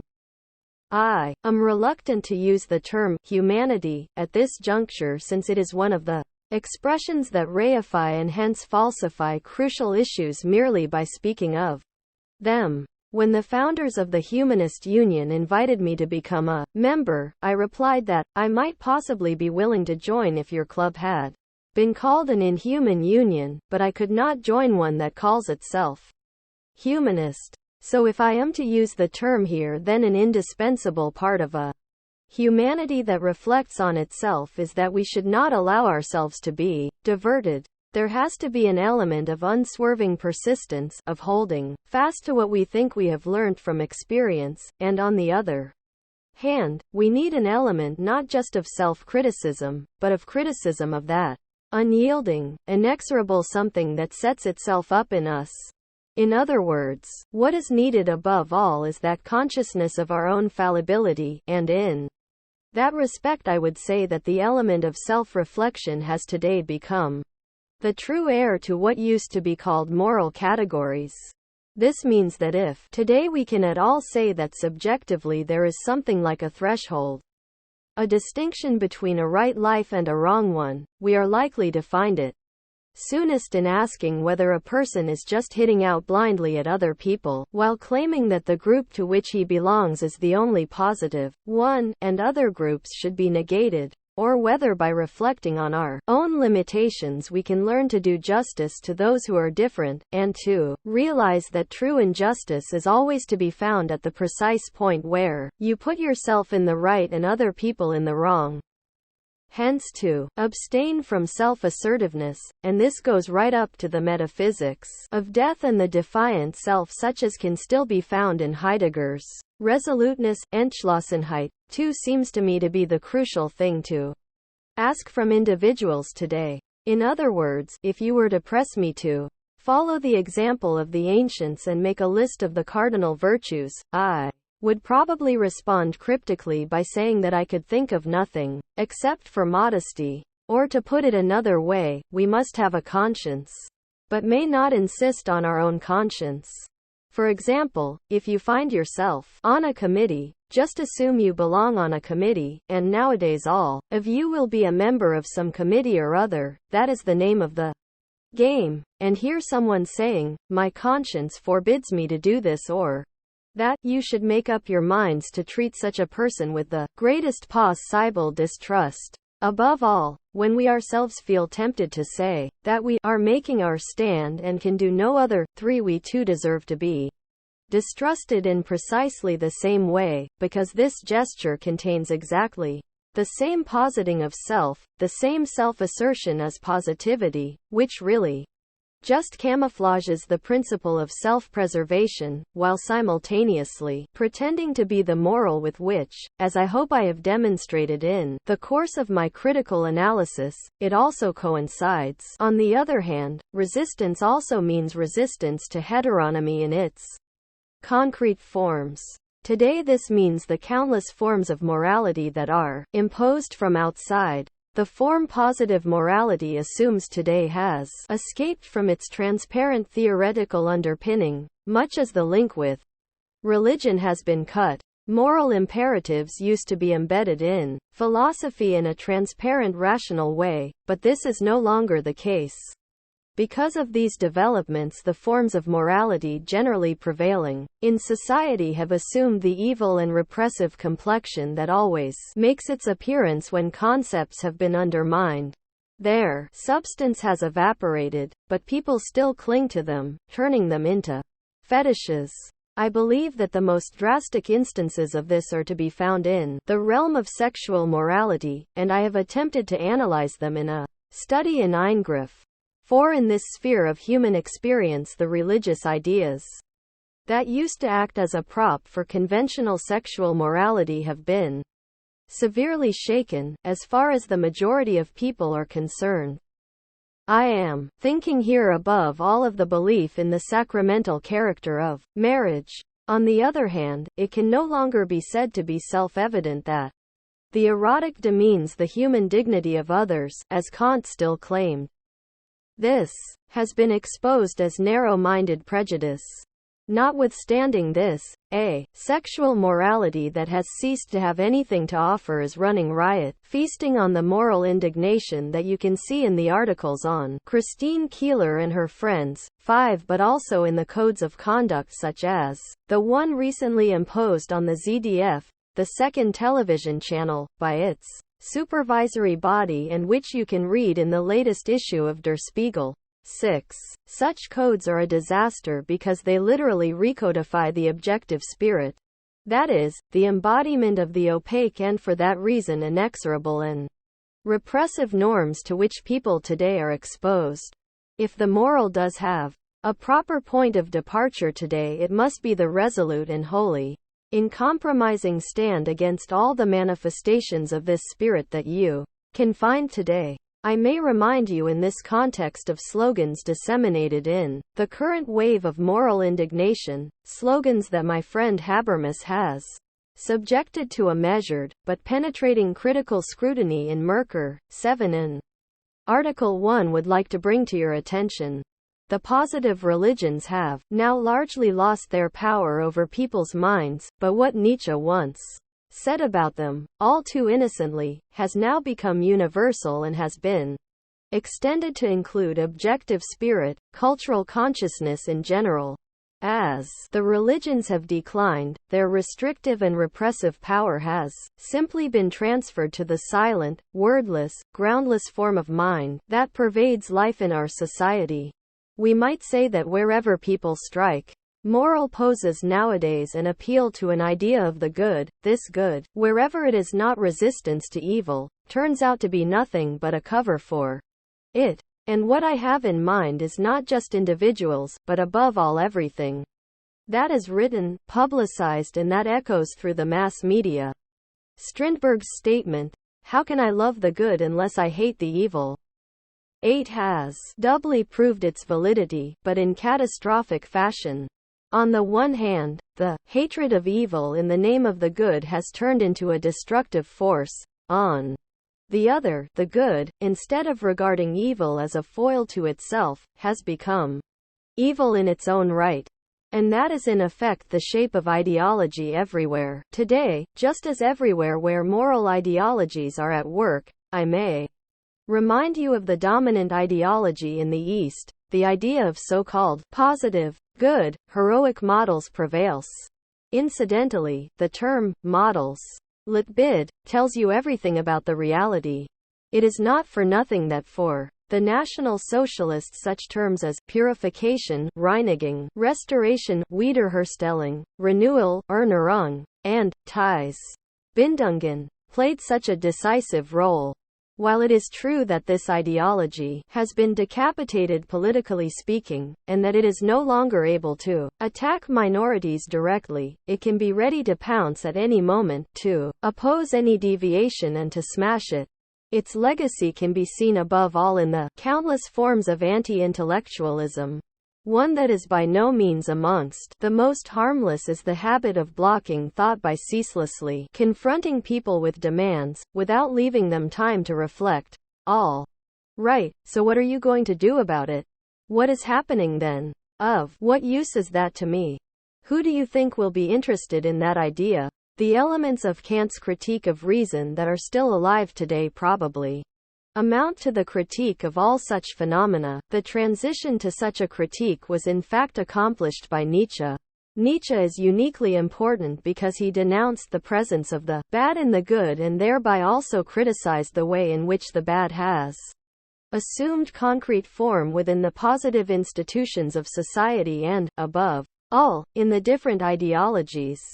That in my view far transcends the way in which every possible obscurantist and reactionary trend has based itself on certain propositions of his.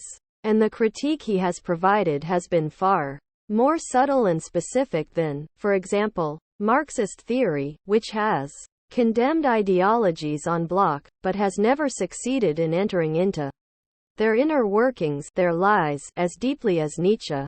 The difficulty underlying all this is of course the difficulty of a private ethics, that is, the behavior of the individual has long since ceased to link up with objective good and evil. However, it is very important that you should not misunderstand me here. It is not at all my intention to score points off Nietzsche since, to tell the truth, of all the so-called great philosophers I owe him by far the greatest debt, more even than to Hegel.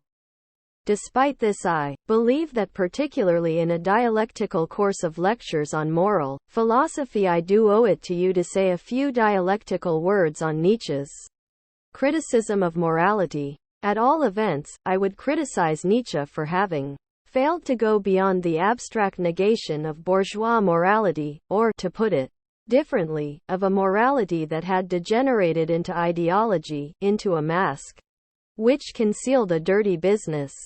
I would add that his analysis of the individual moral problems he faced did not lead him to construct a statement of the good life.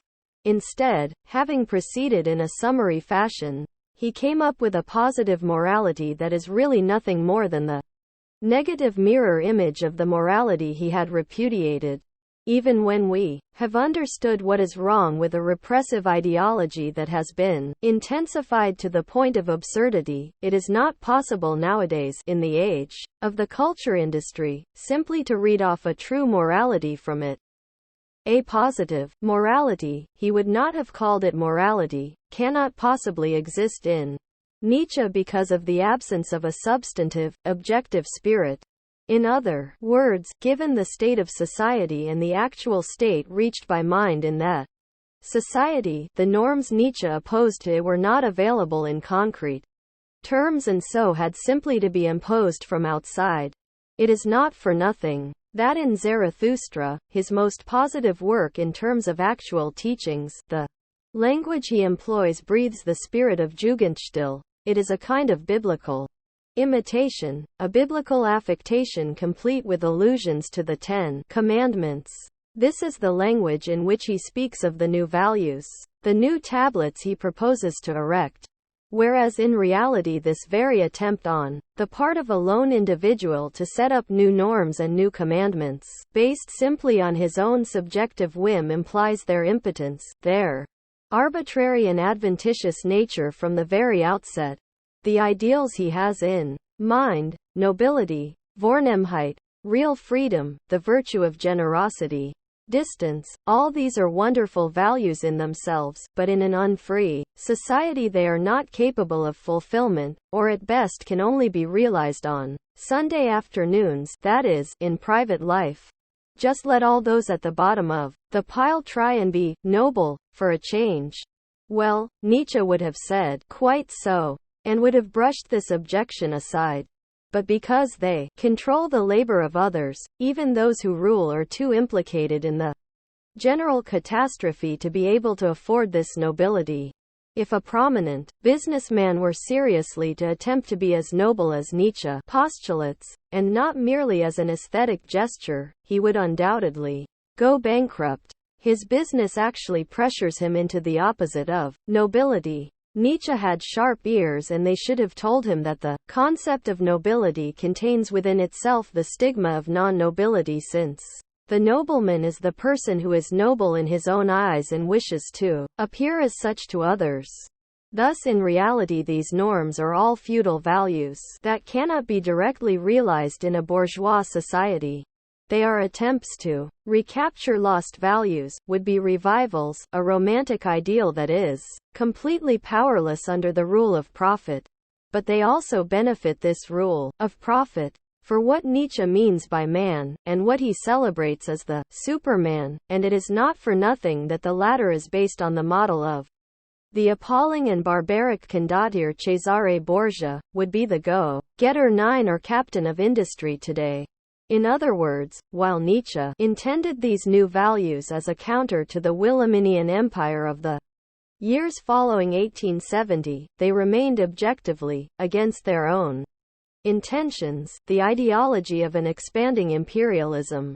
For example, Nietzsche's hostility to compassion is a purely abstract negation of Schopenhauer's ethics of compassion, and it was put to the test by the Third Reich and in general by the totalitarian states in a way that would have horrified Nietzsche more than anyone. On the other hand, we must admit that Nietzsche's criticism of the morality of compassion has an element of truth. This is because the concept of compassion tacitly maintains and gives its sanction to the negative condition of powerlessness in which the object of our pity finds himself. The idea of compassion contains nothing about changing the circumstances that give rise to the need for it, but instead, as in Schopenhauer, these circumstances are absorbed into the moral doctrine, and interpreted as its main foundation. In short, they are hypostatized and treated as if they were immutable. We may conclude from this that the pity you express for someone always contains an element of injustice towards that person. He experiences not just our pity but also the impotence and the specious character of the compassionate act. I believe that if you reflect on your own simple experience and think about how you feel when you give 20 pence to a beggar, you will understand perfectly what I mean and what I find to object to in Nietzsche. This too shows that there is no right behavior within the wrong world, and certainly none today that is not saturated with Nietzschean disgust with the petty bourgeoisie. I have absolutely no wish to defend the brutalities of Nietzsche's moral philosophy. And, after what I have said, I do not think anyone will suppose that I want to. Nevertheless, they do contain an element of truth. This is contained in the perception that in a society that is based on force and exploitation, a violence that is unrationalized, frank and open and, if you like, an expiatory violence, 10 is more innocent than one that rationalizes itself as the good. Force only really becomes evil the moment it misunderstands itself as the gladius Dei, the sword of God. I should like to draw your attention here to Max Horkheimer's egoism and freedom movements that appeared, I believe, in 1936 or 1937, in the Zeitschrift für Sozialforschung, and in which you can find this entire dialectic very clearly set out. 11. Nietzsche failed to recognize that the so-called slave morality that he excoriates is in truth always a master morality, namely the morality imposed on the oppressed by the rulers. If his critique had been as consistent as it ought to have been, but isn't, because he too was enthralled to existing social conditions, because he was able to get to the bottom of what people had become, but was not able to get to the bottom of the society that made them what they were, it should have turned its gaze to the conditions that determine human beings and make them and each of us into what we are. For example, Nietzsche coined the phrase, no herdsman and one herd. 12. He may have succeeded in discovering a formula to describe what the ghastly slogan now calls mass society. But that is not, as he imagined, the denunciation of the ultimate man. It is a description of a completely functionalized and anonymous form of domination, that nevertheless rules over this herd with incomparably greater brutality than if there were a visible bell-wether for them to follow. Even today there is no lack of bleeding in this shepherdless flock or fatherless society or community. Nietzsche had imagined that by calling for such values he would transcend, überwinden, to use the appalling term that has become so fashionable, the so-called relativism that he had himself advocated in the ethics of his middle period. We should note the following. The concept of value in the abstract, that is, values that are postulated in isolation from their own dialectical development, is highly problematic, just like that concept of transcending that plays such an appalling role whenever people are confronted with radical theories of whatever kind. As soon as they catch sight of such theories, they feel themselves impelled to say, yes, but that is something we have to transcend.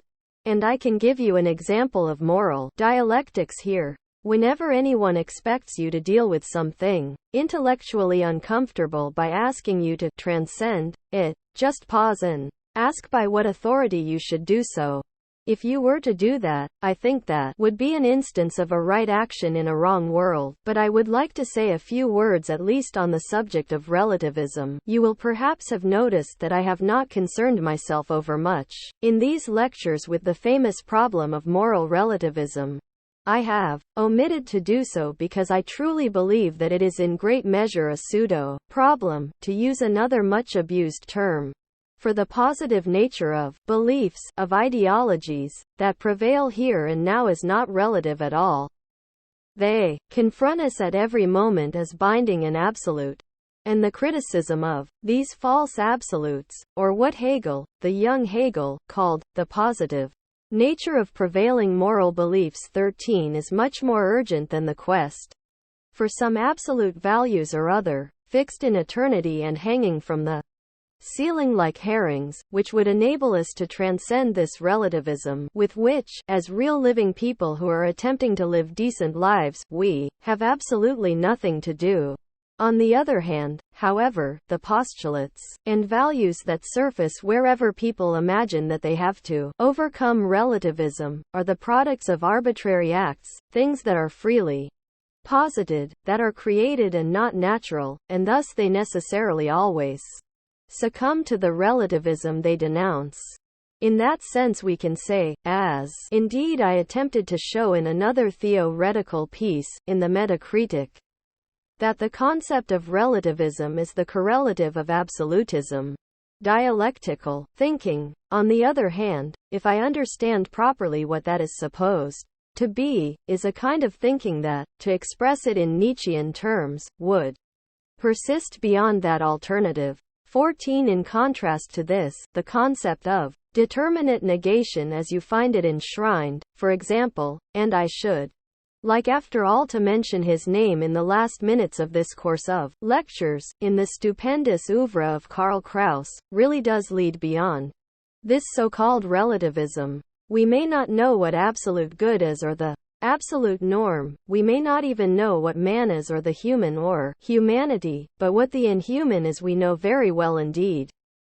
I would say that the place of moral philosophy today lies more in the concrete denunciation of the inhuman, than in vague and abstract attempts to situate man in his existence. In short, all the problems of moral philosophy come under the general rubric of private ethics, that is, they refer in reality to a society that is still individualistic, a society of the sort that has been overtaken by history. This individualistic society has its limitations and its particular features. They can be read off from the so-called basic problem of moral philosophy, namely that of free will. That is why for a moral philosophy which is necessarily a theory of private ethics, the highest point it can rise to is that of the antinomy of causality and freedom, which figures in Kant's philosophy in an unresolved and for that reason exemplary fashion. But what appears in Kant as the intertwining of man and nature is also the intertwining of man and society. For in that second nature, in our universal state of dependency, there is no freedom. And for that reason there is no ethics either in the administered world. It follows that the premise of ethics is the critique of the administered world. This is why the authority of conscience withers away in individual human beings.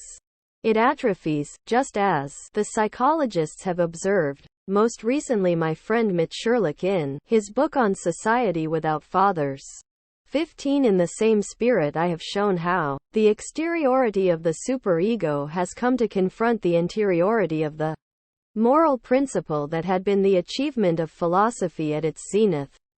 Freedom, Kant thought, is literally and truly an idea. It necessarily presupposes the freedom of all, and cannot even be conceived as an isolated thing, that is, in the absence of social freedom. Existentialist ethics appears to many of you to be advanced. Motivated by its protest against the administered world, it made an absolute of spontaneity and of the human subject insofar as it has not been co-opted.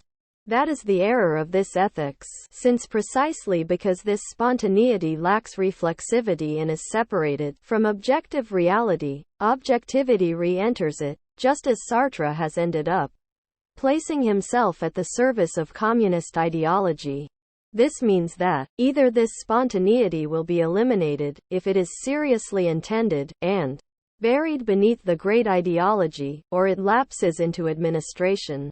In short, anything that we can call morality today merges into the question of the organization of the world. We might even say that the quest for the good life is the quest for the right form of politics, if indeed such a right form of politics lay within the realm of what can be achieved today. I should like to thank you for your attentiveness and to wish you an enjoyable vacation.